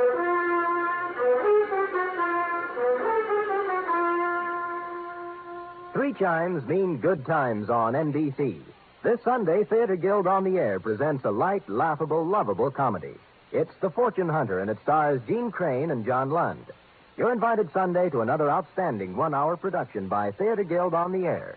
And a reminder, there's a bright newcomer to your big Sunday lineup on NBC. Mr. and Mrs. Blanding, starring Cary Grant and Betsy Drake.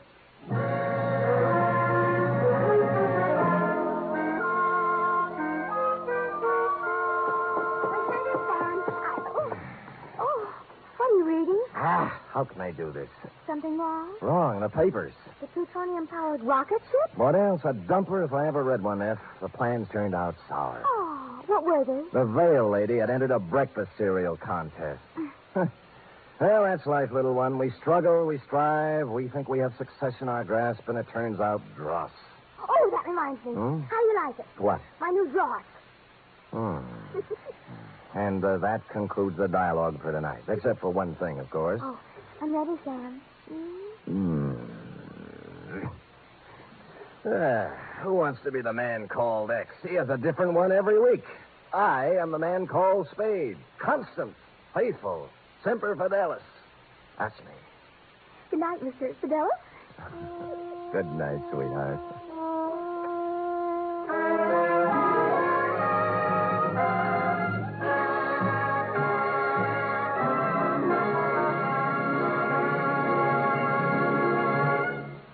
The Adventures of Sam Spade are produced, edited, and directed by William Spear. Sam Spade was played by Stephen Dunn.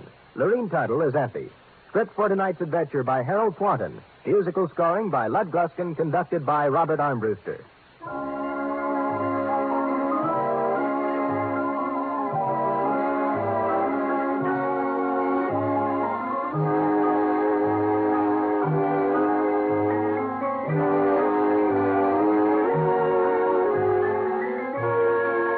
Join us again next week, same time, for another adventure with Sam Spade. The Magnificent Montague next, then it's Duffy's Tavern on NBC.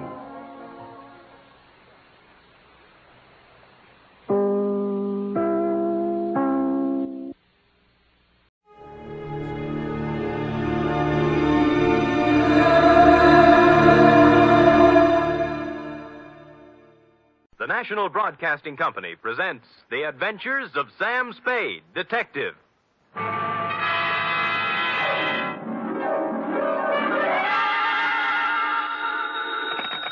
Sam Spade Detective Agency? Me, sweetheart. Oh, you. What's the matter now? Oh, nothing.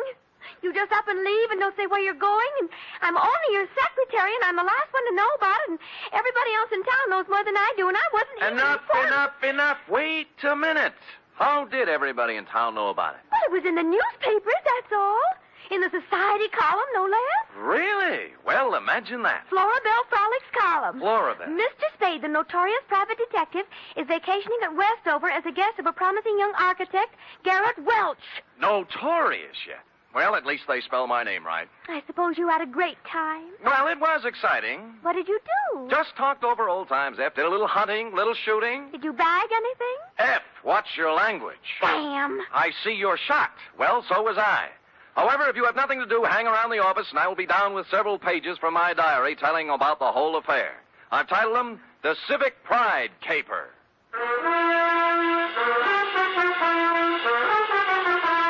For NBC, William Spear, radio's outstanding producer-director of mystery and crime drama, brings you the greatest private detective of them all, starring Stephen Dunn in The Adventures of Sam Spade.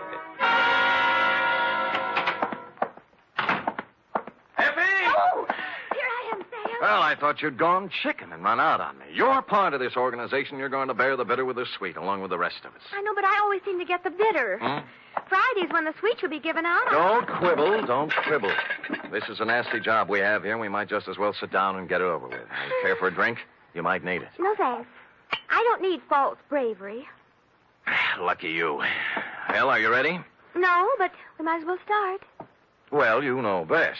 Date, fill it in, to Garrett Welsh, room 212, Fairchild Building, Westover, California. From Samuel Spade, license number 137596. Subject, the Civic Pride Caper. Dear Garrett, I'd never been in Westover before, and I found it, on the surface at least, an attractive, bustling little city. The streets were clean, and the girls were sun-kissed and friendly. Add to that the $150 you sent me by mail, and you can imagine with what pleasant feelings I arrived. I found the Fairchild Building easily enough, and room 212, well, I couldn't miss it. There were sounds of vigorous activity coming out through the transom. And when I opened the door, two men were engaged in a fight. One was big and one was little. I didn't know which one was my client, so I automatically reached for the big guy. Go on me. What do you think you're doing? What's it all about? Ask him, he'll tell you. All right, what's the story? I was being foully and unreasonably attacked by this misguided citizen. I ought to kill you. That's what I ought to do. That's what everybody ought to do. Hold still. Oh, you. Why? Oh, let him go. Let him go. Beat it, Carlson. Wait until you can catch me alone in some dark alley. Don't think I won't. Don't you think I won't. I'm sure you will. I'm going to catch you every place and every time I can. Well, I take it your name is Garrett Welch. It is. And I want to thank you, friend. Nothing. You rescued me from a rather unhappy breeding. And your mouth is kind of cut up. Huh? Oh, there's nothing I can't take care of. Drink? Never touch it. Oh.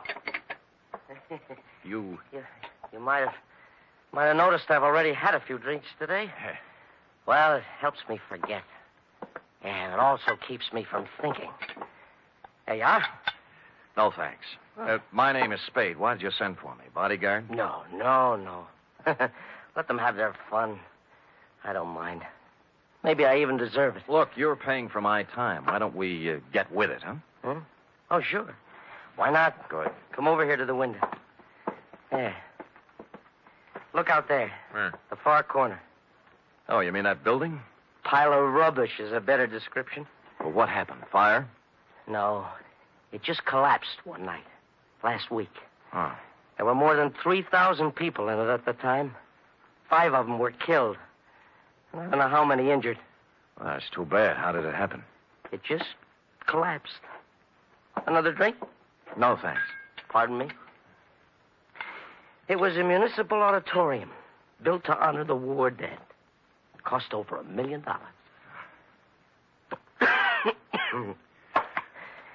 I was the architect. Oh. Yeah. I was picked by the townspeople for the singular honor of designing the fond memorial. Well, now they have something to remember. What'd you do wrong? Nothing. Somebody cheated in the building of it. Somebody didn't follow my plans. I don't know who it is. I don't know who it was. Or just where to place the blame. So, you're a private investigator? What can you do? Get you some black coffee and ask you some questions.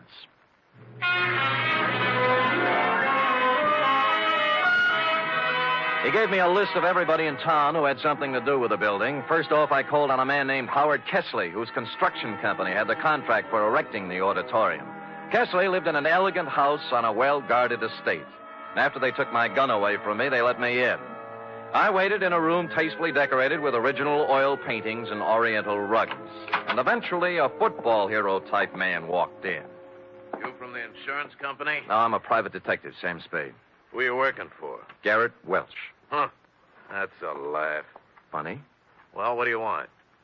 Look, you built that auditorium. Have you any idea why it fell down? Maybe you just got tired. I don't know. Aren't you interested? We're looking into it now. Who's we? My company engineers. That Garrett Welch. An architect. We should have had somebody who knew what he was doing. Do you have any copies of the building specifications that I might look at? Sure, I got nothing to hide. You can go back and tell Garrett Welch that the best thing he can do is get out of town. Or somebody tries to knock him off and succeed. Here. There's a copy of the plans. Look at it all you want. You'll find I did what I was supposed to do. I got my gun back from the guards and left with the building specifications tucked under my arm. They didn't mean a thing to me, of course. I'd only asked for them to see whether he'd refuse to show them. But out of curiosity, I unrolled them just for a look before dumping them into the ash can. And I noticed something. The last page was signed and approved by the city building inspector, a man named Albert Mitchell.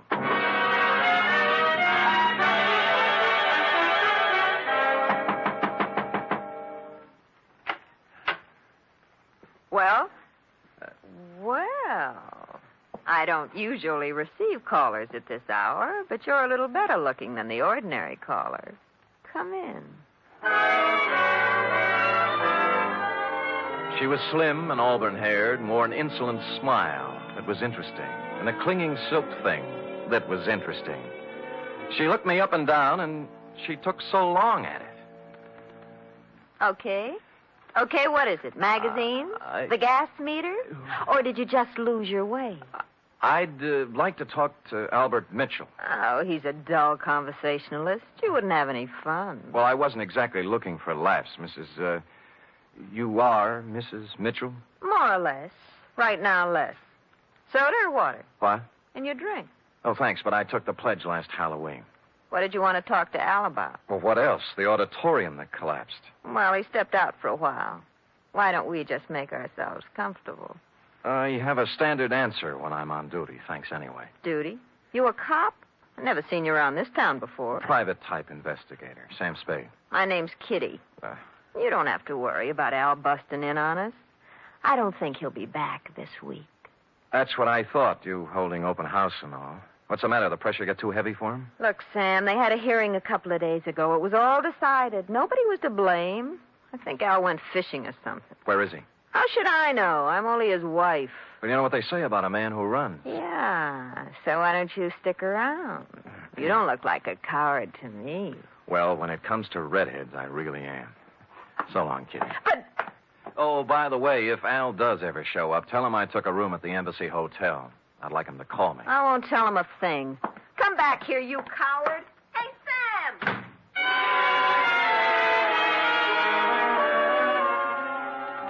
I went down to the wreckage of the auditorium. It was late, and the streets were quiet and deserted. I walked through the twisted shell of the building, striking matches and looking around. I didn't know what I was looking for, but apparently I wasn't the only one visiting the scene of the crime. I was standing just inside the gutted remains of what was once the lobby when it happened.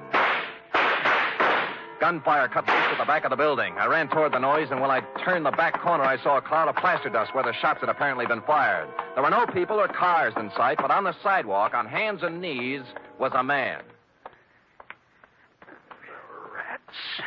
Rats.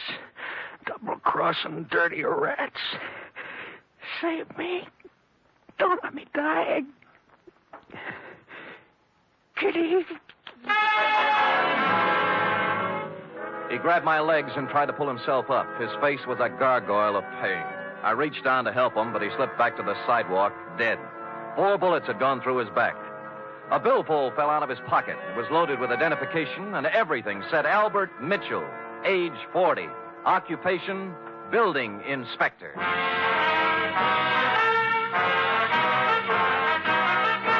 You are listening to the weekly adventure of radio's most famous detective, Sam Spade.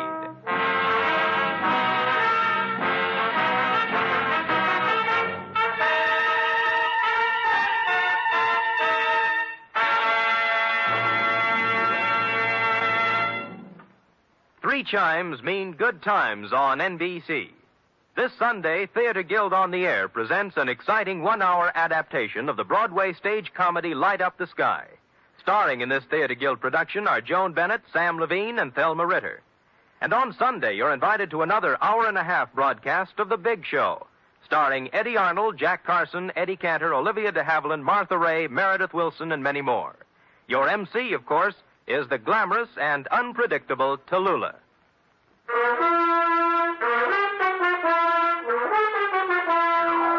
And now back to the Civic Pride Caper, tonight's adventure with Sam Spade.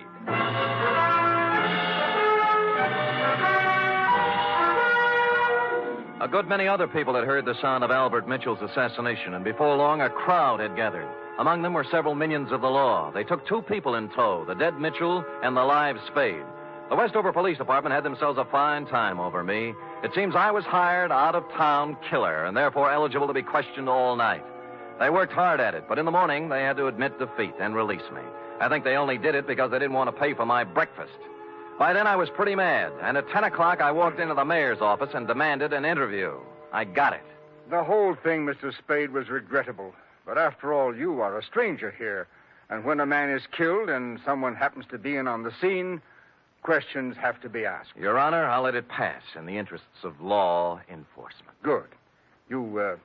Our report on you from San Francisco gives you quite a reputation as an investigator.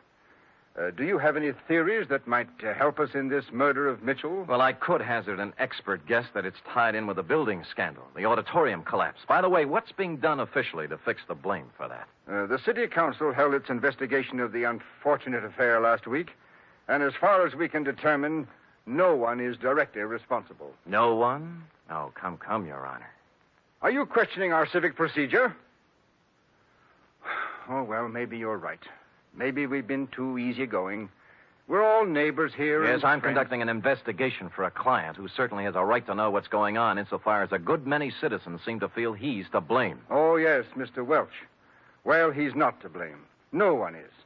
You must pardon my abruptness, Mr. Spade, but the events of the past week have been a little more Yes, I know. Tell me, Albert Mitchell, as building inspector, must have approved the building of the auditorium.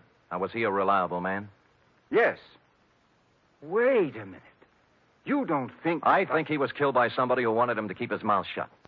Now, what about the contractor, Howard Kesley? Kesley? Born here. Brought up here. He's built about 1/3 of the structures in Westover. Every one of them, except the auditorium, is standing today. No, I don't think you can build up a case. I'm just examining the possibilities, all right? You have to begin with the people who had something to gain from this thing. Where there's graft, there might be murder. Where are the purchase orders for the materials used in this building? That was the first question I asked. I was told they were destroyed with all the other useless paperwork that accumulated from the construction job. Oh, great. That certainly makes it convenient for somebody. Mr. Spade, I don't wish to, and I can't believe, as you apparently do, that this town's population is crooked and rotten. So if I come across any information that will help clear the good name of Garrett Welsh, you can be sure that I'll be happy to bring it to your attention. Until then, I bid you good day, sir. I could understand Mayor Sullivan's desire to protect the fair name of his city, but I had to take a meaner view of at least one Westover citizen. I found out where Albert Mitchell did his banking, and misrepresenting myself as a collection agent, pried into his holdings. Let me see now, Mr. Humboldt. I really shouldn't give out this kind of information, but in your case, when you have a claim against the estate, I'd... Oh, yes, here it is. He has $300 in his account, that's all. What kind of deposits did he make? Oh, just paychecks mostly. He was a $7,500 a year man. Every Friday he deposited $150. Any deposits larger at any time? Oh, yes. 4 deposits of $5,000 each in the past year. Well, what do you know? As I recall Mr. Mitchell saying, there were payments from the estate he inherited. Yeah, thank you, Mr. Carter. You'll hear from my company soon, I'm sure. Yes. Oh, what was the name of your company again, for my records? Amalgamated Whistle. Oh, yes. Preferred. Oh, yes, of course. That inheritance gag was right out of the Kefauver investigation. An inheritance is paid in a lump sum, practically never in 4 payments of $5,000 each. I didn't know whether Mrs. Mitchell was receiving, but I decided to find out. When I knocked at her door, all was quiet inside, but a second after my knock, there was a burst of sorrow. When she came to the door, there were 2 rather impossible-sized tears flowing down her face. For widow's weed, she wore a black dress, tight, satin, and low cut. Oh, Mr. Spade, I'm in no mood for talking now. Oh, just for a moment. May I come in? I guess so. I'm really kind of alone and lost. What is it you want? I must apologize for intruding on your bereavement, Mrs. Mitchell. I'm not usually as callous. Oh, that's all right. But I'm not sure I can help you any. I'm so broken up. What is it, camphor? What? Whatever you used to make those tears. All right, so I can't really cry. I never have, but it's expected of me. Yeah, all right. In that case, I sympathize with you. What do you want? Kitty, your dear departed husband made $7,500 a year and deposited $20,000 in 8 months. Now, what about it? I don't know anything about his money. All I know is that the bank told me he had only $300 left. What'd he do with it? He spent it on other women. Oh, I see. So the artificial tears do make sense, I guess. No, you don't understand. It's not that simple. It's funny, Sam, because I really mean it. Oh, I know how stupid I look in these clothes. And I did use camphor on my eyes because I wanted to cry. I wanted to cry for all the good days and the good years Al and I had. But the bad years kept getting in between, and I couldn't do it. I like you better all the time, Kitty. I knew you were real pretty. Now it turns out you're pretty real. I really loved him, and he loved me. But we kicked it away because we both wanted more excitement than this town or his salary could give us. There was no place to go. We just didn't get along. He was out spending his money on other women, being a big shot. I can't blame him, though. I helped make him do it. What about the money? He got it for falsifying the auditorium inspection papers, didn't he? Well, he didn't get it for inventing television. Who paid him? Sam, don't ask me anymore. Well, you do know where the $20,000 came from, don't you, Kitty? Don't, Sam. I'm scared. You know what you ought to do? You ought to come back to San Francisco with me. Let me help you get a job there. You can make a fresh start. You're not kidding. I give you my word. I ought to have my head examined for trusting you, but I'm going to do it. Al got that money from the Central Cement Company for, quote, an advisory capacity, unquote. You know who owns the Central Cement Company? Howard Kessling? Warm, but not quite. His brother. Last night when Al showed up in town, he was gunning for trouble. Why? He said they were going to make a fall guy out of him, and that he wasn't going to take the blame for anybody. That's what he said. But I think he ran out of money and wanted to make a touch in exchange for disappearing again, for good. And you think Kesley shot him or his brother? I can't think, and I don't know anything else. Now, do I get to San Francisco? I'll be back for you. All right, but make it fast. And don't leave me here, because if anything happens to me, Sam, it'll be on your conscience. She walked to the door with me and kissed me on the cheek, and it was nice. No more than that. It was nice. Next stop, the Central Cement Company offices. Statement of Howard Kesley's brother, Ralph. I'll explain it to you in simple terms. We supplied cement for a lot of buildings in this part of the country. When you want to build something, you submit a bid. When you want to know what kind of a bid to submit, you ask an expert. Mitchell was our expert. And we didn't expect him to work for nothing. You mean Mitchell tipped you off as to what other firms were bidding? Well, call it anything you want. It's done all the time. I found Garrett Welch, my architect client, slumped over his desk, much the worse for drink, and it took a good half hour with coffee and wet cloths to bring him around to something resembling normal. I was proud of that building, Mr. Spade. As proud once as I am ashamed of it now. I spent 4 years at a prominent American college and 2 years apprenticeship with a great architect to prepare myself to come back here and make this the most beautiful city in the West. Well, you must have watched them build it. What went wrong? That's the point.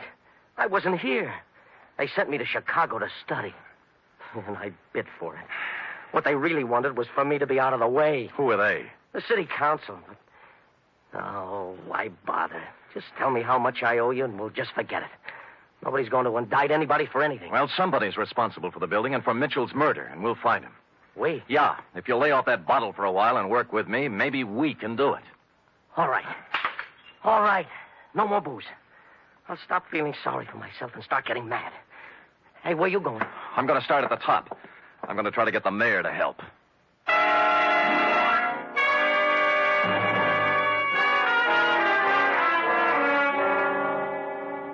You say you've turned up something, Mr. Spade? A lot of something, Your Honor. I ferreted out copies of the purchase orders for the materials used in that building. They were generally inferior and below the quality required by sound engineering and the law. Oh, you can't mean it. I do. You can inform your district attorney that in a matter of 2 or 3 days, I will move for an indictment of several people in this community for gross criminal negligence.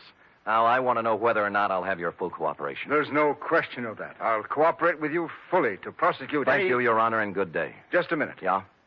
About Howard Kesley. What about him? Do you still consider that he is subject to suspicion? The families of the 5 people who died in the ruins would think anybody who was concerned in the building project were subject to suspicion, Your Honor. Mr. Spade, you know about politics. Certain people contributed campaign funds and got me votes. Kesley? I've been in a difficult position. I've been weak, perhaps. Maybe I haven't wanted to look too closely at certain possibilities in this horrible affair, but I promise you I won't stop now. It doesn't matter what happens. My first duty is to the citizens of this town. Well said, Your Honor. Just tell the same thing to the other members of the city council. Tell them that if I kick the lid off this garbage can, it's going to make Westover smell pretty bad. You'll hear from me, Mr. Spade. I guarantee you.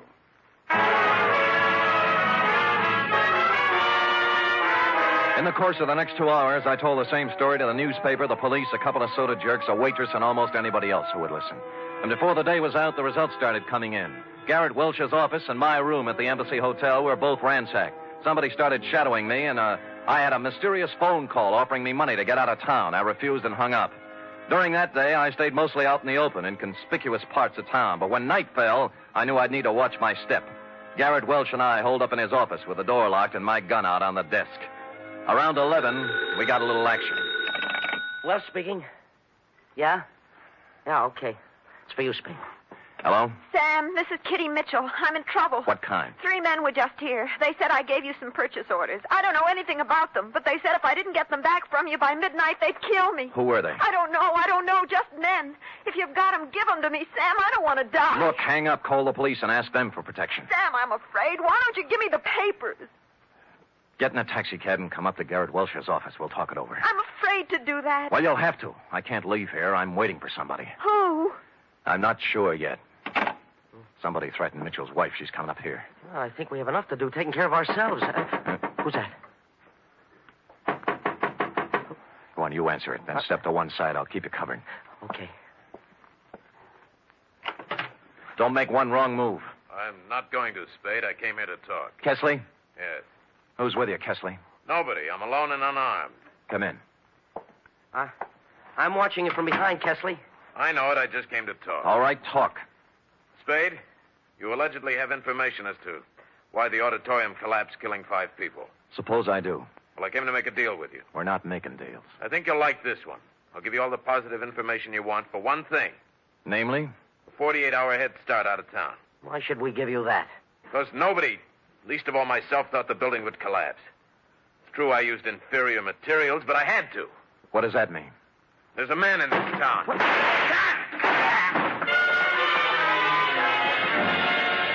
The door was suddenly kicked wide, and a blaze of bullets flew across the room. Kesley's mouth opened in shock, his knees buckled, and he pitched forward, bouncing off the desk to the floor. A tall, silver-haired gentleman was behind the gun. That caught him shoulder high, spun him around. The gun fell out of his hand, and Welch and I were on him in a second. All right. I've done all I'm going to do. I'm hurt. I'm wounded. Well, Your Honor, you're better off than Kesley. Kesley didn't want to do it, but I had something on his brother and told him I'd send him to jail. We saved $100,000 on the cheap supplies we used in that building. Yeah, when I showed up, Kesley was afraid he was going to take the rap alone. He was afraid he'd end up like Albert Mitchell, right? Yes. I killed Mitchell. He wanted more money. You killed him, you... Kitty, don't put it down!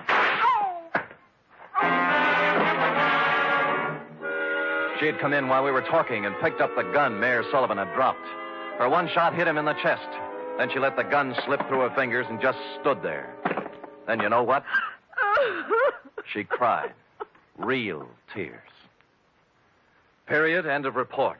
Sam, what an awful tragedy. It was indeed, F. Of course, in a few minutes, the place was full of police, and we turned her over. Well, what do you think's going to happen to her, Sam? I'd rather not think about that, Effie. Now, how about typing it up?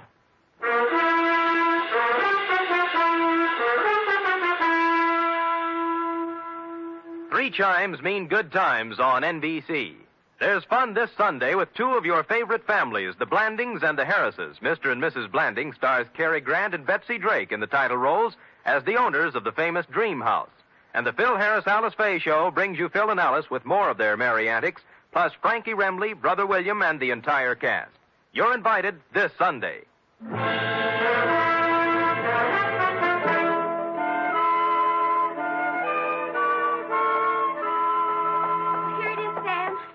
Well, I'll take your word for it. I'm not going to read it again. Why did the mayor come in and shoot the building contractor in front of witnesses? Why, he threw away everything you worked so hard to steal. Why? That is a good question, F. Saved by the knock. Come in. This is Sam Spade's office. It is? I'm Lyle Rooks. You expect me to believe that? I'm Western editor of Radio Television Mirror magazine. Well, you know best. I just wanted to tell you that in our annual awards poll, nationwide, the American listeners have chosen Steve Dunn as their favorite detective. Steve Dunn, not me? Be quiet, Sam. So here, sir, is your citation. You may want to frame it. Put it up in your office. Why? Thank you. Goodbye. Well, Steve Dunn. He's the man that plays you on the radio, Sam. Oh, he's handsome. Well, do you love him better than you love me when I'm burning up with passion for you? Are you really burning up, Sam? Well, I'm beginning to smolder a little. Come here and tell me about love. Oh, well, I don't know much about it, Sam. Not as much as I'd like to know. Well, I'm sorry. Sorry, I don't have a teacher's permit for the state of California. Good night, Sam. Good night, sweetheart.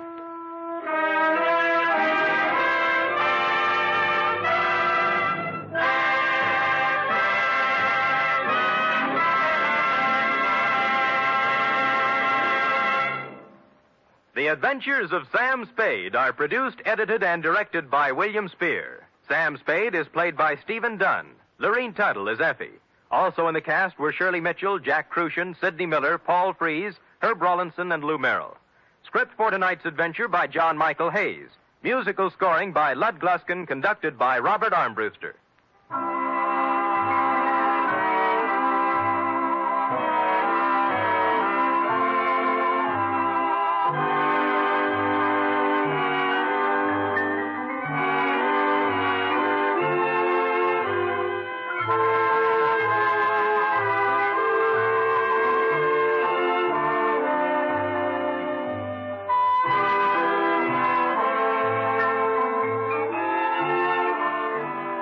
us again next week, same time, for another adventure with Sam Spade. Tomorrow, enjoy the exciting Man Called X on NBC.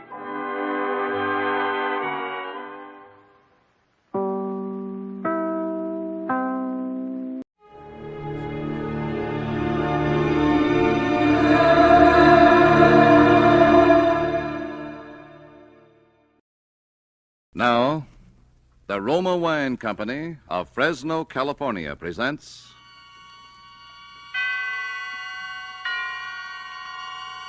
Suspense.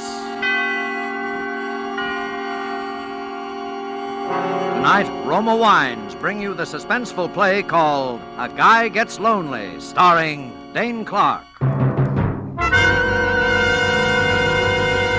Suspense is presented for your enjoyment by Roma Wines. That's R-O-M-A, Roma Wines. Those excellent California wines that can add so much pleasantness to the way you live, to your happiness in entertaining guests, to your enjoyment of everyday meals. Yes, right now a glassful would be very pleasant, as Roma Wines bring you a remarkable tale of suspense. And with the drama called A Guy Gets Lonely, and with the performance of Mr. Dane Clark as Eddie Lewis, Roma Wines hope indeed to keep you in suspense.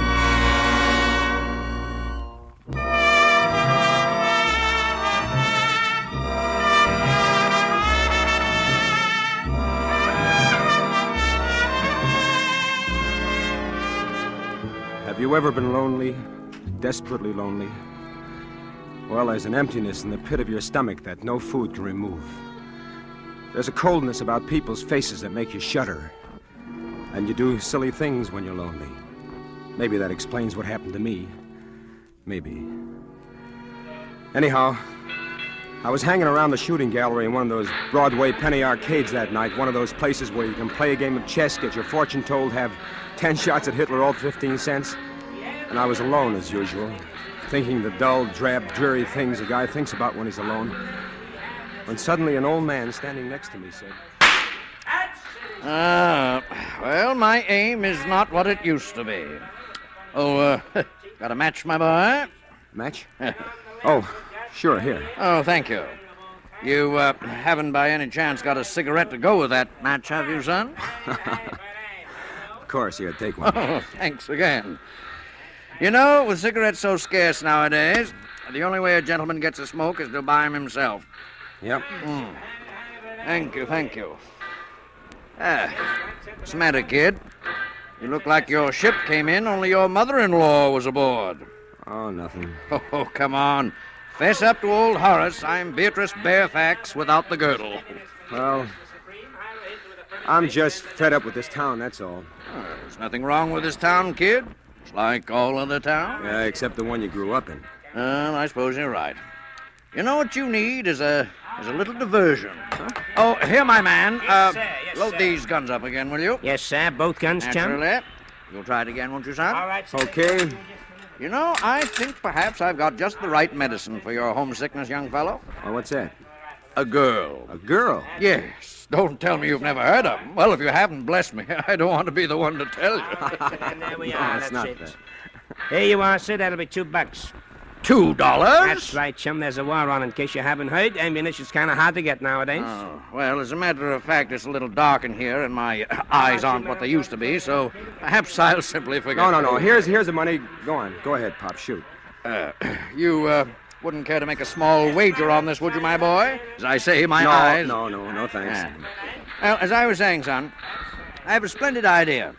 Now, tomorrow, being the Sabbath, my wife and I are bound for Minnewanka on a peaceful little fishing expedition. If you'd care to accompany us, there is a faint chance, just a faint chance, mind you, that I might round up a beautiful young lady who will make it a foursome. Well, wouldn't that be too much trouble? Oh, not at all, son. Meet me here tomorrow at 9. What do you say? Gee, that's swell, except that... Except what? Oh, do you mind if I shoot first? No, go ahead. Except that I've never been fishing before in my life. Well, don't worry about it. Hey, your eyes aren't too bad. With a fish, the big thing is not so much your experience as your bait.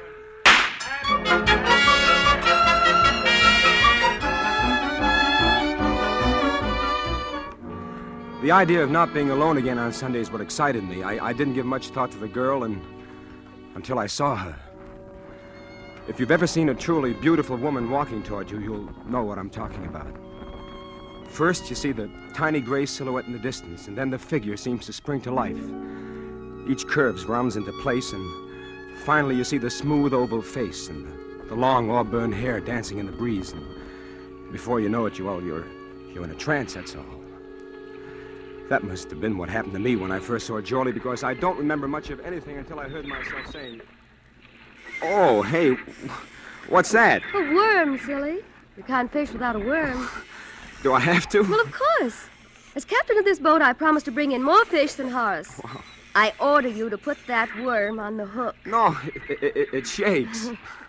Rather gracefully, don't you think? Kind of reminds me of a shimmy queen at a burlesque show. Oh. There. Oh. Now you did it. Easy, wasn't it? Now drop your line in the water. Okay. Well, where's the fish? Patience, lad, patience. The fish hadn't had a chance to read your advertisement yet.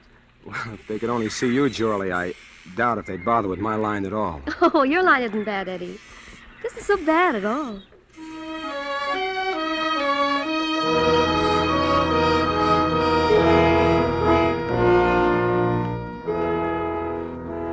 I guess in the next few hours I told her just about all I could remember about myself, about wanting to be an actor and leaving home and coming to this town and the disappointments, and how I decided to go home while I still had some money left, and how lonely I was, how terribly lonely I was. And before she left that night, she wouldn't let me take her home. I made a date for the next night. It's funny how quick you can get to feel that way about somebody when you're lonely. We met in the Astor lobby, and after we talked for a while... Well... For a slow starter, you certainly poured on in the backstretch. No, please don't laugh, Jorlie. I'm pretty serious. About what? About you. How about me?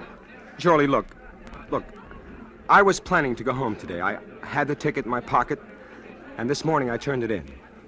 Oh. Look, I still want to go home, Jorlie, but I want you to go with me. You want what? I want you to marry me. Jorlie? I heard. Well?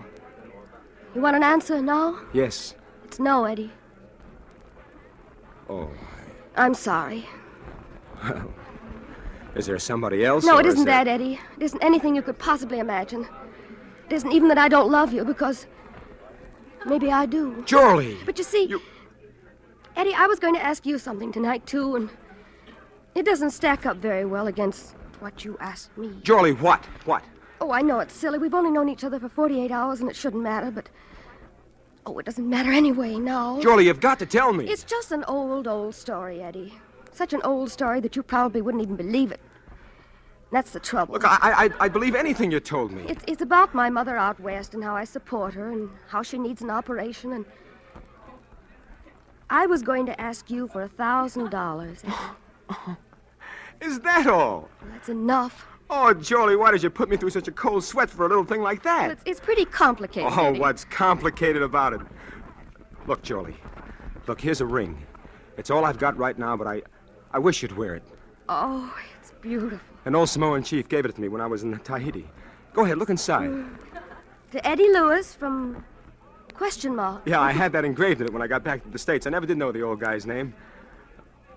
Will you wear it? Eddie, I'll meet you here tomorrow for lunch. And if I'm wearing the ring, third finger, left hand, you'll know that I do. All right. Jorlie. Yes? Do you want the money now? No, Eddie, no.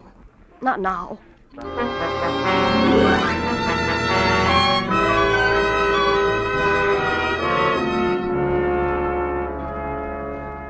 The next day, I was there waiting for her, way ahead of time again, but this time she was late.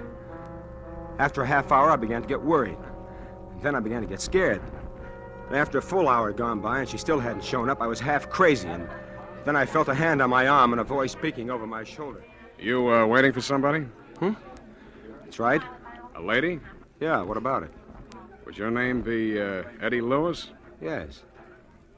Say, what do you know about the fact that I'm... We found your name written in lipstick on the back of a bathroom door up on the 10th floor.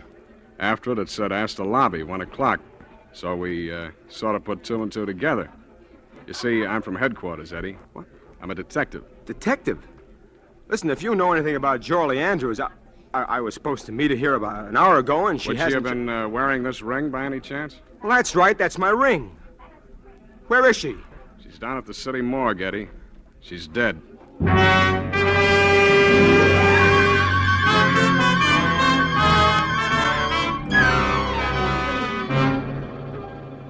For Suspense, Roma Wines are bringing you as star Mr. Dane Clark, whom you have heard in the first act of A Guy Gets Lonely, a radio play by Don Paul Nathanson, which is Roma Wines' presentation tonight of Suspense.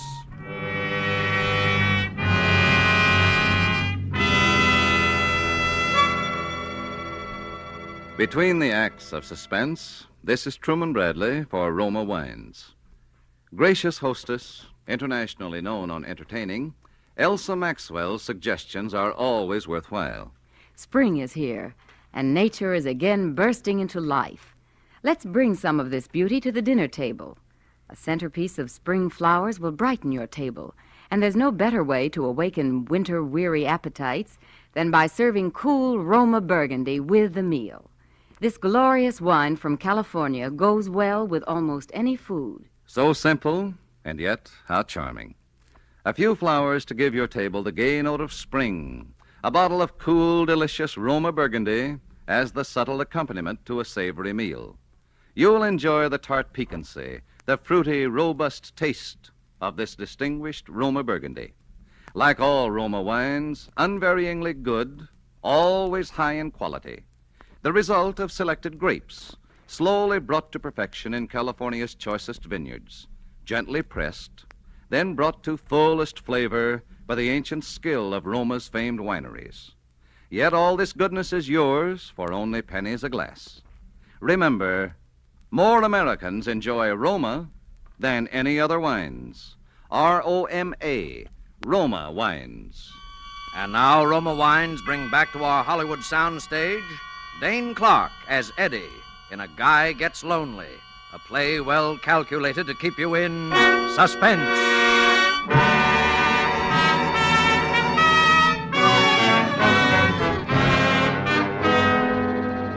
My mind was going round like a merry-go-round. Having an old moocher like Horace walk up out of a clear sky and introduce you to a girl like Jorley. Proposing to her after only 48 hours, and then having a cop come along and tell you she's dead. They took me down to headquarters, and I was there all day answering questions and trying to dope out what had happened myself. I even told them how she'd asked me for $1,000, but they didn't pay much attention to anything I said. It's a simple case of suicide, and that's that. But it couldn't be. Jorley wouldn't commit suicide. You recognized her, didn't you? Well, Well, what? People don't look quite the same after they've fallen 10 stories on a concrete side. But you recognized her? Yes, I recognize her. But why did she write my name on the inside of that door? How do I know what women think about before they jump out the window? I'm not Mr. Anthony. Well, look, maybe somebody followed her. Maybe somebody tried to force the door. There wasn't any lock on the door. Then it would have been that much easier. Maybe somebody... Look, Eddie, just what are you trying to make out of this? I don't know. All I know is it couldn't have been as simple as this. You wouldn't be thinking about murder, would you? Maybe. Now, Eddie, this sort of thing happens all the time. Look, I'll draw you a picture. Friendless girl meets guy. They start going together. Then she asks him for money. He doesn't give. The next day, Look, I told you we were I going ain't to get doing that married. talking. She asks him for money, and he doesn't give, see? The next day, she writes his name on the handiest plain white surface, and boom. Now, how does that look to you? All right. But what about Horace? Have you tried to trace him? Yeah, sure. We tried to find Horace. Only we didn't. Mainly on account of he doesn't exist, if you ask me. I talked to him, I tell you. He introduced us. You don't have to go that far to explain how a man meets a girl nowadays, Eddie. Look, he did introduce us. He was an old man, white hair. It was in a shooting And he gallery. has a hobby of introducing guys to beautiful gals, and nobody knows where he lives. And the only time you ever met him was in the penny arcade that's so busy they wouldn't remember George Washington being in there. That and the time you were seen together by a couple of lake trout. Oh, cut it out, will you, son? All right, go on home, Eddie. I wouldn't leave town just yet, though, if I were you. All right. And, Eddie. Yeah. I wouldn't push that murder theory too far either. Why? Because you know who's the only possible suspect for murder? That's right. You.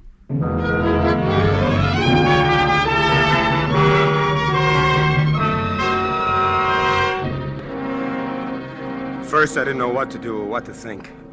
I didn't blame the cops. From where they sat, it just didn't make any sense any other way. And then all at once, I knew what I was going to do. First, I moved to another hotel, just in case. And then I started growing a full beard, and I dyed it black. And my hair, too. You see, I'm a natural blonde, so it turned out pretty good. Good enough to pass off for a night anyway. And I really am an actor. Maybe no Barrymore, but enough to give a fair imitation of an accent. And I got some different clothes, and then I was ready. I began haunting that shooting gallery because I figured the old man had a system. But after about 3 weeks, I'd about given up hope. When one Saturday night, I walked into a little place off Times Square, and I saw him. My heart was jumping through hoops, but I just sort of moseyed around, tried to look as down in the mouth as I could, kept my face out of the light. I felt pretty safe with the beard, so I went over and I stood next to him. Oh. Well, my aim seems to be off tonight. Oh, pardon me. Do you have a match? I reckon I do. Sure, here you are. Oh, thank you. My boy, like to try your skill at the shooting gallery? Perhaps a little wager? Oh, no, thanks. I've just about had enough shooting to last me a lifetime. I just come back from 2 years in the South Pacific. So that's where you got the beard? Yeah, a bunch of us fellas grew him down there. I promised my kinfolk I'd let him see it before I shaved it off. I'm not so sure I would shave it off. It's mightily becoming to Thank you. you, thank you. Where are your folks? Texas. Got a mighty nice little ranch of my own down there. I sure do miss it. Kind of lonely, huh? Oh, you all can say that again, mister. Well, son, if you'd forgive an old man for sticking his nose in somebody's business where he's got no call to... Shucks, no. What's on your mind? I think I know just the medicine for you. Why, what's that? A girl. That was it. That's what I've been waiting for. First, I thought of taking the old devil out in the alley and sweating it out of him right then and there. Then I thought, no, there'll be a girl, and I want to have a talk with that girl. In the meantime, the old man was going on about that fishing trip. If you'd care to join us, my boy, I think I can promise you a very pleasant afternoon. Well, I reckon I couldn't do that. Perhaps if you could make it tomorrow night. Well, now, that might be arranged. Where would you like to have us meet you? Well, couldn't you just sort of give me the young lady's phone number, tell her I was fixing the call? I'm afraid, you see, this particular young lady doesn't have a phone. Don't think I'm not downright grateful, mister, or that I wouldn't enjoy your company, but... But you'd rather be alone. Shucks. No, don't get me wrong. I'm no wolf or nothing like that, but... Well, when a fella has his first date with a gal in more than 2 years, maybe you can't understand what that means. I think maybe I get the general idea, son. I'll tell her to look for a handsome Texan with a beard. Can you be here tomorrow night at, say, 8 o'clock? Oh, I calculate I sure can. Well, then, my boy, you've got yourself a date. The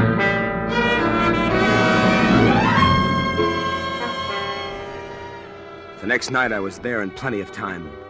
I had plans for that girl, lots of plans. As I got around toward 8 o'clock, I kept looking toward the street entrance, but somehow I must have missed her because the next thing I knew, there was somebody standing beside me, and I heard a voice. Hello there. I'm Joyce Island. It seemed as though minutes went by before I was able to say a word. If it hadn't been dark where I was sitting, she couldn't have but helped to see that something was wrong. Because the girl was Jorley. My Jorley, who was supposed to be dead. The Jorley that I'd seen it myself at the slab at the city morgue. And somehow I managed to pull myself together and start talking. You're Johnny Farrell, aren't you? Yeah, that's right. It was sure mighty nice of you to come. Oh, that's all right. I wasn't doing anything. Is there anything in particular you'd like to do now? No, nothing in particular. I thought maybe you'd like to go dancing or something like that, Only what? Well, I discovered a terrible thing just before you got here, Miss... Ma'am. You can call me Joyce. You see, I left my wallet up in my hotel room. Oh? If you all wouldn't mind stopping by there with me for a minute while I pick it up, then we could... And I suppose while we're up there, I can look over your etchings. Oh, no, ma'am. I ain't that kind. Honest, I'm not. But if you don't want to go, Oh, what's the difference? Come on, let's go.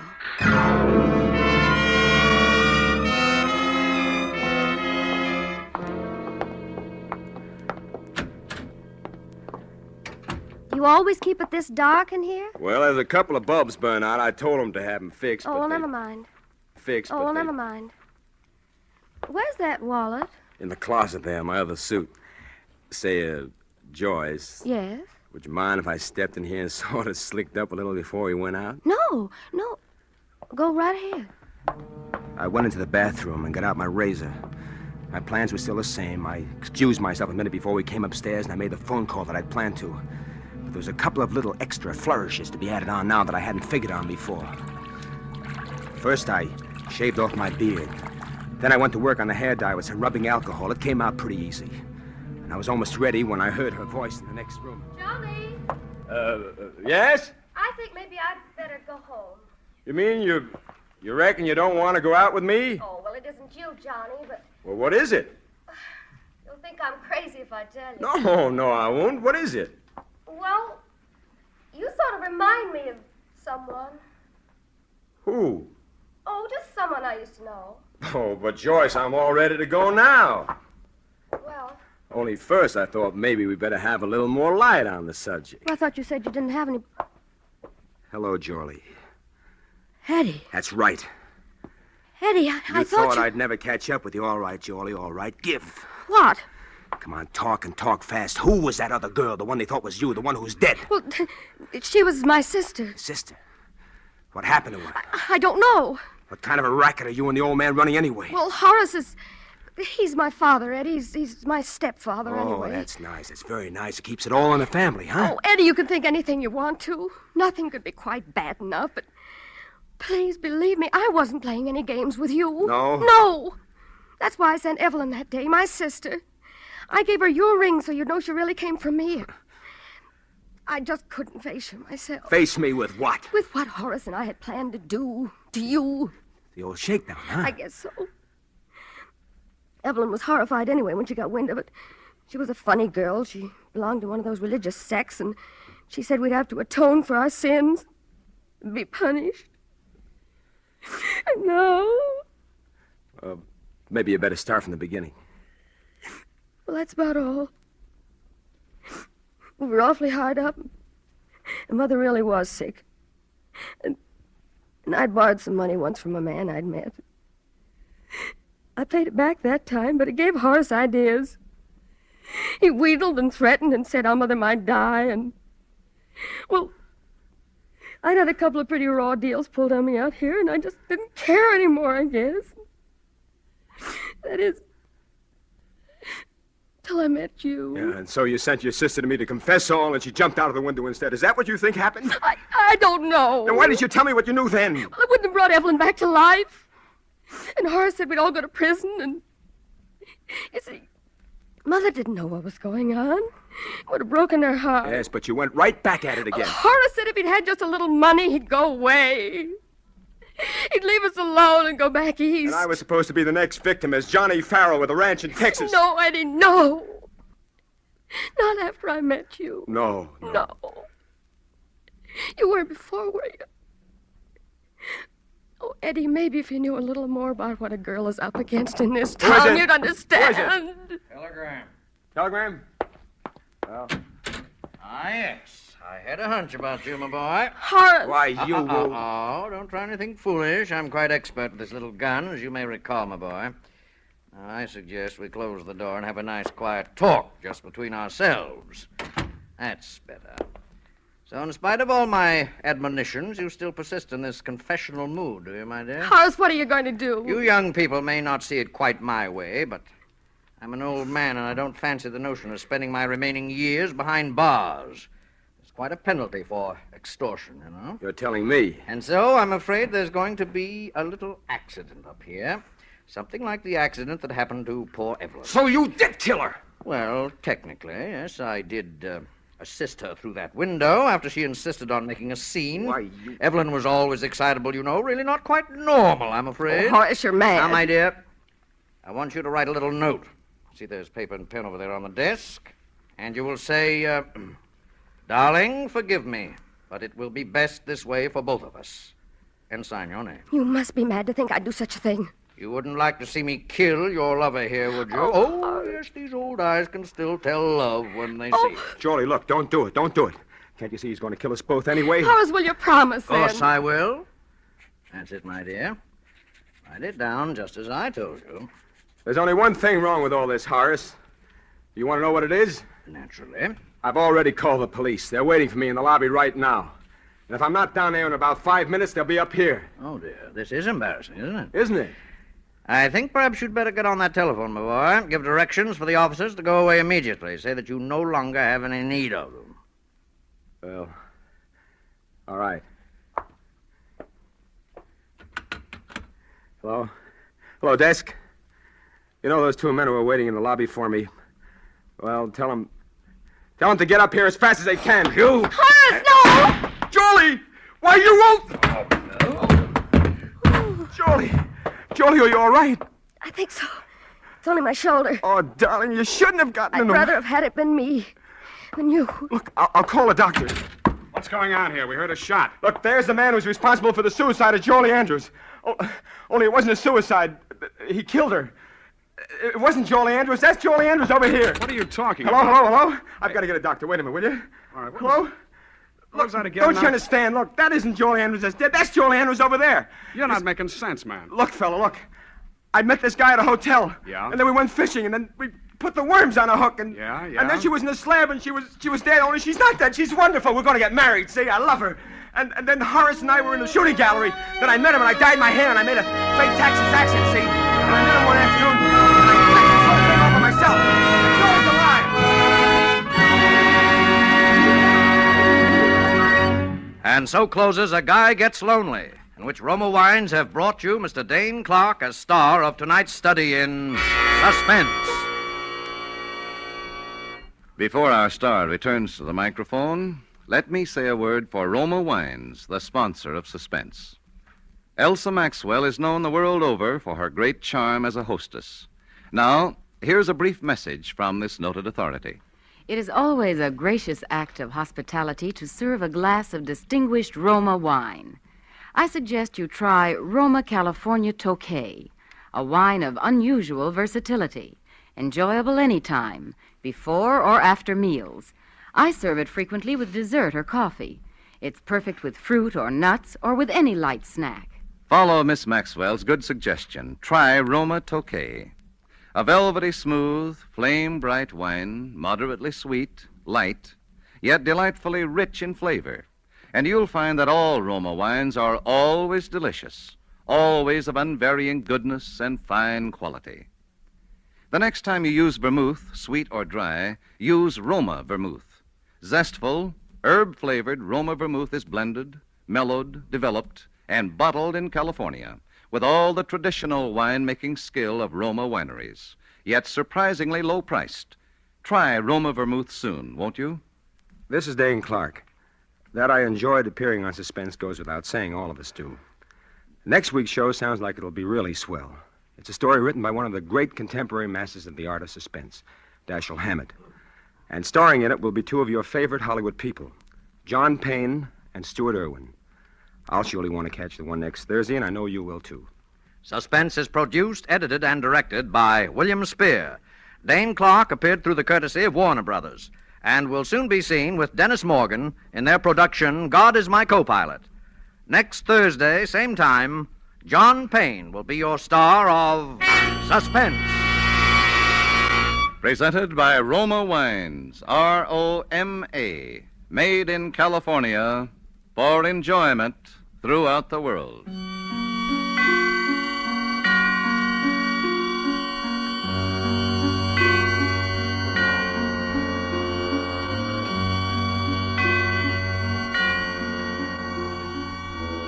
This is CBS, the Columbia Broadcasting System.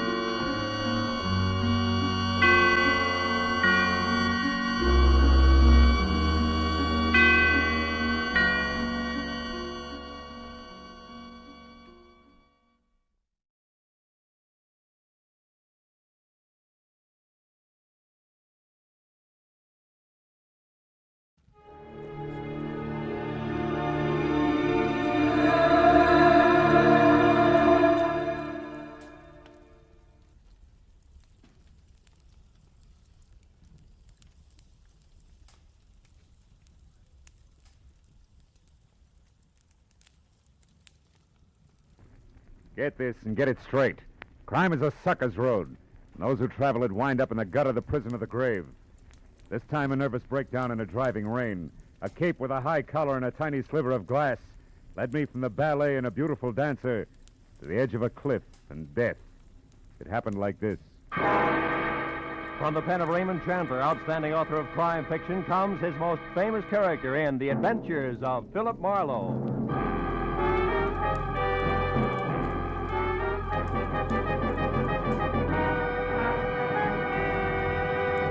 Now, with Gerald Moore, starred as Philip Marlowe, we bring you tonight's exciting story, The High-Collared Cape.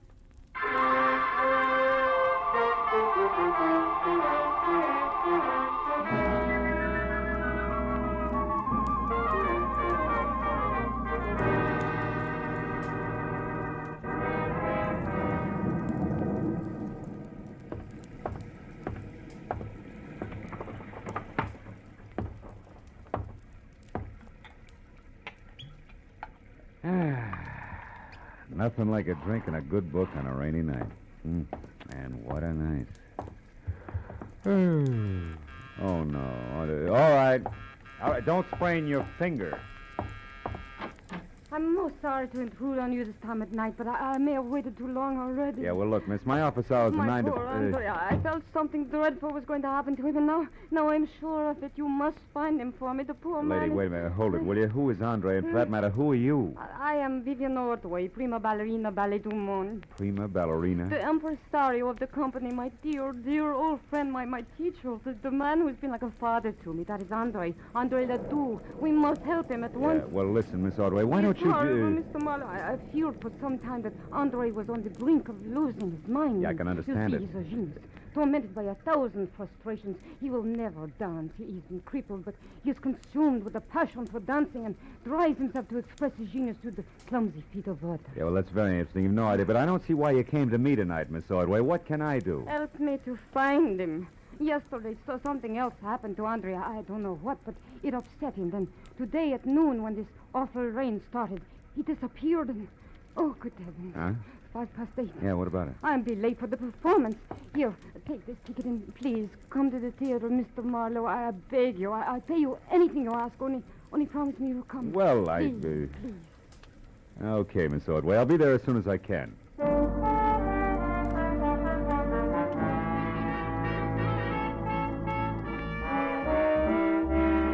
The ballerina swept out of my apartment like a frightened whirlwind.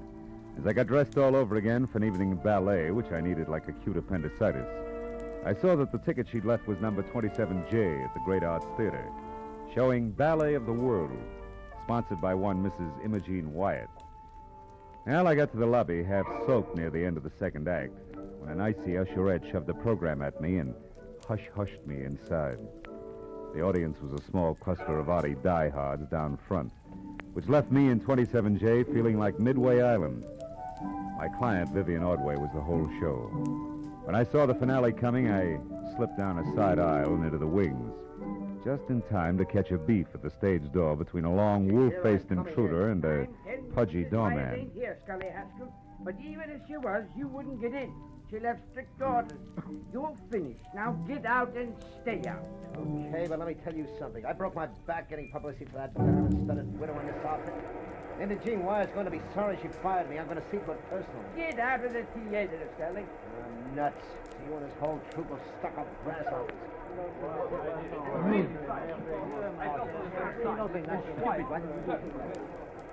Oh, Mr. Marlowe. Yeah. Here. Come this way to my dressing room. Tell me, have you heard from Andre Ledoux, Vivian? No, nothing. But I did remember something that may help. Oh? Andre once mentioned that he had a friend here in Los Angeles, a Mr. Baker, who lived at the Winthrop Arms, the Winthrop Hotel, the Winthrop something. Come in, Mr. Marlowe. Thank you. Andre may be there. I'm grasping at straws, I know, but if his mind is gone and he is lost, oh, I'm so afraid for him. Oh, now take it easy, honey. Take it easy. Vivian, is there news of Andre? Oh, no, George, nothing. Mr. Marlowe here is going to find him for us. He's a private detective. Oh, I see. Wonderful. I am George Melikov. Glad to know you. Vivian, I'll be at the hotel. If I can help, please do call on me. And, oh, My dear, you shone as beautifully tonight as the full moon. Как красивая луна. We mere stars were hardly visible beside you. До свидания, душка. Fast man with a compliment, huh? He's very sweet. Yeah, what hotel did he mean? The Wilshire Gardens, most of the ballet stay there. Oh. How about you, Miss Ordway? I have a house, a studio on Lookout Mountain, 857. 857. Yes. Can I reach you there? No, I'm going to wait here in the theater.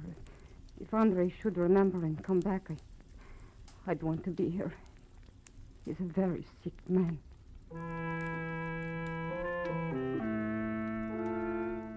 After I left the theater, a quick check in a phone book showed a Winthrop Arms apartment hotel on Havenhurst Drive. It's just below Fountain Avenue. And when I got there, I found the name Baker stuck over the mailbox to apartment 1A. I went inside and up to the door.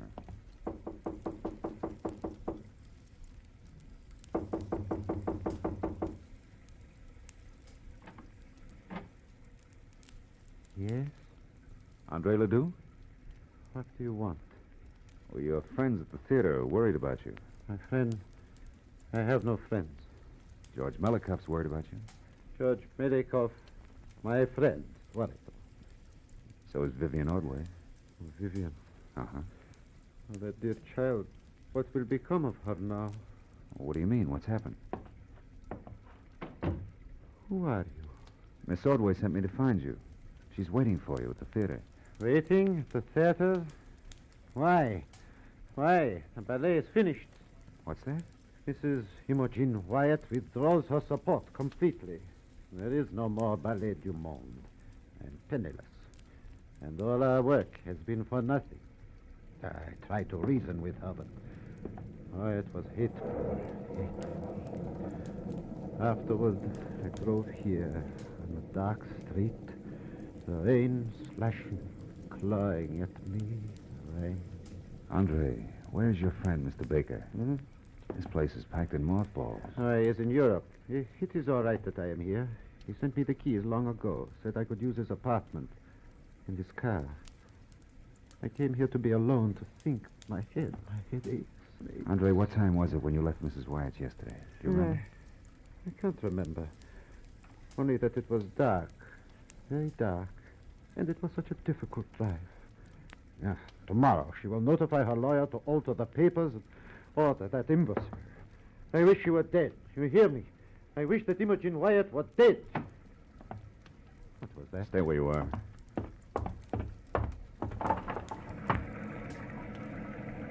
What is it? Do you see anything? No. Now, look. Andre, about your headache. Wouldn't you like to see a doctor? Doctor? No, I'll be all right. I am all right. Understand? Yeah, sure. Well, do me a favor for your own sake. Stay here tonight, inside. I want to check a couple of things, and then I'll be back. Yes, I'll stay. Where else would I go now?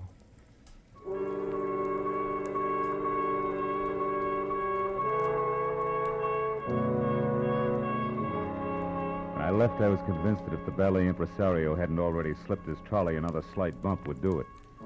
But two things bothered me. So first I walked around to the window again, but any trace of an eavesdropper had been washed away by the rain. Item number 2 was the strong imprint the drive home in the rain had made on Andre's troubled mind. I wanted to know why. The garage was under the building on the far side. The door was unlocked and a small light burned in the back. I finally found the car, a sleek, close-to-the-ground Hudson registered to Olin Baker, and found it with the first grim discrepancy. The left headlight and fender were still streaked with rain marks, but the right had been wiped clean. When I reached in and switched on the lights, that cinched it. The glass in the right headlight had been replaced. It was brand new. Hey there. What are you up to? Just testing my friend's car. I may borrow it. You the attendant? That's right. You in here last night tinkering around with this here car? No. Maybe it was Mr. Ledoux. He had it out last night. Oh, no, it wasn't him. That was somebody else. I heard a noise. See him when I come out of my back room there. This guy beat it. He took off like a scared turkey. He had a big black cape on with a high collar, flapping in the wind. You better watch it, old-timer. That stuff's getting your eyesight. Looks like a cape to me. Yeah? Well, I looked around, but I didn't see no harm done, so I went back to my room. What time was all this? Oh, way past midnight. Maybe 1, 2 o'clock. I didn't pay much attention. By the way, mister, careful of the nip. No, thanks. I'd like to use a phone. You got one? Oh, sure. Back in the corner. I'll show you. I'll find it. The call is personal. Do you mind? Me? Should say not. Help yourself, Sonny. I'm too old to even be curious.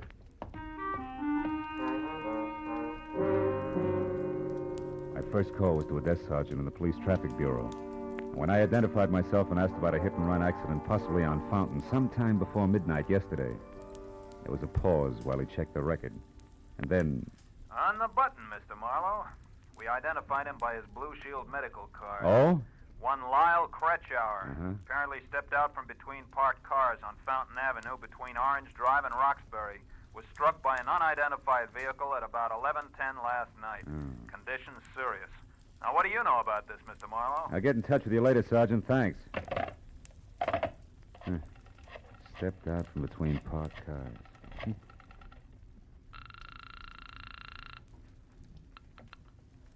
Grazie. It's Philip Marlowe. I want to talk to Vivian Ordway.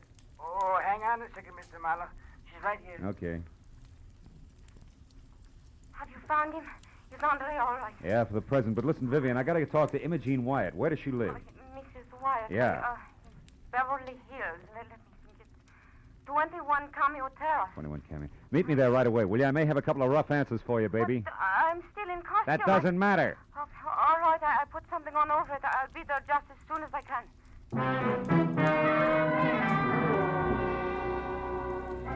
Between slick streets and visibility zeroed was a solid half-hour drive from the Winthrop Arms out to the swank Cameo Terrace. But when I pulled up at number 21, I wondered what the wealthy widow had spent her money on.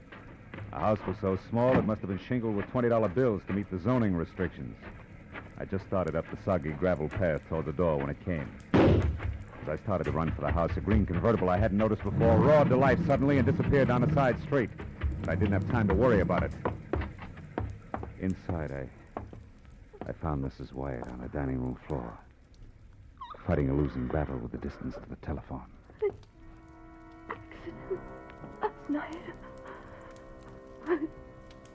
I was going to ruin it all. Now, Andre let them put me.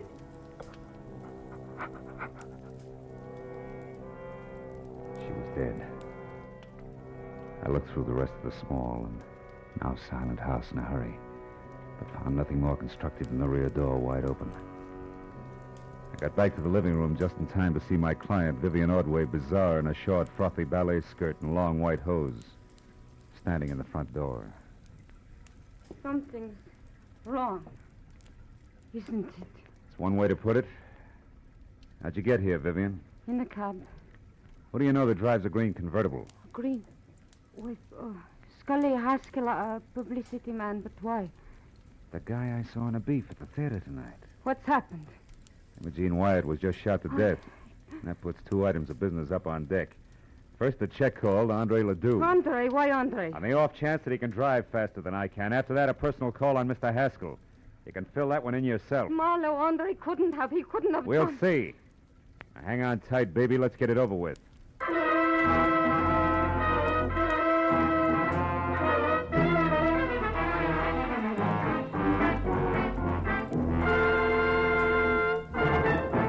In just a moment, the second act of Philip Marlowe. But first, the great international comedian Beatrice Lilly will be Bing Crosby's guest on CBS this Wednesday night. The CBS Bing Crosby Show always guarantees enjoyment. So be listening when B. Lilly joins Bing on most of these same CBS stations this Wednesday night. And now with our star, Gerald Moore, the second act of Philip Marlowe. And tonight's story, The High-Collared Cape.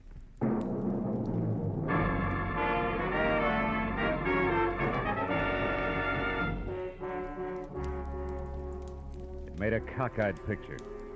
A beautiful ballerina miles away from the stage, yet in full color-drenched costume and gaping through tear-streaked grease paint.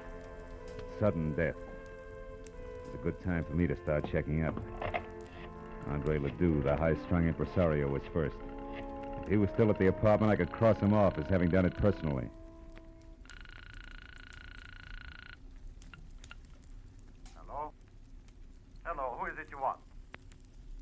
Sorry, wrong number. Marlowe, he was home, wasn't he, Andre? I mean, you couldn't suspect him, Marlowe. Why, Andre's the sweetest man in the world. Take it easy, honey. I didn't say Ledoux did it. And his being home doesn't say he didn't. People sometimes pay other people to do their dirty work for them, you know. Just what are you trying to say? You hired me to find Ledoux, and I did. But also, I found he was suffering from shock and has been since last night when Mrs. Wyatt told him she was going to fold the show. Fold the show? Yeah. And that Vivian would ruin him. And half a dozen more I could name. You're so right, so you've all got plenty of motive. But what about Haskell? We know he hated Mrs. Wyatt. Isn't revenge motive? Revenge and the fact that you saw his car. Why do you insist on defending him? I don't. Only there's another angle.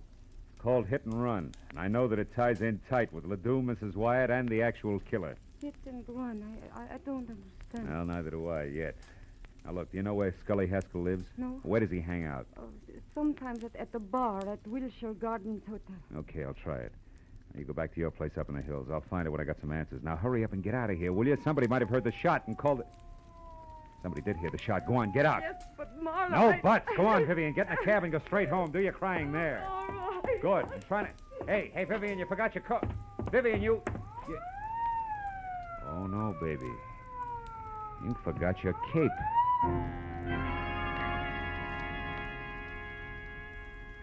For a long second, I just held it tight and stared. High Elizabethan collar, enough gathered cloth to rig old Ironsides. It could have been what the garage attendant thought he had seen running away from the car Ledoux had used. But the garage attendant could have been mistaken, too. I told myself that leaping high to conclusions was strictly for ballet dancers. I jammed the cape into a small bundle and leapt via the service entrance just as the police sirened up. I took the Great Circle route back to my car, tossed the cape on the seat next to me, and drove fast to the bar at the Wilshire Gardens Hotel.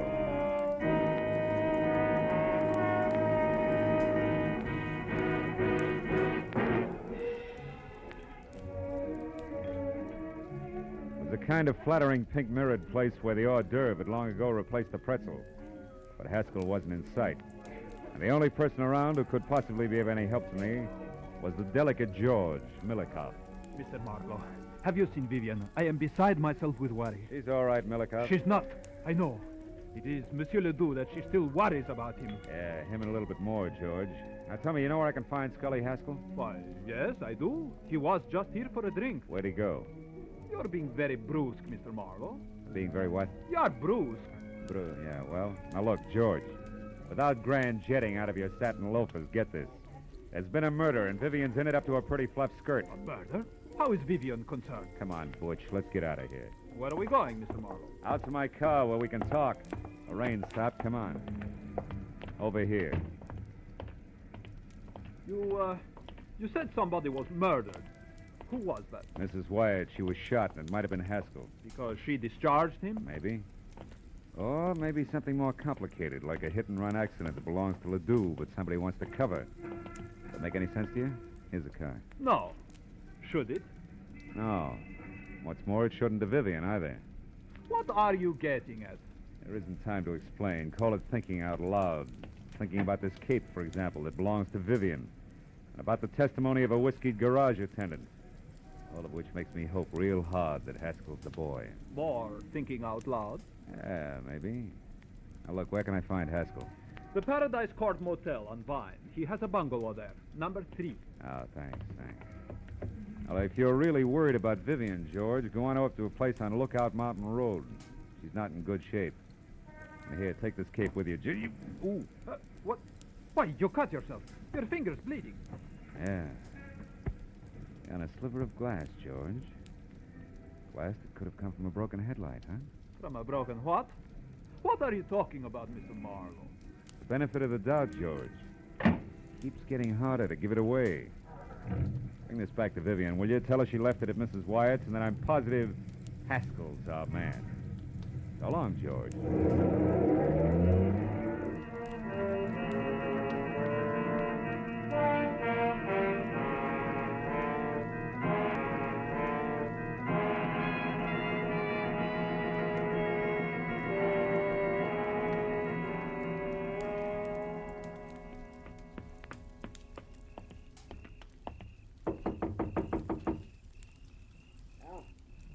You, Nancy? Not quite. The name's Marlowe. I want to talk to you, Haskell. Don't waste your breath. skip chaser.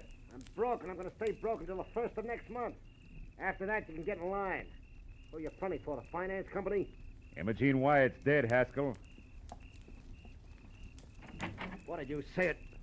What's a gun for? You lousy temper. Get back. Hey, wait a minute. I saw you at the theater tonight. Yeah, and I heard you, which puts me out in front. Now do we talk, Haskell? About what? Mrs. Wyatt's murder. You were sloppy. And you're off your nut. I didn't shoot her. I didn't even... Slips, huh, kid? Oh, I know she was shot. Doesn't prove I did it. Come on, why'd you kill Mrs. Wyatt? I did. How'd you know she was shot? Because it happened just as I got out of my car and started toward her place. I was going up there to read her off. The shot scared me away. Use your head, Marlowe. I was sore, but I didn't kill her. No, but interference on that hit and run you were covering was plenty of reason. What are you talking about, hit and run? Hit and run! Don't move, Haskell. Nuts. Come I on in, said don't move! Congratulations, handsome. That's just what I had in mind. Close the door and stand still. Sure. Now what? The name's Nancy Connick. Occupation? Ex-friend of the unconscious. Don't look so worried, handsome. I'm on your side. I had something in mind exactly like that left cross you just threw. South Coast, Yeah. What's your beef?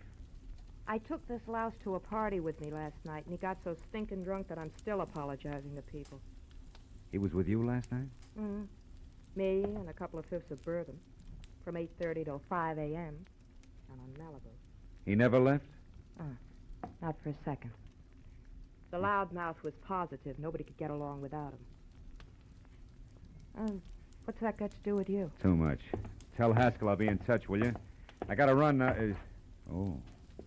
What are you looking at? Just a program from the ballet, isn't it? Hmm? Yeah. Oh, Haskell has them all over the place, after all. Yeah, sure. So? Hmm? Oh, so like I said, Nancy, I gotta run.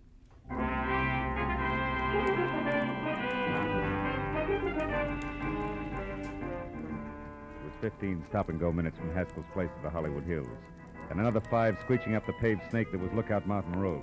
But finally, I was there out of my car and running toward number 857, which was a collection of windows and a rustic log frame half jutting out into space. And around in the back, there was a wooden sun deck. Below it, on either side, huge rocks that lined the edge of the cliff. Directly below, only the dark, bottomless canyon. On the end of the porch near me, there was a long flight of stairs. I started up, one careful, noiseless step at a time, my hand tight around the 38. Suddenly, in the weak light of the thin slice of moon, I saw Vivian Ordway. Her back to the flimsy porch rail, her face an ugly knot of terror. No, George. And only inches away from her and brandishing the gun he'd used to kill Mrs. Wyatt was the half-crazed answer to everything. The delicate jaw, Melikov. It's too late, Vivian. Marlowe knows this cape was what the garage attendant saw. And do you know how? Because of a stupid little thing. A sliver of glass that was caught in it, which came from the broken headlights that the wearer of the cape replaced. The wearer who was covering up Andre Ledoux's hit-and-run accident so that he could have the pig where he wanted him. You're wrong, George. Marlowe was after Haskell. He thinks Haskell killed Mrs. Wyatt. He only hopes that. And he'll find out one way or another that the beautiful ballerina is guilty. Then he'll be forced to come back here after you. But, George, I'm not guilty. Of course you're not, Vivian. I am. The cape is mine, not yours. You only used it tonight. That's the only thing he doesn't know, and never will. Because you will have killed yourself after confessing to me. No. It's the only way, Vivian. You or me. But it's always been that way, hasn't it? Even in the ballet, where one or the other of us had to be stars. Too bad it wasn't I. Yeah, crying shame, Melikov. Get away from that rail, Vivian. He's going to the other end of the porch, Marlowe. He's going to jump with the ground there. Melikov, no!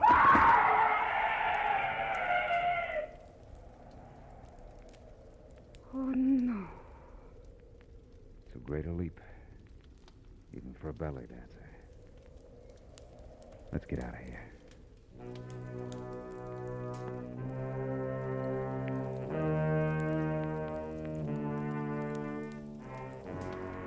A long time at police headquarters, but finally all concerned had made their statement.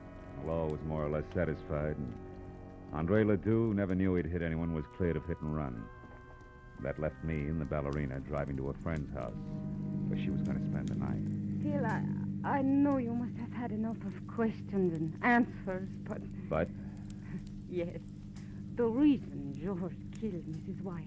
Well, you see, Vivian, it started last night when George went to see Andre Ledoux because he was so bitter about his part in the show being cut down. And that was when he saw Andre returning from Mrs. Wyatt, shaken up and half-dazed. And with a broken headlight and other signs of having hit someone, huh? Yeah. And from there, George thought fast, covered it all up, found out exactly what had happened from this morning's paper, probably, and waited. When you hired me tonight, he must have followed me to Ledoux's and overheard Andre tell me that Mrs. Wyatt was going to pull out. Oh, so he went to her, tried to stop her, and couldn't. Yeah. Anything else? Oh, yes. Oh, one thing. Oh, that's the house there, Phil, the white one. Oh, okay. What made you hurry back to my place from Haskell's motel when time meant so much? A hunch, honey. As I was leaving Scully Haskell's, I saw a stack of ballet programs on a table in his living room. The cover on it was very interesting. It features you and the picture of George, majestic in his high-collared cape. So that was it. Yeah, that was it. Good night, Phil. Oh, will you call me tomorrow sometime, please? I'll call you. Tomorrow, Vivian. It's a nice night, Phil. It's so good to be alive. Well, good night.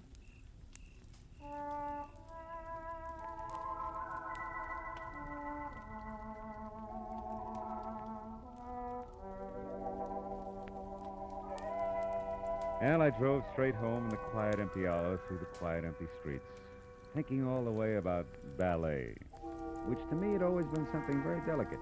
You know, for the long hairs, strictly the arty side. And I thought about the people I'd met who were connected with it. The ballerina with a lot of courage when courage counted.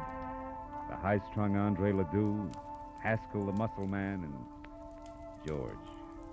As vicious as anything I'd ever met on Skid Row. And I was still thinking about them when I got out of my car. But then, for the first time, I noticed a little white envelope on the seat next to me. It had my name on it. And inside was a ticket for tomorrow's matinee. Same seat I had before. Yeah, well, I figured I'd go. You know, those leaps they do, they're pretty good. What do you call them?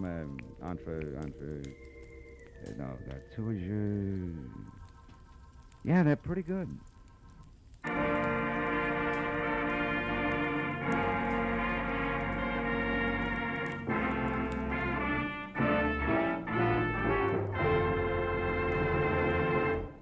The Adventures of Philip Marlowe, bringing you Raymond Chandler's most famous characters, star Gerald Moore, are produced and directed by Norman MacDonald and are written for radio by Robert Mitchell and Gene Levitt.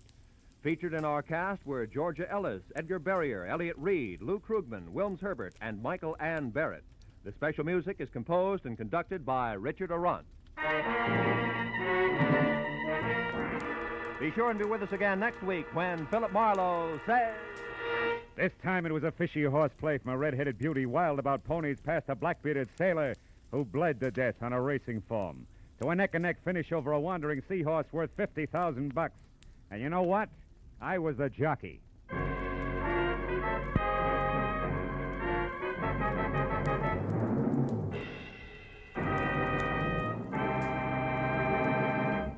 Remember, every Wednesday night, CBS brings you Groucho Marx with his wonderful quiz, You Bet Your Life. It's one of the brightest, most spontaneous, most genuinely funny shows on the air, so be listening this Wednesday night on CBS. This is Roy Rowan speaking. Now, stay tuned for Pursuit, which follows immediately on most of these same CBS stations. This is CBS, where Burns and Allen are heard every Wednesday night, the Columbia Broadcasting System.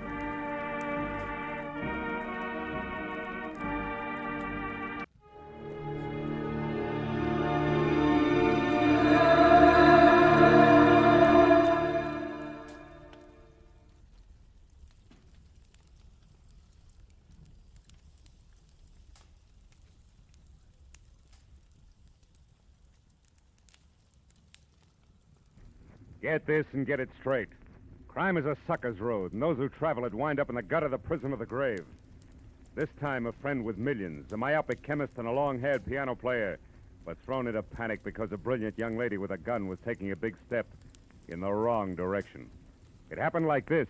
From the pen of Raymond Chandler, outstanding author of crime fiction, comes his most famous character in The Adventures of Philip Marlowe.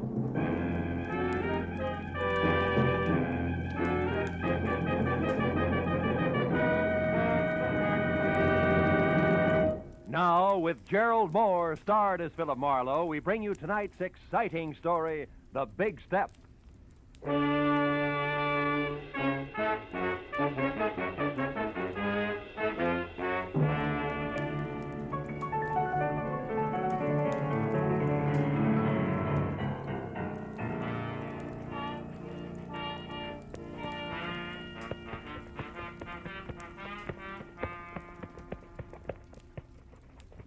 Yes, sir, Mr. Marlowe. I always figure shoes are just like faces. How's that, champ? Well, they make it old and they make it wrinkled, but they're still okay as long as they got a shine on them. Yeah, it keeps that writing condition, huh, champ? Yes, sir. Hey, let me just spank up this one again, huh? Sure. Oh, come in. Mr. Marlowe? Yeah? Oh, excuse me. I didn't know you was busy. That's all right. Okay, champ. I guess that does it. Here you are. Oh, thank you, Mr. Marlowe. I'll see you tomorrow. Right. Well, now that my shoes have a new lease on life, won't you sit down? Miss, Cantor. Mrs. Betty Cantor. Oh. I'm a waitress at the Shelton Cafe. I need your help, Mr. Marlowe. There's something you could do for me. You free to take a case? Well, I'm free, depending on the case. What is it? Well, today, this friend of mine, Shirley Vitello, comes into the restaurant where I work. Yeah. She takes her usual table, and while she's waiting for her order, she starts reading the paper. Well, it's all quiet so far, Betty. Yeah, but just when I'm bringing in the tomato juice, it happens. She sees something in the paper that scares her. Scares her bad. What was it, Betty? Do you know? I don't know. She muttered something, and then she runs out of the place. Her face was gray like ashes. Later, I got to worrying. I called her at home, then at the lab where she works, even her husband's studio. No luck. Now, wait a minute, Betty. I don't quite get the connection. You and Shirley Vitello, I mean. Oh, I don't know we're social. We're only chummy at the restaurant. She's been eating there for years. Well, that's a basis for friendship. Well, about 6 months ago, I was in bad trouble. And Shirley came through with $200 when it seemed like more money than I'd ever seen. Yeah. It kept me and my husband together. So, you see, she means a lot to me. Yeah, I see what you mean. Well, look, Bet, what was this about a lab? Well, Shirley's a technician. She works as an assistant to a chemist named Softman. Abraham Softman, out on Melrose someplace. Mm-hmm. What about Shirley's husband? Do you know him? Gilbert? Oh, yeah. He comes in with her a lot. He's a piano composer and a real nice guy. Mm. He lives for his work. He's unknown now, but he's a real genius, Oh, Shirley sure, says. sure. She'd do anything to keep him and his music going. Yeah, well, tell me, this friend of yours saw something in a paper you said that scared her. Now, that's all you know, huh? Yeah. And I want you to find out why and help her. Here's $50, Mr. Marlowe. That's what you charge, ain't it? More or less, yeah. By the way, Mrs. Cantor, where's your ring? I sometimes take it off when I'm working. You do, huh? Yeah. Or perhaps when you hock it to raise $50? Look, Betty, I'm a careless guy. You better hold the money, huh? Oh, but Mr. Where do Marlowe... the Vitellos live? But Mr. We're in Marlowe... a hurry, Betty, remember? Where's the address? Well, it's 3140 Veteran Avenue. Mm-hmm. And in case you want it, Gilbert's studio is Benedict Canyon, 510. Thanks, Mr. Marlowe. And you call me at Empire 17087, huh?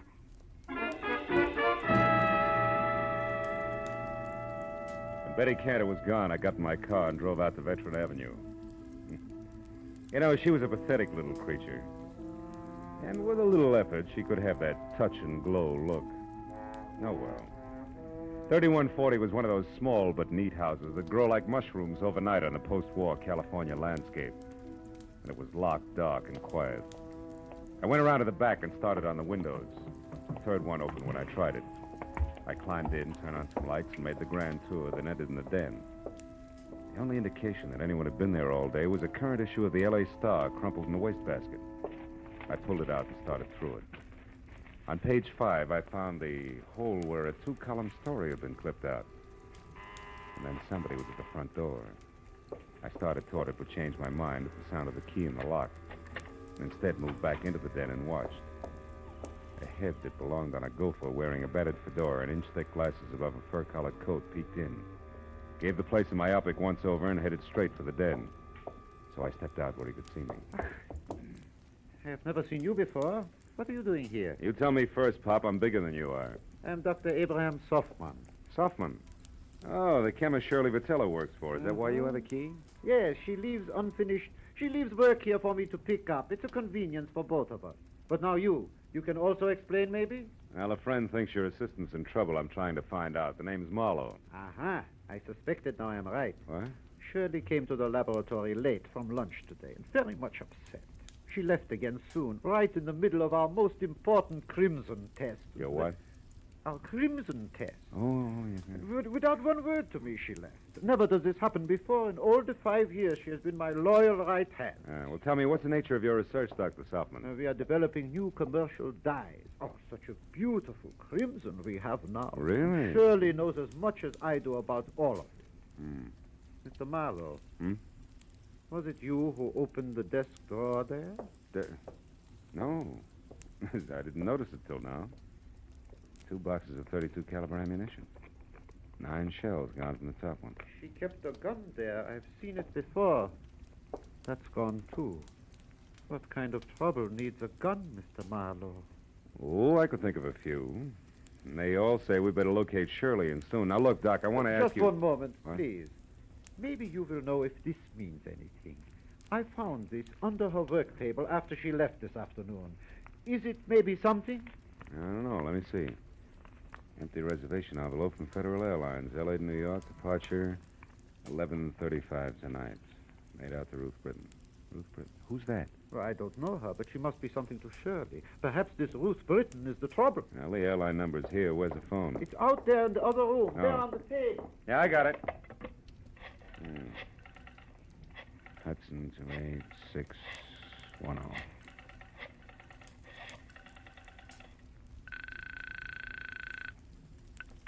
Good evening, Federal Airlines. Agent Frederick Stowe speaking. Frederick, do you have a Ruth Britton listed on your 11:35 flight to New York? Oh, just one moment now, sir. I'll check. Oh, no. Yes, we do. Yeah, well, I've got to locate her. Do you have an address or a phone number there? Oh, no, sir, I do not. And even if I did, I'm Look, afraid Freddie I couldn't. Freddie boy, this is important. I need that information. Now, describe her to me. What does she look like? Oh, dear, I'm afraid I can't. I must have sold the ticket. I'm the only agent on duty, but I just can't seem to think where I... Try, will you think? I am. How do you expect me to isn't that remember awful? 75 or 80 faces every day? Now, listen, Good heavens, don't you think I get confused? Yes, I every do. Time Now I 9 or do. 10 jerks come in here at once, all wanting tickets at the Never same time. mind. Don't you think I have the Skip right it. to do it? Fredericks. Now, look, Doc. Now, look, do me a favor, will you? What is it? Stay right here and wait for Shirley. If she comes back, hold her. I'm going to look up her husband, Gilbert.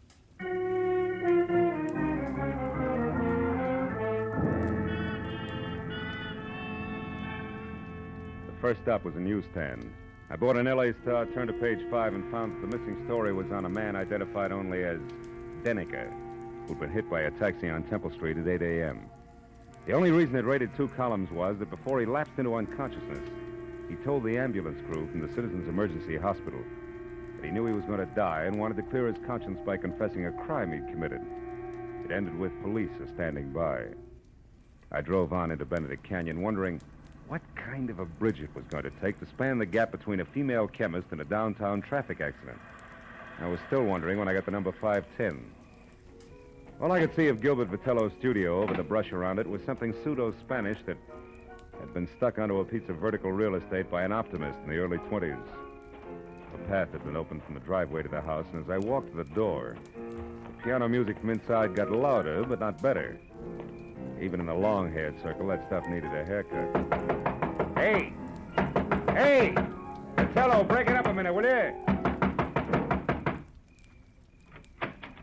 What's the meaning of this outburst? I'm working and I won't be interrupted. Who are you? What do you want anyway? Take it easy, Mr. Vitello. My name is Marlowe. Betty Cantor sent me here because she's worried about your wife. The waitress worried about Shirley. Why?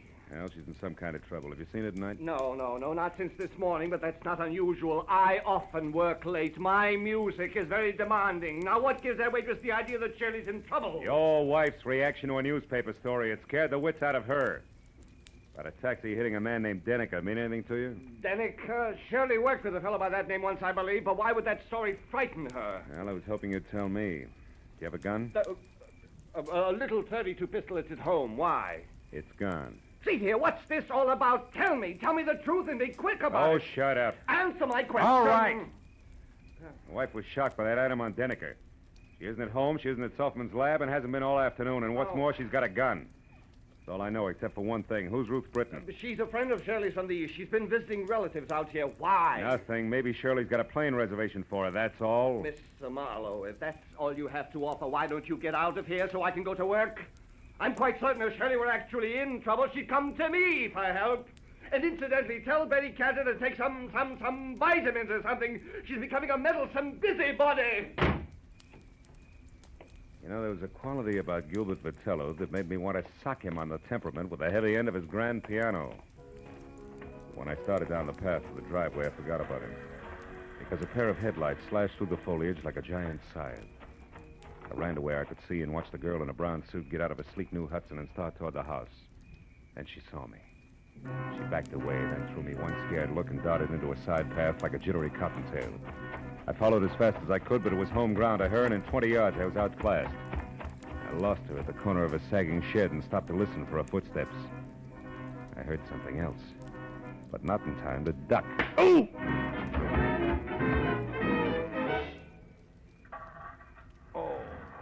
Oh. Oh. You there, you. Marlowe, is that you, Marlowe? Marlowe, what happened, Marlowe? I heard a car come into the car. Shut up. It was Shirley. She slugged me. I don't believe it. You're lying. Okay, I'm lying. For what it's worth to you, Die Hard, your wife isn't kidding. She told me personally with a blunt instrument. Play that knee flat, Jack.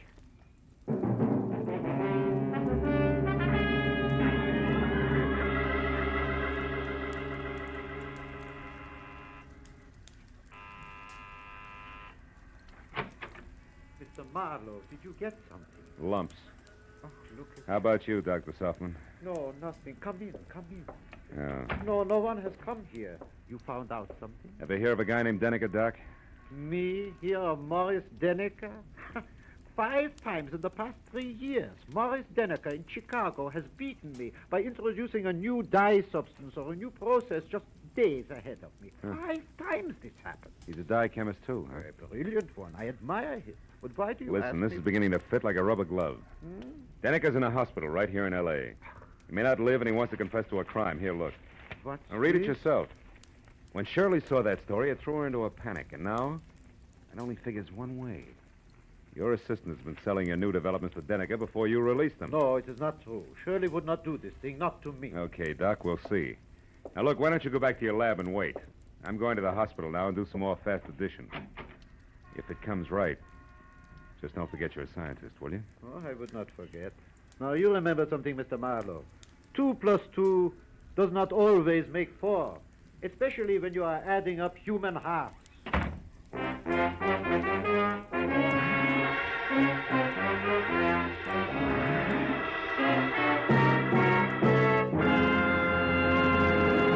In just a moment, the second act of Philip Marlowe. But first, Wednesday's Wonderful on CBS, with Dr. Christian, Groucho Marx, Bing Crosby, and Burns and Allen all coming your way over most of these same CBS stations. This Wednesday, Brother Bob Crosby visits Bing. Gracie Allen stumps the income tax experts. Groucho will be on hand with his ad-libs and teams of opposition. And Dr. Christian makes a wily grandmother stick to the truth for once. So be listening this Wednesday, won't you? Now, with our star, Gerald Moore, we return to the second act of Philip Marlowe and tonight's story, The Big Step.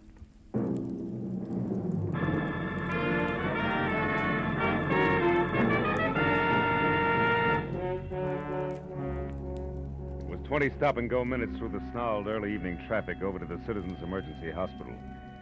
All the way, I kept hoping that Deniker's confession wasn't going to have anything to do with Shirley Vitello. But when I was there, standing next to Detective Lieutenant Matthews and filling him in to date, I racked that hope up under wishful thinking. Morris Deniker had already come, too. Yeah, Marlowe, about a half hour ago. He didn't say too much. How much? Only something about this woman you mentioned, this Shirley Vitello, and Yeah? the formula for some kind of a bleaching agent. Then he went out again. Hey, look, this Vitello girl who currently adds up to something very... What does she look like? Oh, blonde, about 5'4", maybe 30. Wearing a dark brown suit, no hat? That's right. She been around? Yeah, I spotted her here in the hall about 45 minutes ago. Claimed Oh. she was a reporter, but she didn't make any small talk with the other news hands. I got a little suspicious. Just then Denneker came too, so I went in there. When I came back out, she was gone. Hey, Marlowe, you know where we can pick her up? No, I don't, Lieutenant. Doesn't look so good for her. She could be pretty desperate right now. Like a quick trip to the country. Or like worse, she's got a gun, Matthews. And now with Denneker starting to talk, very little hope left. I better be going. Where? Just going, Matthews. Hey, wait I'll a keep minute. in touch. Wait a minute. Look, we have a big organization, Mr. Marlowe. We're equipped to handle all kinds. We could do almost as good a job as you. Just keep that in mind, will you? Yeah. And I'm glad you said almost. So long.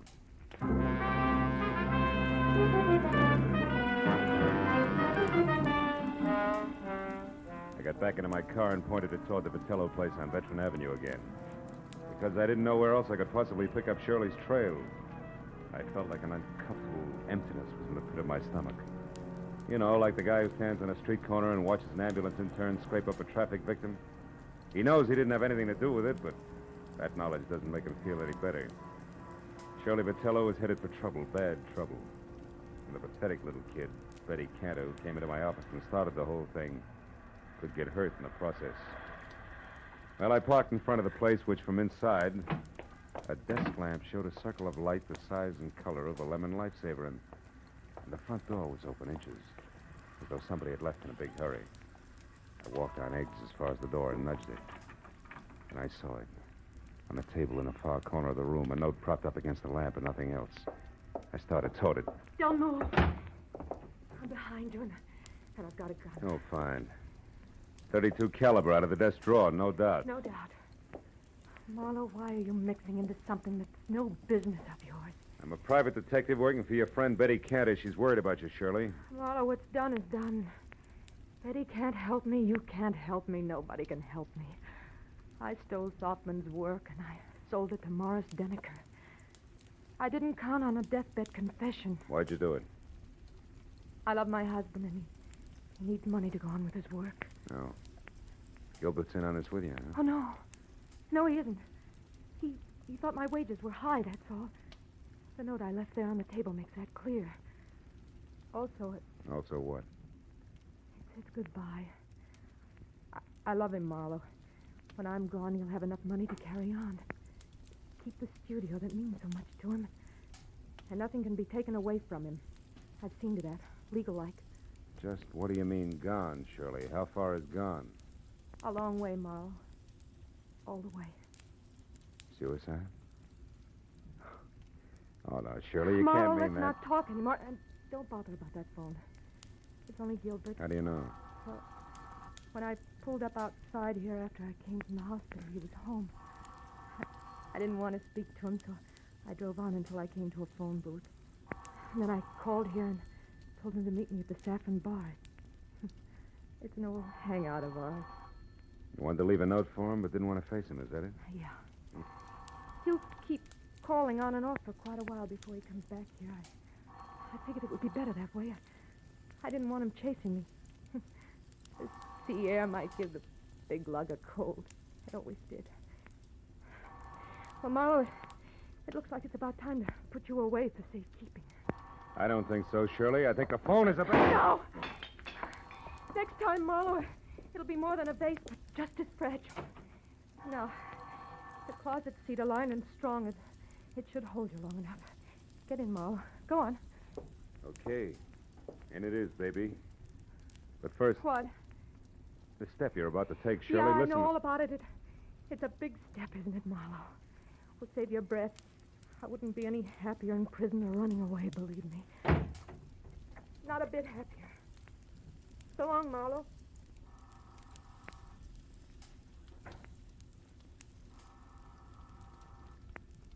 Nobody's home.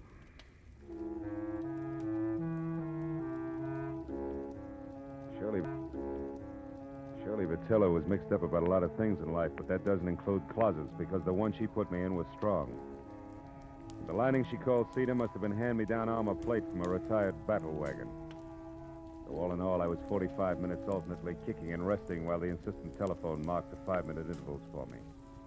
But finally, it was the wood around the lock that gave way. I was out. Hello? Hello, Sheriff. Who's this? Marlowe Vitello, and save your questions till you hear what I have to say. Marlowe, where's my wife? She was supposed to meet me here at the Saffron Bar. I said save it. Now listen. Your wife's out to kill herself. No, Marlowe, no! Yes, tell me, did you two have a favorite spot out near the ocean? I don't see what I that don't care whether you see or not. Did you or didn't you? Yes, the Redondo fishing pier below Santa Monica. Good. Now keep listening, Vitello, and do as I say. Come straight home. But, Marlowe, it surely... Do as I say, Vitello. I'm back here and sit tight with fingers crossed. I'll worry about the pier. Goodbye. Broken. I picked up the phone again, dialed 116, got through to police emergency operator, and from there to Matthews, who was still at the Citizens Hospital. I told him to pick me up in a squad car and get ready for a fast 10-mile drive to the Redondo fishing pier, where Shirley Vitello was going to kill herself. Then I got outside and waited the 4 longest minutes of my life, until finally Matthews screeched up to a halt. When I piled in, we took off, siren wide open.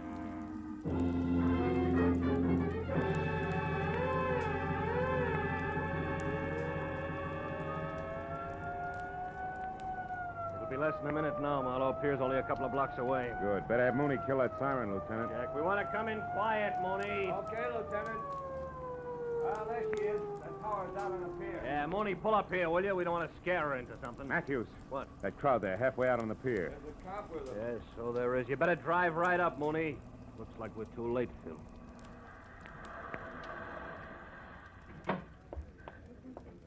We were too late.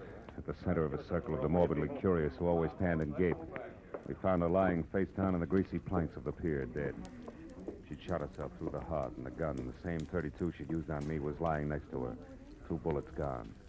I explained the extra shot to Matthews. Uh-huh. Okay, 1 bullet fired up at her place and the other one here. Well, I hope you're satisfied, Marlowe. What do you mean, satisfied? I mean single-handed. You had to leave the cops out of it, didn't you? You had to go up to Veteran Avenue all by your lonesome, didn't you? Now, you wait a minute, Matthews. I was only trying to... nuts. Hey, Mooney, where's the nearest phone? Over there, Lieutenant, across the street, the Triple Eagle Cafe. The patrolman here's already called an ambulance. All right, tell him she can be moved. Come on, Marlowe, I want to turn in a first report on this. Mooney, pick us up at the cafe. Right, Lieutenant. Okay, boss. Okay, let's take a look. So Shirley Vitello was stealing formulas for those dyes from her boss and selling them to this Morris Deniker. Yeah. All was rosy until Deniker walked out in front of a taxi early this morning. That put him close to death and in a mood to talk. Also put Shirley Vitello on the spot. Hey, is that the place you want to phone from? Yeah. Look, one thing more, Marlowe. The girl's motive all the way through. She loved her husband. He loved his work. Yeah? Her, too? Yeah, after his work. So since he didn't make any dough, she stole to keep him going and close to her. There's the phone, Phil. Come on, will you? I may need you to fill in the blanks for me. Marlowe, I said I heard you. The phone can wait, Lieutenant. Come on over here. What? I want to talk to that piano player. Piano player? What about? The tricky way he has of playing Blue Skies. What? Yeah. Hey, Bud, that's all right. You got a mean left hand there. Yeah, I open in Carnegie Hall next week. Don't miss me. I'll try not to. It's just terrific what you do with that tune, you know? My own particular arrangement. Nobody else's, huh? Oh, nobody. I've been working on this arrangement for a week. That's all I wanted to know. Hey, Marlowe, what are you getting at? The phone, I've heard enough. Where'd you say it was, Matthews? Over there, at the left of the bar. But, Phil, What time is it, Lieutenant? 5 after 12. Marlowe, what is it? A switch, Matthews. A switch? Yeah, one that'll knock your badge off. Will you get a load of this? Oh, listen.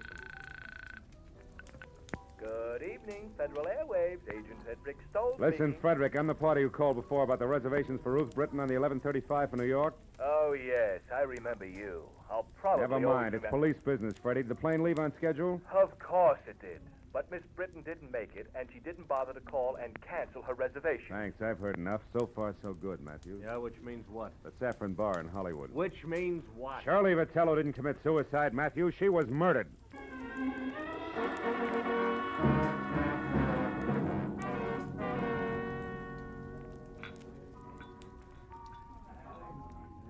Okay, Phil.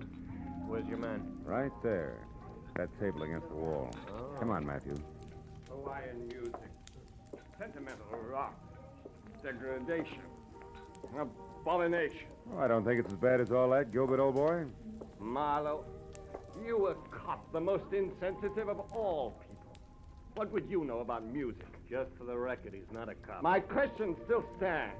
What do you know about music? As a matter of fact, not much. But you know, I'm fascinated by what they're doing with instruments these days. Really? Mm-hmm. What are they doing that might fascinate you? Well, for example, take that picture where the score is done by only one instrument, a zither.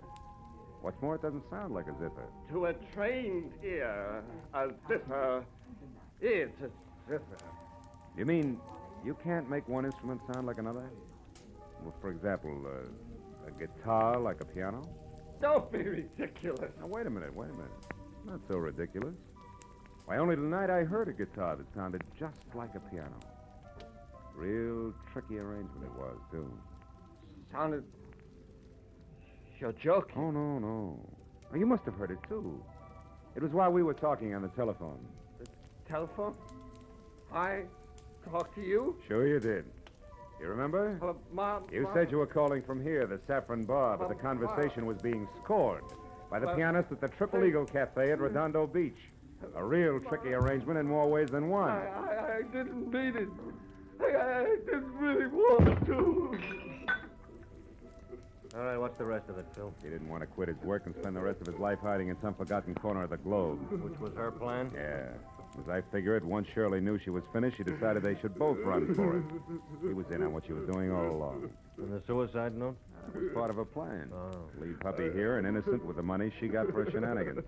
Then frame her own suicide, a trail that would lead us to the Redondo Pier, her hat and coat floating in the drink. Uh-huh. And after a couple of days of searching, we say the tide probably carried the body out to sea. Closed case. That's right. In the meantime, she's flown to New York as Ruth Britton and is heading on from there. Hubby here to join her at a later date. Yeah, fine. Only hubby double-crossed her and shot her, so he can sit tight with the money right here. That's it, Matthews. Please, give me another chance. Oh, shut up. Wipe them dry, Matthews, and take them away.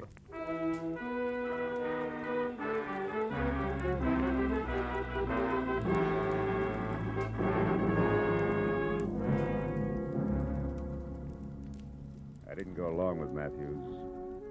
I didn't even bother about my car, which I'd left in front of the Vitello place. I'd had enough for one night. Enough of the kind of person who'd hitch his wagon to a star only if the twinkle he saw on the horizon was the reflection of a dollar sign. Oh, yeah, they were a pair, all right, the Vitellos. A pair who finally canceled each other out. You know what? I'm glad of it.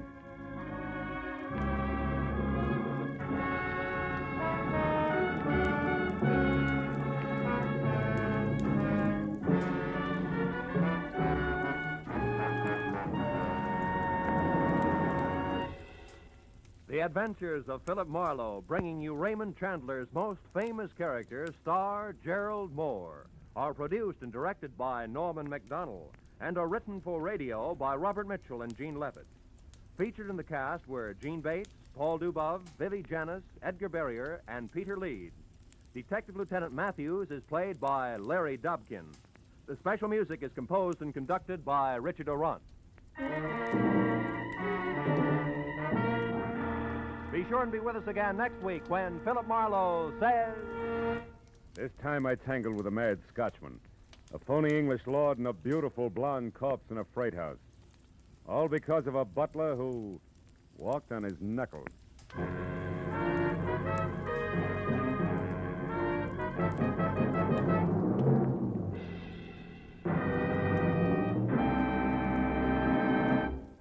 How about tying a mental string around your finger today to remind yourself to file your 1949 income tax return as soon as possible? The 15th of March isn't several miles down the road the way it used to be. It's almost at your front door. And you'd certainly get a scare if you came home one evening to find it sitting right smack in your living room saying smugly, "Well, you forgot to file your income tax return. What now, little man?" So why not set aside tonight as income tax night and file your 1949 return? This is Roy Rowan speaking. This is CBS, where Burns and Allen are heard every Wednesday night, the Columbia Broadcasting System.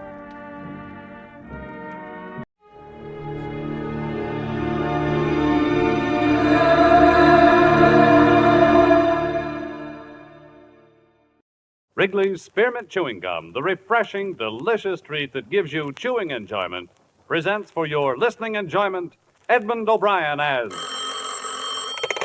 Johnny Dollar. Are you the insurance detective? That's right. Who's this? Johnny Doe for now. Do you want to crack the Calgary job? What? Calgary Products down in Camden. 300,000 payroll robbery on the first of the month. This isn't my kind of a gag. Try it on somebody else, Wait a minute. This is no gag. Check the Alliance Bonding Company in New York. They've kept it out of the papers. If you're interested, be at this same phone tomorrow night at 10. I'll call you.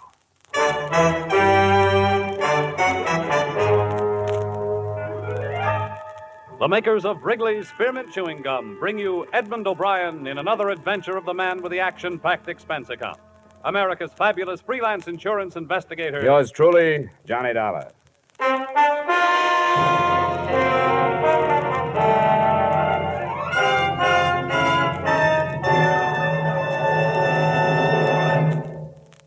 To make every day more enjoyable, treat yourself often to refreshing, delicious Wrigley's Spearmint Chewing Gum. Here's a taste treat you can enjoy indoors, outdoors, at work, or at play. The cool, long-lasting mint flavor refreshes you. The smooth, steady chewing helps keep you fresh and alert. Adds enjoyment to whatever you're doing. Wrigley's Spearmint Chewing Gum. Healthful, refreshing, delicious.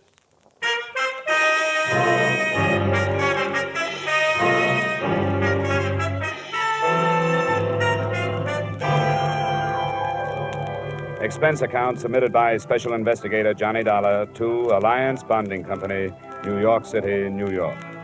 The following is an accounting of my expenditures during investigation of the Calgary matter. Expense account item 1, $10.50, transportation from my Hartford apartment to Alliance's Manhattan office.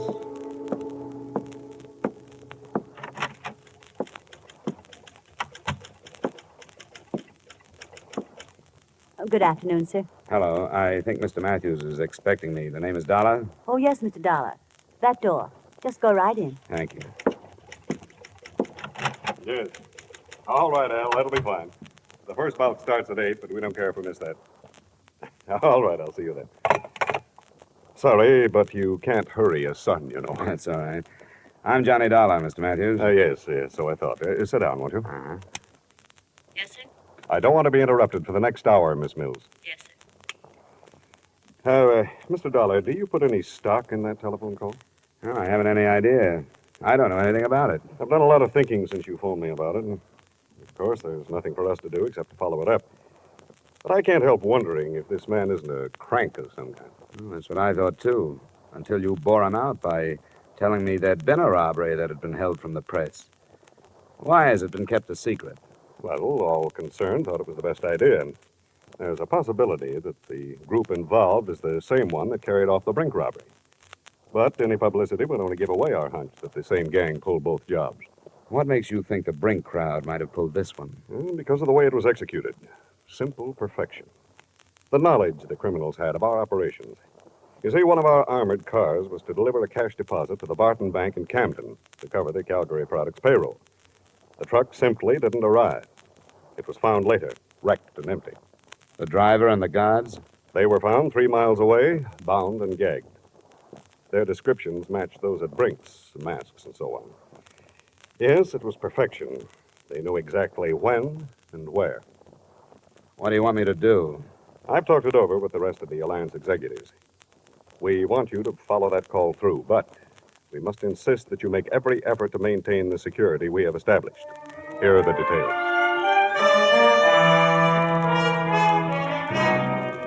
Expense account item 2, same as item 1, transportation back to Hartford.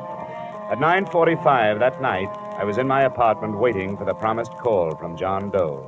At 10:05, my phone rang. Johnny Dollar. Stanley, 3469. Yes? One moment, please. Philadelphia's calling. Philadelphia.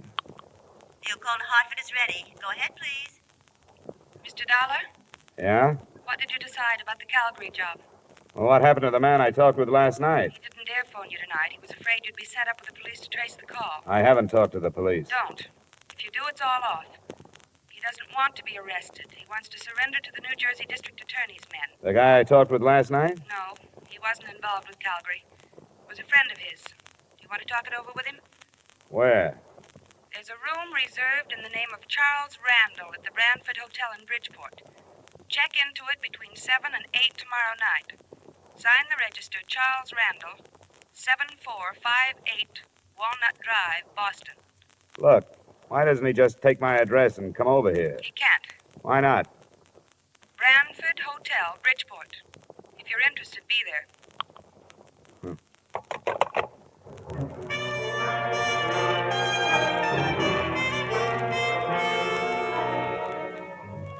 Expense account item 3, $5, mileage to Bridgeport and the Brantford Hotel. It was a weathered frame building in the harbor district.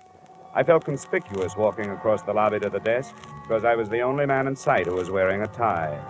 I wondered, since I was so out of place, why that address had been picked for a meeting that I assumed was not supposed to attract attention.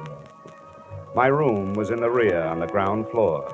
I'd no more than opened a single window to air the room of the traces left by its previous tenant when I was signaled to the door.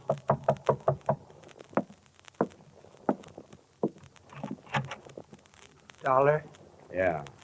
Let me come in. You got a driver's license or something? Better than that. A private operative's license. Here you are. Thanks. I recognized your voice, but I thought I'd better make sure. Come on, we're going someplace else. Why? Because I'm not sure you weren't followed here. But I'll be sure we aren't going to be followed where we're going. I don't like it. It must be this way. You've got to believe me. He has to be careful. He doesn't want to get killed. What's the matter? The gang busting up? Come on. What started the trouble? Splitting the loot? Dolar. Don't bother with me. I can't tell you anything, because I don't know anything. Believe me, I'm only doing this to help him out. You don't have to come if you don't want to. Where do we go? You won't be coming back here. Don't leave anything but the keys to your car. Somebody will drive it out. Do you know where I parked it? It's the green coupe, isn't it? Yeah. He knows. Not through the lobby. There's a rear door. My car is parked just outside.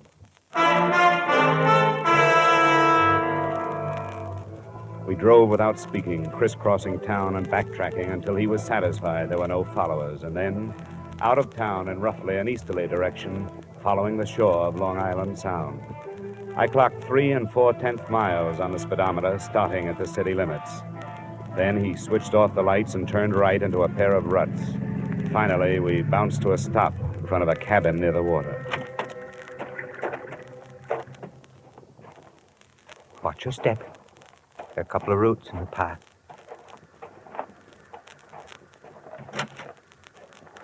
Did he come? He's here. Good. You wait in the car, will you? I don't think it'll take long. The first thing that impressed me as I walked past her into the single room was her youth. She didn't look much over 20.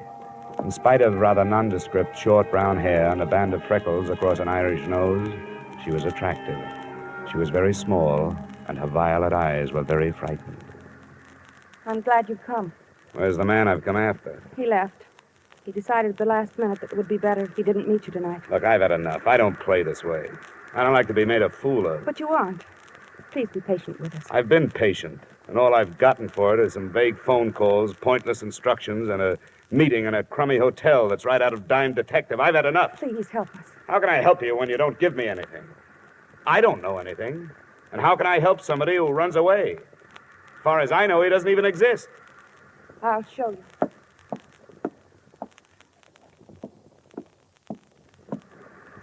Open it. His share of the Calgary money's in it.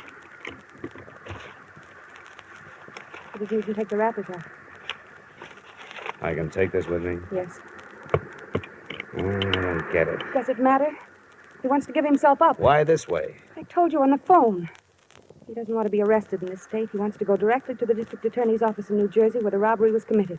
He'll turn state's witness? Yes, but he has a demand. Promise of immunity. It won't work. Any promise like that destroys the value of testimony. Might even bar it from the trial. It's been done. It's never promised. You'll have to take his chances on that. It doesn't have to be public.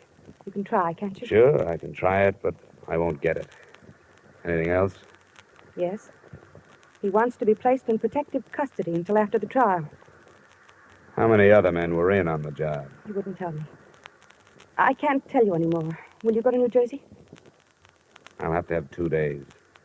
I may not be able to see anybody tomorrow. All right. We'll call your Hartford number both nights at 10. You'll have to go now. Please do your best.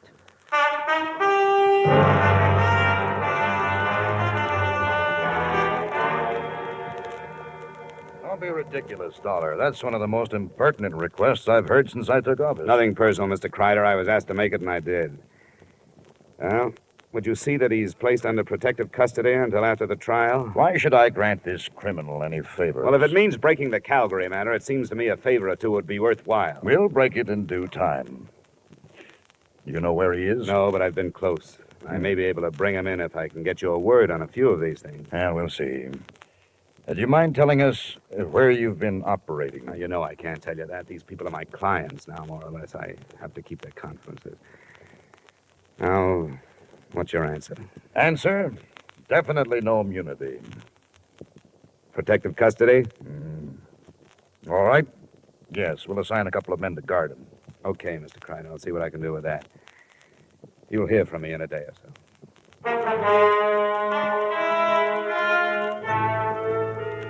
Expense account items 4 and 5, $40 traveled from New Haven to Trenton, New Jersey, and from Trenton back to Hartford.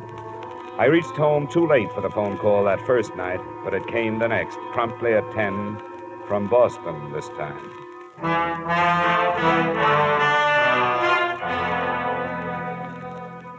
What happened, Dolar? How did you make out? No worse than I expected to. Protection, but no immunity. Oh, that's not so good. They weren't too happy with the situation. I think because they want to make an arrest themselves. Were you followed? Yeah, 2 men. They're watching my building now. I can lose them if you still want to negotiate. Can you come to Boston? Tonight? Yes, if you're sure you can shake the New Jersey men. Where do we meet? You're sure your line isn't tapped? They haven't had time, but they will if you don't quit stalling. Drive up through Springfield and Worcester. Just outside Boston, you'll pass through Auburndale. On the other side of it, there are 2 bridges. After you've crossed the second one, pull off the road and wait. All right, I'll be there. Well, let me tell you something. This is the last trip. Get your man off the dime. I can't spend the summer touring New England.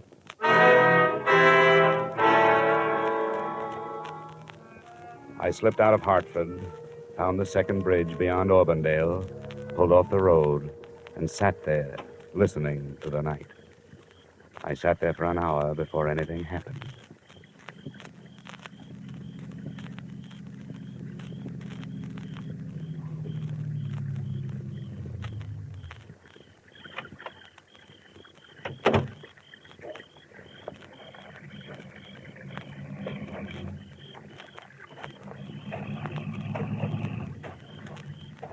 My name is Gannett, Mr. Dolar. Oh?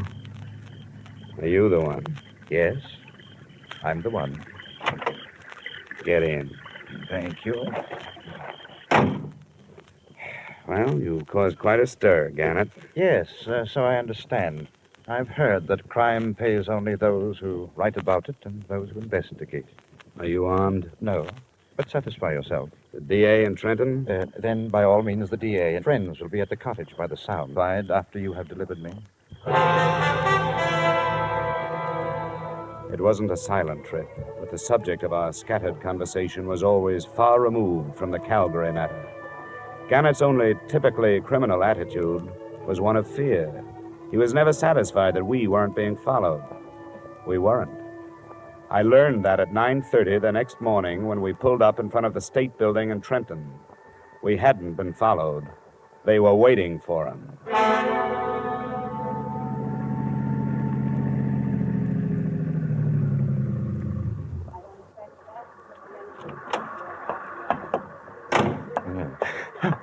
Al. Al, no. No, don't.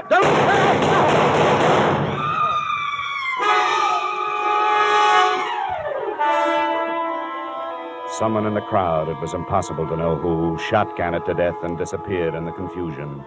It was sudden and unexpected. More unexpected, I think, than learning after police identification that Gannett, admitted criminal, was also Arnold Gannett, LL.D., professor of law at Russell University, New Haven, Connecticut.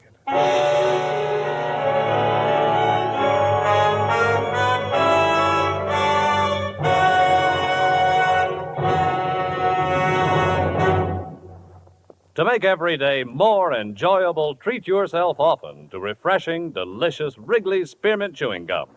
The lively, full-bodied, real mint flavor cools your mouth, moistens your throat, freshens your taste.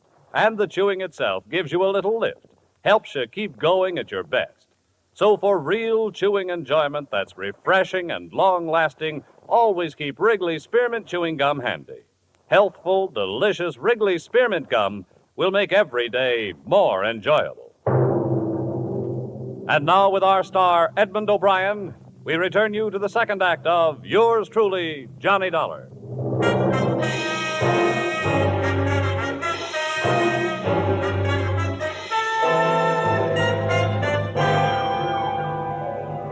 A lot of answers died with Professor Arnold Gannett on the sidewalk in front of New Jersey State Building, but one had been born at the same time. They answered why the police of 6 states had made no progress in the Calgary case. They'd been following usual procedures, carrying out their investigations in criminal circles. There was nothing for me in Trenton except the possibility of a session of questioning by the district attorney's men, so I faded out of sight and started back towards the cottage on Long Island Sound.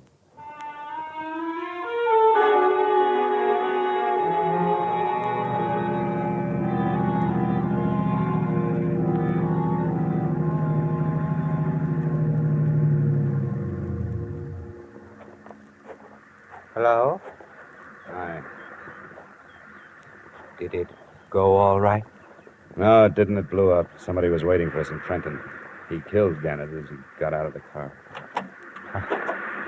I thought we were careful enough. You were careful here and in Boston, but nobody was following you. They knew where he was going and waited for him. How did they find out? I don't know. He never told me anything about it. Where's the girl? She's asleep. She stayed awake all night. I don't know what this is going to do to her. She's his wife. She'll have to know. You're right. It'll be in the papers tomorrow, won't it? She was going back to New Haven in the morning. But I can't do it. I don't want to go in. I think you'd better. I don't know who you are, and so I don't want to lose track of you. Come on in with me. Very well.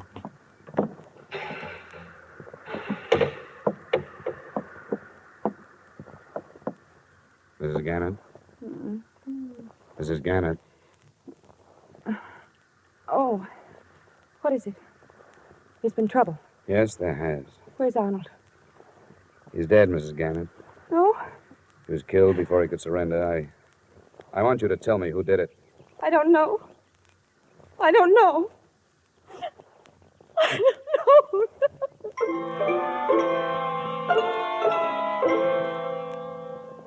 I gave her an hour to get hold of herself. During that time, I learned that the other man at the cottage was Earl Becker of Bridgeport and a gardener at Arnold Gannett School. Enclosed, please find a copy of his statement. I'd known Arnold Gannett since he was a student at Russell University. We got to be good friends when we started to fish the Sound together. We didn't have anything else in common, but that sort of thing draws men together. I didn't know anything about the robbery until he told me he was in on it. That's all he told me.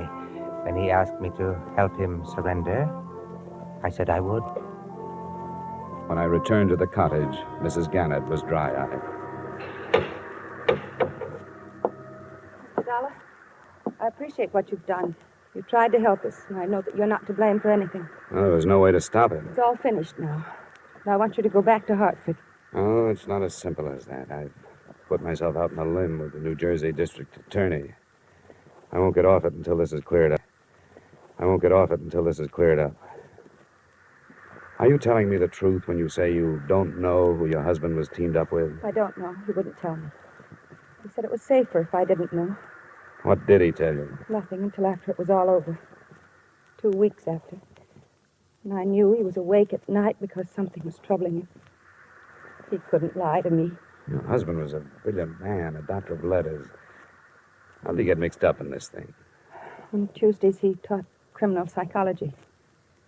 Before the end of the semester, there was a lot of discussion on the Brink robbery in Boston. And he thought he had the best theory of all. That the men who robbed Brinks had never been criminals before? Yes. And were able to come back to their respectable lives and hide in them. Did he offer that theory to his classes? No. That's what started it. He couldn't get it out of his mind. He told you this? Not until afterwards. It grew into a challenge that he had to do something about. So he did it. And was successful.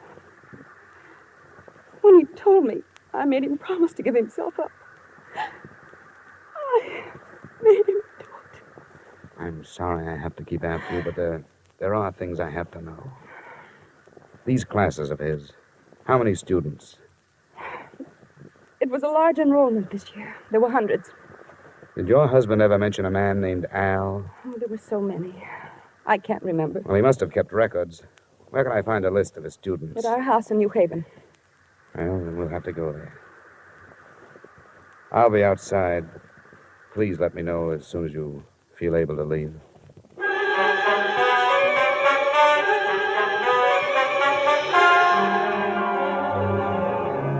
By now, the time element had become important. I knew that before long, the police would be swarming into Gannett's house and make my search impossible. I also knew I'd be dragged back to New Jersey for questioning. On the way into town, I tried to get some more information from Mrs. Gannett, but no luck. She apparently knew nothing of her husband's actions. It was 6 p.m. when she opened the door of Professor Gannett's office. Across one wall stretched a row of file cabinets, his records and lists of students.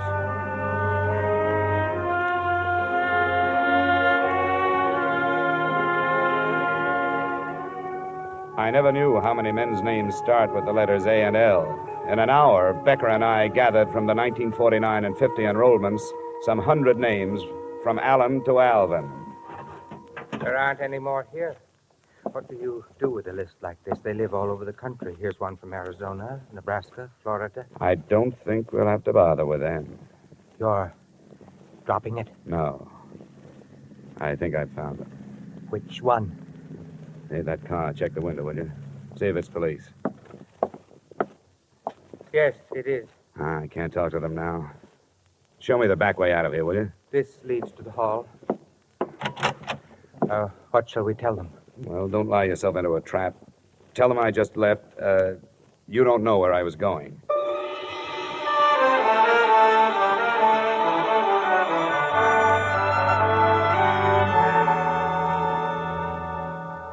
Have you read the papers, Mr. Matthews?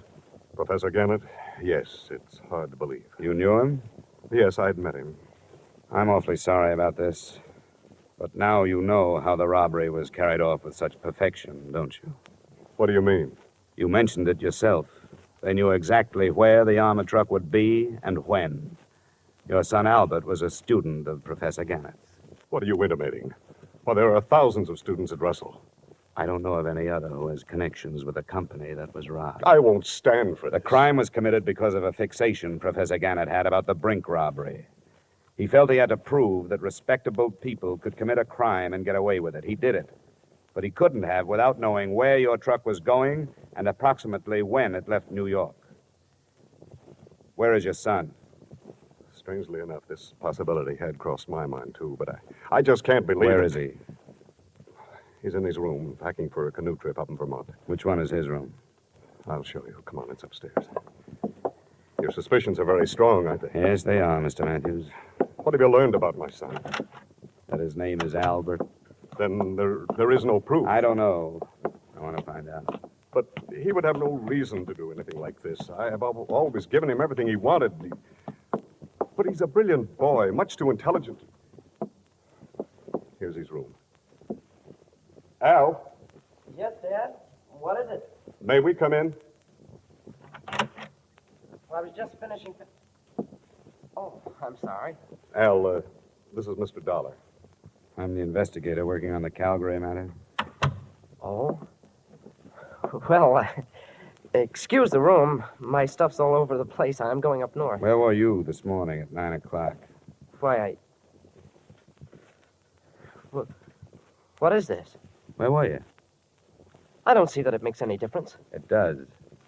Because I was with Professor Arnold Gannett at 9 o'clock.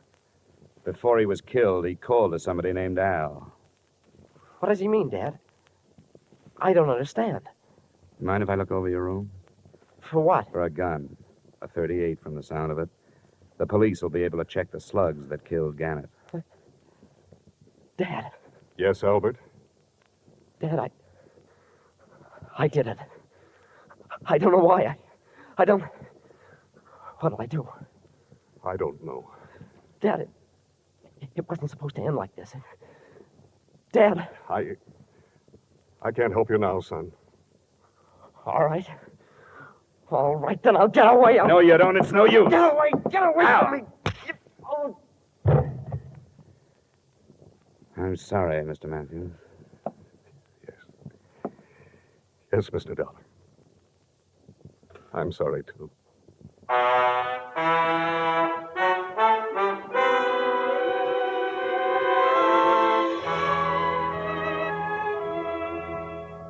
Albert Matthews' statement, by the time he had finished, involved two other law students. They, too, were from families that should have not included criminals. And I wonder if Professor Gannett's unsuccessful experiment doesn't mean that the Brink robbery, $2 million, wasn't committed by persons now hiding behind respectable lives. Expense account total, $1,180. Yours truly, Johnny Dollar.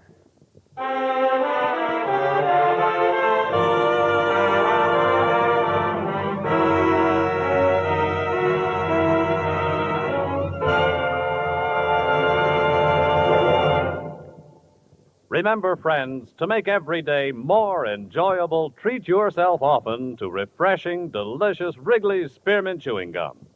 There's lots of cooling, real mint flavor in every stick. And chewing Wrigley's Spearmint helps keep you feeling fresh and alert. You feel better, work better, get more fun out of doing things. So indoors, outdoors, wherever you go, keep some healthful, refreshing Wrigley's Spearmint Chewing Gum handy. To make every day more enjoyable, treat yourself often to delicious Wrigley's Spearmint Chewing Gum.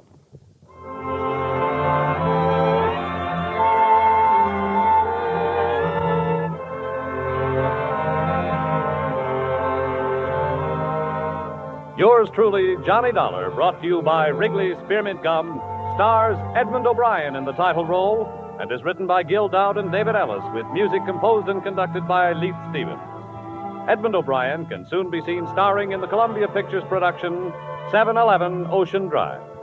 Featured in tonight's cast were Ted Osborne, Florence Lake, Bill Boucher, Virginia Gregg, John Daner, and Terry Kilburn. Yours truly, Johnny Dollar, is produced and directed by Jaime Del Valle.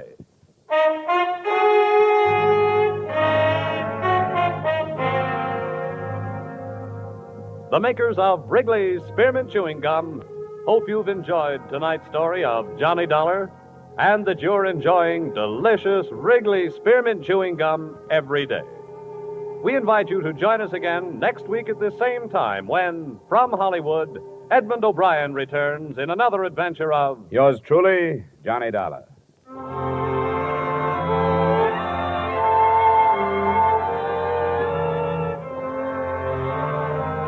Bob Stevenson speaking.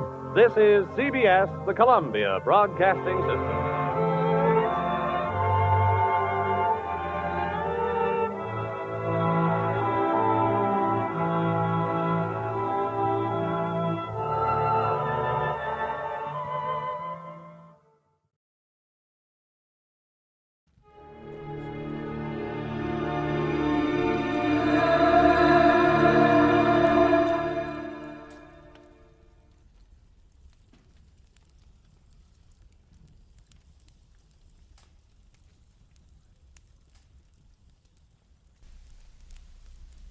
Get this and get it straight. Crime is a sucker's road, and those who travel it wind up in the gut of the prison of the grave. This time I started with a Romanian from left field. Got misled in the Philippine jungles, chased a beautiful blonde clear to Venice, and wound up with a friend from Siam. All without ever leaving Los Angeles. It happened like this.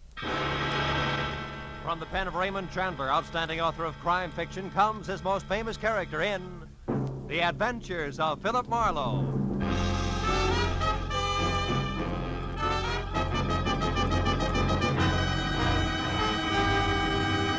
Now, with Gerald Moore starred as Philip Marlowe, we bring you tonight's exciting story, The Sword of Cebu.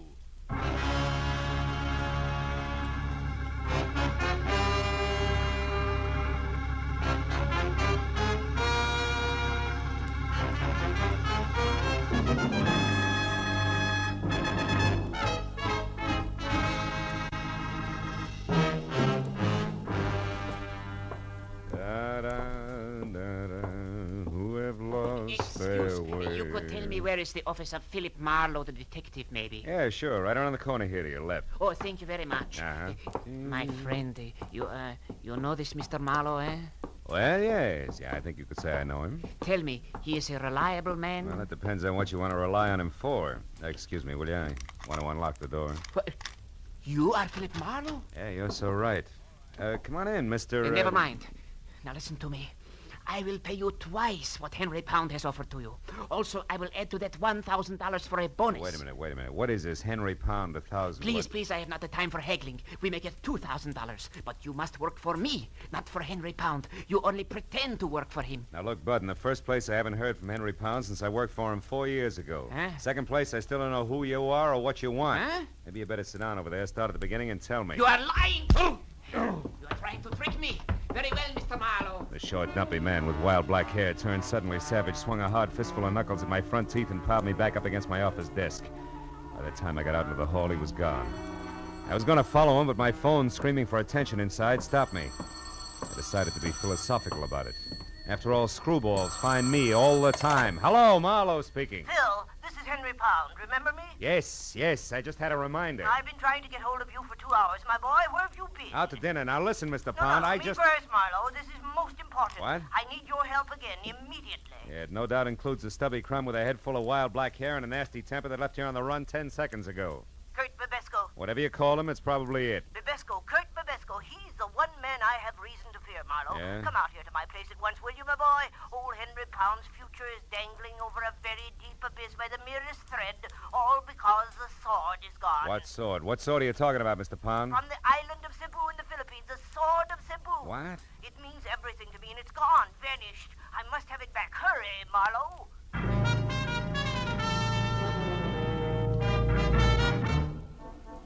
20 minutes later, I pulled up in front of the walled-in jungle Henry Pound called home and zigzagged in through an Okinawan anti-evil spirit gate.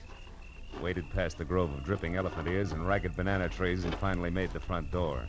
The house itself, from turned-up eaves to thatched nipa lanai, must have been gathered piecemeal on Pacific Islands, all the way from Hokkaido to the New Hebrides. It was Henry Pound himself who answered the door. Oh, Marlowe. You know, the only thing wrong with you is I never get to see you except when I'm in trouble. That's the business I'm in. Well, come in. Sure. Hey, it's quite a place you have here, Mr. Pound. The islands, my boy, yes. Since business keeps me away from them, I brought their atmosphere here to me. Even the music, huh? All but the mosquitoes. Oh, shoo-shoo. Now, stay away from underfoot, will you? Go on, scat. Shoo-shoo, huh? That's an albino Siamese, isn't it? Yes, quite unusual. Yeah. But he sheds that abominable white fur of his like any common cat this time of year. Yeah. By the way, did you see my servant Hideki? Was I supposed to? Well, when I couldn't reach you by phone, I sent him down to your office to wait. Well, he must have gotten lost then. Well, no matter. Now, let's get down to cases, my boy. Now, sit down, will you please? And listen closely. All right. My major business, as you remember, is importing pearls from the Orient. Yeah, I remember. And since you worked for me last, I acquired a partner, a fine fellow named Voss in Manila. Mm-hmm. With his contacts there and mine here in the States, we've been extremely successful. Was he the one who sent you that sword you mentioned? Yes, it arrived 2 days ago, but Oh. he sent over half the curios you see in this room. That's why I failed to realize that there was anything special about the sword of Cebu. Well, what is so special about it, Mr. Pound? Here, read this letter I got from him. Henry, I'm certain now there's going to be trouble. From one Kurt Bibesco in particular. The man you saw today? Yeah, I see. However, I've taken every precaution. Rest assured, Henry, that if anything ever happens to me, I shall somehow get the complete list of my contacts here into your hands. Sincerely, Eugene Voss. Well? Eugene Voss was murdered 4 days ago in Manila. Murdered for that list of contacts. You think the sword ties in some way? Well, I'm positive of it.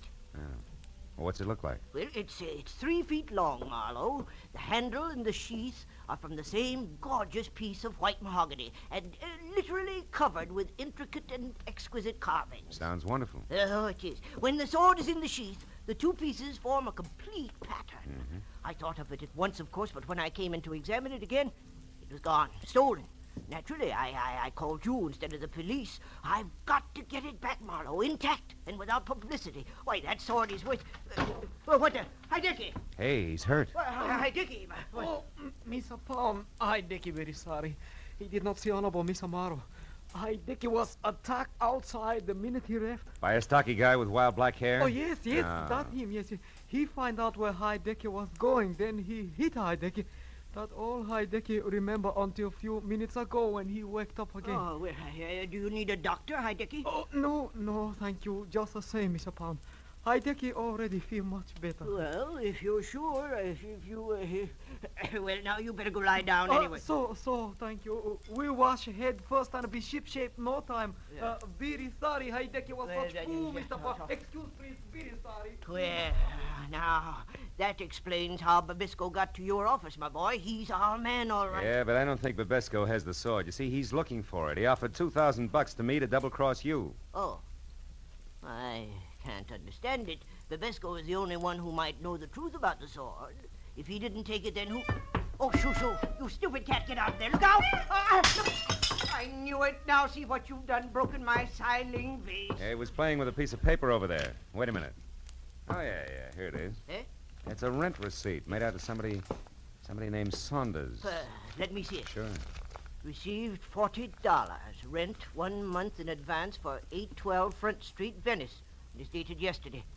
Marlowe, I've never heard of this Saunders person, yet this thing was dropped here in my house. Perhaps by our thief, Marlowe. Do you realize what a break this is? Dropped isn't the word. This was deposited. Oh, what do you mean? It's a plant complete with name, address, and date. It was left here by someone who wanted it to be found, because whoever has the sword of Cebu right now might also have it up for sale. I think you're right, my boy. Wait, what do you plan to do? The only thing I can do, go to Venice and strike a bargain in our favor, I hope. I'll call you, Mr. Pound. I pushed my way out through the jungle to my car, turned around at the dead end of the street, and went down the way I'd come. At the first intersection, leaning against a lamppost, was 6 feet of lantern-jawed redhead in a turtleneck sweater and seaman's jacket. Gave me a hard, steady once-over until I was out of sight. Later, halfway to Venice, I picked up a pair of very sticky headlights in my rearview mirror, but lost them again. I turned out to Front Street and finally found number 812 all by itself out at the far end. I parked a block away and walked back. It was a battered, rickety beach shack. I moved in gently and found a crack wide enough to look through. There was no furniture, just one big packing crate, a kerosene lamp, and a blonde. Ho, what a blonde. She belonged in that joint like an orchid in a blacksmith. In one hand, she held a cigarette, in the other, a small automatic. I went quietly to the back of the house, found a tin can, and threw it. And I plastered my back up beside the door and waited. She came out slowly, gun first, and when there was enough showing to get a hold of, I grabbed. Let go. The gun, sister. Come on, give. There. That's better. Now we can go in and talk, huh? You think you're so clever. I get by. Hey. Cozy little spot you picked. You got here, so it serves its purpose. Who are you? Philip Marlowe, Henry Pound's private detective. Where's the sword? We've things to talk over. Your first. bargaining position is lousy, Miss Saunders. What's the offer? 0, baby. I'm getting it back for free. Now, where is it? Get your hands off me. The sword is here in the house, but the scabbard isn't.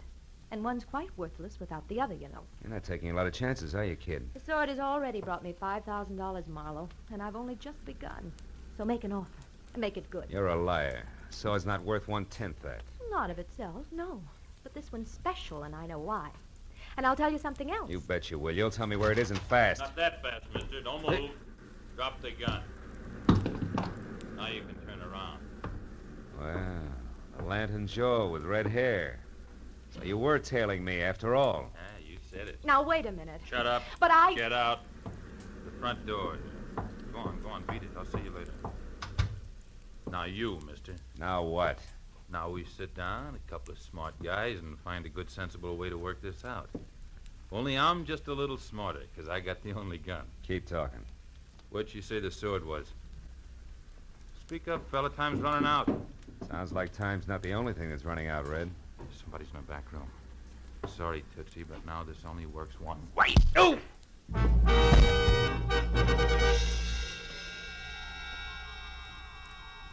Oh. I couldn't tell how long I'd been out. But I felt like I'd lost at least a weekend in somebody's boiler factory. I got back far enough to realize that something was going through my pockets. He was snaggle-toothed, had a week's growth of beard, and put the room in need of a healthy spraying of sweet air. Yeah, that's a little better. I thought you was done in there for a minute. Yeah? Who are you? Oh, what happened anyway? Yeah, that's what I'd like to know. Call me Sid. Okay, Sid. Yes, thank you. I was walking along the beach out there like I always do, when all of a sudden I heard a scream. You know, like it was a wounded cat.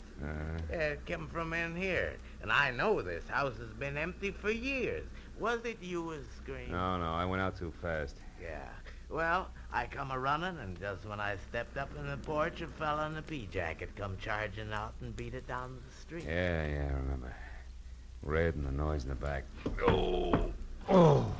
Have you been in there, that back room? Me? Yeah. Sid? No, I just looked this far, and then I found you. What's it all about, mister? What's back in there? Hey, bring that kerosene lantern, will you? Yeah, sure. Here, I got it. Look, a guy. Yeah, a wild-haired Romanian named Bibesco, with the sword of Cebu sticking clear through him. Dead center.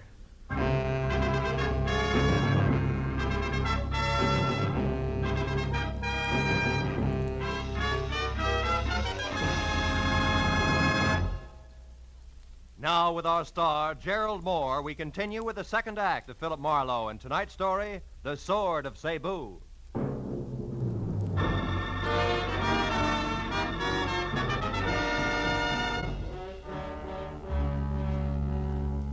While the beachcomber gaped like a marionette with broken jaw strings of the impaled body of Kurt Bibesco slumped at our feet, I quickly covered the room and the back porch which led to the beach outside, looking for the wooden sheath that belonged to the sword of Cebu, just in case Claire Saunders had been bluffing. But 5 minutes of that got me nothing more than a little exercise and a lot of salt air. Well, what should we ought to do now, mister? Call the cops? Yeah, I guess so. Sure would like to take that sword. So would I, Junior. But the homicide boys are kind of narrow-minded. You see, they like their corpses as is. Yeah? Come on, let's get to a phone. Yeah, okay. Nearest one's a couple of blocks away. You got a car? Yeah, it's out front. Got a light? Yeah, here's some matches. Thanks. Hey, wait a minute. Huh? What do you do at the Conga Club? Me? Yeah. Oh, them matches ain't mine. Just picked them up off in that barrel. Come on. Conga Club, huh? You know where it is? Hey, sure, it's right here in Venice. Ex-Marine runs Oh? it. Kinda wild, though. Cops raided it once. They had some dancing. Where girls. is it? Where is it? Come on, it could be important. Straight down Front Street, Broadway, then left one block, and you're there. Uh-huh. Now, look. You call the cops and get back here and wait till they come. Tell them my name is Philip Marlowe. I'm a private detective. Yeah. Oh, no. No, sir, not me. I ain't waiting here alone. $10? That's all? You heard me. Here. Tell the law I'll get in touch as soon as I can.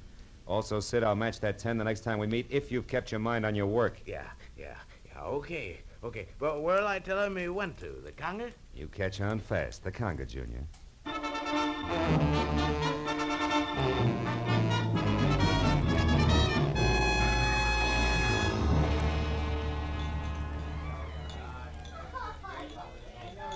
What'll it be, Mac?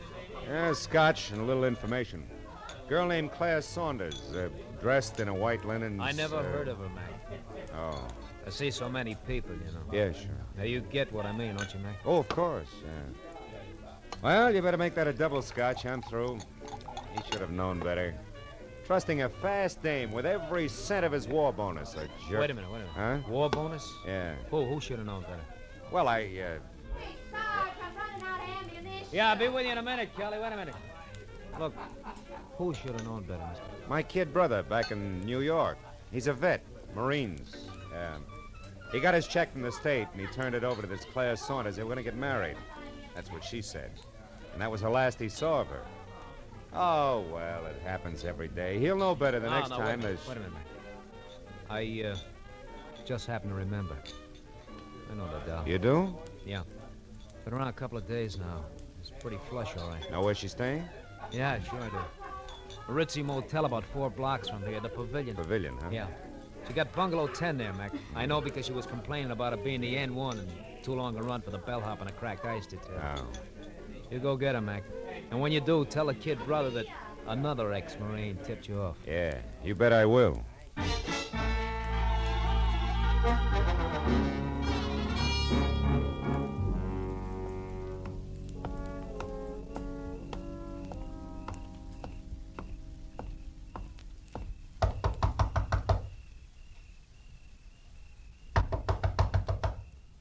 Who's there? Bellhop, ice. Oh, there must be some mistake. And you made it. Hey, we're going to straighten it out right now.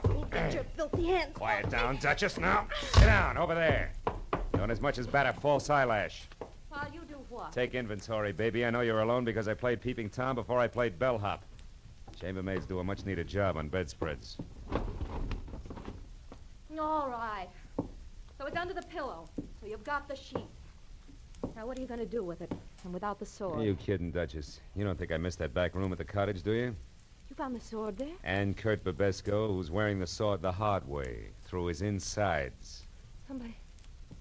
Somebody was killed with a sword. Oh, come on. It's a little late for that wide-eyed pitch, baby. Doesn't your carrot-top partner tell you every time he kills? Marlowe, you got everything wrong. Oh, sure I have, yeah, sure. But just for laughs, let's pass it and you along to the cops, huh? Oh, no, please don't. Please. I'll tell you everything, Marlowe. Turner isn't my partner. He hardly knows me. That's better. Now, just who's Turner? The man with the red hair. Uh-huh. Oh, Marlowe, believe me. I can explain everything. Okay, let's try it. Did you steal the sword from my client, Henry Pound, yes or no? Yes. Why? Marlowe, let me start at the beginning. A week ago in Manila, please. All right, let's have it. It was late in the afternoon, and I was shopping for a handbag, just looking in store windows, when suddenly I noticed a man hurrying down the opposite side of the street. A man who turned out to be Eugene Voss, Henry Pound's partner, maybe? That's right. I could tell he was afraid of something, Marlowe. He darted into a curio shop nearby. A minute later, I saw Turner. You know him? Just slightly. We'd met once. Obviously, he was following Voss. But he didn't go into the curio shop. Instead, he hid close by. And then when Voss came out, he shot him, Marlowe. Just like that, huh? He was gone before anyone knew what had happened. I ran over to Voss to see if there was anything I could do to help. But there wasn't. He was dying. Oh, it was frightful. Please, Marlowe, I'd like a drink. They're on the desk. When you're through, go on. What happened next? Well, he told me to take the money in his billfold, $5,000, to take it all for delivering a message. About the sword? Yes. I was to get in touch with Henry Pound here in Los Angeles and tell him that the sword which Voss had just purchased in the curio shop was on its way. That he should pay special attention to it. And then he died. Mm-hmm. Well, you decided that $5,000 was an awful lot for playing messenger boy, huh? Yes. So you said nothing to the police, grabbed the first plane for L.A., got the Pound's place here, and swiped the sword, right? I figured if delivering the message was worth $5,000, the sword itself would be worth a lot more. But you had no idea why. Oh, no. Maybe a code in the pattern of the design and the jewels in the handle. Probably not the sword itself. Yeah, you figured right, little schemer. Here's your drink. Thank you. The rest of the story I can fit together myself. You knew you had something, but you didn't know what, so you swiped the sword, you left an obvious clue to an empty cottage, that rent receipt, you counted on it to start the ball rolling, and it certainly did. Who would that be? I don't know. Find out. Who is it? Turner, I want to talk to you. Just a minute. You still sure you're not partners, baby? Yes. I told you the truth, Marlowe. All right, answer it. I'll wait here in the closet with the door open wide enough for the barrel of a .38, just in case you've never been to Manila. Go on. All right. Open up, hurry. Close it quick, that peeper may be around. Who? The one I slugged over at the cottage. He wasn't there when I went back. Just some bum I scared away. Went back? Yeah, I went back. After you ran, there was some excitement, Sweets. First, I slugged the peeper because I heard some noise in the back I thought was you. Me? I never returned to the cottage. I know it. It was a louse named Babesco. I got him all right. With the very sword he was after. The little number right here in my hand. He was competition. So were you, Sweets, except that I doped your angle a long time ago. What do you mean? Well, Voss told you something before he died in Manila. I stopped after I ran, doll. I even came back. I saw you go for his billfold. Saw him mumble something. When I ran into you again here in L.A., I knew you were swinging in the dark. It was a nice try, Sweets. But you missed. Now give me the sheath. These two belong together. Come on, hand it over. You don't want me to be rough to you, doll. No. Here. Here it is. Oh, that's better. Like I said, they belong together. Huh. That's funny. They should fit. What are you laughing at? The answer, Sweets. A slip of paper with a list of people on it. I think it's crumpled in the bottom of the sheath here, and that's why the sword won't go all the way home.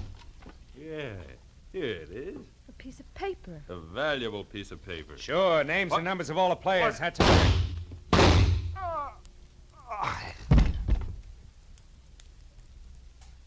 Marlowe. Marlowe, he's dead, isn't he? Yeah. Just about as dead as a guy named Eugene Voss was last week on a sidewalk in Manila. Or the party called Babesco. What is it? Turner's dead, but I don't think his partner is. Marlowe, you thought I was his partner. Hmm? Oh, yes, and I thought wrong, Claire. But now I got a little more to go on. I'll see you, honey. Oh, no, wait. What am I supposed to do? Call the police and explain it all away as a practical joke? Marlowe, have a heart. Where are you going? Back to my client, little dreamer. I think you can give me a line on that partner. Be good.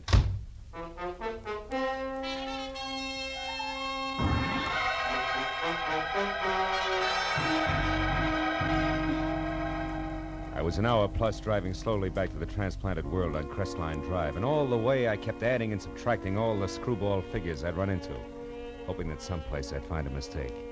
But when I was there through the junior jungle and standing at the front door, I knew that my hunch was right. Marlowe, you've got the sword? Sword and sheath alike, Mr. Pound. They're in my car. Also, I got news. Babesco's dead. I'm not sorry. So is Turner. I don't know any Turner, but why haven't you brought the sword and sheath in with you? Because they don't count, Mr. Pound. There wasn't any code in the pattern on either one. The answer was a slip of paper jammed down in the sheath. Here. Is that what we're after? Let me see. Yes, Marlowe, this is it. Oh, I knew he wouldn't fail me. I knew Voss was loyal. I knew it. Oh, better than that, Mr. Pound. You counted on it. And don't move a finger, Happy. It's a great night for killing. Now go on. Into the study. We're going to use the phone. Well, Marlowe, you're insane. Sure I am. So much so that I let the hairs from an affectionate Siamese cat change my mind. About everything. Keep moving. The cat? What do you mean? I mean the Turner who shot Eugene Voss in Manila, who murdered Babesco out at the beach, who I just killed before he could kill me, had white hairs from a molting white Siamese cat all over his suit. The same kind of white hairs I got on mine when Shoo rubbed against me. Now go on, open that door. In other words, Pound, Turner was a friend here, not foe, and from there on in, it all figures. Or do you still think I'm insane? Yes, No, Marlowe, you're right. You bet I'm right. Turner was in this with me. A partner, you might say. You see, I knew that Eugene Voss was worried about competitors. Like Babesco, go on. Well, I knew that Voss would see I got his client's list, the pearl dealers, if his life was really in danger. That gave you a brilliant idea. Put his life in danger. So you sent Turner to Manila to kill Voss once the list was on its way. Oh, how neat. But tell me, clean cut, why didn't you let Turner know about the sword at once? Because he was tricked. Voss planted a fake list at his hotel, hoping that Turner would find it and go his merry way, which Turner did. He didn't know it was fake until he arrived here this morning. Which, of course, didn't affect the scheduled murder. Nice and thorough, aren't you? Or have you left out some little detail I should know, like why you bothered having Turner get mixed up in this at all tonight? I would have brought the sword and sheath back for you without him. I know you would, Marlowe. That's why I hired you. But I also knew that there was a good chance that in finding the sword, you would also find that I deal in opium, not pearl. Oh, fine. And Turner was right behind me all the way, ready to kill me if I found that out from say, Babesco, huh? Precisely. Turner was right behind you, Marlowe, even as Heidecke is right behind you now What in did you the dark. You fool. Why do you think I kept talking here, kept confessing? Speak up, Heidecke. Heidecke, talk! He can't, Mr. Pound. What? Heidecke is very unconscious. He's what? I hit him with a vase, a Philippine No, island vase. no, you're lying! Heidecke! Heidecke! Pound, hold it, Pound! Oh, my leg! Marlowe. Marlowe, you've got him. Marlowe! What's the matter? Behind the curtain. There's nothing there, honey. Nothing more than a friendly cat named Shoo Shoo.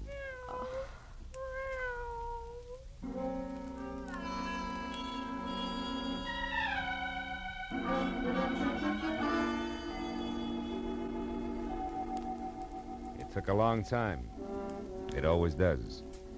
But finally, the police in Los Angeles and the police in Manila knew exactly who had done what to whom and why. All of which left Henry Pound, the vicious little character who wouldn't even recognize honor among thieves, with a short, unpleasant future. And I thought about him and every rotten thing he'd done as I walked through his imported island jungle to my car. Thought about him and Babesco, about Turner, the houseboy, about Eugene Voss, and I didn't think about Claire Saunders until I got to my car. Was in behind the wheel, headlights on. The words were written in lipstick the length and breadth of my windshield.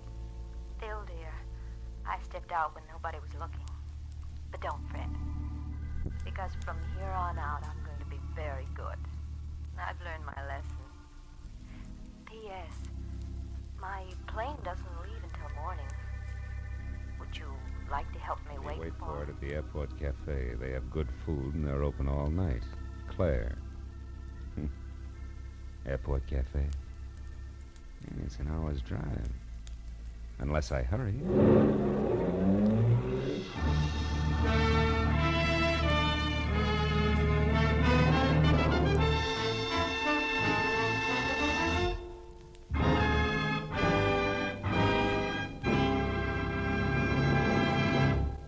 The Adventures of Philip Marlowe, bringing you Raymond Chandler's most famous character, star Gerald Moore, are produced and directed by Norman MacDonald and are written for radio by Robert Mitchell and Gene Levitt. Gerald Moore can currently be seen starring in Republic's The Blonde Bandit. Featured in our cast were Gene Bates, Junius Matthews, Barney Phillips, Byron Kane, Paul Frees, and Anthony Barrett.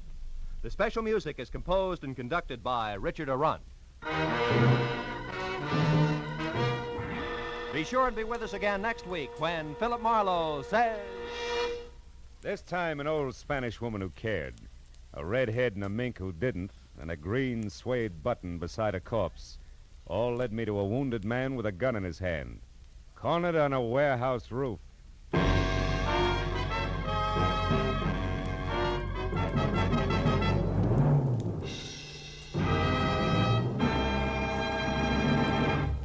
Now, stay tuned for Pursuit, which follows immediately on most of these same CBS stations. This is Roy Rowan speaking. This is CBS, where Burns and Allen are heard every Wednesday night, the Columbia Broadcasting System.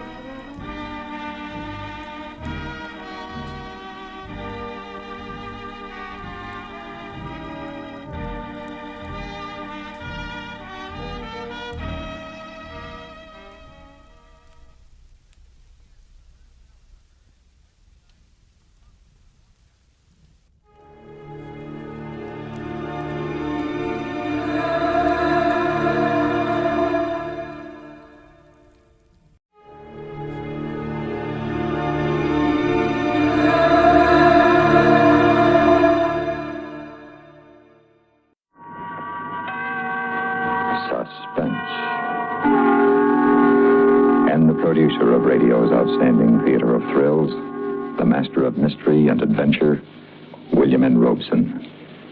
We are proud to add to our lengthening list of suspense stars Mr. Bartlett Robinson. Although a newcomer to suspense, Mr. Robinson is a veteran of many years in the theater and motion pictures. Mr. Robinson returns now to his first love, radio, as Dave in A Load of Dynamite, which begins in just a moment. And now,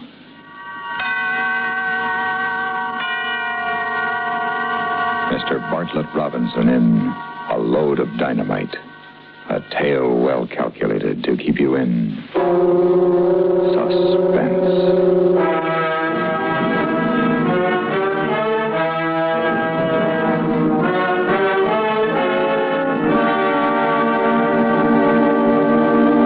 You'd have done the same thing in my place.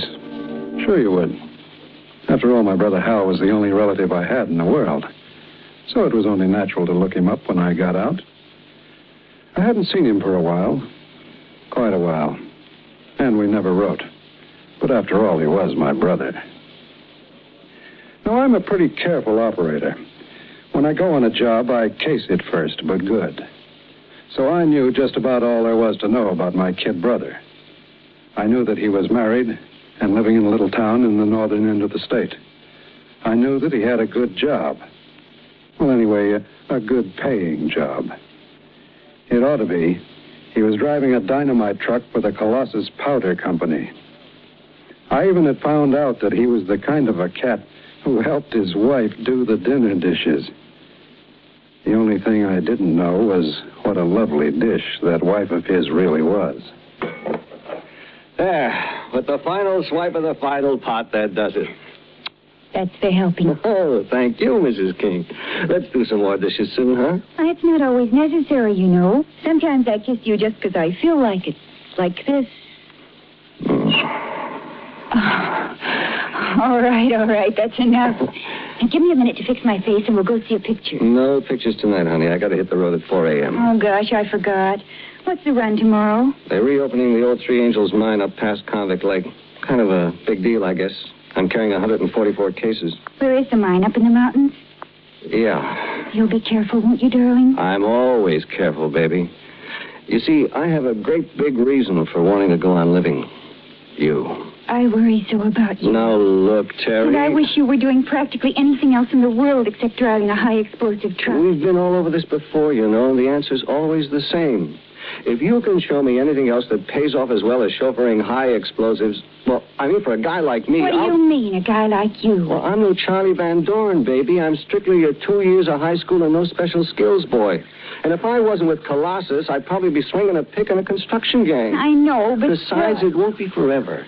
Well, 2 or 3 years more, and we'll have enough dough tucked away so we can do... I'm not sure I can take it for 2 or 3 more years, Hal. Sometimes when you're away and I'm here alone, it gets to be more than I can... Saved by the Bell. I wonder who that is. Probably Tom and Ethel looking for a canasta game. I'll tell them you have to get to bed early. Well, maybe we could play for an hour or two. Yes? This is the King home, isn't it? Yes, it is. Oh.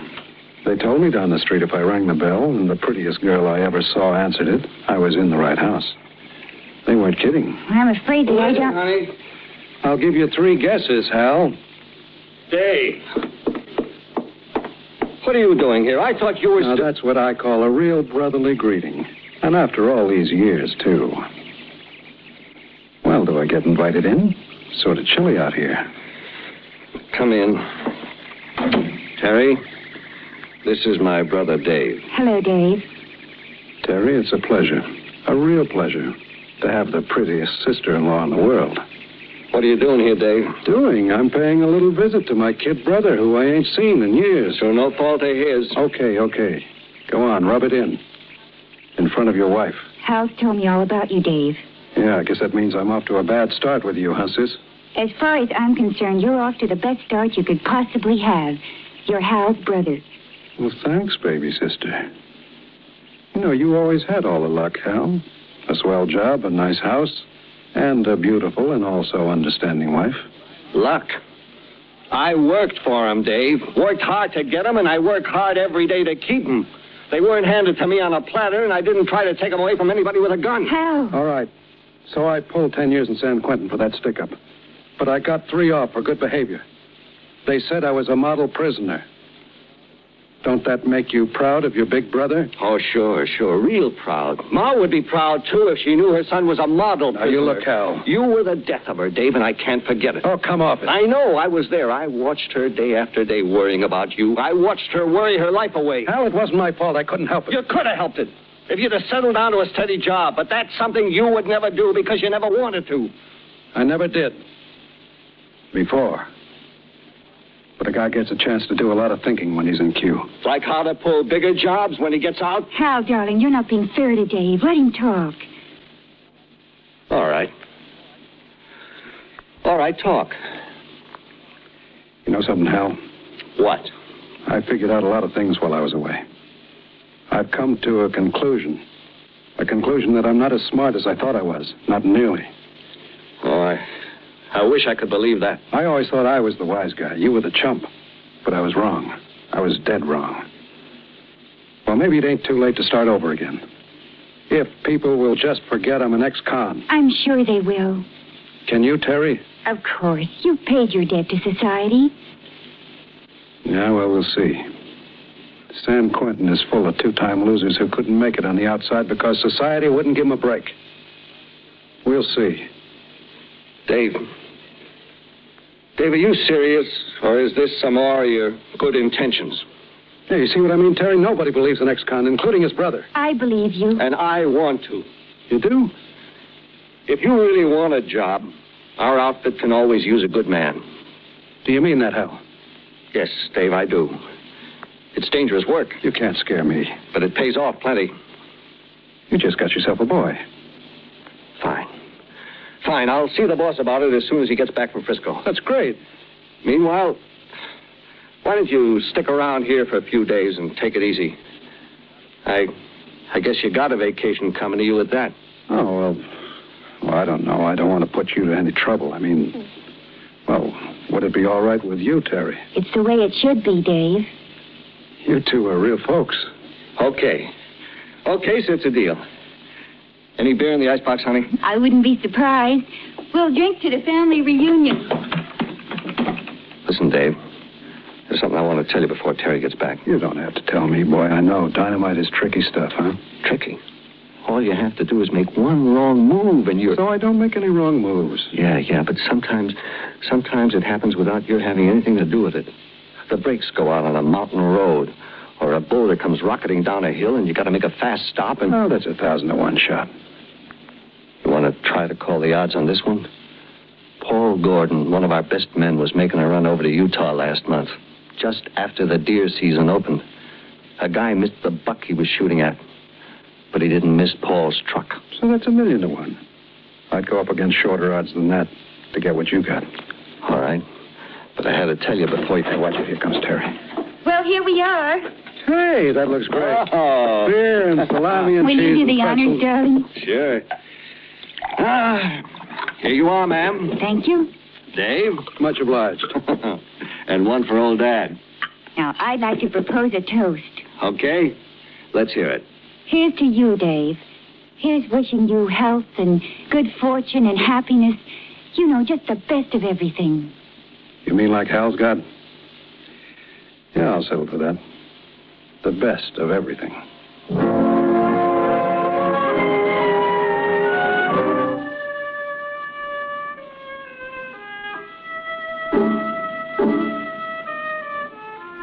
Now, don't get me wrong.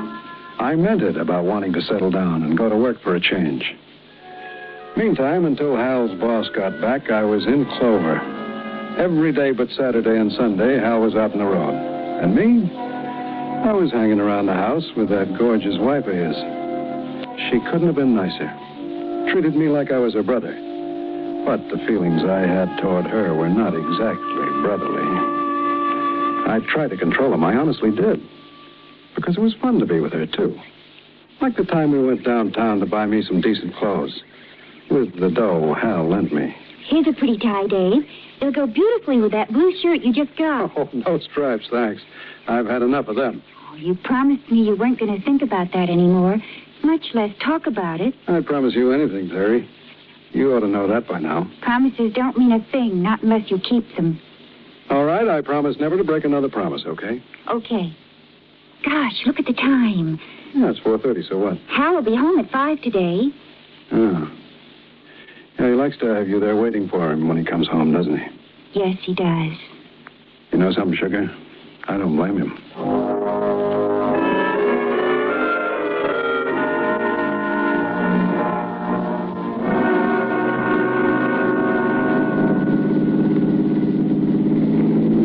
You're very quiet, Dave. Yeah, I was thinking. About what? Did you know every single man in San Quentin has the same dream? He does? Yep. Waking or sleeping, the same dream. What is it? He dreams of what it'll be like when he gets up. And most of all, he dreams of the 3 things he wants most. What are they? Good clothes, a slick car, and a pretty girl. Was that your dream, too? Yep. And it's all come true. Except... Except what? Except the way I dreamed it. The pretty girl wasn't my brother's wife.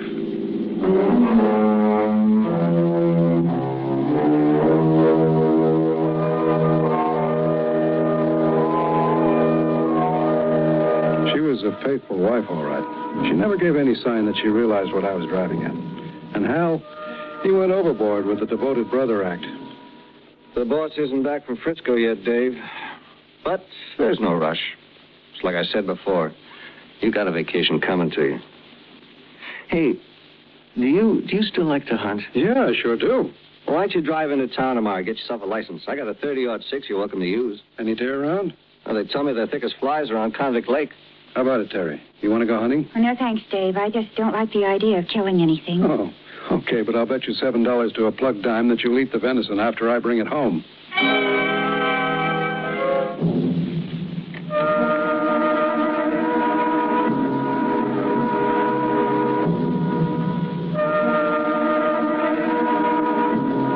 So there we were, just one happy family, when Hal was at home.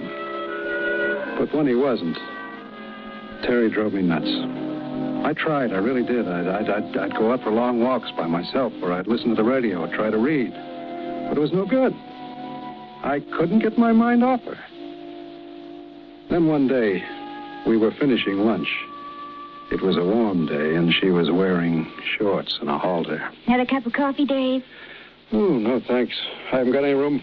All right, then I'll do the dishes. No, I'll clear the table for you. Oh, don't bother. There aren't very many things. I'll just get your cup and saucer and... Terry. Dave, let go of me. What's wrong with you? What do you suppose is wrong with me? Let go of me, Dave. You must be crazy. Maybe I am. I was stashed away for 7 years, and I never even saw a woman. And the ones I've seen since I came out, they weren't like you. Take your hands off me, Dave. If Hal knew about this, he'd... Dave, let me go. There's somebody at the door. Yeah, I guess I'd better see who it is. But if it's Hal... Don't worry. I'll handle it.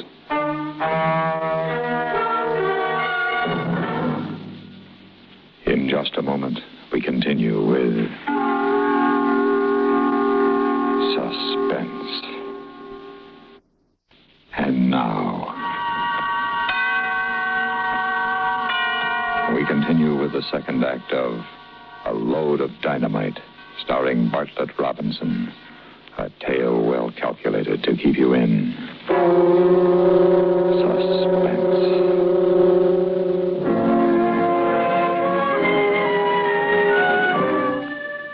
I felt pretty silly when I opened the door. It was only a Girl Scout selling cookies. But the interruption gave me a chance to get a hold of myself. And to make the most serious decision I'd ever made in my life. Dave, I've got to have a talk with you. Don't you say it, Terry. Listen to me first. I flipped my lid, sure.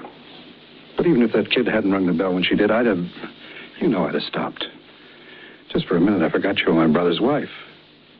But when you said if Hal knew about this, it pulled me up short. Hal's a great guy, Terry, the greatest. He gave me a real square shake. I'd never do anything to cross him up. Or you neither. It mustn't ever happen again, Dave. It won't, Terry. I swear it won't. I'll never lay a hand on you again. As long as you're Hal's wife.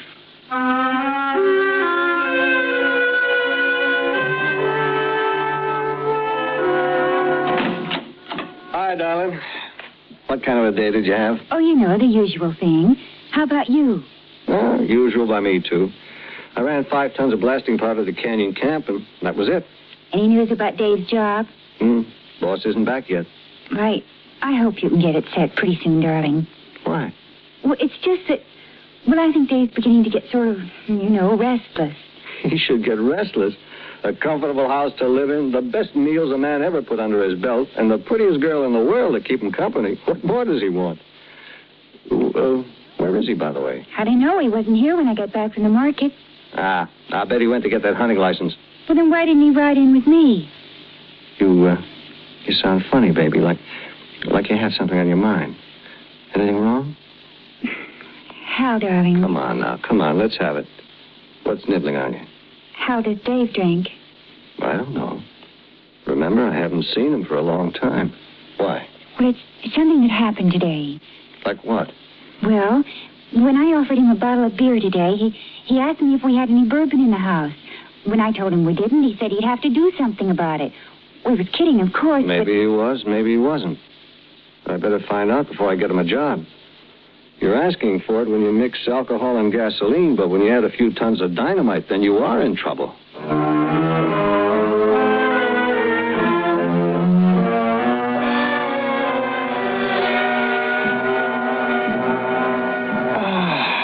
You certainly know your way around a kitchen, sugar. That was one mighty fine dinner. I'm glad you liked it, darling. I'm glad I did, too. It sort of kept the family average up. You didn't eat a thing. I guess I'm worried, Hal. You mean about Dave? Where is he, Hal? Why didn't he come home? Why hasn't he telephoned? Maybe He's something... a big boy now, Terry. I know. It goes one of 2 ways now, sugar. If he meant what he told us the other night, there's nothing to worry about. If he didn't, then it's strictly his headache. Remember, he's still on probation. Poor guy. I'm sorry for him, too, Terry. I know you are. Yeah. I'm sorry for him. And for every other man in the world, because they can't be married to you. You're a darling. Come on, baby. It's time to hit the sack.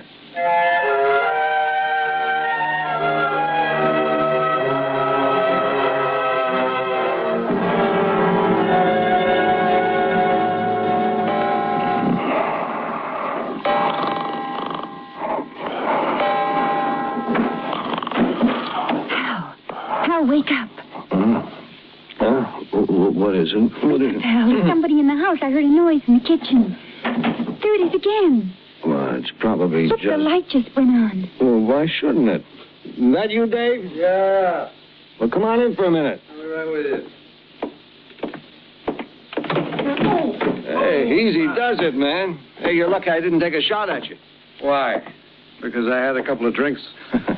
Say, you did at that, didn't you? Sure I did. I found me a girl in town, a nice, friendly girl. And we sat in the Red Dog and belted around a piece of booze. Dave, you shouldn't have. You know something, Terry? You're absolutely right. They got fine liquor at the Red Dog, and like I said, the girl was real friendly, but it wasn't any good, Terry.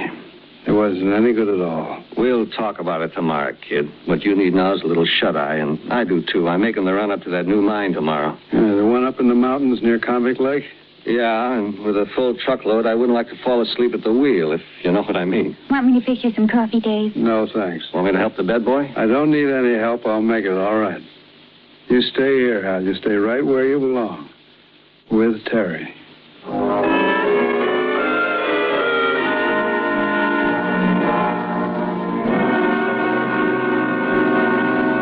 Have time for another cup of coffee, Hal? Yeah, I guess so. Eddie isn't due to pick me up for 10 minutes. Hey. What? You forgot to kiss me this morning. No, I didn't. I just don't believe it's good for you on an empty stomach. There you are. Ah, now the day may begin. Silly. I think I'll take a cup into Dave. It'll help wake him up. That's a good idea. Dave? Dave! He's still dead to the world. Go on in. Still dead to the world. Go on in. Hal! Huh? He's not here. What? Well, the bed's not even turned down, just rumpled, like he threw himself across it without undressing. I get it. What? Look in the corner. My rifle's missing. He must have gone hunting. On foot? I doubt it. Take a look out in the garage. You're right, the car's gone. He's got a lot of nerve taking off with the car without telling us. Oh, well, it's all right. I won't be needing it today. With the hangover he must have, he's in no shape to go deer hunting.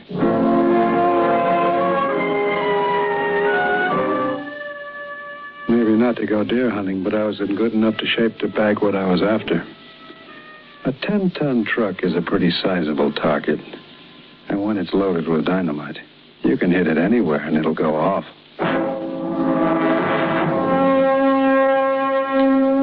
I found me a perfect location, where the road winds down a steep grade just before you get to Convict Lake. I hid the car in the underbrush and climbed up to the top of the bank.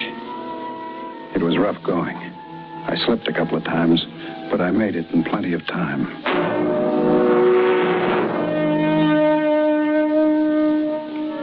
It was nice sitting there in the warm morning sunlight, thinking about Terry, thinking about the life we were going to have together. I knew she liked me, like a sister, but after a while she'd learn to like me like a wife. I would be so understanding and sympathetic with her in her bereavement. I would be kindness itself.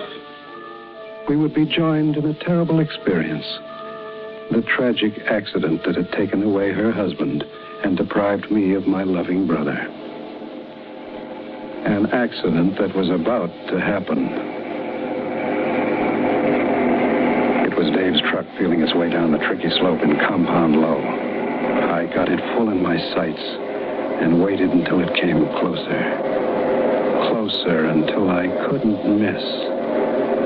I aimed for the big white C and the word Colossus on the side and carefully squeezed the trigger.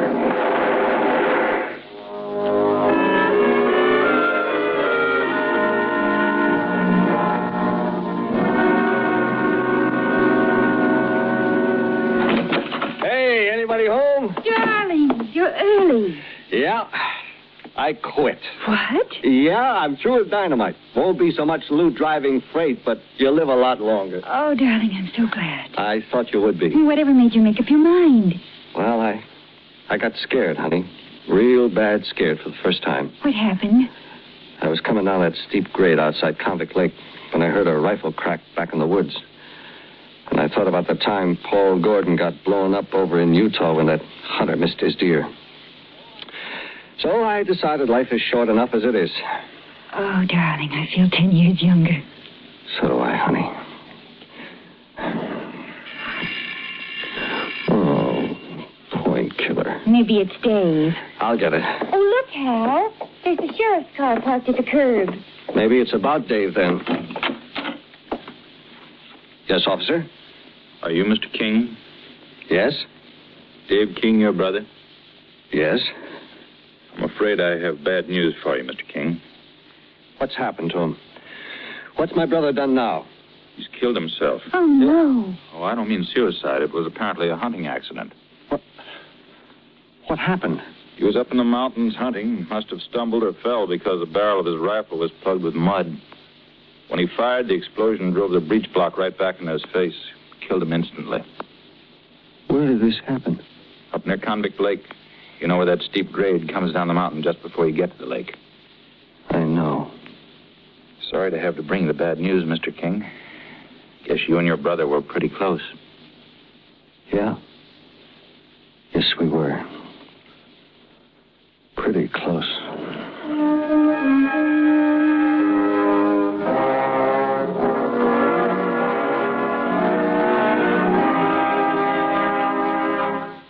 Suspense, in which Mr. Bartlett Robinson starred in William N. Robeson's production of A Load of Dynamite, written by Richard Wheel. Listen. Listen again next week for another tale well calculated to keep you in suspense. Supporting Mr. Robinson in A Load of Dynamite were Ellen Morgan, Paul Dubov, and Barney Phillips. Suspense.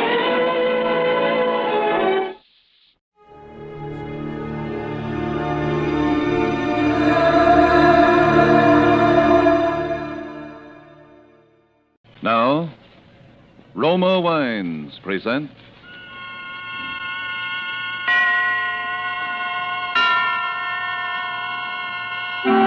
Suspense.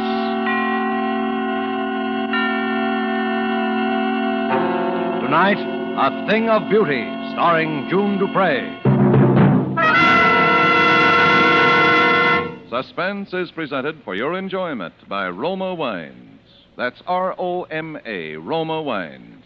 Those excellent California wines that can add so much pleasantness to the way you live, to your happiness in entertaining guests, to your enjoyment of everyday meals. Yes, right now a glassful would be very pleasant as Roma Wines bring you Suspense.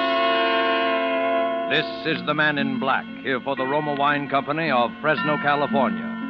Tonight, in the absence of Ida Lupino, who was prevented from being with us because of illness, we are fortunate in being able to bring to you as star the actress whose performance in the RKO production, None But the Lonely Heart, has recently won her an award for one of the 10 best of the year, Miss June Dupre.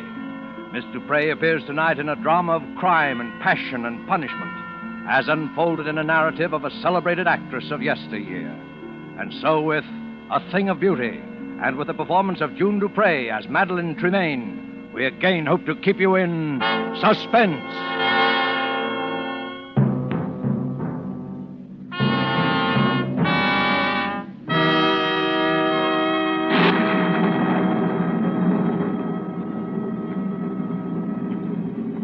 You will give me your arm? Thank you. I think we should just miss the storm if we hurry. Rather somber place, isn't it? Oh, it gives her seclusion, and that's all she's ever asked for since she came here. That and what little spiritual comfort I've been able to give her. How long ago was that, sir? That she came here, I mean. 9 years ago in March. But it was long before that she left the stage. Oh, she was nearly 10 years in an institution. A mental disorder. Though it's not her mind that was ever sick, unless I'm mistaken. I do say she's a bit on the eccentric side. Oh, I don't believe in gossip. You'll be her spiritual advisor soon enough when I've retired. And I want you to meet her without prejudice. And one day I'll tell you what I know, which is little enough, and what I have reason to believe, which is more. Oh, it seems we'll just about escape a drenching. She lives completely alone? The one servant, that's all. Oh, Father Bentham. Oh, Suzette, this is my new curate, the Reverend Mr. Sedley. We are here to see Miss Tremaine. Well, does she know you are not alone? My good Suzette, I haven't any idea. But you might let us in out of the rain while you so inform her if you will. But if... Very well, come in. If you will wait in the study, I will ask if Mademoiselle is able to see you. What in the world got into the woman? She knows Miss Tremaine's been seeing me every fortnight at the same time for 9 years. There's a picture here. Is it of her? Probably. My word, she was a beauty. Your father could have told you. She was a legend of 2 continents. Must have been a very tragic thing to make a woman like that shut herself away. Is it true, sir, that she sees no one but you? As far as I know, she has never set foot outside this house in all the time she's been here. Nor has she ever had a single visitor beside myself. But why? I think because she hopes that somehow, someday, a man of God will help her to find peace. And she doesn't care to face the world until she's found it. Mademoiselle will see you now, Father, in her parlor across the hall. Oh, thank you. Well, Father Bentham, come in. Come in. I do hope you don't mind my receiving you in the dark. But I have a mortal dread of light during a storm. Not at all. You'll find 2 quite comfortable chairs just there by the window, I think. Oh, thank you. Madeline, this is my new curate, Mr. Sedley. Oh, yes, Mr. Sedley. It's a great pleasure, Miss Tremaine, to meet such a famous beauty. Even in the dark. Ah, so you've heard of my beauty, of course, Mr. Sedley. You know, as you came in, I was looking at this little gold mirror. Engraved on the back are the words, "A thing of beauty is a joy forever." Ah, Keats. Yes. Oscar gave it to me. He said it was a magic mirror. Was that Oscar Wilde, Miss Tremaine? Yes. Dear Oscar. Dear dead days. I suppose you've already heard all the wild tales of my lurid past, Mr. Sedley. Oh, no, Miss Tremaine, I assure you I don't believe that Father Bentham has ever caught me in a reminiscing mood, have you, Father? But since you will one day be vicar here, Mr. Sedley, perhaps it would be better if you heard the truth from me. Of Miss Tremaine, don't think I... Oh, the truth is wild enough. It all began, I suppose, when John Gaylord got me my first speaking part. That was, far too long ago to tell. John and Nell Garrett were the leads, and my part, well, it was one of those obscure little parts that no one pays any attention to until some obscure little actress comes along and makes a start of a career with it. It was then I first experienced what will always be to me in all the range of human feelings, the supreme exaltation when you hear the full, frenzied applause of an audience for you alone.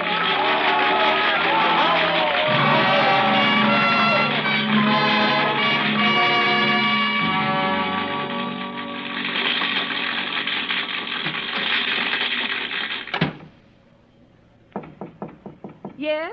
It's me. Oh, come in, John. Madam, you are marvelous. Simply marvelous. Oh, thank you, John. And such a little fool. The fool? I've told you to play the part down, but it's getting worse and worse. Tonight she's absolutely furious. She's going to make trouble for you, Madeline. Oh, trouble? What kind of trouble? You don't know Nellie Garrett. But I know my audience, don't I? Oh, Madeline, you're so young and foolish and so beautiful. Why, thank you, John. So terribly beautiful. Oh, John, now you're leading up to it again, aren't you? Madeline, this play isn't going to last forever. Even you can't keep it alive much longer. Why don't we make plans together now? We could have our own company. As the great John Gaylord and Mrs. Gaylord. Of course not. Why, in a couple of years, you'd be as famous in your own right as Nell Garrett herself. Perhaps I don't want to wait a couple of years. Besides, John, I don't love you. Do you love anyone? No, but when I marry, it will be, an up-and-coming... Some of you must know where she is. You're in for it now, Madeline. So there you are, my fine miss. Go easy, Miss Garrett. She's meant no harm. No harm. She has merely ruined my entire last act curtain for 29 consecutive performances, hoisting her skirts clear above the ankle, ogling the stalls like a music hall Gretchen. Well, it's only because it's that kind of a part. Oh, is it? Well, as long as I play the leads in this company, I will not have my best speech in the whole play utterly ruined by rowdy applause for the gutter antics of a half-baked ingenue. Nell, you're making a fool of yourself. And while we're on the subject, Mr. Gaylord, there are a few points I should like to discuss with you. When you help Miss Tremaine down from the swing in the second act, there is no need for you to keep your arm around her during the entire remainder of the scene. Well, really, Miss Garrett, if you can no longer hold either your audiences or your lovers... Oh, no. Nell! I'll kill you for that, Nell Garrett. If I die for it, I'll kill you.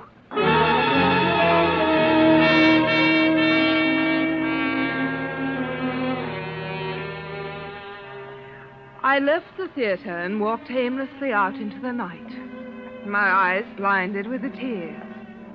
Young, oh yes, and foolish as I was, I believed my poor little heart was truly broken. For I knew that Nell Garrett could ruin me with every theater manager in London. And I knew she would. How long I wandered through those misty streets, or where, or even what I did, I shall never know. But just as dawn was breaking, I found myself, by some odd twist of fate, passing by the lodgings of John Gaylord. On a sudden impulse, I climbed the steps to his door. Madeline. Hello, John. Did anyone see you? See me? Come in. Where have you been? Just walking. Oh, good Lord. Alone? Yes. Why? Don't you know? Yes, John, I'm afraid I do. My career... Your career? Oh, my poor child. John, what's the matter? Don't you know that Nell Garrett's been found dead with a knife in her back?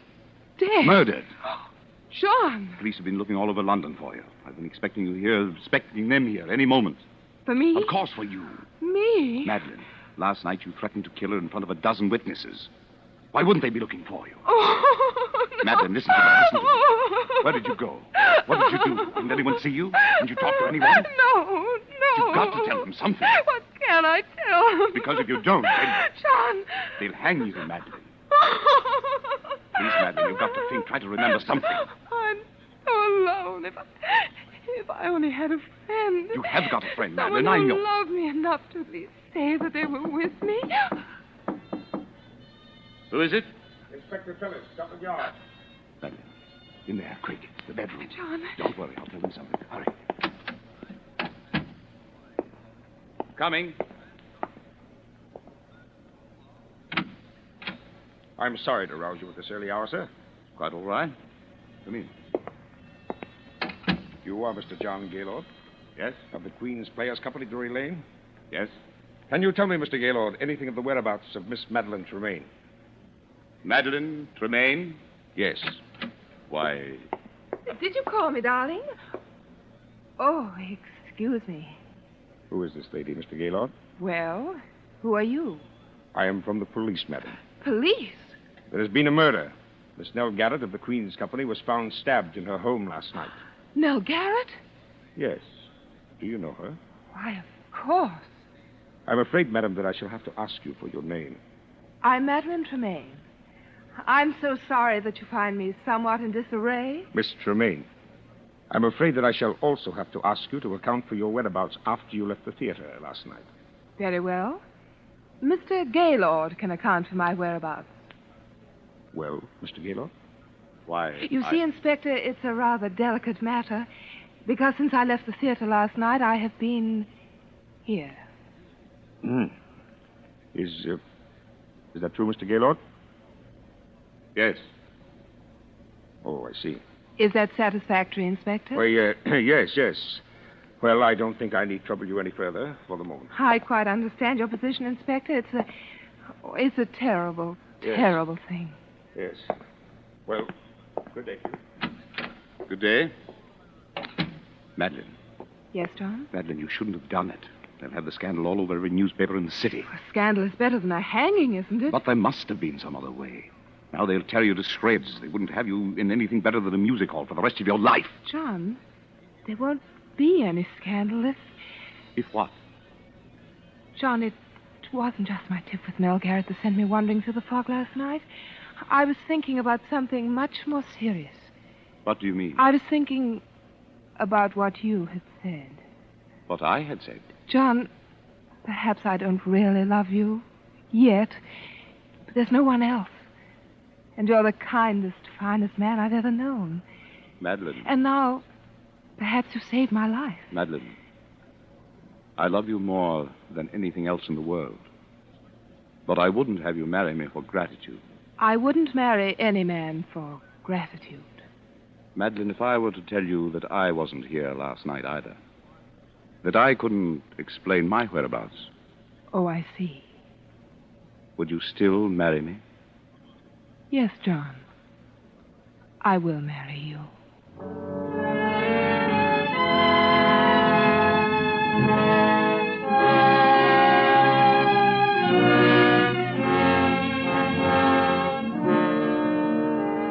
Tonight for Suspense, Roma Wines are bringing you as star Miss June Dupre, whom you have heard in the first act of A Thing of Beauty, a radio play by Robert L. Richards from a story by Elizabeth Heaston. Tonight's tale of Suspense.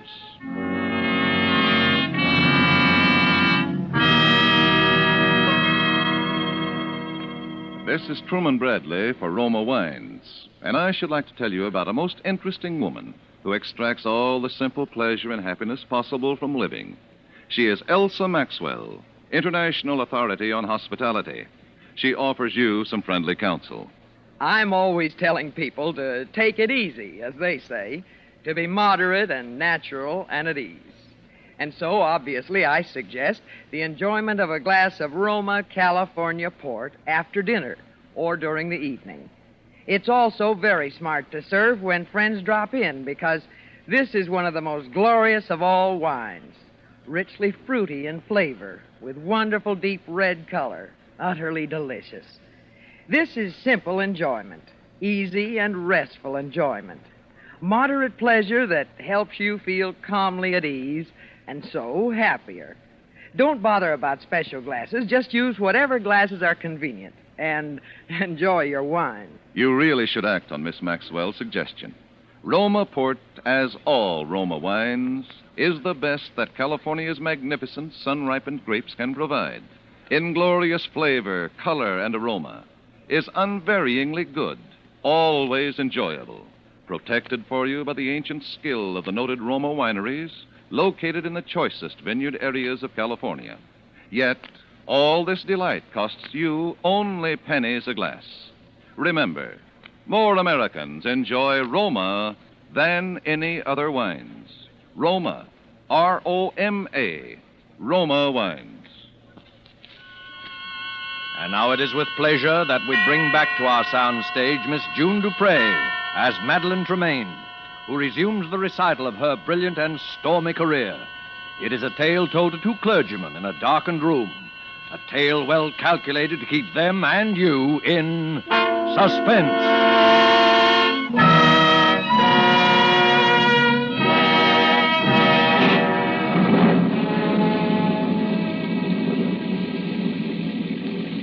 Shall I continue, gentlemen? Oh, yes, please do, Miss Tremaine. It's completely absorbing. Indeed it is. Really?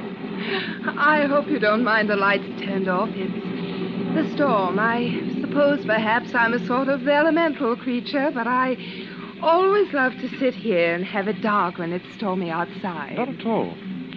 Well, then, our marriage was a very happy one. Perhaps not entirely in the high tradition of grand passion, but a thoroughly comfortable, civilized relationship until something happened which is so often a tragic feature of wedded life between two stage personalities. For the first 2 seasons, John and I always played together. And then managers began to ask for me, alone. What could I do? I was young and just reaching the peak of my career. John was past his prime in popularity. And so at last he no longer even tried to have a career, but lived along on false hopes and idle dreams and tiresome reminiscences, and took up little hobbies to pass the time away and grew a little stout. It was very difficult for both of us. And then, for me, came the time and opportunity that every actress dreams of.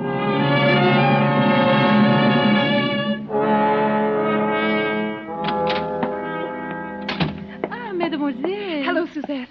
I've got the most wonderful news. The most wonderful, wonderful news. That you, Madeline? I'll tell you about it later. Oui, Yes, John? Come in here a moment. I want to show you something. Where are you? In here. Den. Oh, good heavens. Now what? I thought I'd keep it a secret until I had my first exhibit, but I couldn't wait.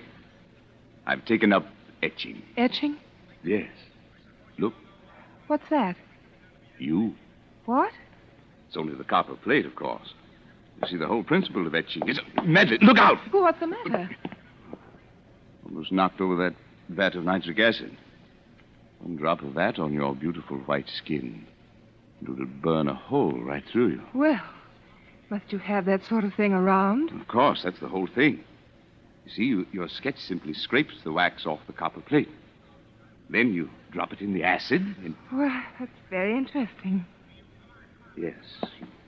Well, what happened in town? Anything? Anything. Everything. Got some plans, huh? Anyone ask for me? Oh, yes, everyone asked after you, John. I told them you were well. I mean, I thought there might be a couple of decent plays for a change. I might consider something. John, how are you on Romeo? Romeo? Yes. You see, Maxwell has finally asked me to do a Shakespeare repertory, and high time, by the way. And I'm starting in Romeo and Juliet. And I Madeline, why didn't you tell me Romeo? Oh, it'll be a sensation, and it's just the thing I need. Now, John. Oh, I can do it all right. Take off a little weight, brush up on the lines. I've done it before, you know. John. Oh, Madeline, you're the dearest wife and the best friend a man ever had. You know, lately I've actually wondered sometimes if you might not think I wasn't. Oh, darling. Now, John, don't count too heavily on this. I'm not quite sure yet how things are going to work out. Work out? How else can they work out? But perfectly. Very well. I'd like to begin reading here at home, first thing tomorrow evening.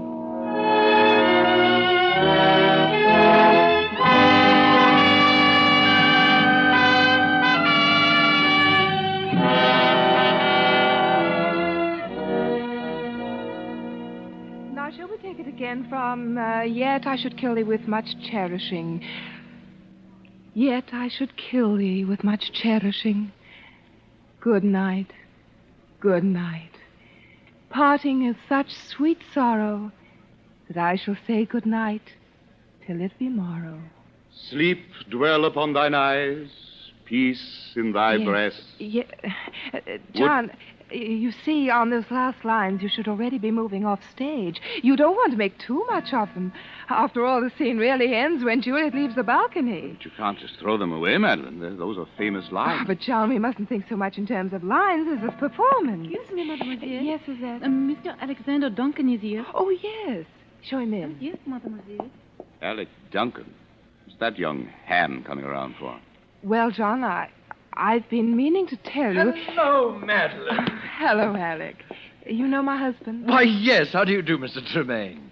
The name is Gaylord. Oh, yes, of course, Mr. Gaylord. Well, say, aren't I the luckiest fellow in the world? Are you? John. To be playing Romeo opposite Madeline Tremaine? Why, Madeline, when I got your cable, I could hardly believe it. I jumped on the boat without even packing. Is something wrong? John, I've been trying to tell you, but I didn't want to hurt your feelings. Well, if I've interrupted anything... It's all right, Alec. John, please don't make a scene. I had to have someone to rehearse with until Alec got here, and I knew you wouldn't be the slightest help to me if you thought... Oh, John, why must you make an issue of it? Madeline, I've always known you were a thoughtless, selfish woman. But I never would have believed that you could do anything quite so vile. Dare you speak to me that way? You didn't really think that a man with a 40-inch waistline and a double chin could ever play Romeo, did you? Why, you... Oh, I say... Get out of here. Get out of here. Get out! Get out! Get out! I'll get out. You better leave, Alec. Oh, yes. I'll go and apologize. John, I want to talk. Be careful of that acid, Madeline. Acid? Oh, John, I'm terribly sorry for what I said. It was beastly of me. Oh, it's quite all right. Oh, John, I knew you'd see it that way when you came to think. Because, you see, I am going to play Romeo.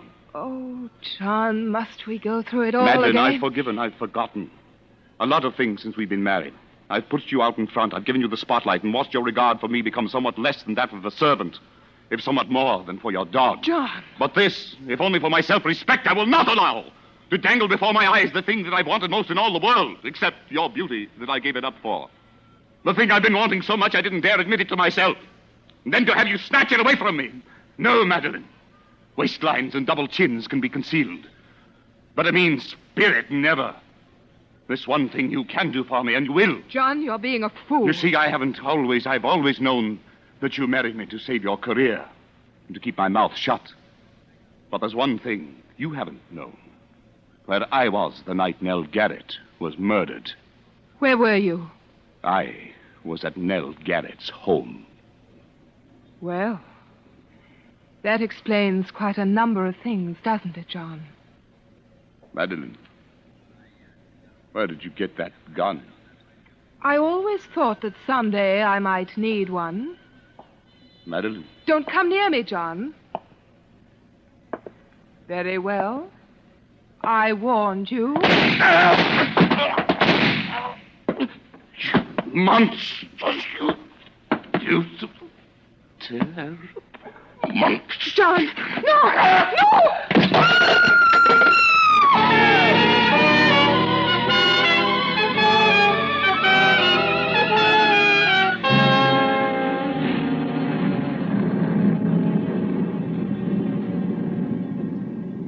You see, as he sank to the floor, he hurled a bowl of acid at my face. It was a frightful thing. Of course, it was self-defense. I was never even brought to trial. particularly when I told that it was he who had killed Paul Nell Garrett. But I suffered a complete nervous collapse, and I suppose I've never really recovered. And yet Providence always seems kind enough to leave something to be thankful for, even in the worst of tragedies, because not a single drop of acid ever touched me. I suppose if it had, I should be horribly disfigured to this day. Have I bored you, Mr. Sedley? No. Oh, no, Miss Tremaine. Well, Madeline, the storm is almost over. I think we'd best push on. Must you? Well, but excuse me for just a moment. Oh, of course. My word. A poor woman. Yes. I say, look here. What? This mirror. It's not a mirror at all. It has a picture pasted in it. The photograph that's in the study. Poor Madeline. Father Benson, Mademoiselle would like to speak with you a moment before you go. Oh, very well. I'll only be a moment, Sedley. This way, Father. Thank you. Ah, Father. Well, Madeline? You may turn the lights on, Suzette, as you go. Yes, Mademoiselle. So, that is your young curate, Father Bentham. Yes. Do you like him? Oh, he seems a dear boy. But what, Madeline? I am afraid I can't see him again. Madeline, why? Because I don't want to hurt his feelings, and it would not be the same. You have been my only true friend in all these years. And when you are gone, I would rather be alone again than... I'm sorry, sir, but Mrs. Stokes is outside. Her little girl is dying, and when she heard you were here, she... Oh, go away. Madeline. Go away, both of you.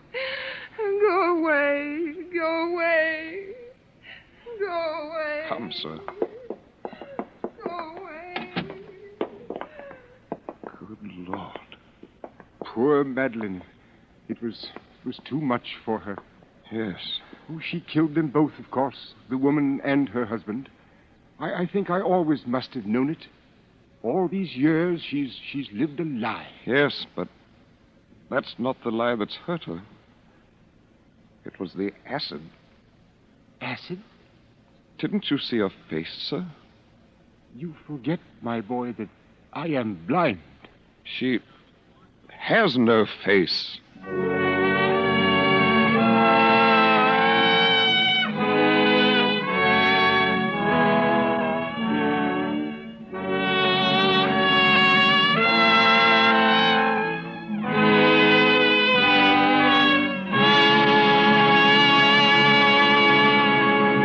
And so closes A Thing of Beauty, starring June Dupre, tonight's tale of Suspense. Suspense is produced, edited, and directed by William Spear. Probably no woman alive has been hostess to so many famous and distinguished people as Miss Elsa Maxwell. This is what she says about Roma wine. When you entertain friends, you do everything you can think of to add to their enjoyment. And that is why I say, when you serve your guests Roma wine, you not only delight them, you also smartly and genuinely flatter them. These delicious wines add so much to hospitality and to enjoyment of everyday meals. Yet it's such a simple, easy addition to the joy of living, so wholesomely moderate and so inexpensive. Miss Maxwell gives you good advice. Enjoy Roma wine regularly. It's California's finest, always good, unvaryingly fine in flavor and quality. Remember, more Americans enjoy Roma than any other wines. Roma, R-O-M-A, Roma wines. Next Thursday, same time, Mr. Keenan Wynn will be your star of Suspense. Presented by Roma Wines, R-O-M-A, made in California for enjoyment throughout the world. This is CBS, the Columbia Broadcasting System.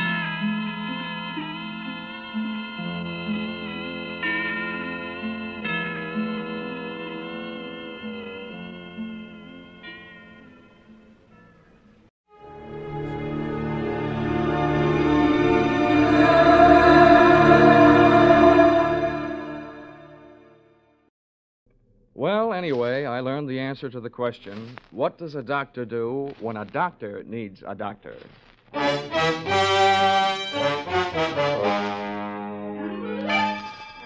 This is another in the adventures of America's fabulous freelance insurance investigator, Johnny Dollar.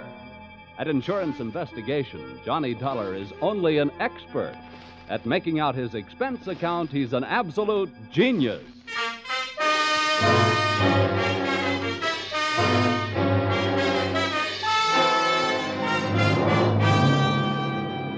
Expense accounts submitted by Special Investigator Johnny Dollar to American Volunteer Liability Insurance Company, Hartford, Connecticut. Attention, Homer Shalley, General Manager. The following is an accounting of my expenditures during my investigation of one of your policyholders, Dr. Otto Schmedlich. Or, an apple a day sent the doctor away. Or, it couldn't have happened to a bigger worm. Expense account, item 1. 80 cents cab fare to your office in answer to your call. Tip to driver, $1. Oh, morning, Mr. Dollar. Hiya. Go right in. Mr. Shalley's expecting. Thanks, sir. Good morning, Dollar. Good morning. Sit down. Thank you. I'm sorry we had that unfortunate altercation over the last expense account you submitted to this office. Oh, that's all Of course, right. it was ridiculous.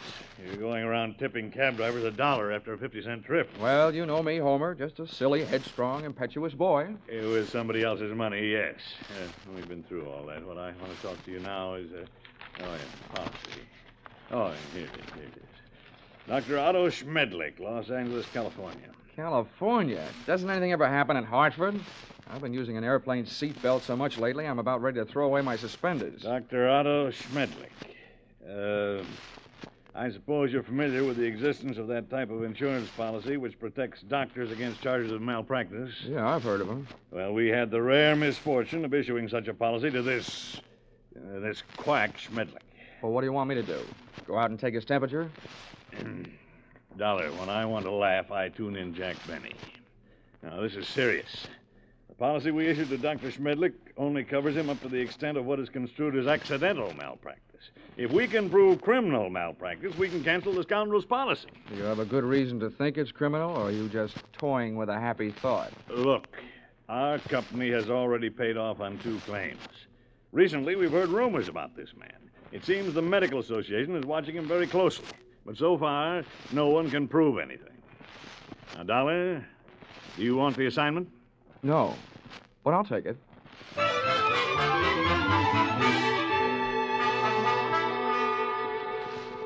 Expense account, item 2, $194.04. Airfare, Hartford to Los Angeles. Item 3, $4.50. Cab fare, Los Angeles Airport to the Sun Tower Medical Specialist Building, which I first spotted looming through the smog on Wilshire Boulevard, high in the high-rent district of the City Beautiful. Item 4, 55 cents, 11 nickels.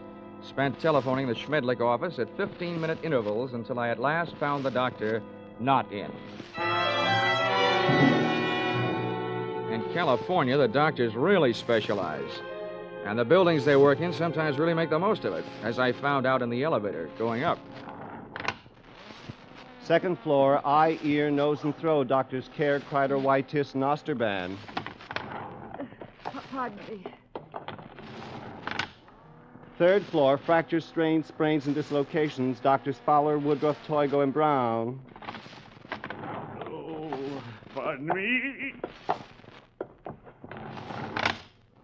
Fourth floor, obstetrics, orthopedic, pediatrics, and general practice. Dr. Small, Collier, Reynolds, Frank, Stanley, Feinbaum, and Schmedlich. Would all these medical terms you just tossed off by any chance mean that we have now arrived in the land of the mechanized stork? To put it crudely, yes. Thank you, Jack Armstrong.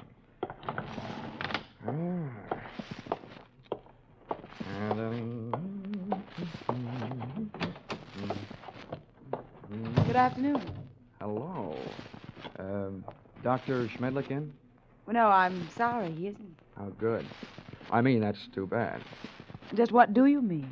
Well, I meant to say that, since the doctor isn't in, I mean, I'd rather talk to you anyway.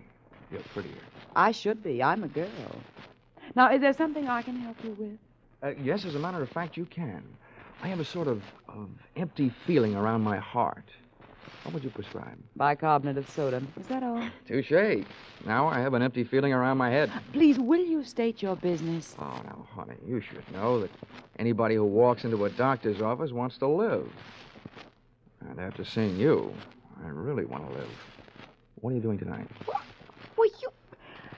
I am not in the habit of making dates with strange men. Who's strange? And furthermore, you are perhaps the most insufferable, egotistical Now, if you just person. give me a chance, darling, I'm sure I'll be able to prove you're right. Why, I wouldn't be caught dead, would you?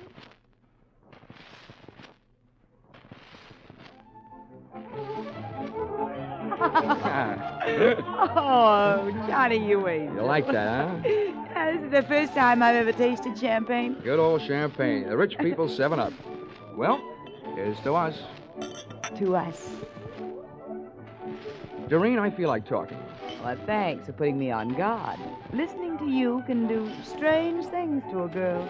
I want you to know more about me. I'm an insurance man. I didn't go up to your office hoping to see the doctor. I wanted to see his nurse. You. Why, Johnny Dollar, if you try to sell me... Oh, hey, now, wait a minute. Hear me out. You can probably guess it's getting pretty tough trying to sell insurance these days. More than anything else, a guy needs a new angle, and I've got one. People who go to doctors are worried about their health. Now, people who are worried about their health are worried about the security of their families. So they become good prospects for insurance policies. No, but at the same time, aren't they also bad risks? A lot of them are, yeah. But they can't pass the insurance physical. But there are plenty of others. You should know the figures prove that as many healthy people go to doctors as do unhealthy. Perhaps the most popular disease in America is hypochondria, and the national headquarters seems to be located right here in Los Angeles. I see. And from me, you want a list of Dr. Schmedlich's patients? Smart girl. Smart boy.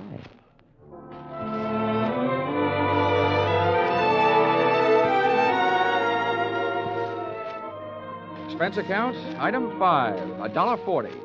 Cab fare to Doreen's apartment, where I told the driver to wait. Expense account, same item, part 2, $28. Waiting time, before I took the cab the rest of the way back to my hotel.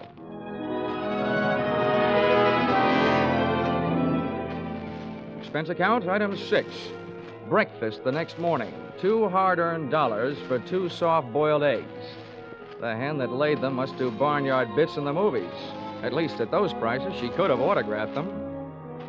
At 9:30, I was right on time for my morning appointment with Doreen to pick up the list of Dr. Schmedlich's patients, a half hour before the doctor was due to arrive.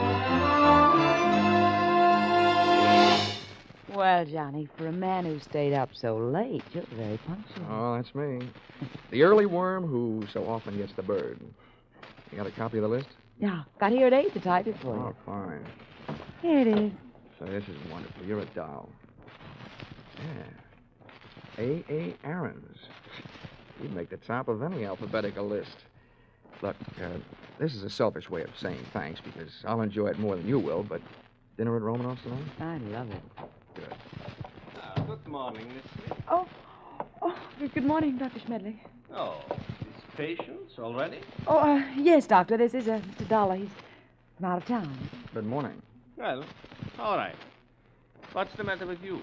Oh, it's really nothing. Let me be the judge of that. I will make the diagnosis. I will see you in a moment. Johnny, I don't know what happened. He's never come in this early before. I don't mind that, but I wish you hadn't made a patient out of Well, it. I just had to say something. He wants to know about everybody who comes in here. Johnny, you'll just have to go through with it. We can't let him know about the list. Okay. But what's this going to cost me? What does the old squarehead get for a checkup? $50 a consultation. Oh.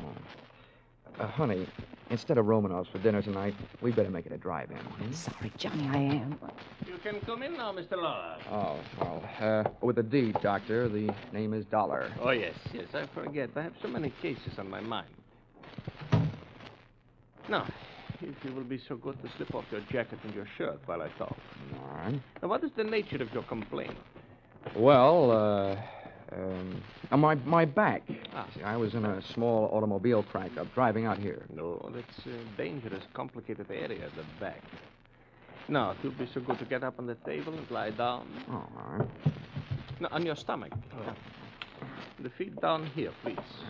That's good. Now, I tap your back. When I reach the painful area, please tell me. Yes, Doctor. Mm-hmm. Oh, very well muscled, Mr. Dollar. No bruises, strange. There it is. Aha. Well, not dangerously near the spine, but very interesting. Here, I think this will help. Oh! At first, it felt like a big bee sting about a quarter of the way up my back. Then came the buzzing inside my head. Whatever kind of liquid lullaby the good doctor sunk into my spine, it really rocked me to sleep. I had time to move my head and watch Schmedlich put down the hypodermic, walk across the room to my coat, and take from it the list of his patients, plus my wallet containing my identification. But I didn't give it a second thought. I didn't have time to. For me, the lights went out.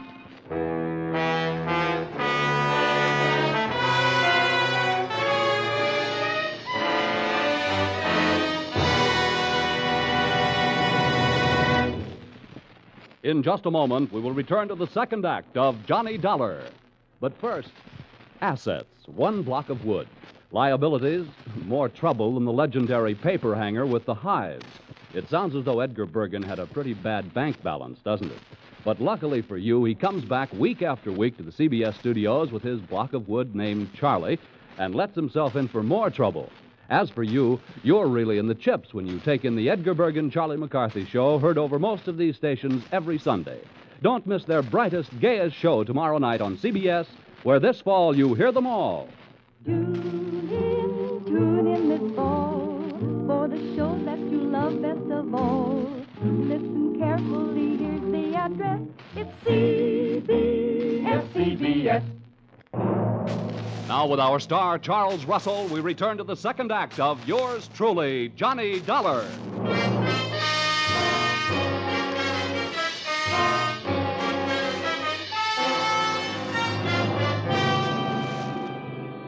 In my racket, sleeping on the job isn't always fun, and this was one of those times. Waking up from Dr. Schmedlich's slumber treatment for nosy people carried with it a dark brown taste in the mouth, thickness of the tongue, and big bells ringing in your steeple. I was scoring on all those counts when I rolled open my eyelids, which fought me all the way. I sat up and found myself on a hard canvas cot in a bare room with soft walls. They were padded. The window wasn't much, and what there was of it was barred. So was a tiny opening in the upholstered door. At first, I thought I was going crazy. Then I realized I was in the kind of place where they put people they think have already joined the ranks of the enchanted. It took me only 10 years to make it over to the door before I looked out through the small slit. Hey! Hey, come here, someone! Hey, room service! All right, wait a minute. I'm coming. Hold up your horses. Now listen, mister. The first thing you learn in here is we don't like noise. Makes the other patients nervous. Okay. Where am I? Who are you?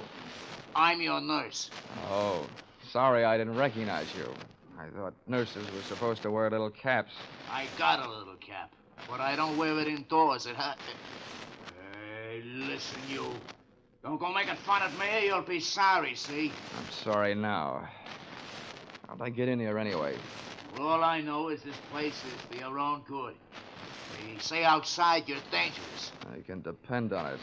If I ever get out, I will be. What'd you say? Nothing. You're one of them, all right, talking to yourself. What's your name? Well, it's none of your business, but I'll tell you. I don't like people calling me hey you, so I'll tell you. My name is Foggy. Okay, Forgy. Listen, all I want is a chance to talk to somebody who's in charge. How about it? That's easy. When your time comes, the boss will be here without no asking. You get one visit from the boss every day, just like all the others. When'll that be? Just before supper. So why don't you go back to sleep? That won't be for 4 more hours. Oh, dandy. Who is this boss? What's his name?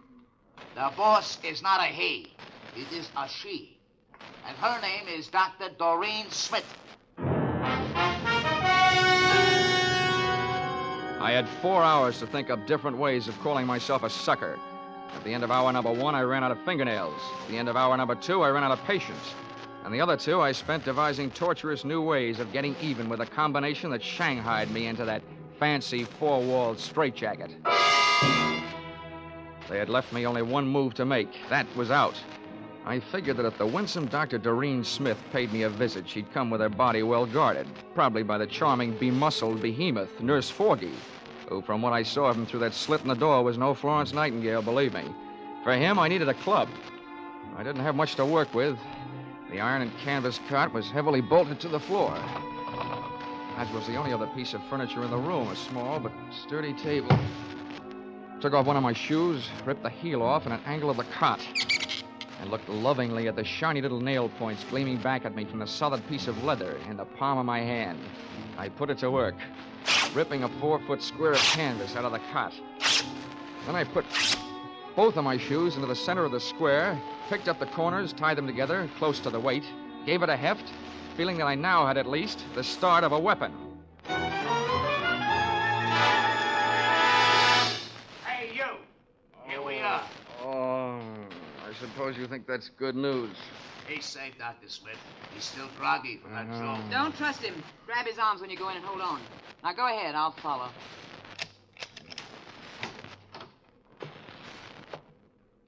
Don't try any tricks and we won't hurt you, see? Thanks, Nursey. I wouldn't Think of it. Come here, you. Back in here, sweetheart. Oh, dropped your hypodermic. Planning on rocking me to sleep again, huh? You let go of me. Sure, but let me tell you something. This is one squirrel that's going to get out of this cage. Don't rub my fur the wrong way. My head aches. I'm seeing double. My nerve ends are whipping me to death. And for 2 cents, I'd punch you square in the nose. Because one thing for sure, you ain't no lady. Now, sit down. Stay there while I put on what's left of my shoes. You better go back to Hartford, little boy. This is too big for you. Being around you will make anybody grow old in a hurry. What do you think you're gonna do? Right now, I'm going to take your keys, lock you in here with Sleeping Beauty there, and then I'm going after a breath of fresh air. Have fun, the two of you. You make a peach of a pair.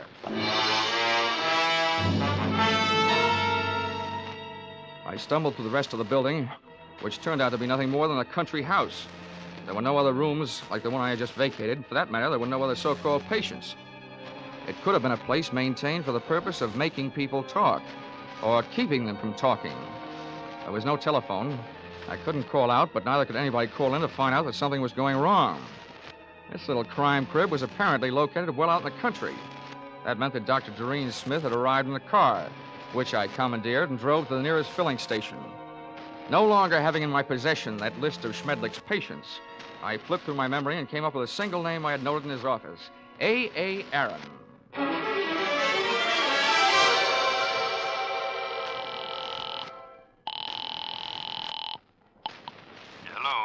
Hello, is Mr. A.A. Aaron in, please? It is Aaron speaking. Oh, good. Mr. Aaron, I'm representing a group of West Coast druggists. I'm making a survey. Where do you have your prescriptions filled? It is at the Enjoy Pharmacy on Beverly Boulevard. Oh, I see. One more question, Mr. Aaron. I know that in many cases people go to the pharmacist recommended by their doctor. Is this the case with you? Yes, that is right. Well, thank you, Mr. A.A. Aaron.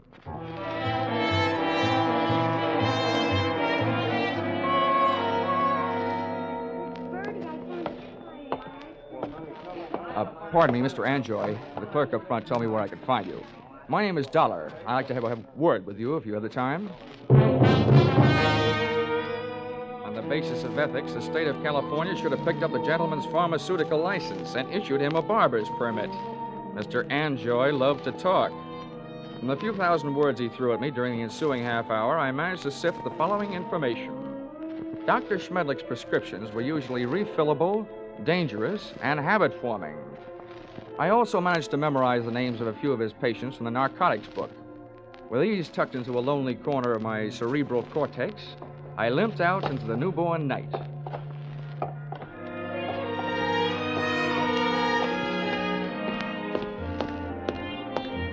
Expense account item 7, 50 cents. Expense account item 7, 50 cents. Having the missing heel on my shoe replaced by late working cobbler. Checking the owners of the first 4 names drew me nothing but blanks. The 5th drew me closer. Come on in. Her name was Millicent Royal. She was the kind of girl whose family takes up a full page in the Blue Book, and whose personal habits take up full pages on police blotters. Well, don't just stand there. Come in. Thank you. Sit down. Miss Royal, I'm going to be honest with you. I'm an insurance investigator. I don't want any. You don't understand. I said investigator, not salesman. I want to get a line on a doctor. Otto Schmedlich. You recognize the name? I might, but I'm not sure it's any of your business. Look, little lady, let's quit sparring. I've tailed friend Schmedlich this far, and now I want some information. What have you got? Nothing. He's a fine doctor, a wonderful doctor. I don't think he's doing you any good at all. You don't know anything about me. I'm afraid I do, more than you think. I know enough about Dr. Schmedlich to know that he's doing a lot of people a lot of trouble. I want to put him out of business, and you can help me. Oh, look, honey, Schmedlich isn't the one that needs protection. You do. You and the other people on the same spot you're on. Why don't you do yourself some good? I think you better leave now. Okay. Perhaps I'd better drop around to the home of Quincy P. Royal, Bel Air. But, Father, no, don't do that. And give me some answers.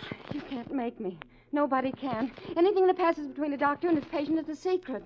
Nobody can make me say it, not even a judge. Oh, whoa. Wait a minute. All right. If you change your mind, I'm staying at the Park Beverly Hotel. I'll trip them up sooner or later. If I have to, I'm turning it over to the federal men. Narcotics Department. Why did I ever let you in here? Get out. Leave me alone. Go away. Please. You can't make me do anything. Well. Is my estranged wife having a lover's quarrel? Bill, get this man out of here. Make him leave me alone. I don't see why I should rescue you from anybody's clutches. But you, I don't like your look, so get out before I bust you in half. You know, you look like just the guy who might be able to do it.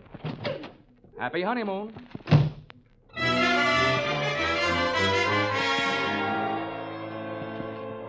My hangover from Dr. Schmedlich's health cure hit me again as I hit the street. What I needed was a hot shower and a cold drink. After the water hit me in the face, and a trifle of the same hit the scotch in my glass, I sat down in the big easy chair in my room, posing for a picture. Johnny Dollar, lonesomest man in town. I was mixed up in something mighty big and mighty wrong, but something I couldn't as yet put a finger on. Up until then, I had to go on with ability, experience, and instinct, all unacceptable to the police as evidence. I asked myself why I hadn't called the law and told them about my party with the lady doctor and the man nurse. Then I answered myself that if I did, I'd probably be the one charged with assault, battery, and whatever else they wanted to trump up. Again, it would only be my word against that of an established medical man and his doctor-type nurse. So I decided to leave Doreen and her monster-type nurse where they were until I could turn them over to the cops. 4 drinks later, I was beginning to realize that those kind of troubles don't drown easily. And then the phone rang. Yeah? Mr. Dollar? Yes, this is Dollar. This is Millicent Royal. I want you to come over right away. Right away. Wait a minute, what's the matter? I changed my mind. I'll tell you everything. Anything you want to know. Oh, listen, Millicent, take the advice of an old hand at this sort of thing. If you want to help, tell me now, over the phone. No. You can't trust telephones. Somebody's always listening. Oh, listen to me. It never fails, Miss Royal. You're playing around with the kind of suspense they like to put into movie scripts. The dame calls with some hot information she's afraid to spill over the phone. Then when the investigator gets there, she's dead. Hurry. Goodbye.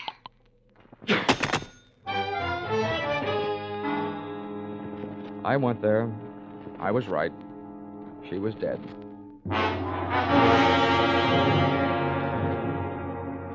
That gave me 2 people to go looking for. I didn't know where her estranged husband, Bill, lived, so I went to work on the doctor. His all-night telephone exchange gave me the information that he had called in just before leaving the hospital on his way to the office and could be reached there in 20 minutes. I was apparently closer than he was, so I walked over to the building and up to the 4th floor. There were lights on in the Schmedlich office, so I walked in. What do you want? I came here to see the doctor, Bill, but I was going to get around to you eventually. I just came from your wife's apartment. So did I. That's what I mean. You've got some talking to do. I know who you are, but don't go getting any ideas. I didn't kill her. I loved her. It didn't sound like love when I met you in the apartment. We made up right after you left. I went out to get her something from the drugstore. When I came back, she was dead. That's what I'm doing here. I'm waiting here to kill the man who did it. How do you know it was Schmedlich? Because after you left her apartment, she called the doctor and told him if he didn't stop shaking her down, she was going to tell you the whole story. And he threatened her, and she called me. What was the grounds for blackmail? Narcotics? That's right. He got her started on it during a long illness she had. After she was well but still needed the drug, he told her he'd see that her family heard about it. She didn't pay him off. Nice guy. He wrecked us, wrecked our marriage, made a victim of her. And she wasn't the only one. There were others. He made drug addicts out of them and then threatened to blackmail them if they didn't pay off. Can you prove all this? I can't prove it. Nobody can. The cops, the medical association, they've tried. But Schmedlich is clever. Too clever. When I blast that monster out of the world, I'll be curing it of a big sickness. Now, hey, take it easy. Look, I know how you feel, but you haven't got the right answer. Why don't you let me take over? Stay out of it, Dollar. I never belonged to any Boy Scout troops. I'm not joining now. You know what they say, an apple a day? Well, I've got one here for the doctor. You see this? It's left over from Guadalcanal. I sure do see it. A pineapple. Army type. Hand grenade. Well, I'm gonna feed it to him. Oh, Bill, now look, I know you're upset, but don't forget, those things were designed to take care of more than one man. Have you thought of that? I've thought about it a lot, and it still all adds up. I haven't got a thing left to live for. Hey. That's him. Bill, you're off your rocker. Don't do it. Give me that thing. Shut up. Stand away. What is this? What are you two doing here? Come and get it, Schmedlich! A bomb! Before the grenade could explode, I did. With one foot, I kicked Bill mightily in the shin bone. With the pin pulled, I only had about 5 seconds. I took 2 steps, and with the other foot, I kicked the grenade out to the corridor, then I hit the floor.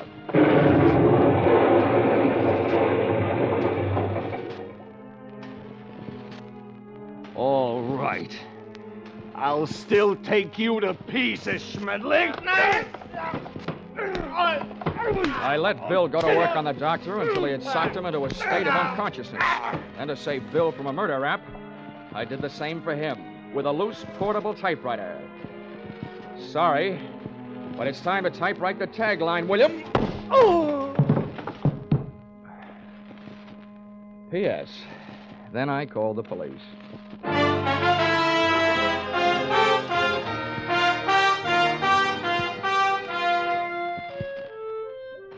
Expense account, item 8. $50, airplane rental, Burns-Lee charter service for flight to Palm Springs. Item 9, $62. Dinner at the Dunes, party of 3.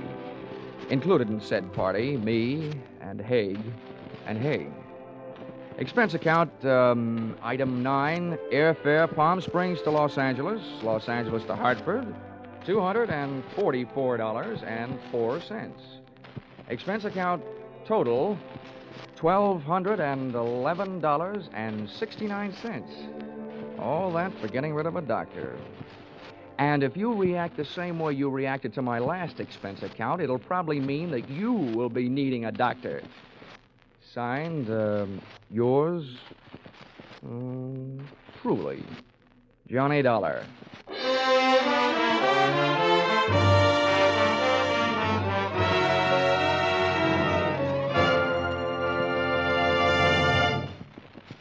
Yours truly, Johnny Dollar, is produced and directed by Gordon T. Hughes and stars Charles Russell. Script by Paul Dudley and Gil Dowd. Featured in the cast were Willard Waterman, Betty Lou Gerson, Larry Dobkin, Paul Dubov, Georgia Ellis, and Edmund McDonald. The special music is written and conducted by Wilbur Hatch.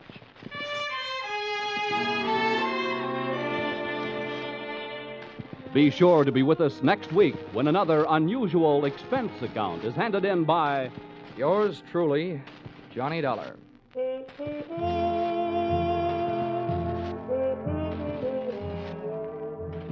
Stay tuned for Vaughn Monroe and his Caravan, which follows immediately over most of these same stations. Paul Masterson speaking. This is CBS, the Columbia Broadcasting System.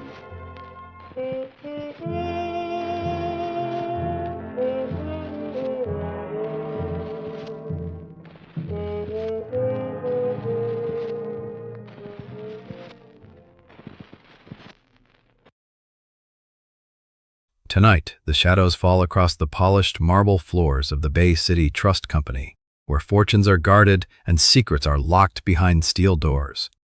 When the dashing Milford Brooks III winds up dead, insurance investigator Johnny Dollar steps into a world of double crosses, mysterious dames, and high-stakes deception. The stakes are high and the clues are few. Will Johnny catch the killer? Let's go back to the day this episode aired and find out what the most important news of the day was. It was December 7, 1948, and that day, President Truman called for a sweeping reorganization of the nation's armed forces, while in Paris, the United Nations General Assembly voted overwhelmingly to adopt the Universal Declaration of Human Rights.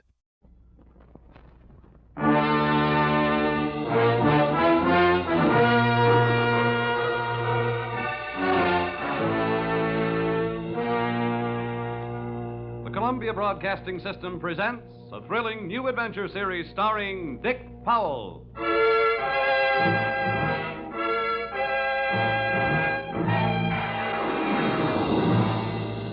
I'm an insurance investigator. My name is Johnny Dollar. What? You heard me, Johnny Dollar, and I can pad an expense account with the best of them.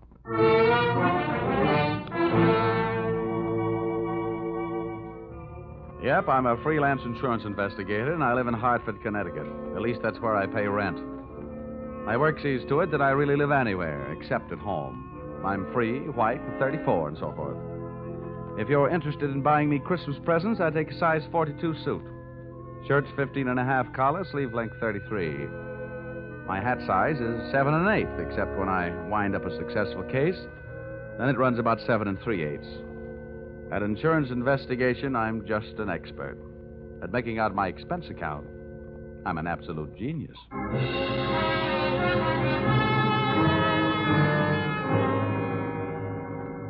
Expense account, submitted by investigator Johnny Dollar to Home Office, East Coast Underwriters, Terminal Building, Hartford, Connecticut. Attention, Austin Farnsworth, General Manager. The following is an accounting of my expenditures in the investigation of Milford Brooks III for your company. Expense account item 1. Cab fare to your office in answer to your original call, 75 cents. Tip to driver, $1. Expense account item 2. Shoe shine, 25 cents. You'll remember I got my shoes scuffed when I unsuspectingly walked into your private office. Milford! No, you must not, my boy. Dollar! Get away from that window. Don't Hey, you. jump. No, you don't. Let go of me. Let go of me, you fool. No. There are better ways of making a big splash in life. Get away. Well, nice try, Sonny. Now pay attention to teacher. I didn't know I had it in me. Oh, goodness gracious, Dollar. Did you have to hit him so hard? I hope you haven't killed him. He isn't too strong, you know. Don't worry. There. Now, Mr. Farnsworth, would you mind telling me on whose head have I the dubious pleasure to be sitting? That, sir, is Milford Brooks III. His policy with this company is in the amount of $2 million. Wow. Yes. And the boy seems bent on committing suicide. Dollar, I want you to stop him. What do you want me to do? Threaten him with death? Anything. The conditions of his policy are such that we would be forced to meet with a claim in the event of his suicide. Oh, I say, Dollar, sitting on his head that way, aren't you in danger of smothering the boy? Smothering him doesn't worry me, but these crew haircuts don't make very comfortable cushions. I'll move down a little. Now, there. Okay. So far, I know this kid is insured for $2 million and that his policy pays off on suicide. What else? 1/2 hour ago, Milford Brooks walked into this office and changed the beneficiary in his policy. Then, sir, he proceeded to demand, not request, mind you, but demand a loan of $500,000. Quite a touch. When I explained to him that there were no provisions for a loan in his policy, he threatened suicide. Which would cost you $2 million. So all we have to do is keep him alive, huh? And he's managed to make that no small problem. His choice of a new beneficiary is downright frightening. One of the most notorious gamblers in the East. His name is Hatcher, Harold Hatcher. Ouch. Oh, do you know him? Sure. That kid's been a post office pinup boy for a lot of years. Well, that's the situation. I'm engaging you to protect Milford Brooks' future. Dollar, I want you to protect the boy. Give him something to live for. You know, an interest in life. An interest in life? Well, then let's see. I know. Here. This should help. What's that you got there? Well, it's what's commonly referred to in the more successful of bachelor circles as my little black book. Oh. Well, now, let's see. Ruby? No. Her favorite expression is drop dead. Bernadine? No. She'd be the new beneficiary by midnight. Oh, dear. Now, here. Here's the one, Butter. Say, Farnsworth, would you mind passing me that phone? The one with the long cord? Oh, no. Lie still, Buster. My little friend here is showing signs of life. Here you are. Maybe you should let him breathe a bit more. Don't worry. He'll be all right. Hello. Oh, hello. I want to call New York. Yeah. Hudson, 24292. Dollar, you're not thinking of taking this boy to New York, are you? Well, I'm going there myself. You want me to keep an eye on him, don't you? Now, don't fret, Farnsworth. All is not lost. You do worry me, sitting on his chest that way. Hello? Hello, Butter? This is Johnny. Yeah, I'll be in town tonight. I want to see you. And look, here's what I want you to do. Yes, it's all right to say over the telephone. Yeah, I want you to reserve a table at the hatchery in my name for 10 o'clock tonight. Will you do that? Okay. I'll see you at your apartment in a few hours. But, honey, I can't make it any earlier. I'm sitting up on a sick friend. Okay, goodbye. I'm not sure that I agree with your methods. Huh? Ow! What's the matter? Did he hit you? Hit me? He bit me.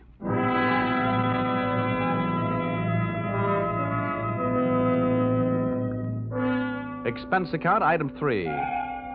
Liquor, $18. Keeping Milford Brooks III peaceful seemed to be the immediate problem, and a bottle of rare old brandy seemed to be the immediate answer. I poured most of it into him, and by the time he started to tick again, he'd gone through the unusual process of going to sleep sober and waking up enchanted. I loaded him into my car, and we headed for New York. As we passed through New Haven, he opened one eye, looked up, saw the Yale Bowl, and gave 3 cheers for old Eli. Ray. Oh, old Yale would sure be proud of you. Why anybody would want to insure you for $2 million is more than I can figure. My daddy loved me very much, and my mother loved me very much. Now, that's nice. And not only that, but I love somebody very much. And not only that, but I hate somebody very much. That's interesting. You know something? Next to one other guy, I hate you more than anybody else. Oh, here, lover boy, it's the cocktail hour again. Time for your bottle.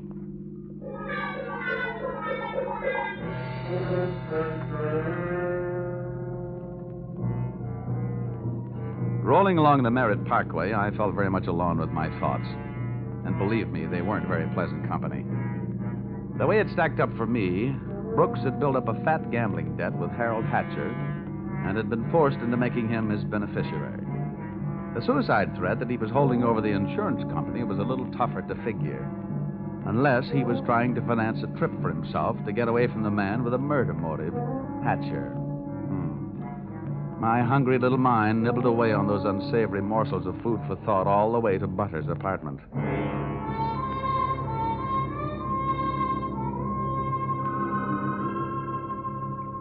Hey, where are you taking me? I want to go to New York. If you don't behave, Buster, I'll punch your ticket. Johnny, darling, welcome to New York. Well, that's the fastest trip I ever had. Quiet. Well, where did you find this? In a box of Cracker Jack. Let us in, dear. I don't know about you. Some men bring me flowers, some bring me candy. What do you bring me? A boiled owl in a Brooks Brothers suit. Pleased to meet you. Yeah, let's trot him into the bedroom, honey. You'd look more at home in the bathtub. Let me pull down the cover. All right. Now, come on, Buster. Lie down. Charm. That kid's liquor sure can hold him. How long have you been playing nursemaid to this bottle baby? Get behind that bar, sweet, and I'll tell you all about it. Sure. Horrible examples don't seem to bother you, do they? If you knew how that guy has been bothering me. What did he do to you? Well, let's just say he put the bite on me. Oh, gosh, the river sure does look pretty tonight. Bourbon and soda? Now, please, anything but brandy. I've been sniffing that second hand all the way from Hartford. Butter, see that big boat out there? Mm-hmm. Oh, I sure would like to be on it. with you, sailing off to faraway romantic places. Get with it, darling. That's the 125th Street Ferry. Oh. Here's your drink. Come on now. Tell Butter all about it. So, friend Bourbon and I proceeded to tell her all about it. It wasn't easy. Everything about her kept flagging down my train of thought. The longer she looked at me, the less I wanted of Milford Brooks III, and the more I wanted of beautiful Butter the first, and only. She was a sympathetic listener to my story until I gave her the answer to her first and only question. And where do I fit into all this? Well, baby, I thought you understood. My job is to give this poor misguided boy something to live for. That's you. Well... Now, honey, hold everything. Don't go getting your corn all popped. You misunderstand. I really mean it. I thought if he'd just got to look at you and realize that things like you exist, why, you'd make any man glad to be alive. Oh, come on now, Butter. Melt a little. I wouldn't let anything happen to you. You know that. Did I hurt you? Oh, no, I'm getting used to it. People have been taking pokes at me all day. I'm sorry. Ah, that's better. You want some more bourbon? I want some more you. Well, help yourself.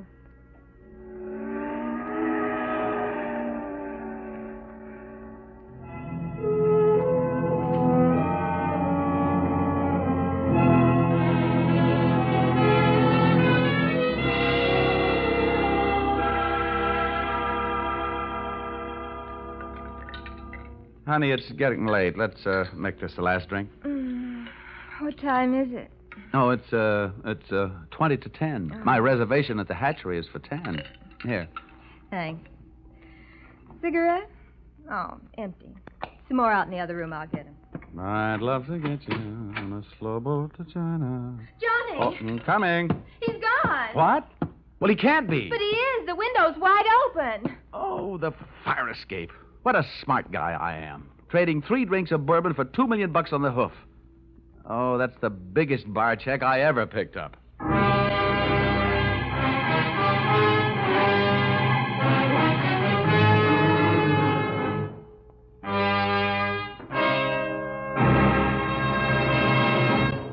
That's a big bar check for anyone to pick up. As a matter of fact, it's a bigger bar check than you've ever heard of anyone picking up before. And that should give you an idea of what to expect in the second act as you follow this new CBS series starring Dick Powell in the title role, yours truly, Johnny Dollar.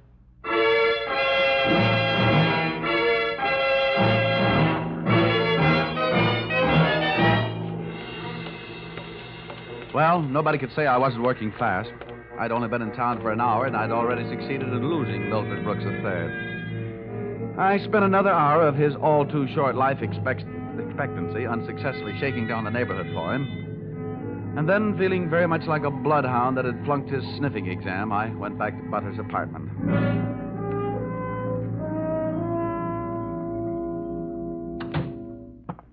No luck, Johnny. Oh, sure, plenty of luck. All bad. Is there anything I can do to help?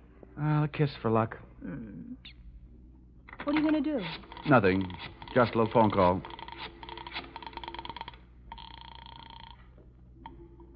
Police headquarters. This is Johnny Dollar. Give me missing persons. Any particular one? Don't be a wise guy. Lieutenant Fisher. Yes, sir. Lieutenant Fisher. Fisher, this is Johnny Dollar. Hello, Dollar. Who'd you lose? One man, my mind, and if I'm not careful, my professional reputation. The guy's name is Brooks, Milford III. Got anything on him? Hold on. All right. Oh, don't look at me like that. It wasn't all my fault. Dollar? Yeah? We haven't found him yet, but we think we know where he is. Huh? The Hudson River. At 11:15 tonight, his top coat, complete with identification, was found taking a ride on the 125th Street ferry. Oh. Anything else? Nothing much. A package of matches was found under the coat, monogrammed. You don't happen to know anybody whose initials are HH, do you? H.H.? Yeah. There's always Horace Height. Wise. Thanks, Fisher. I'll check back with you later. I'll be H.H. Harold Hatcher. What are you mumbling about? Bad news? Looks like about $2 million worth. They found Milford's coat on the 125th Street ferry. You and your faraway romantic places. Very funny. I'll see you later, honey, maybe about 11.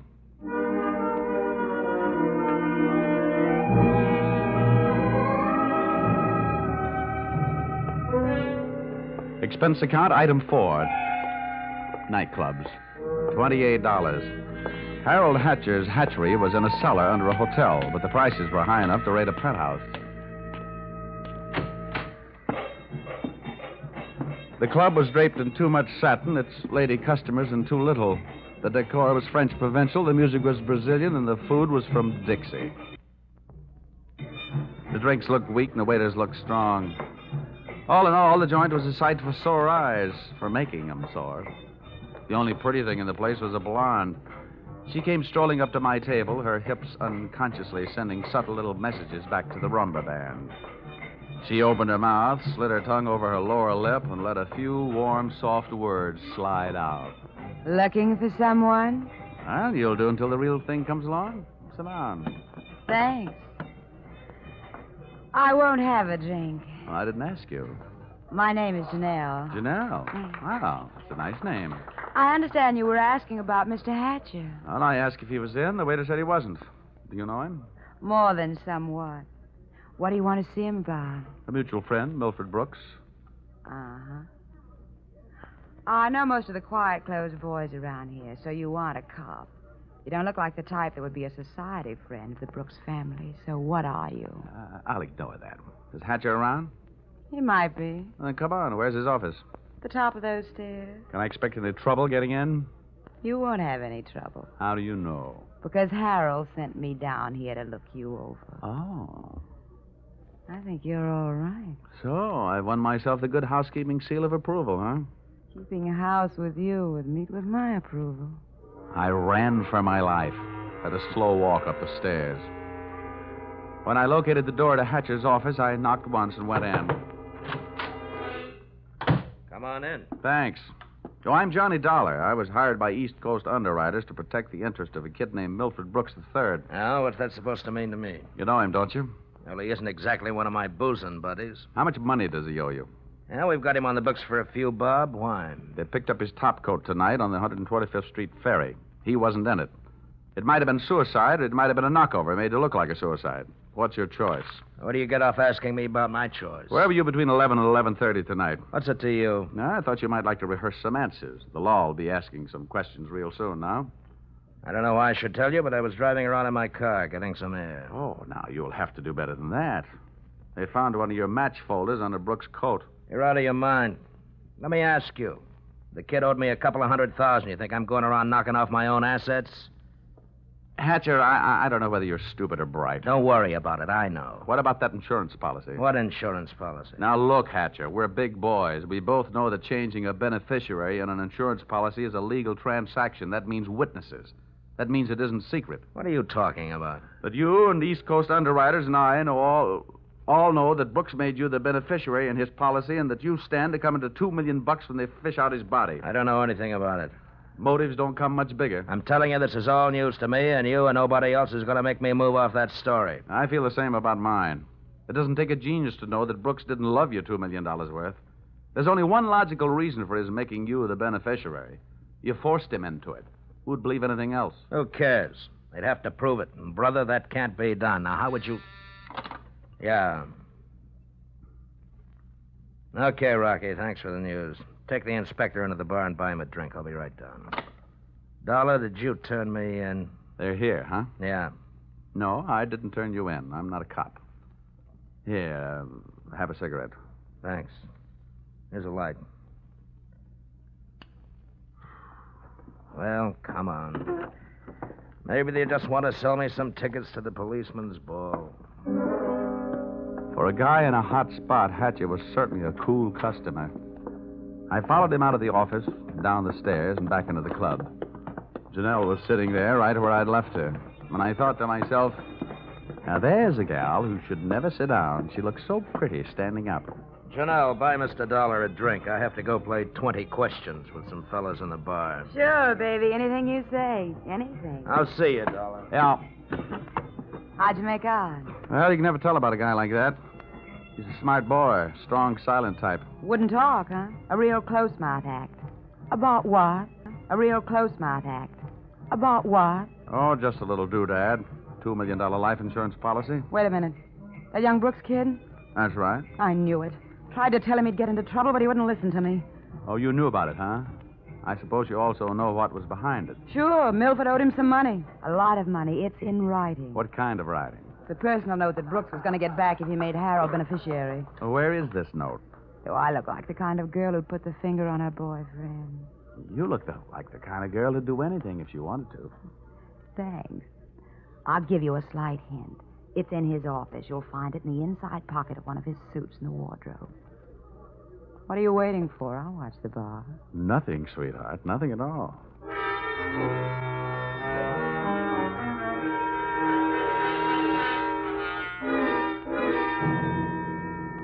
Whatever her reasons, Mr. Harold Hatcher's little female playmate was trying awful hard to send him up on a murder rap. And I was going to try awful hard not to let her down. Back in Hatcher's office, I found myself alone in a room with a telephone. And being a guy who can never resist a free call, I unleashed the magic wonders of the AT&T. This better be you, Johnny Dollar.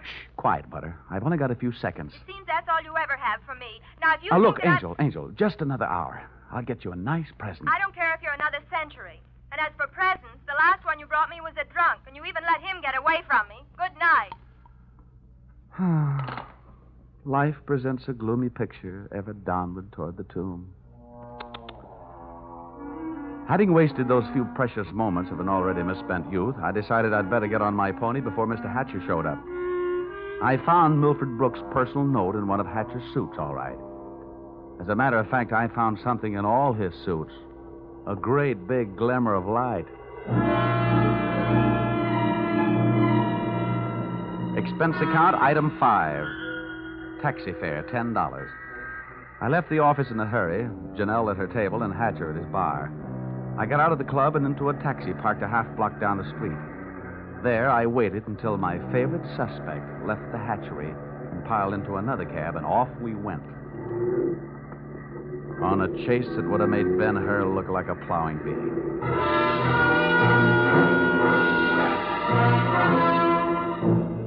We skittered over to Lexington and headed uptown. At 72nd, the cab turned right and pulled to a stop. My driver was on his toes, and his toes were on his brake. We stopped, too, half a block behind. You want us to wait, huh? No, here you are. Keep the change. Hey, thanks.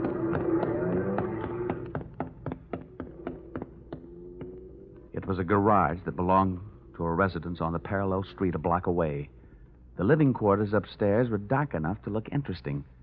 I indulged in a bit of genteel breaking and entering.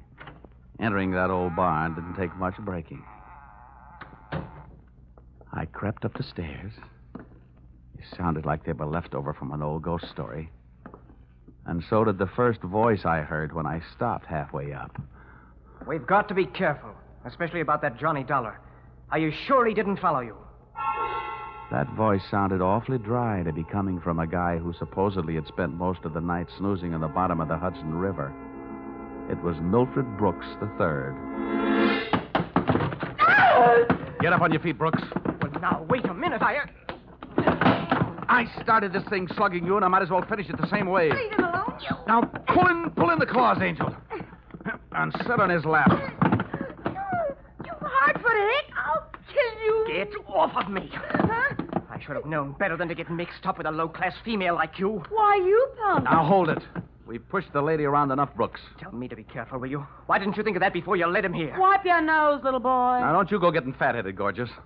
Neither one of you are exactly what I'd call masterminds. When you planted that match folder on a little boy Blue Blood's topcoat on the ferry boat, you both should have been more careful. You think so? You bet I think so. If I were planning a piece of evidence to incriminate Mr. Harold Hatcher, I would have left a cigarette lighter. I found one in the pocket of every suit he owns, back there in his closet in the club. It wasn't hard to figure out that guy never carries a book of matches. What do you want? I'm only interested in one thing. Saving the insurance company $2 million. And, Buster, I think you've done it for me. Dollar, This is insurance fraud. It has been ever since you put on that fake suicide attempt. trying to extort $500,000 out of the company. Dollar, wait a minute. Ah, come on. We're leaving. You heard him, Dolar. Harold. Hatcher. He said, wait a minute. He wants to talk. Yeah, everybody wants to get in on the act. How did you get here? When the police in this town think maybe a guy's jumped off a ferry boat and nobody's seen him do it, they check the counters on the turnstiles at each end.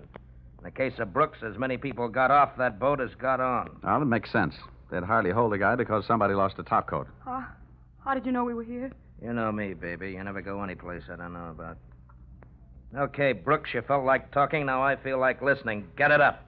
Well, I don't know what you mean. I know what you mean, Hatcher. One, he gave you a big, fat $2 million motive for murder. And two, he did his best to make it look like you did murder him with that broken-down match cover plant on the ferry boat. It's just that simple. And you, baby? Harold, please. You put him up to it, didn't you, you cheap little muscler? Trying to get rid of me, will you? No, Harold. Now, calm down, Hatcher. You don't need any gun around here. They're tame. Well, maybe I'm not. Since so many people have gone to so much trouble to hand me a nice, easy way to make $2 million, maybe I'll just go ahead and make it. I'll show these amateurs how these things are really done. Come on, Brooks. How'd you like to go for a nice, cool, half a ferry boat ride? No, Hatcher. No. Look, it's her fault. I'll give you anything you want. You're wrong, sonny boy. You're going to give me everything. No. No. You can't. Let me out of here! Brooks bolted for the door. Hatcher snapped a shot at him. And I hit Hatcher with a do-or-die tackle from behind. The gun flew out of his hand. No, you don't. I beat him to it and swung it straight into his skull.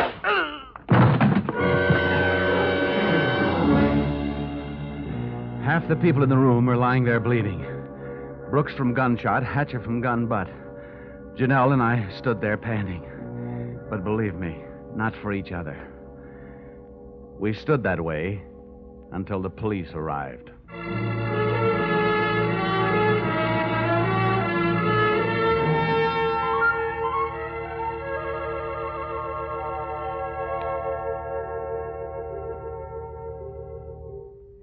Dolar, it's beyond me. I sent you out to protect the life of a very important policyholder, and now where are we? Standing in a hospital corridor, worrying about whether he's going to live or die. As far as I'm concerned, Mr. Farnsworth, you're only half right. I'm just standing in a hospital corridor. Oh, Dolar, you're heartless. Well, if you'd been bitten where he bit me, you wouldn't care if he lived or died either. I'm getting out of here. Well, where are you going? It'll be explained in my expense account under miscellaneous expense. Oh, don't fall over when you come to an item for $318. $318? For what? Not for what, Farnsworth? For whom?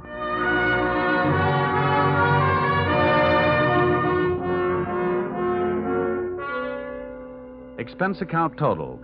And it all adds up to a little matter of $1,182.23. Which you may say, Mr. Farnsworth, is a lot of money for one man to spend in 2 days. But you must bear in mind that the amount at stake was $2 million.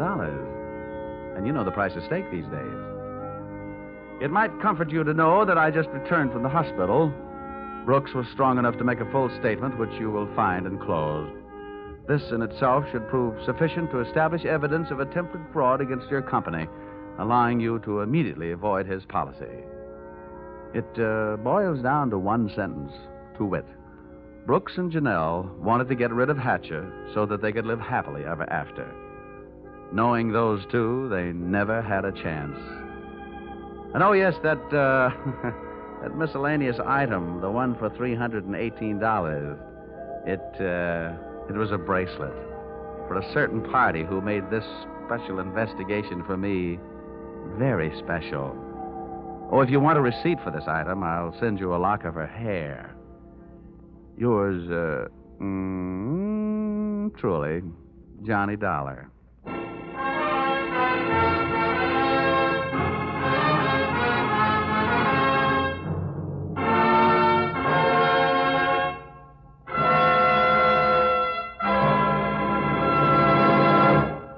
So, with the final signature on his expense account, Dick Powell as Johnny Dollar has just closed the books on his first adventure in this new CBS series. The script for tonight's broadcast was written by Paul Dudley and Gil Dowd, and the music was created and conducted by Dick Arant. The entire production was under the direction of Tony Leader.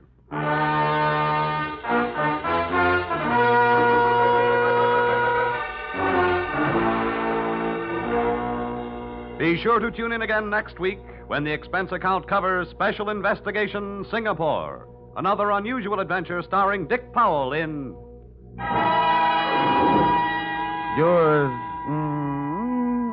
truly, Johnny Dollar.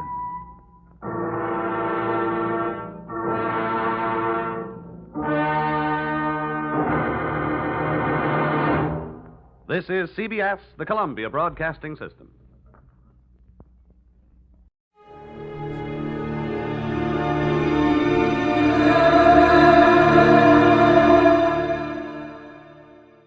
Now, the Roma Wine Company of Fresno, California presents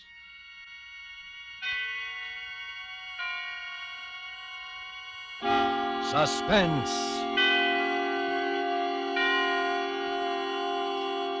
Tonight, Roma Wines bring you A Shroud for Sarah, starring Miss Lucille Ball, soon to be seen in Metro-Goldwyn-Mayer's Technicolor musical Ziegfeld Follies.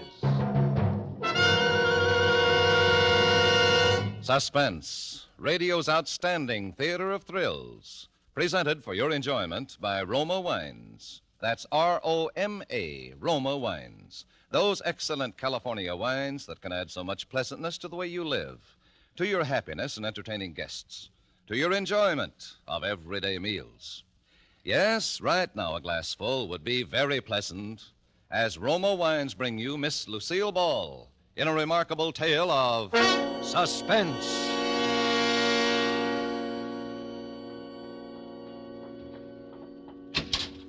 Oh, Sarah? Sarah? Come in, George. How did it go, darling? George, you're trembling. Something went wrong. No, nothing went wrong. You got it then? Yeah, I got it stuffed in all my pockets. Here, I'll dump it on the bed. Here you are, Sarah. 17 grand. 17,000? It's more than we expected. Yeah. George, you're acting queerly. Did everything work out all right? Sure it did. It was duck soup, just like old times, Sarah. Remember how every job clicked? Sure fire when we used to plan them together. George. Yeah?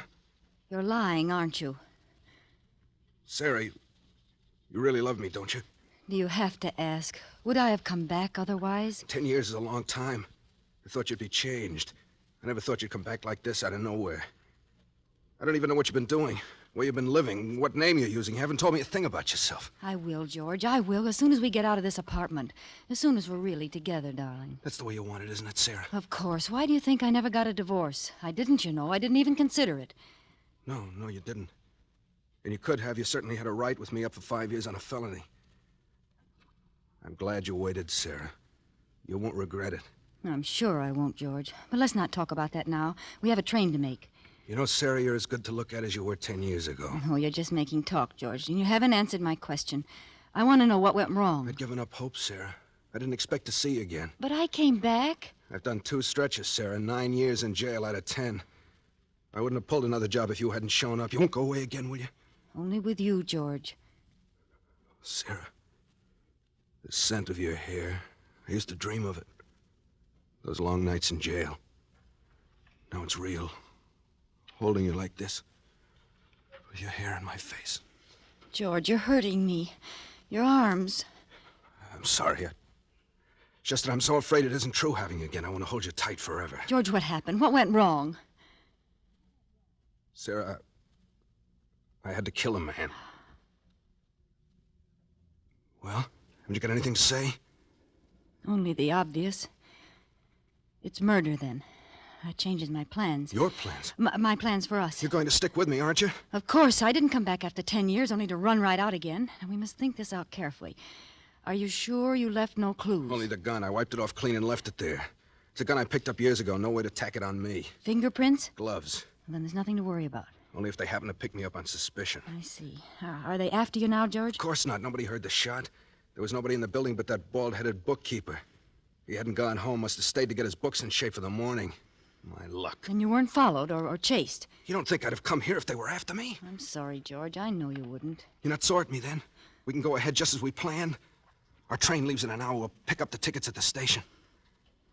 Sarah, it's hard to believe in an hour we'll be on the way to Florida, you and I. Yes, George. Just the 2 of us. In the warm sun. It's a dream I've had for 10 years, in and out of jail. I figured it would always be a dream. You know, it's funny. What's funny? There's a bald-headed man lying dead over there at the finance company. He's finished. And we're just beginning. I never killed a man, Sarah. Never before. You'll do all right from now on, George. You forget about that thing. I'll help you forget it. Yeah. But we've got to hurry now. Put your hat on. And I'll go over and pick up the tickets. Oh, I thought we'd go to the station together. Well, silly, I've got to dress. Yeah, well, the Sunset Limited leaves at 8 o'clock. There's only an hour. I know. I'll dress and pack and meet you in 30 minutes at the train gate. Have you any money? Here, take some of this. I'll put the rest in the valise and bring it in a cab so it won't be found on you if anything happens. Why didn't you come back before, Sarah? I didn't realize it till this minute. I've been like an orphan for 10 years. Kiss me? Now, that's all, George. You've got to hurry now. Yeah. Remember, the Sunset Limited at the gate. I'll remember. And don't forget to clean out the desk. I'll take care of everything, George. Now, hurry.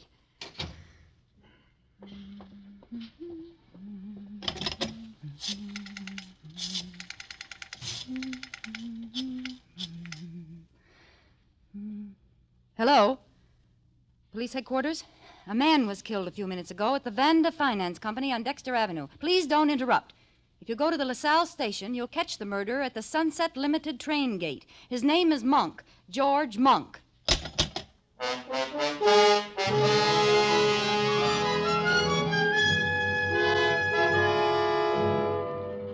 For Suspense, Roma Wines are bringing you as star Miss Lucille Ball in A Shroud for Sarah by Emil C. Tefferman. Roma Wines' presentation tonight in radio's outstanding theater of thrills, Suspense.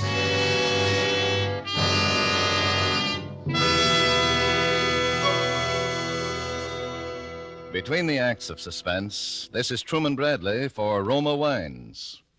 Saturday is Navy Day. On this day, all America gives honor to the returning veterans of the fleet. To these men, all America lifts its voice to say, well done. This weekend, too, millions of Americans will be entertaining family and friends.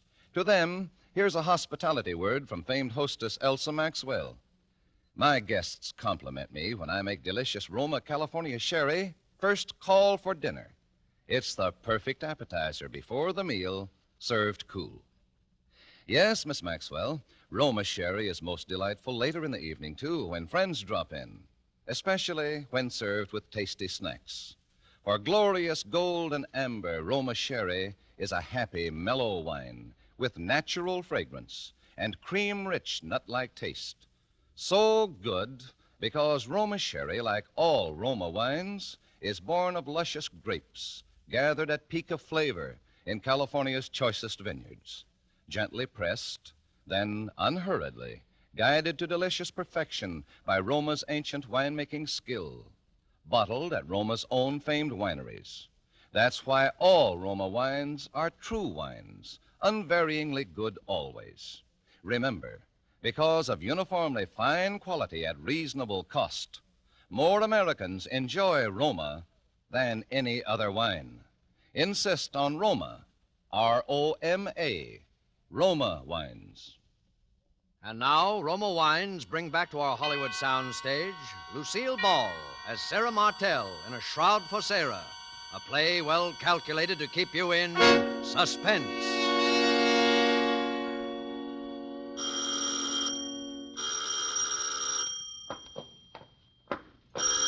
Coming. I'm coming. Oh, I knew it was you, Sarah. Only you would ring so insistently when you know I'm handicapped by this infernal crutch. Good evening, Peter. How's our next governor? Aren't you going to kiss me? I've been away 3 days. Is it necessary, my dear? Peter, are you going to let the neighbors see me standing out here with this valise? Kiss me, you idiot. You can stand it if I can. Very well. Satisfied, my dear? Now that we've performed for the neighbors, shall we go in? The city's underworld, it appears, has broken out again with a new wave of violence, robbery, and potential... I see you've moved the radio again. I moved it nearer the easy chair. This crutch makes it hard for me to get around. I hope you don't mind, my dear. I mean, it's being more convenient for me. Is that the news? I want to hear it. Police are seeking George Monk, an ex-convict who shot and killed a finance company bookkeeper and escaped with $17,000 in cash. What do you want to turn that up Bookkeeper for? had It's evidently nothing been but a surprised sordid by the murder. robber Oh, shut who had up. been shot without warning. But there's a mystery angle here which sets this case apart from the ordinary holdup. Police are seeking an unidentified woman who tipped them off a few minutes after the murder, naming George Monk and telling them just where he could be picked up. Unfortunately, one of the officers sent to apprehend the murder was recognized by Monk, who made his escape in the crowded railroad station. What's the matter, my dear? Why did you turn the radio off? You look as if you'd seen a ghost. Leave me alone, Peter. Well, well, what sort of villainy were you up to in Chicago? Sarah, come back here. Where are you going? I'm going up to my room. I want to unpack. Good night, Peter. Burglary in Chicago. A mysterious woman who tipped off the police. Just a moment, Sarah. I said good night, Peter. $17,000. Sarah, I want to know what's in that valise. Why are you hanging on to it like that? Stay where you are, Peter. Don't come up these stairs. What's wrong? Are you afraid to let me see what's in that valise? No, I'm not afraid. Just don't come up any closer. Well, that same little pistol of yours. Would you shoot me with it again, my dear? If you come a step further. Drop the gun. You're not going to shoot me now, just before election. You want to be the governor's lady, don't you? Stand still, Peter. I'm sorry, Sarah. I've got to know what's in there. Take another step, I'll shoot. You're a fool, Sarah. Clever and ruthless, yes, but nevertheless a fool. Look at all the terrible things you've done to satisfy your ambition. Even murder now. And it's all been a waste of time. What do you mean? Did you know that the results of the popular poll were published today? Well? It gives Stephen Archer a 15% edge over me. And not only that, but the incumbent governor, the man we're both trying to beat, ran ahead of the two of us in the poll. You're not lying about that? Of course not, my dear. How did you expect to beat Stephen Archer and his money? We're broke. No, Peter, we're not broke. Oh? You mean you have $17,000 in that bag? I'm going to be the governor's wife, I tell you. There's nothing that could stop me. Nothing. I believe you, Sarah. Why, I believe you would even murder Archer if you had to. Let me have that valise. You can't seem to understand, Peter. You're not going to open it. Then shoot me, my dear. You do it so well. It comes so natural to you. Maybe you can shoot me in the other leg this time. Oh, will you never stop throwing it up to me? That was an accident. A very fortunate accident, wasn't it, Sarah? Just when I was ready to accept a commission in the Army. You didn't want to be the wife of an Army captain. Your ambition ran higher than that. You wanted to be the governor's lady. Now, Sarah, I'm going to see what you have there. And you're not going to do anything about it. Get away from me, Peter! No, Sarah, you're going to give them to me. First the gun. And now that black... Sarah, don't! The stairs!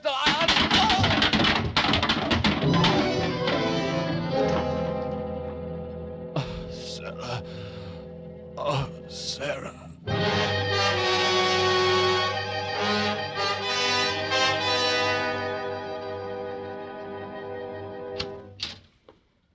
Please go straight into the bedroom, Doctor. Peter fell again and hurt his leg in the same place. Now, look here, Mrs. Martell. What's the use of keeping up this deception between ourselves? You know and I know that your husband didn't fall the last time. That was a bullet wound in his leg. Dr. Varney, you promised never to mention that bullet wound. And you promised to pay me, remember? $10,000. Where's the money? Don't worry, I have it. Oh, well, that's different. Where is it? I'll take it now. Later. Please go in now and take care of Peter. Did you shoot him again? Of course not. That was an accident the last time. I was examining the pistol and it went off. Yes, of course. That's the story, Mrs. Martell. And for $10,000, I'll gladly subscribe to it. But I must have that money. I need it. I won't touch that leg till I get the money. All right. I have it here. Oh. There. That's $10,000. Now hurry in there and take care of Peter. Afterwards, I'll want to see you in here. There may be another matter that I'll want you to handle for me. Yes, there's $10,000. Another matter? You are also the physician for Stephen Archer, aren't you?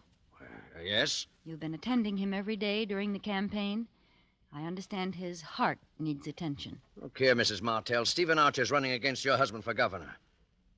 I wonder when you originally called me in, did you know I was Archer's physician? Could be. Huh.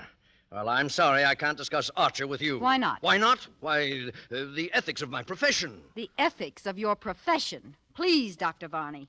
If your fellow practitioners knew what I know about you, you wouldn't have any profession. I won't listen to any more from you.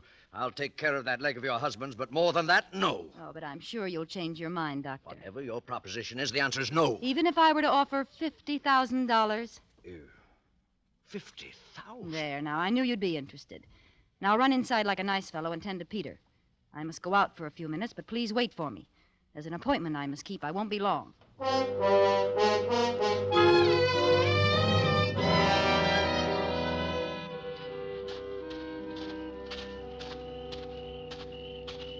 Mrs. Martell? Yes? Right here. Good evening, Mrs. Martell. Park is rather a dark place to meet, isn't it? I thought it would be best this way. Especially if we're going to discuss the things you hinted at over the phone. Mr. Archer, let's come to the point quickly. Do you want to win the election? Frankly, yes, very much. Would it be worth money to you? A great deal of money? Just what is your proposition? You're a wealthy man. Would $100,000 be too much to pay for the governorship? 100,000. I've spent several times that much on the campaign already, but I don't see how you could deliver the election.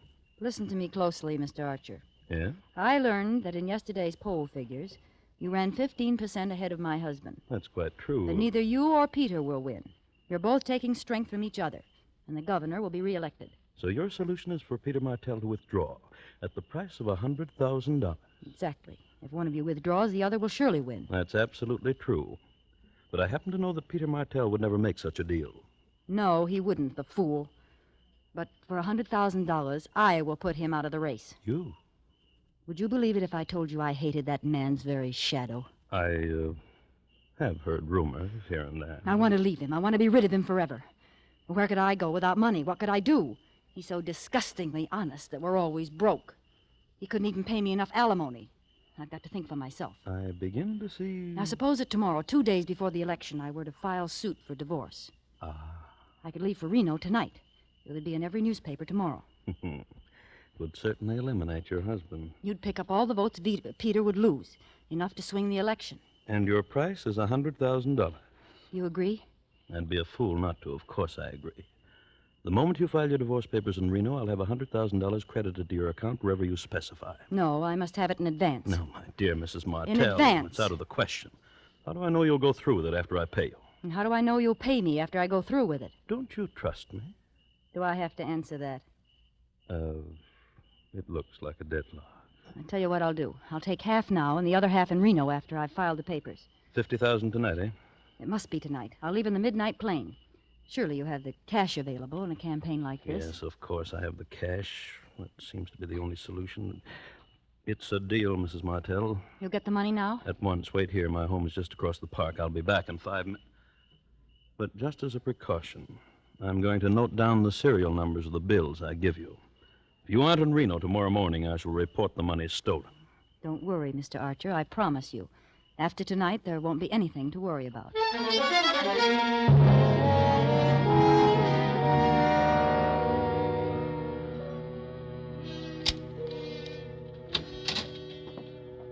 Still waiting for me, I see, Dr. Varney. Well, it took a long time. I was just deciding to leave. You took care of Peter all right? Yes, the wound opened up again. It was painful, but not as bad as it looked. He'll be up again by tomorrow. Thank you, Doctor. Oh, you said you wanted to talk to me. Yes, I have a little proposition for you. You mentioned $50,000. Yes. Yes, I have the money in my handbag. Here. One. Take it. Now count it. Yes. Yes. What do you want me to do? Doctor, have you ever murdered anyone? What? I said, have you ever murdered anyone? Why, you're joking. You'd hardly call murder a joke. What are you suggesting? You are Stephen Archer's physician. You stop at his home every night and check his heart. And you give him a sedative. No. I'm going out of this house, Mrs. Martell, and I'm never coming back. Before you go, Doctor, I'll take that money back. $50,000, Doctor. It's a lot of money. Yes, I know just how deep you are in the red. $50,000 will put you on your feet again. Well, it's... And you'll have the friendship of the wife of the next governor. You want me to give Archer an overdose of sedative, huh? I knew you'd be reasonable, Barney.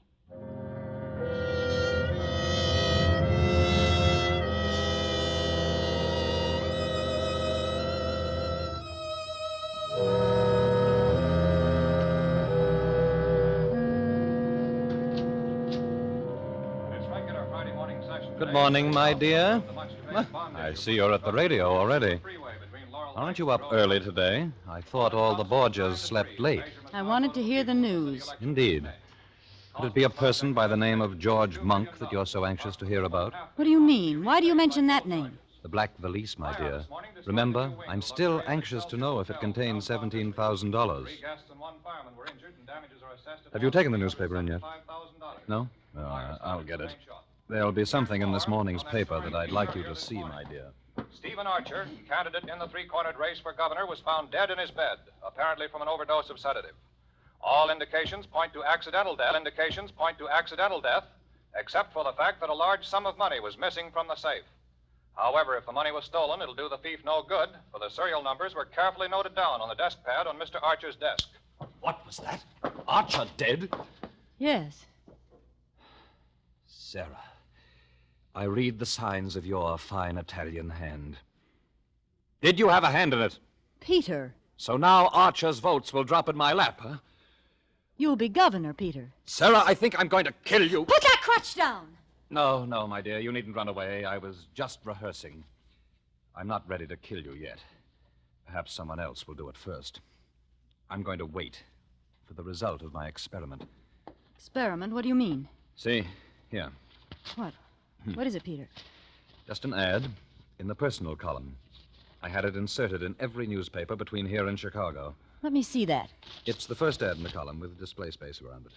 I wanted to make sure it was seen by the right person. Read it, Sarah, read it. All right, if it makes you happy, I will read it. George, was her name Sarah? Or did she use another name? I mean the one who left with the little black valise and all the money in it. If you have at least 17,000 reasons to find her, and if the traveling isn't too difficult under the circumstances, I suggest you come to Capital City. The address is... Peter, you didn't! Isn't it cleverly worded, my dear? I had to phrase it so that only George Monk and no one else would catch its meaning. You put this ad in all the papers? Exactly. You see, my dear, if that little black valise did not contain $17,000, you have nothing to fear. But if it did, well, then I may be spared the chore of killing you. I'll let George do it.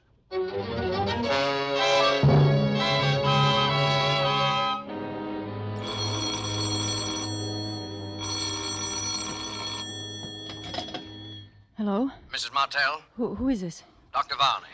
Oh. What did you think it was? I thought... Never mind. What do you want, Varney? Don't you know? I think you're pretty clever, don't you?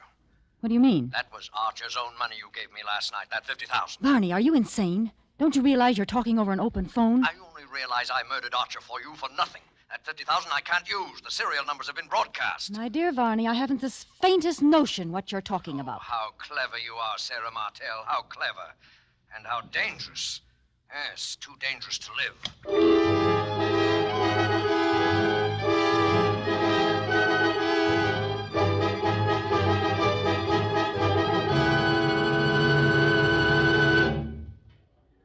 The medical examiner's all through with the body, Inspector. All right, O'Connor, all right. Then I guess we're finished, too. Tell Mike to be careful with the body. And put down in your report, dead on arrival, murdered by person or persons unknown.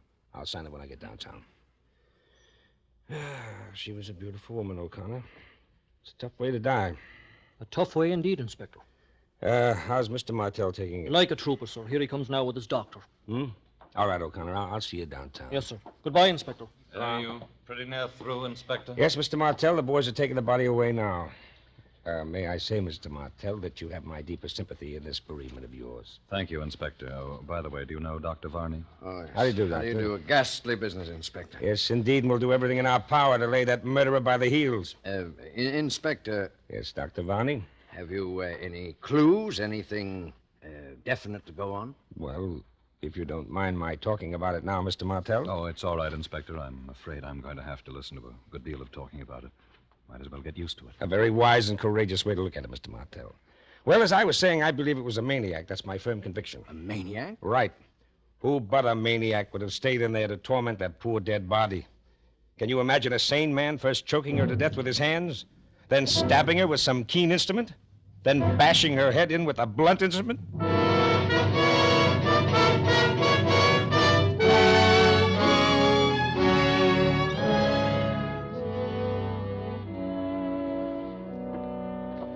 Well, Varney, that was quite an ordeal. It was terrible.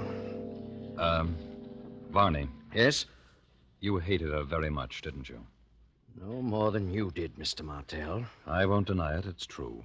You haven't been using your crutch this morning. No? What made you think of the crutch? Oh, nothing. A blunt instrument, huh? That's all right, Varney. I don't mind your asking. I was thinking along the same lines myself, only it was the keen instrument I had in mind, say a scalpel. Now, look here. Skip it, Varney. I was just making conversation. Oh. You know, there's something I don't understand. Yes, Varney? Yes? Nothing at all, nothing. I know what you want to ask. You want to know who was the third man. Well, I'll show you, Varney. Where are my keys? Here. What do you got in that closet? A guest, Varney. Shall I say an invited guest? You can come out now, George. The coast is clear. Thought you meant to bury me alive in there. Tell, who's this man? Dr. Varney, George Monk. Shake hands, gentlemen. No? Very well. I thought it would be right for all three of us to be together for a moment. What are you talking about, Martell? Listen carefully, Varney, and you, George. Each one of us was in her room last night.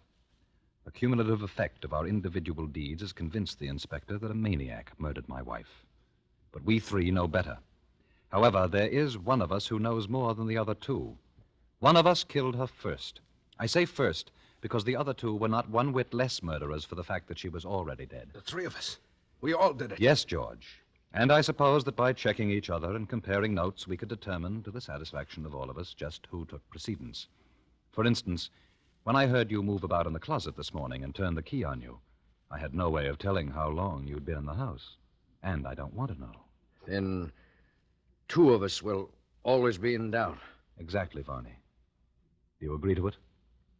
Yes. And you, George? Yes. Then, goodbye, gentlemen.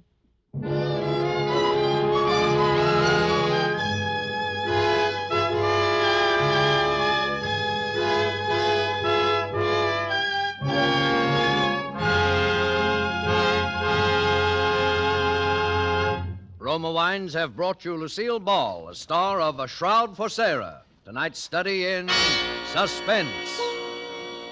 This is Truman Bradley for Roma Wines, the sponsor of Suspense. When unexpected guests make a mealtime call, well, anything can happen. Famed hostess Elsa Maxwell makes this timely suggestion. Invite them to stay for potluck and make the dinner exciting by serving Roma California Burgundy. For no matter what the dish, the fruity fragrance and piquant taste of robust red Roma Burgundy makes the food so much more enjoyable, adds friendliness to the table talk. That's right. Glassfuls of good Roma Burgundy, served cool, makes any simple meal more exciting, more delicious. But don't wait for unexpected guests. Try Roma Burgundy with dinner tomorrow. You'll enjoy this vintner's masterpiece. Like all Roma wines, this is wine at its best in uniform quality, yet costs only pennies a glass. Always insist on Roma wines. No other wine offers you so much for so little. Next Thursday, you will hear Ronald Coleman in Suspense, radio's outstanding theater thrill. Presented by Roma Wines, R-O-M-A, made in California for enjoyment throughout the world. There is an immediate need in most hospitals for auxiliary and non-nursing personnel. Approximately 90,000 men and women must be recruited if hospitals are to provide patients with even minimum services. The present critical lack of hospital workers of all kinds is substantially reducing the amount of nursing care per patient because nurses must spend so much of their time on non-professional tasks. Although the need varies in different sections of the country, there is an overall need for orderlies, laundrymen, chefs, electricians, plumbers, janitors, and so forth. Men and women, both skilled and unskilled, who want to work in a hospital in any capacity, can now get secure, well-paid jobs with a post-war future.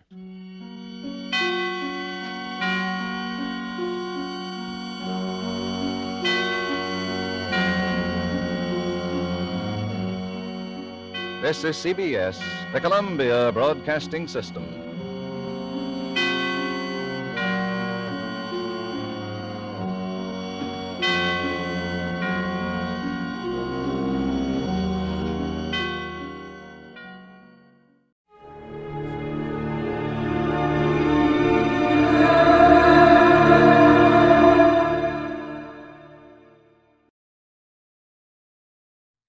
Wrigley's Spearmint Chewing Gum, the refreshing, delicious treat that gives you chewing enjoyment, presents for your listening enjoyment Edmund O'Brien as... Johnny Dollar. George Parker, Johnny, Corinthian All Risk. Sure, George. How are you? In need of an investigator. Can you take a case for us? I've been sitting here waiting for one. You've got it. Big policyholder on Cape Cod, Mrs. Thomas Harwell. She died from poison. That's rare these days. I'll be over in about 30 minutes. Listen to the rest of it.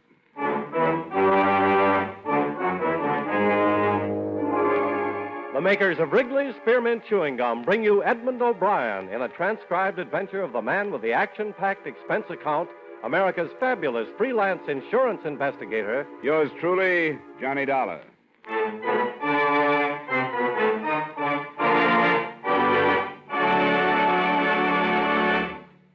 Wrigley's Spearmint Chewing Gum refreshes you. Wrigley's Spearmint Chewing Gum gives you real chewing enjoyment. Yes, for chewing enjoyment plus refreshment, it's Wrigley's Spearmint Chewing Gum. The lively, delicious flavor of Wrigley's Spearmint cools your mouth, helps keep your throat moist, and gives you a nice little lift. The good, smooth chewing of Wrigley's Spearmint helps keep you feeling fresh and alert, adds enjoyment to whatever you're doing. So for chewing enjoyment plus refreshment, treat yourself often to Wrigley's Spearmint Chewing Gum. Healthful, refreshing, delicious.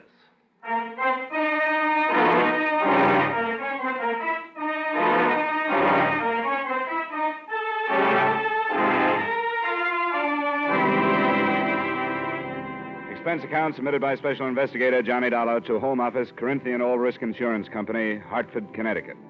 The following is an accounting of expenditures during my investigation of the Amelia Harwell matter. Expense account item 1, $250, cab fare from my apartment to the Corinthian building in the office of George Parker. Well, first, do you know the Harwell name? Are they the textile people? That's right. Strange sort of family. Fortune was built by the deceased father. She was his only child. He naturally had wanted a son to carry on the name and the business. So he trained her, Amelia. She took the man's place all her life. How old was she? Something over 70. And did she still head up the business at that age? She took a very active part. What about the poison? I haven't gotten any of the details on that. That'll be up to you. Anything on the surviving family? Yes. I have it here.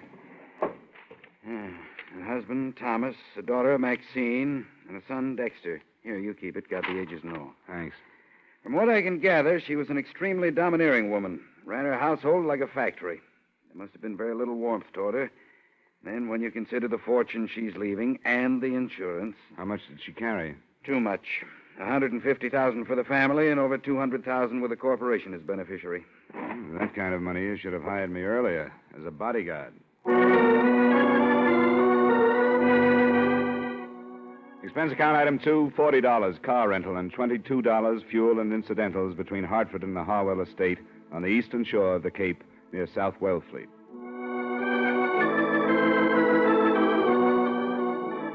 The mansion was as solid as the family's Dun and Bradstreet rating. Heavy brick construction with turrets, shuttered windows, and massive double doors that opened into a coldly formal entry hall. The widower, Thomas, as might have been expected, was the rabbit type. Pinch glasses, high-stuffed collar with string tie and sparse hair. I was announced to him in the library where, from the wall, a life-size portrait of Mrs. Harwell seemed to be keeping an eye on the proceedings. Well, how do you do, Mr. Dollar? It's nice of you to see me, Mr. Harwell. That will be all, Bryden. Yes, sir. Close the door, Bryden. Yes, sir. Please sit down, Mr. Dollar. Thank you. Well, these things are always hard to start, Mr. Harwell. I'm accustomed to bluntness, Mr. Dollar. Besides, I've talked about Mrs. Harwell for almost 50 years. I see no reason to hesitate now, because she's dead. She was poisoned, you know. Yes, I'd heard. But I don't think she minded. You don't think she minded? Mrs. Harwell was an invalid. She had a very short time to live. I didn't know that. Oh, very few people did. She hardly admitted it to herself. Mrs. Harwell was a very strong woman, one who despised weakness, yet made everyone around her weak. Neither of these points have been released to the papers, the illness or the poison? No. Due to a friendly gesture by the police, she's been spared notoriety. She wouldn't like it to be known, so it isn't. Was she in pain, Mr. Howell? She never told me. Do you think she could have taken the poison herself?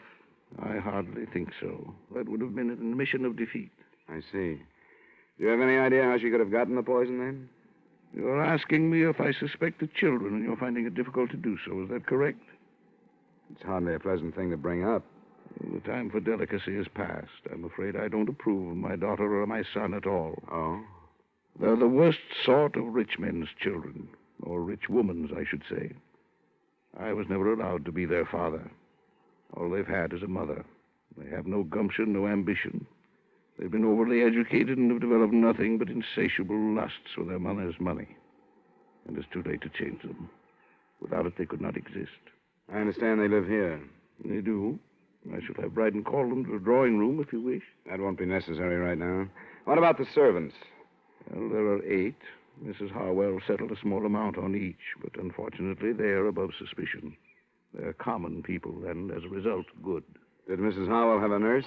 She wouldn't hear of it. Well, certainly a doctor, then. Yes, Dr. Stevens in the village. Thanks, Mr. Harwell. I won't take up any more of your time. You're welcome any time, Mr. Dolar. Please give Dr. Stevens my regards.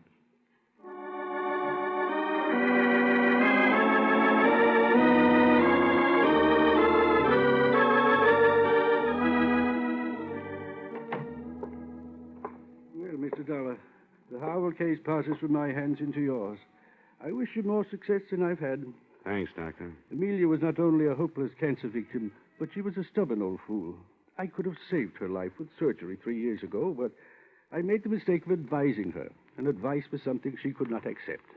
You've been friendly with them that long? I've tended them longer than that, but friendly is hardly the word.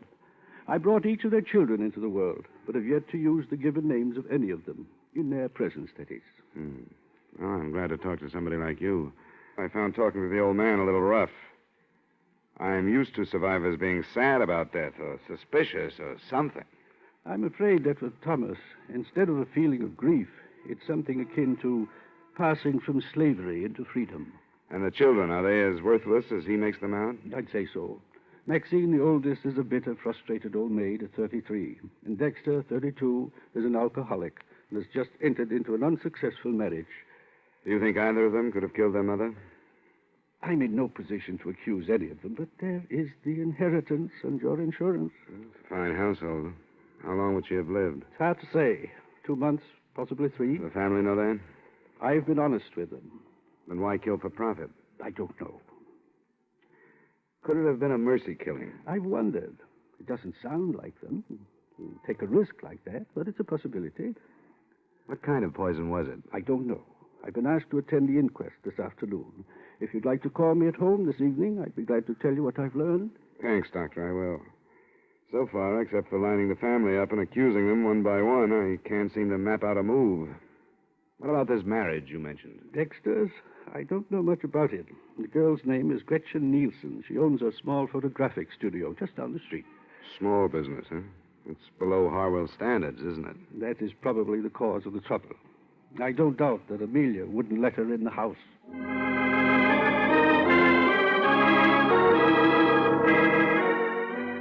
Through the plate glass window of her studio, Gretchen Nielsen looked like a girl anyone would enjoy having around the house.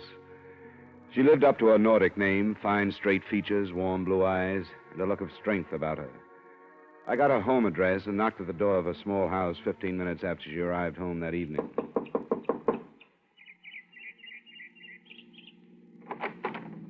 Miss Nielsen? Yes? I guess I should have said Mrs. Harwell. My name is Dolar. I'm an insurance investigator working on the elder Mrs. Harwell's death. I'd like to talk with you. Well, I don't know anything about it. Why have you come here? Because I haven't found any place else to go. I'd rather not talk to you. Why not? There are things you don't want to say? All right. Come on in. I'm surprised I haven't been questioned before this. The police haven't started yet. It's probably why you haven't. I suppose that means I can expect to be dragged into it by them. I'd imagine so, yes. We can sit over here. You know she was poisoned, don't you? Yes, I didn't until Bryden the butler told me. I read about the death in the paper and phoned out there. Why aren't you living there with your husband? You have no right to ask me things like that, have you? You don't have to answer my questions, but it might be a good idea to get things out in the open. Why? Because there has to be a reason for Mrs. Harwell to die the way she did. Could your marriage to Dexter be behind it in some way? I don't see how. Wouldn't they let you and Dexter live together in the house? I didn't give them a chance to let me. They knew I'd never live there. What did they tell you? What did they say about the fortune hunter who lured and trapped their only son? You weren't mentioned. That's hard to believe. Why isn't Dexter here with you? Because he's a slave. He's too weak to be anything else. I hate myself for saying that, but it's true. Why'd you marry him? Because I love him. I thought we had something that would drag him away from that family that smothers him. But when the time came, he wouldn't leave them. Why not? Because his mother never taught him to do anything but hold out his hand for the money that was always there for the taking. He's due to come into some money of his own now. Quite a chunk. You led the conversation to this point, didn't you? Dexter would never kill for the money. There has to be a reason why she died. I think her husband did it. Why? To stop her suffering. I caught her off guard a few times. I know she was in pain. And I know she was frightened. Probably for the first time in her life. I think he knew that, too, and wanted to help. That could be. First, you sounded like you hated her. Now you don't. I feel sorry for her. Because she made so many mistakes. And now she's dead, and there's nobody to correct them.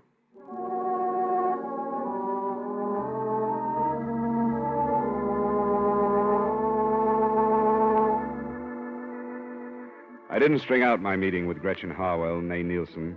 I left, went to my hotel, and at 7 phoned Dr. Stevens.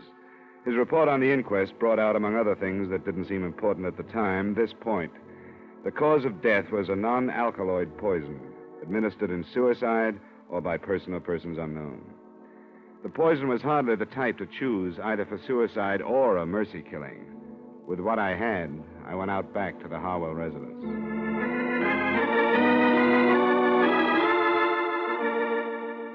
I'm sorry, sir. Mr. Harwell has retired.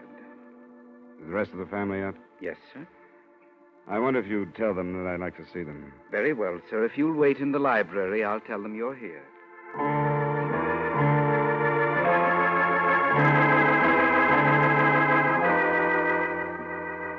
And this is my sister, Maxine. How do you do? How do you do?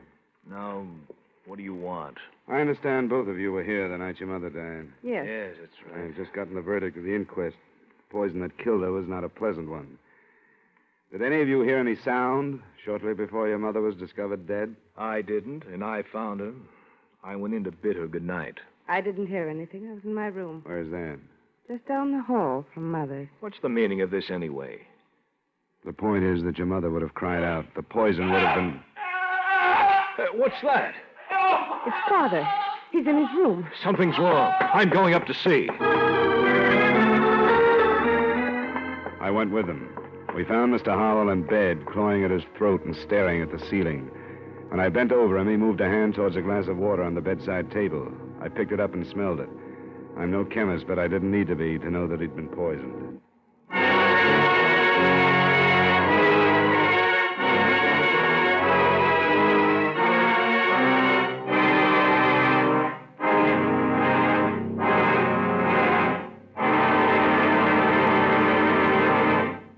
Friends, wherever you are, whatever you're doing, you'll enjoy chewing Wrigley's Spearmint Gum.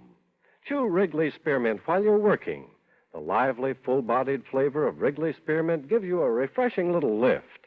The smooth, pleasant chewing of Wrigley's Spearmint Gum helps keep you feeling relaxed and satisfied, makes your job seem easier. Chew Wrigley's Spearmint Gum in your home, when you're out walking or driving, when you're enjoying outdoor sports and other activities. Wrigley's Spearmint Gum tastes good anytime, and the natural chewing aids digestion and helps keep your teeth bright and attractive. Yes, wherever you are, whatever you're doing, you'll enjoy chewing Wrigley's Spearmint Chewing Gum. Healthful, refreshing, delicious.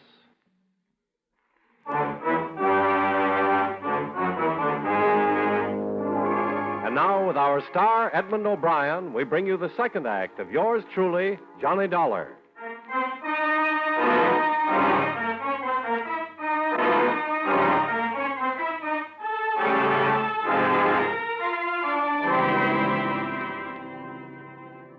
I tried to read something in the expressions of the son and the daughter as we stood for a moment around their father's bed.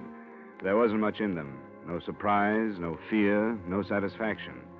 Maxine looked a little embarrassed and left to phone Dr. Stevens. Dexter looked a little vague and said he thought he knew where a medical book was. And I was left alone with Thomas Harwell. I'm all right. I'm all right. Call them back, Mr. Dollar. I'm all right. I won't die. Of course you won't. I'm all right. How much water did you drink? Not very much. I was so thirsty, too. But I think I smelled it. I only sipped. I felt a terrible burning in my throat. I could hardly breathe. Who would do this to me? I was hoping you could tell me, Mr. Harwell. We won't talk about it now. Dr. Stevens is coming out to have a look at you. I'm glad he's been called. He's my friend. Anything I can do for you in the meantime? No, thank you. I'm going to be all right. I'm not ready to follow Amelia. I'm not ready yet.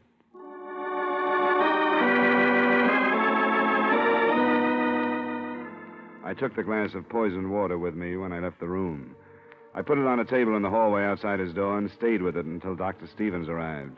He spent about 15 minutes with Mr. Harwell, and then he joined me. He's all right.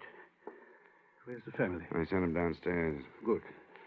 You said you had the glass? Yeah, here it is. Smell it. There must be enough poison in this to kill 100 people. He's a very fortunate man. Can you tell if it's the same stuff that killed his wife? I'd say yes. Canadine or some such. What did he say to you? Very little. I'm only his doctor, you know. But he did tell me that it was unnecessary for this to be reported to the police. Oh? I told him it would be absolutely unethical if I didn't. It sounds to me as though he's trying to protect the children. I guess they're used to that. By the way, did you notice the marks on his throat? No. It looks as if somebody has tried to strangle him. Strange. I didn't notice. Will it be all right if I talk to him now? Oh, I think so. I gave him a very mild sedative, but it won't go to work for a while. Do you want me to wait? Not unless you think you should. He doesn't need me any longer, and if you'll stay here in case of another attempt... I will. I'll call you if anything develops. Fine. Good night, Mr. Dollar. Good night, Doctor. Yes? How are you feeling, Mr. Harwell? Oh, quite well, thank you. Quite well. I'm glad you came back, Mr. Dollar. I want to talk to you. I'm glad to hear that. I spoke to Dr. Stevens. About not reporting this to the police? Yes. Why must he be so uncooperative? Why don't you want the police to know? Because no matter how serious the purpose was, the results were harmless. I want the subject dropped. Are you afraid of what police investigation might bring out? For the sake of the family reputation, I do not want their meddling. I intend to manage this in my own way. Tomorrow morning, I'm going to discharge all of the servants. You told me earlier that they were all above suspicion. You remember? Until this attempt upon my life, I thought they were. It's hard to understand, Mr. Harwell. If you really think that one of the servants tried to poison you, you must realize that the same one killed your wife. Still, you want the matter dropped. I do. Amelia is gone, and I see no possibility that she will return because I bring about for myself and my family the unpleasantness of police interference. You may believe in your logic, but I'm sorry it won't work. It'll have to be reported. Then, young man, leave this house. I didn't want you here. You will never be allowed under this roof again. All right, Mr. Harwell. Good night.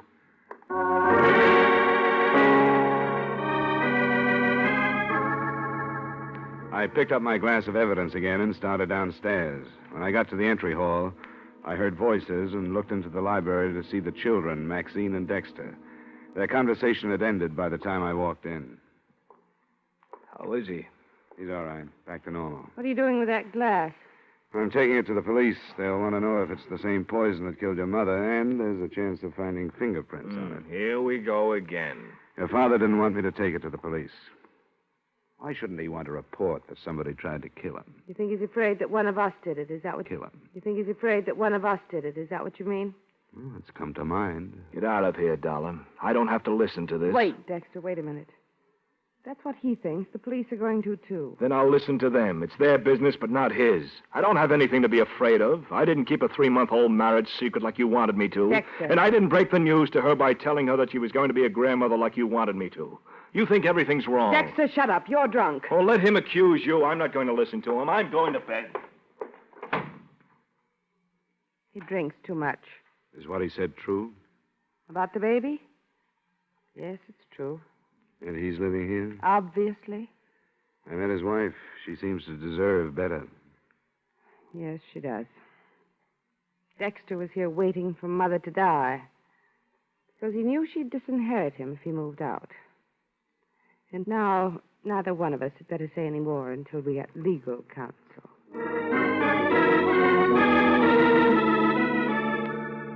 I took the poison to the police and made a statement. Then I went back to my hotel. 2 or 3 phone calls to Gretchen Harwell got no answer, so the next morning I found her at a studio before the day's work began. What are you doing here? I tried to reach you last night and couldn't. What do you want? Somebody tried to poison Mr. Harwell. Oh, he's all right. Yes, I phoned you a number of times last night, but there was no answer. I was out. I stayed with a girlfriend. And you left a few things unsaid the last time we talked. Didn't you? You found out about the baby. Yeah. And you've come to congratulate me. How nice. I've been simply swamped with congratulations. Please, this has to be straightened out, and everything that's held back makes it harder. What does the baby have to do with it? Well, it makes a motive stronger than ever for Dexter. He wouldn't kill his mother. I was told he'd be disinherited if he left the family manse because of the marriage you kept secret. Where did you hear that? Came out last night. He didn't kill his mother. How about trying to kill his father? No. He was trying to help us. The father? Doesn't sound quite right. I know it doesn't, but it's true. Dexter didn't even realize it, but I did, and I tried to explain it to him. Mr. Harwell had never done anything in his life, but he tried to help us. Why? Because when he married her, he must have had a personality. His mother didn't approve of Dexter and me, but I think his father did. You didn't keep it a secret from him? For a little while. Until I insisted that we tell him. And he kept it from Amelia. Do you know why? Because she was the dictator. When she was sick, she was worse. She'd think Dexter had waited until she was helpless before marrying the girl he wanted to. But she found out and was poisoned before she could do anything like dropping Dexter from her will. I don't care. I don't care. I'll even say that Dexter did have reason to kill his mother. But he never would. And not his father. You aren't trying to protect him, are you? Of course I'm not. I don't care how much I love him. I wouldn't want him if he were a murderer.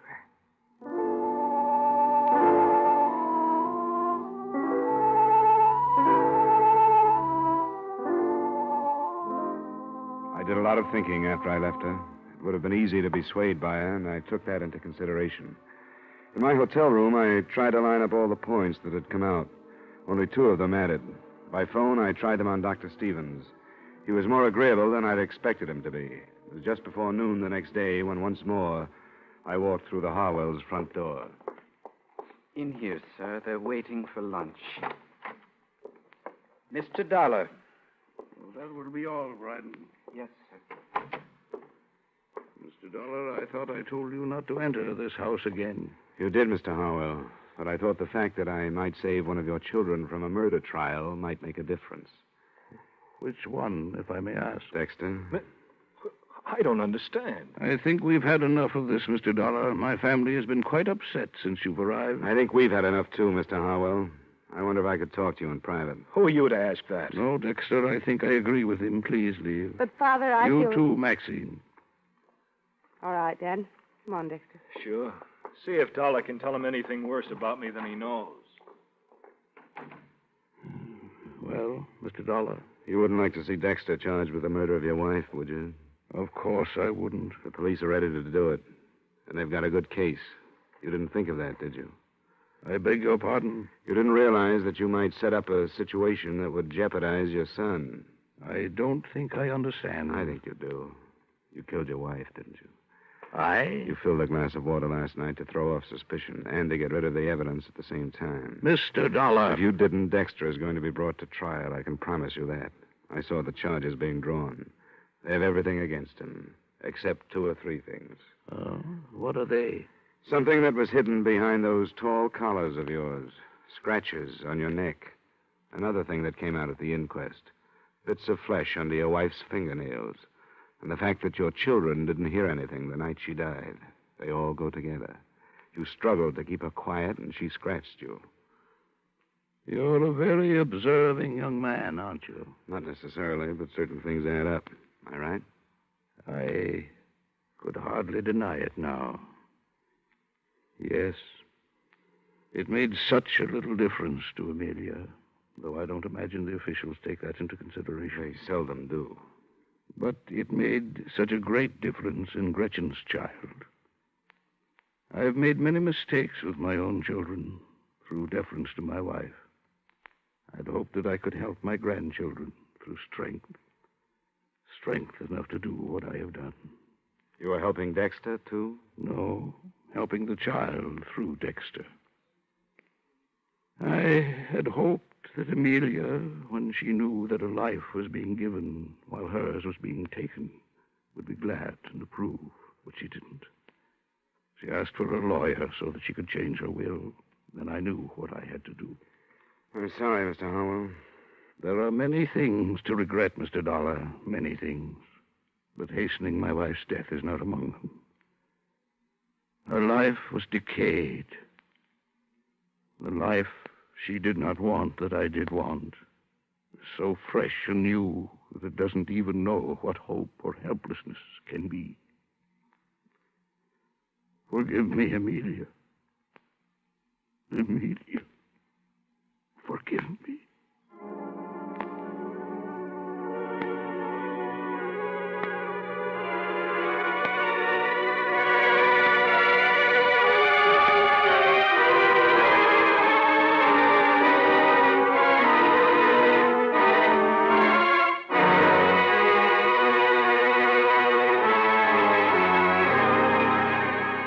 Expense account item 3, miscellaneous, $35.85. Item 4, same as item 2, transportation back to Hartford. Expense account total, $122.35. Yours truly, Johnny Dollar.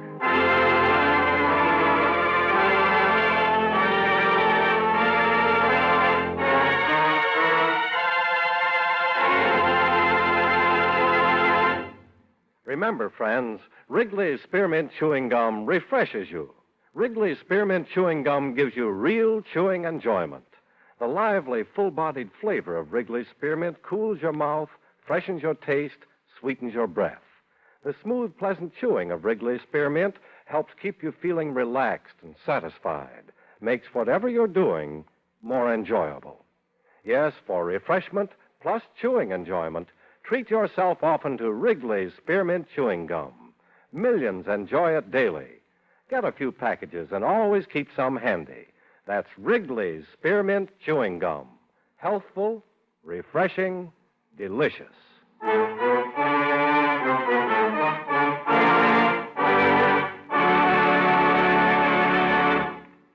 Yours truly, Johnny Dollar, brought to you by Wrigley's Spearmint Chewing Gum, stars Edmund O'Brien in the title role and is written by Gil Dowd with music by Eddie Dunstetter. Edmund O'Brien can soon be seen starring in the Paramount Pictures production, The Turning Point.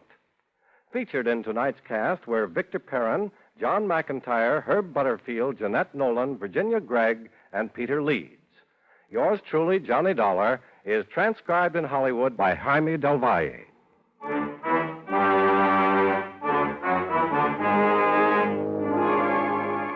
The makers of Wrigley's Spearmint Chewing Gum hope you enjoyed tonight's story of Johnny Dollar and that you're enjoying delicious Wrigley Mint Gum every day. We invite you to join us next week at this same time when, from Hollywood, Edmund O'Brien returns as... Yours truly, Johnny Dollar.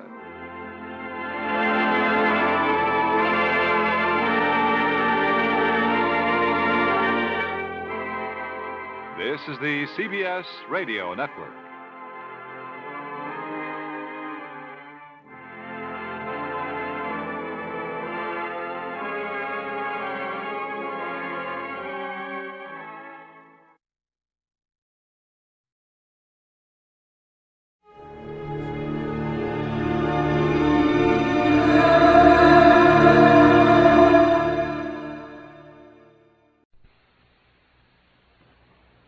National Broadcasting Company presents The Adventures of Sam Spade, Detective.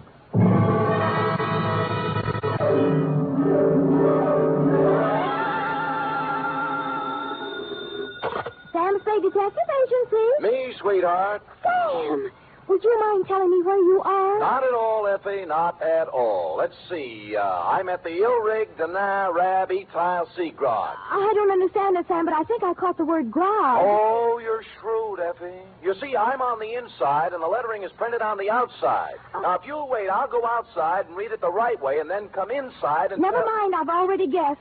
You're at George's Elite Bar and Grill. Trapped. Say, answer me. You promised me you wouldn't. Me? I promised? Me? You did, Sam. You promised faithfully to stay away from bars. You know how hard television is on your eyes. Have you got your glasses? One in each hand. Fill them up, George. Oh, Sam, I heard that. What will people think? They'll never know, Effie. I always drink here under another name. Oh. Just a little of the hair of the dog that bit me, Effie. But don't worry about me. Although it's true I have been dogging it and have been hounded from tree to tree, I am frisky as ever and will be in to unleash my canine chronicle, namely the dog bed caper, or he who lies down with dogs gets up with murder, or, condensed for easy reading,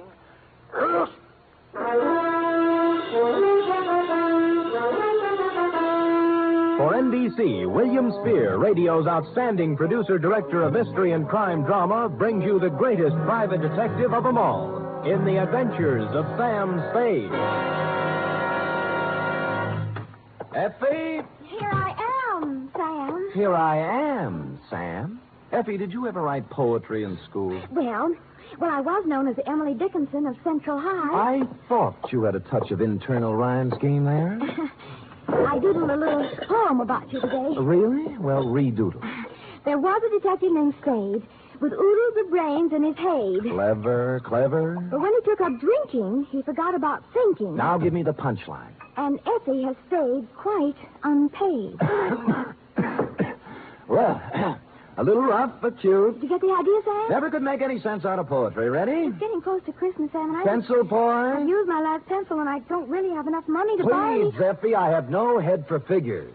All right. I give up. From Samuel Spade, license number 137596. Subject, the dog bed caper. Oh, Sam, I hope this is going to be all about dogs. I belong to the tail waggers, you know. Yeah. And I've read all the books by Jack London. Yeah. I just think... Down, Effie. Strangely enough, you will not meet a single dog in this story. Actually, this narrative has little indeed to do with our four-footed friends or their beds. And I'd change the title now, except that it's already gone out for publicity. Dear Dundee, it all started with a phone call to my secretary, Miss Effie Perrine, a doll, requesting my inimitable services at the investment counseling firm of Cameron Incorporated. Clearing everything off my desk, 2 shoes with feet in them, my own, I went over. The firm of Cameron Incorporated was obviously not for the pushcart set. It was plush, ankle-deep rugs, imported drapes, and the receptionist. She had a plushness all of her own. I said hello in my plushiest voice, and she liked it. She said so. Oh, I like the way you said that. Say it again. Life is too short to go back even for a moment. The past is a dead thing, the present dying. Only the future alive and vibrant. However, hello. Is there something? There is. Could I ask a question? Why not? I will rephrase the question. What time do you stop working this evening? Around 6. Care to have... Why not? There's a little bar around the corner, okay? Why not? Why not, indeed? Bring your own money? Well, come anyway. Your name? Celeste. Mine's Sam Spade. Who's Mr. Briggs? He called. Major Briggs? Why, he's our chief accountant. I just happened to have my door open. Did I hear someone inquiring about me? This is Mr. Spade, Major Briggs. How do you do, Major? It's a pleasure to meet you in person, Mr. Spade. I'm the man who called you, you know. I'm grateful, sir. Now, what is it I can do for you and Mr. Cameron? Oh, it's not for me that I called. I haven't a worry in the world, and it's Miss Cameron. Oh. Old Cameron's been dead for many years now. I see. Whatever she wants, Mr. Spade, do a good job. We are all counting on you. Will you please announce Mr. Spade, Miss Roberts? Certainly, Major. If you'd excuse me. Nice to have met you, Major. Miss Cameron? Yes? Miss Spade's here. Send him in, please. Go on, Sam. Have fun. Think I might? Why not? That girl had the most beautiful double entendre in town. Well, to get on, Adela Cameron was a career woman around 29, although the tailored suit made fine detective work difficult. No makeup, severe hairdo, and in spite of all this, chic. In fact, as we shook hands in a most businesslike manner, I had the feeling that something warm might well spring up between us. Something like a warm mutual dislike, maybe. But something. Most men simply cannot be told anything in confidence. They gossip. That's a switch. I don't appreciate your humor, Mr. Spade. I accept your apology. I will tolerate you because of your reputation. All right.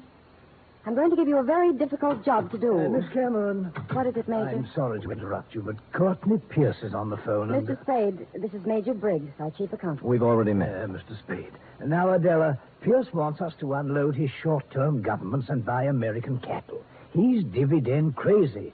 AMCAT's declaring one in January, and he wants it. Well, let him do it. Well, I just want to protect your interests. You know what will happen to AMCAT after February. They'll drop 10 points, and he'll blame us. I went through this with your father when you and Greg were... That's right, Major. Well, tell him we advise against it. But if he persists, ask him for a release in writing. That's what I thought you'd do. That's the way your father would have handled it. I just want to protect your interests, my dear, that's all. I know. I just want to protect your interests. Well, don't worry about us. You know, we're not children anymore. All right, my dear. Where were we? Oh, you were giving me a difficult job. Oh, yes. Here is the business address of Mr. I.J. Barco. He's a wealthy manufacturer, a client of ours. I want you to find out everything about him, especially anything unsavory. Sorry, I don't do divorce or blackmail cases. Mr. Spade, this is not a divorce investigation. All right, what is it then? Why do we want a client shadowed, I believe is the expression? That's it. Because we believe he is investing money through us for some racketeers. If that were true, we would, of course, have to drop him. But we don't want to lose his business just on suspicion. I see. Find out anything you can about him. I'll give you $50 a day in expenses, 1 week guarantee. Will you consider the job? I have considered and taken the job. By the time I'd reached the door, she had already forgotten me and was hard at work on some papers. Outside, I planned to dally a few moments in idle chit-chat with Celeste. But before I had the chance, I was accosted by a husky young chap whom I'm afraid was a Princeton man. What were you talking about in there, Spade? Oh, you have the advantage, sir. Who are you? Gregory Cameron. Now, come on. What was Adela telling you? Well, if you step to one side, you can walk around me and ask her. Look, don't pull that cagey private detective routine on me. I pack a little weight myself. Well, pack it somewhere else, Sonny. I asked you a question. I expect an answer. There's your answer. Any more questions? He didn't feel much like talking then, and I was so irritated I walked out without saying goodbye to Celeste. When I reached the street, the white-haired old gentleman, Major Briggs, hurried out behind me. Mr. Spade, please don't think too badly of that boy. I've known him from the cradle.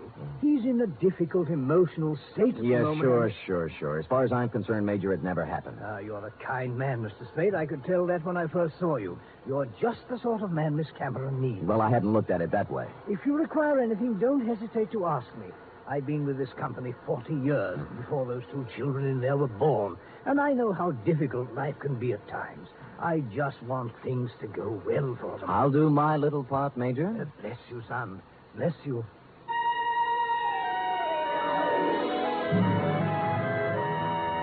I started to work. The card Adela Cameron had given me revealed that my quarry, Mr. I.J. Barco, was of all things a manufacturer of dog beds. I sat down on a hydrant to think this over and then followed the scent of horse meat on over to his factory on South Dolores. It was built in the shape of a large doghouse, and outside stood a billboard with the message, "A survey of independent dog tracks, kennels, and canine corps proves that dogs choose Barco beds 2-to-1. I had to get a look at Barco himself, and so ruffling up the hair on the back of my neck, I trotted into the building, sniffing and wagging my tail in a very friendly manner. It was very easy to see Mr. Barco after I lied a little about my connection. What was that name again? Senor Don Jose Martinez Sada Morales, but you may call me Sam. And you represent a group of retail outlets in South America. Oh, I do indeed. We have our eye on your dog beds, Mr. Barco. Well, now, let's take a look at our catalog here. Now, say you had a great day and you'd want something regal like this Louis XIV. Ever see a more beautiful bed? Well, not lately, but Mr. Barco... Down, boy, down. Now, here's a number that's very big this season with English Bulldogs, a Sheraton, natural wood finish. Lovely, huh? Arriba. And, of course, if it's an Irish Terrier, here's a purely gag present for his sense of humor. A Murphy bed. Get it, Sam? Irish Terrier? See. Well, of course, we wouldn't ask a dog to sleep in a Murphy bed. Mr. Barco, I'm afraid I don't see anything here I like. What's this? Do I understand you, sir? You are refusing this small speck of comfort to the one unselfish friend that man can have in this selfish world? Well, I'm not refusing anything. I just don't The happen to... unselfish friend who, if fortune drives you forth an outcast into the world, homeless, will ask no higher privilege than to be at your side to guard against danger. But Mr. Barker... Faithful unto death, there by your graveside will be found the noble dog, My his graveside? head between his paws, his eyes sad but watchful, faithful... We shook paws, and I felt his nose to be sure it was cold. It was, and I left. I rented a car and took up a station outside the Barco factory. About 4 o'clock, he hurried out, jumped into a long, low vehicle shaped like a dachshund, and mushed off. I followed. An hour later, I was phoning my first report to Adela Cameron's secretary, Celeste. You went to the city hall. What did you do there, Mr. Spade? License bureau, marriage, not dog. Really? Where'd he go then? Grocery store, where he bought 1 bottle of olives, 1 bottle of vermouth, and 1 bottle gin. I wonder what he's going to make. What recipe is that?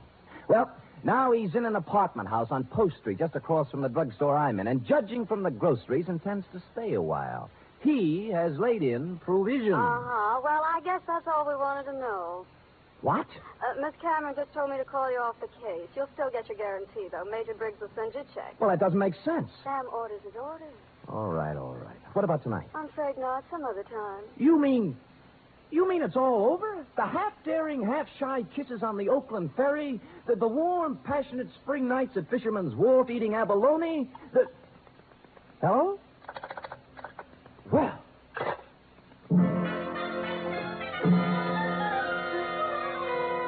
Puzzled, as who wouldn't be, I walked slowly back to my car. But before I had a chance to get in, I saw I.J. Barco hurry out of his apartment house. But he didn't enter his car. He came right for me. Spade!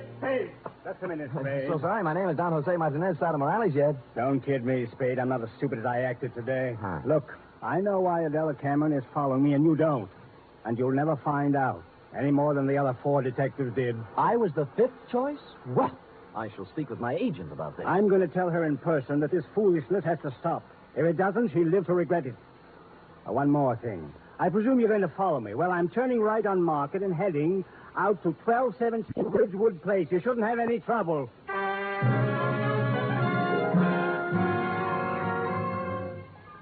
And with that, he spun on one heel and trotted to his car. He took off, but when I went to my car, it wouldn't turn over. And when I lifted the hood, I found out why.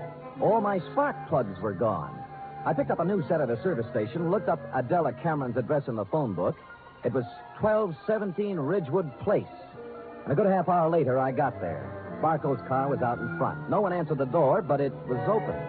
Adela Cameron was a crumpled heap on the living room sofa. Oh, Sam. Sam, help me, please. All right, Miss Cameron. Let me look at you. You hurt? No, I'm all right. It's him. Where? The bar.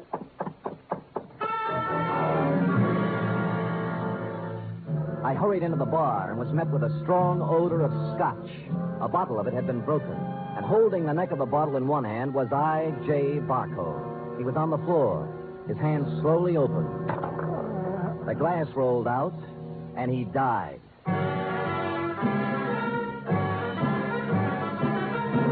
You are listening to the weekly adventure of radio's most famous detective, Sam Spade.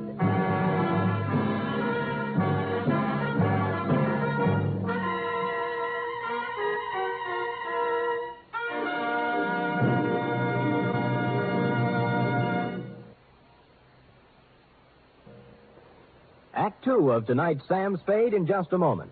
Meanwhile, here's news of other goings-on on NBC. There's no doubt about it, it's the big show. Not just any big show, but the big show. Brought to you every Sunday night over most of these NBC stations. An hour and a half of the very best in comedy, music, and drama. Your stars this Sunday on the big show include Fred Allen, Margaret Truman, Douglas Fairbanks, Danny Thomas, Mindy Carson, and many more. All presided over by the glamorous Tallulah. No wonder it's the big show. Saturday night on NBC means mystery with the man called X, a man without a name who travels the world over on missions of intrigue and peril. Herbert Marshall stars as the man called X tomorrow and every Saturday evening on NBC.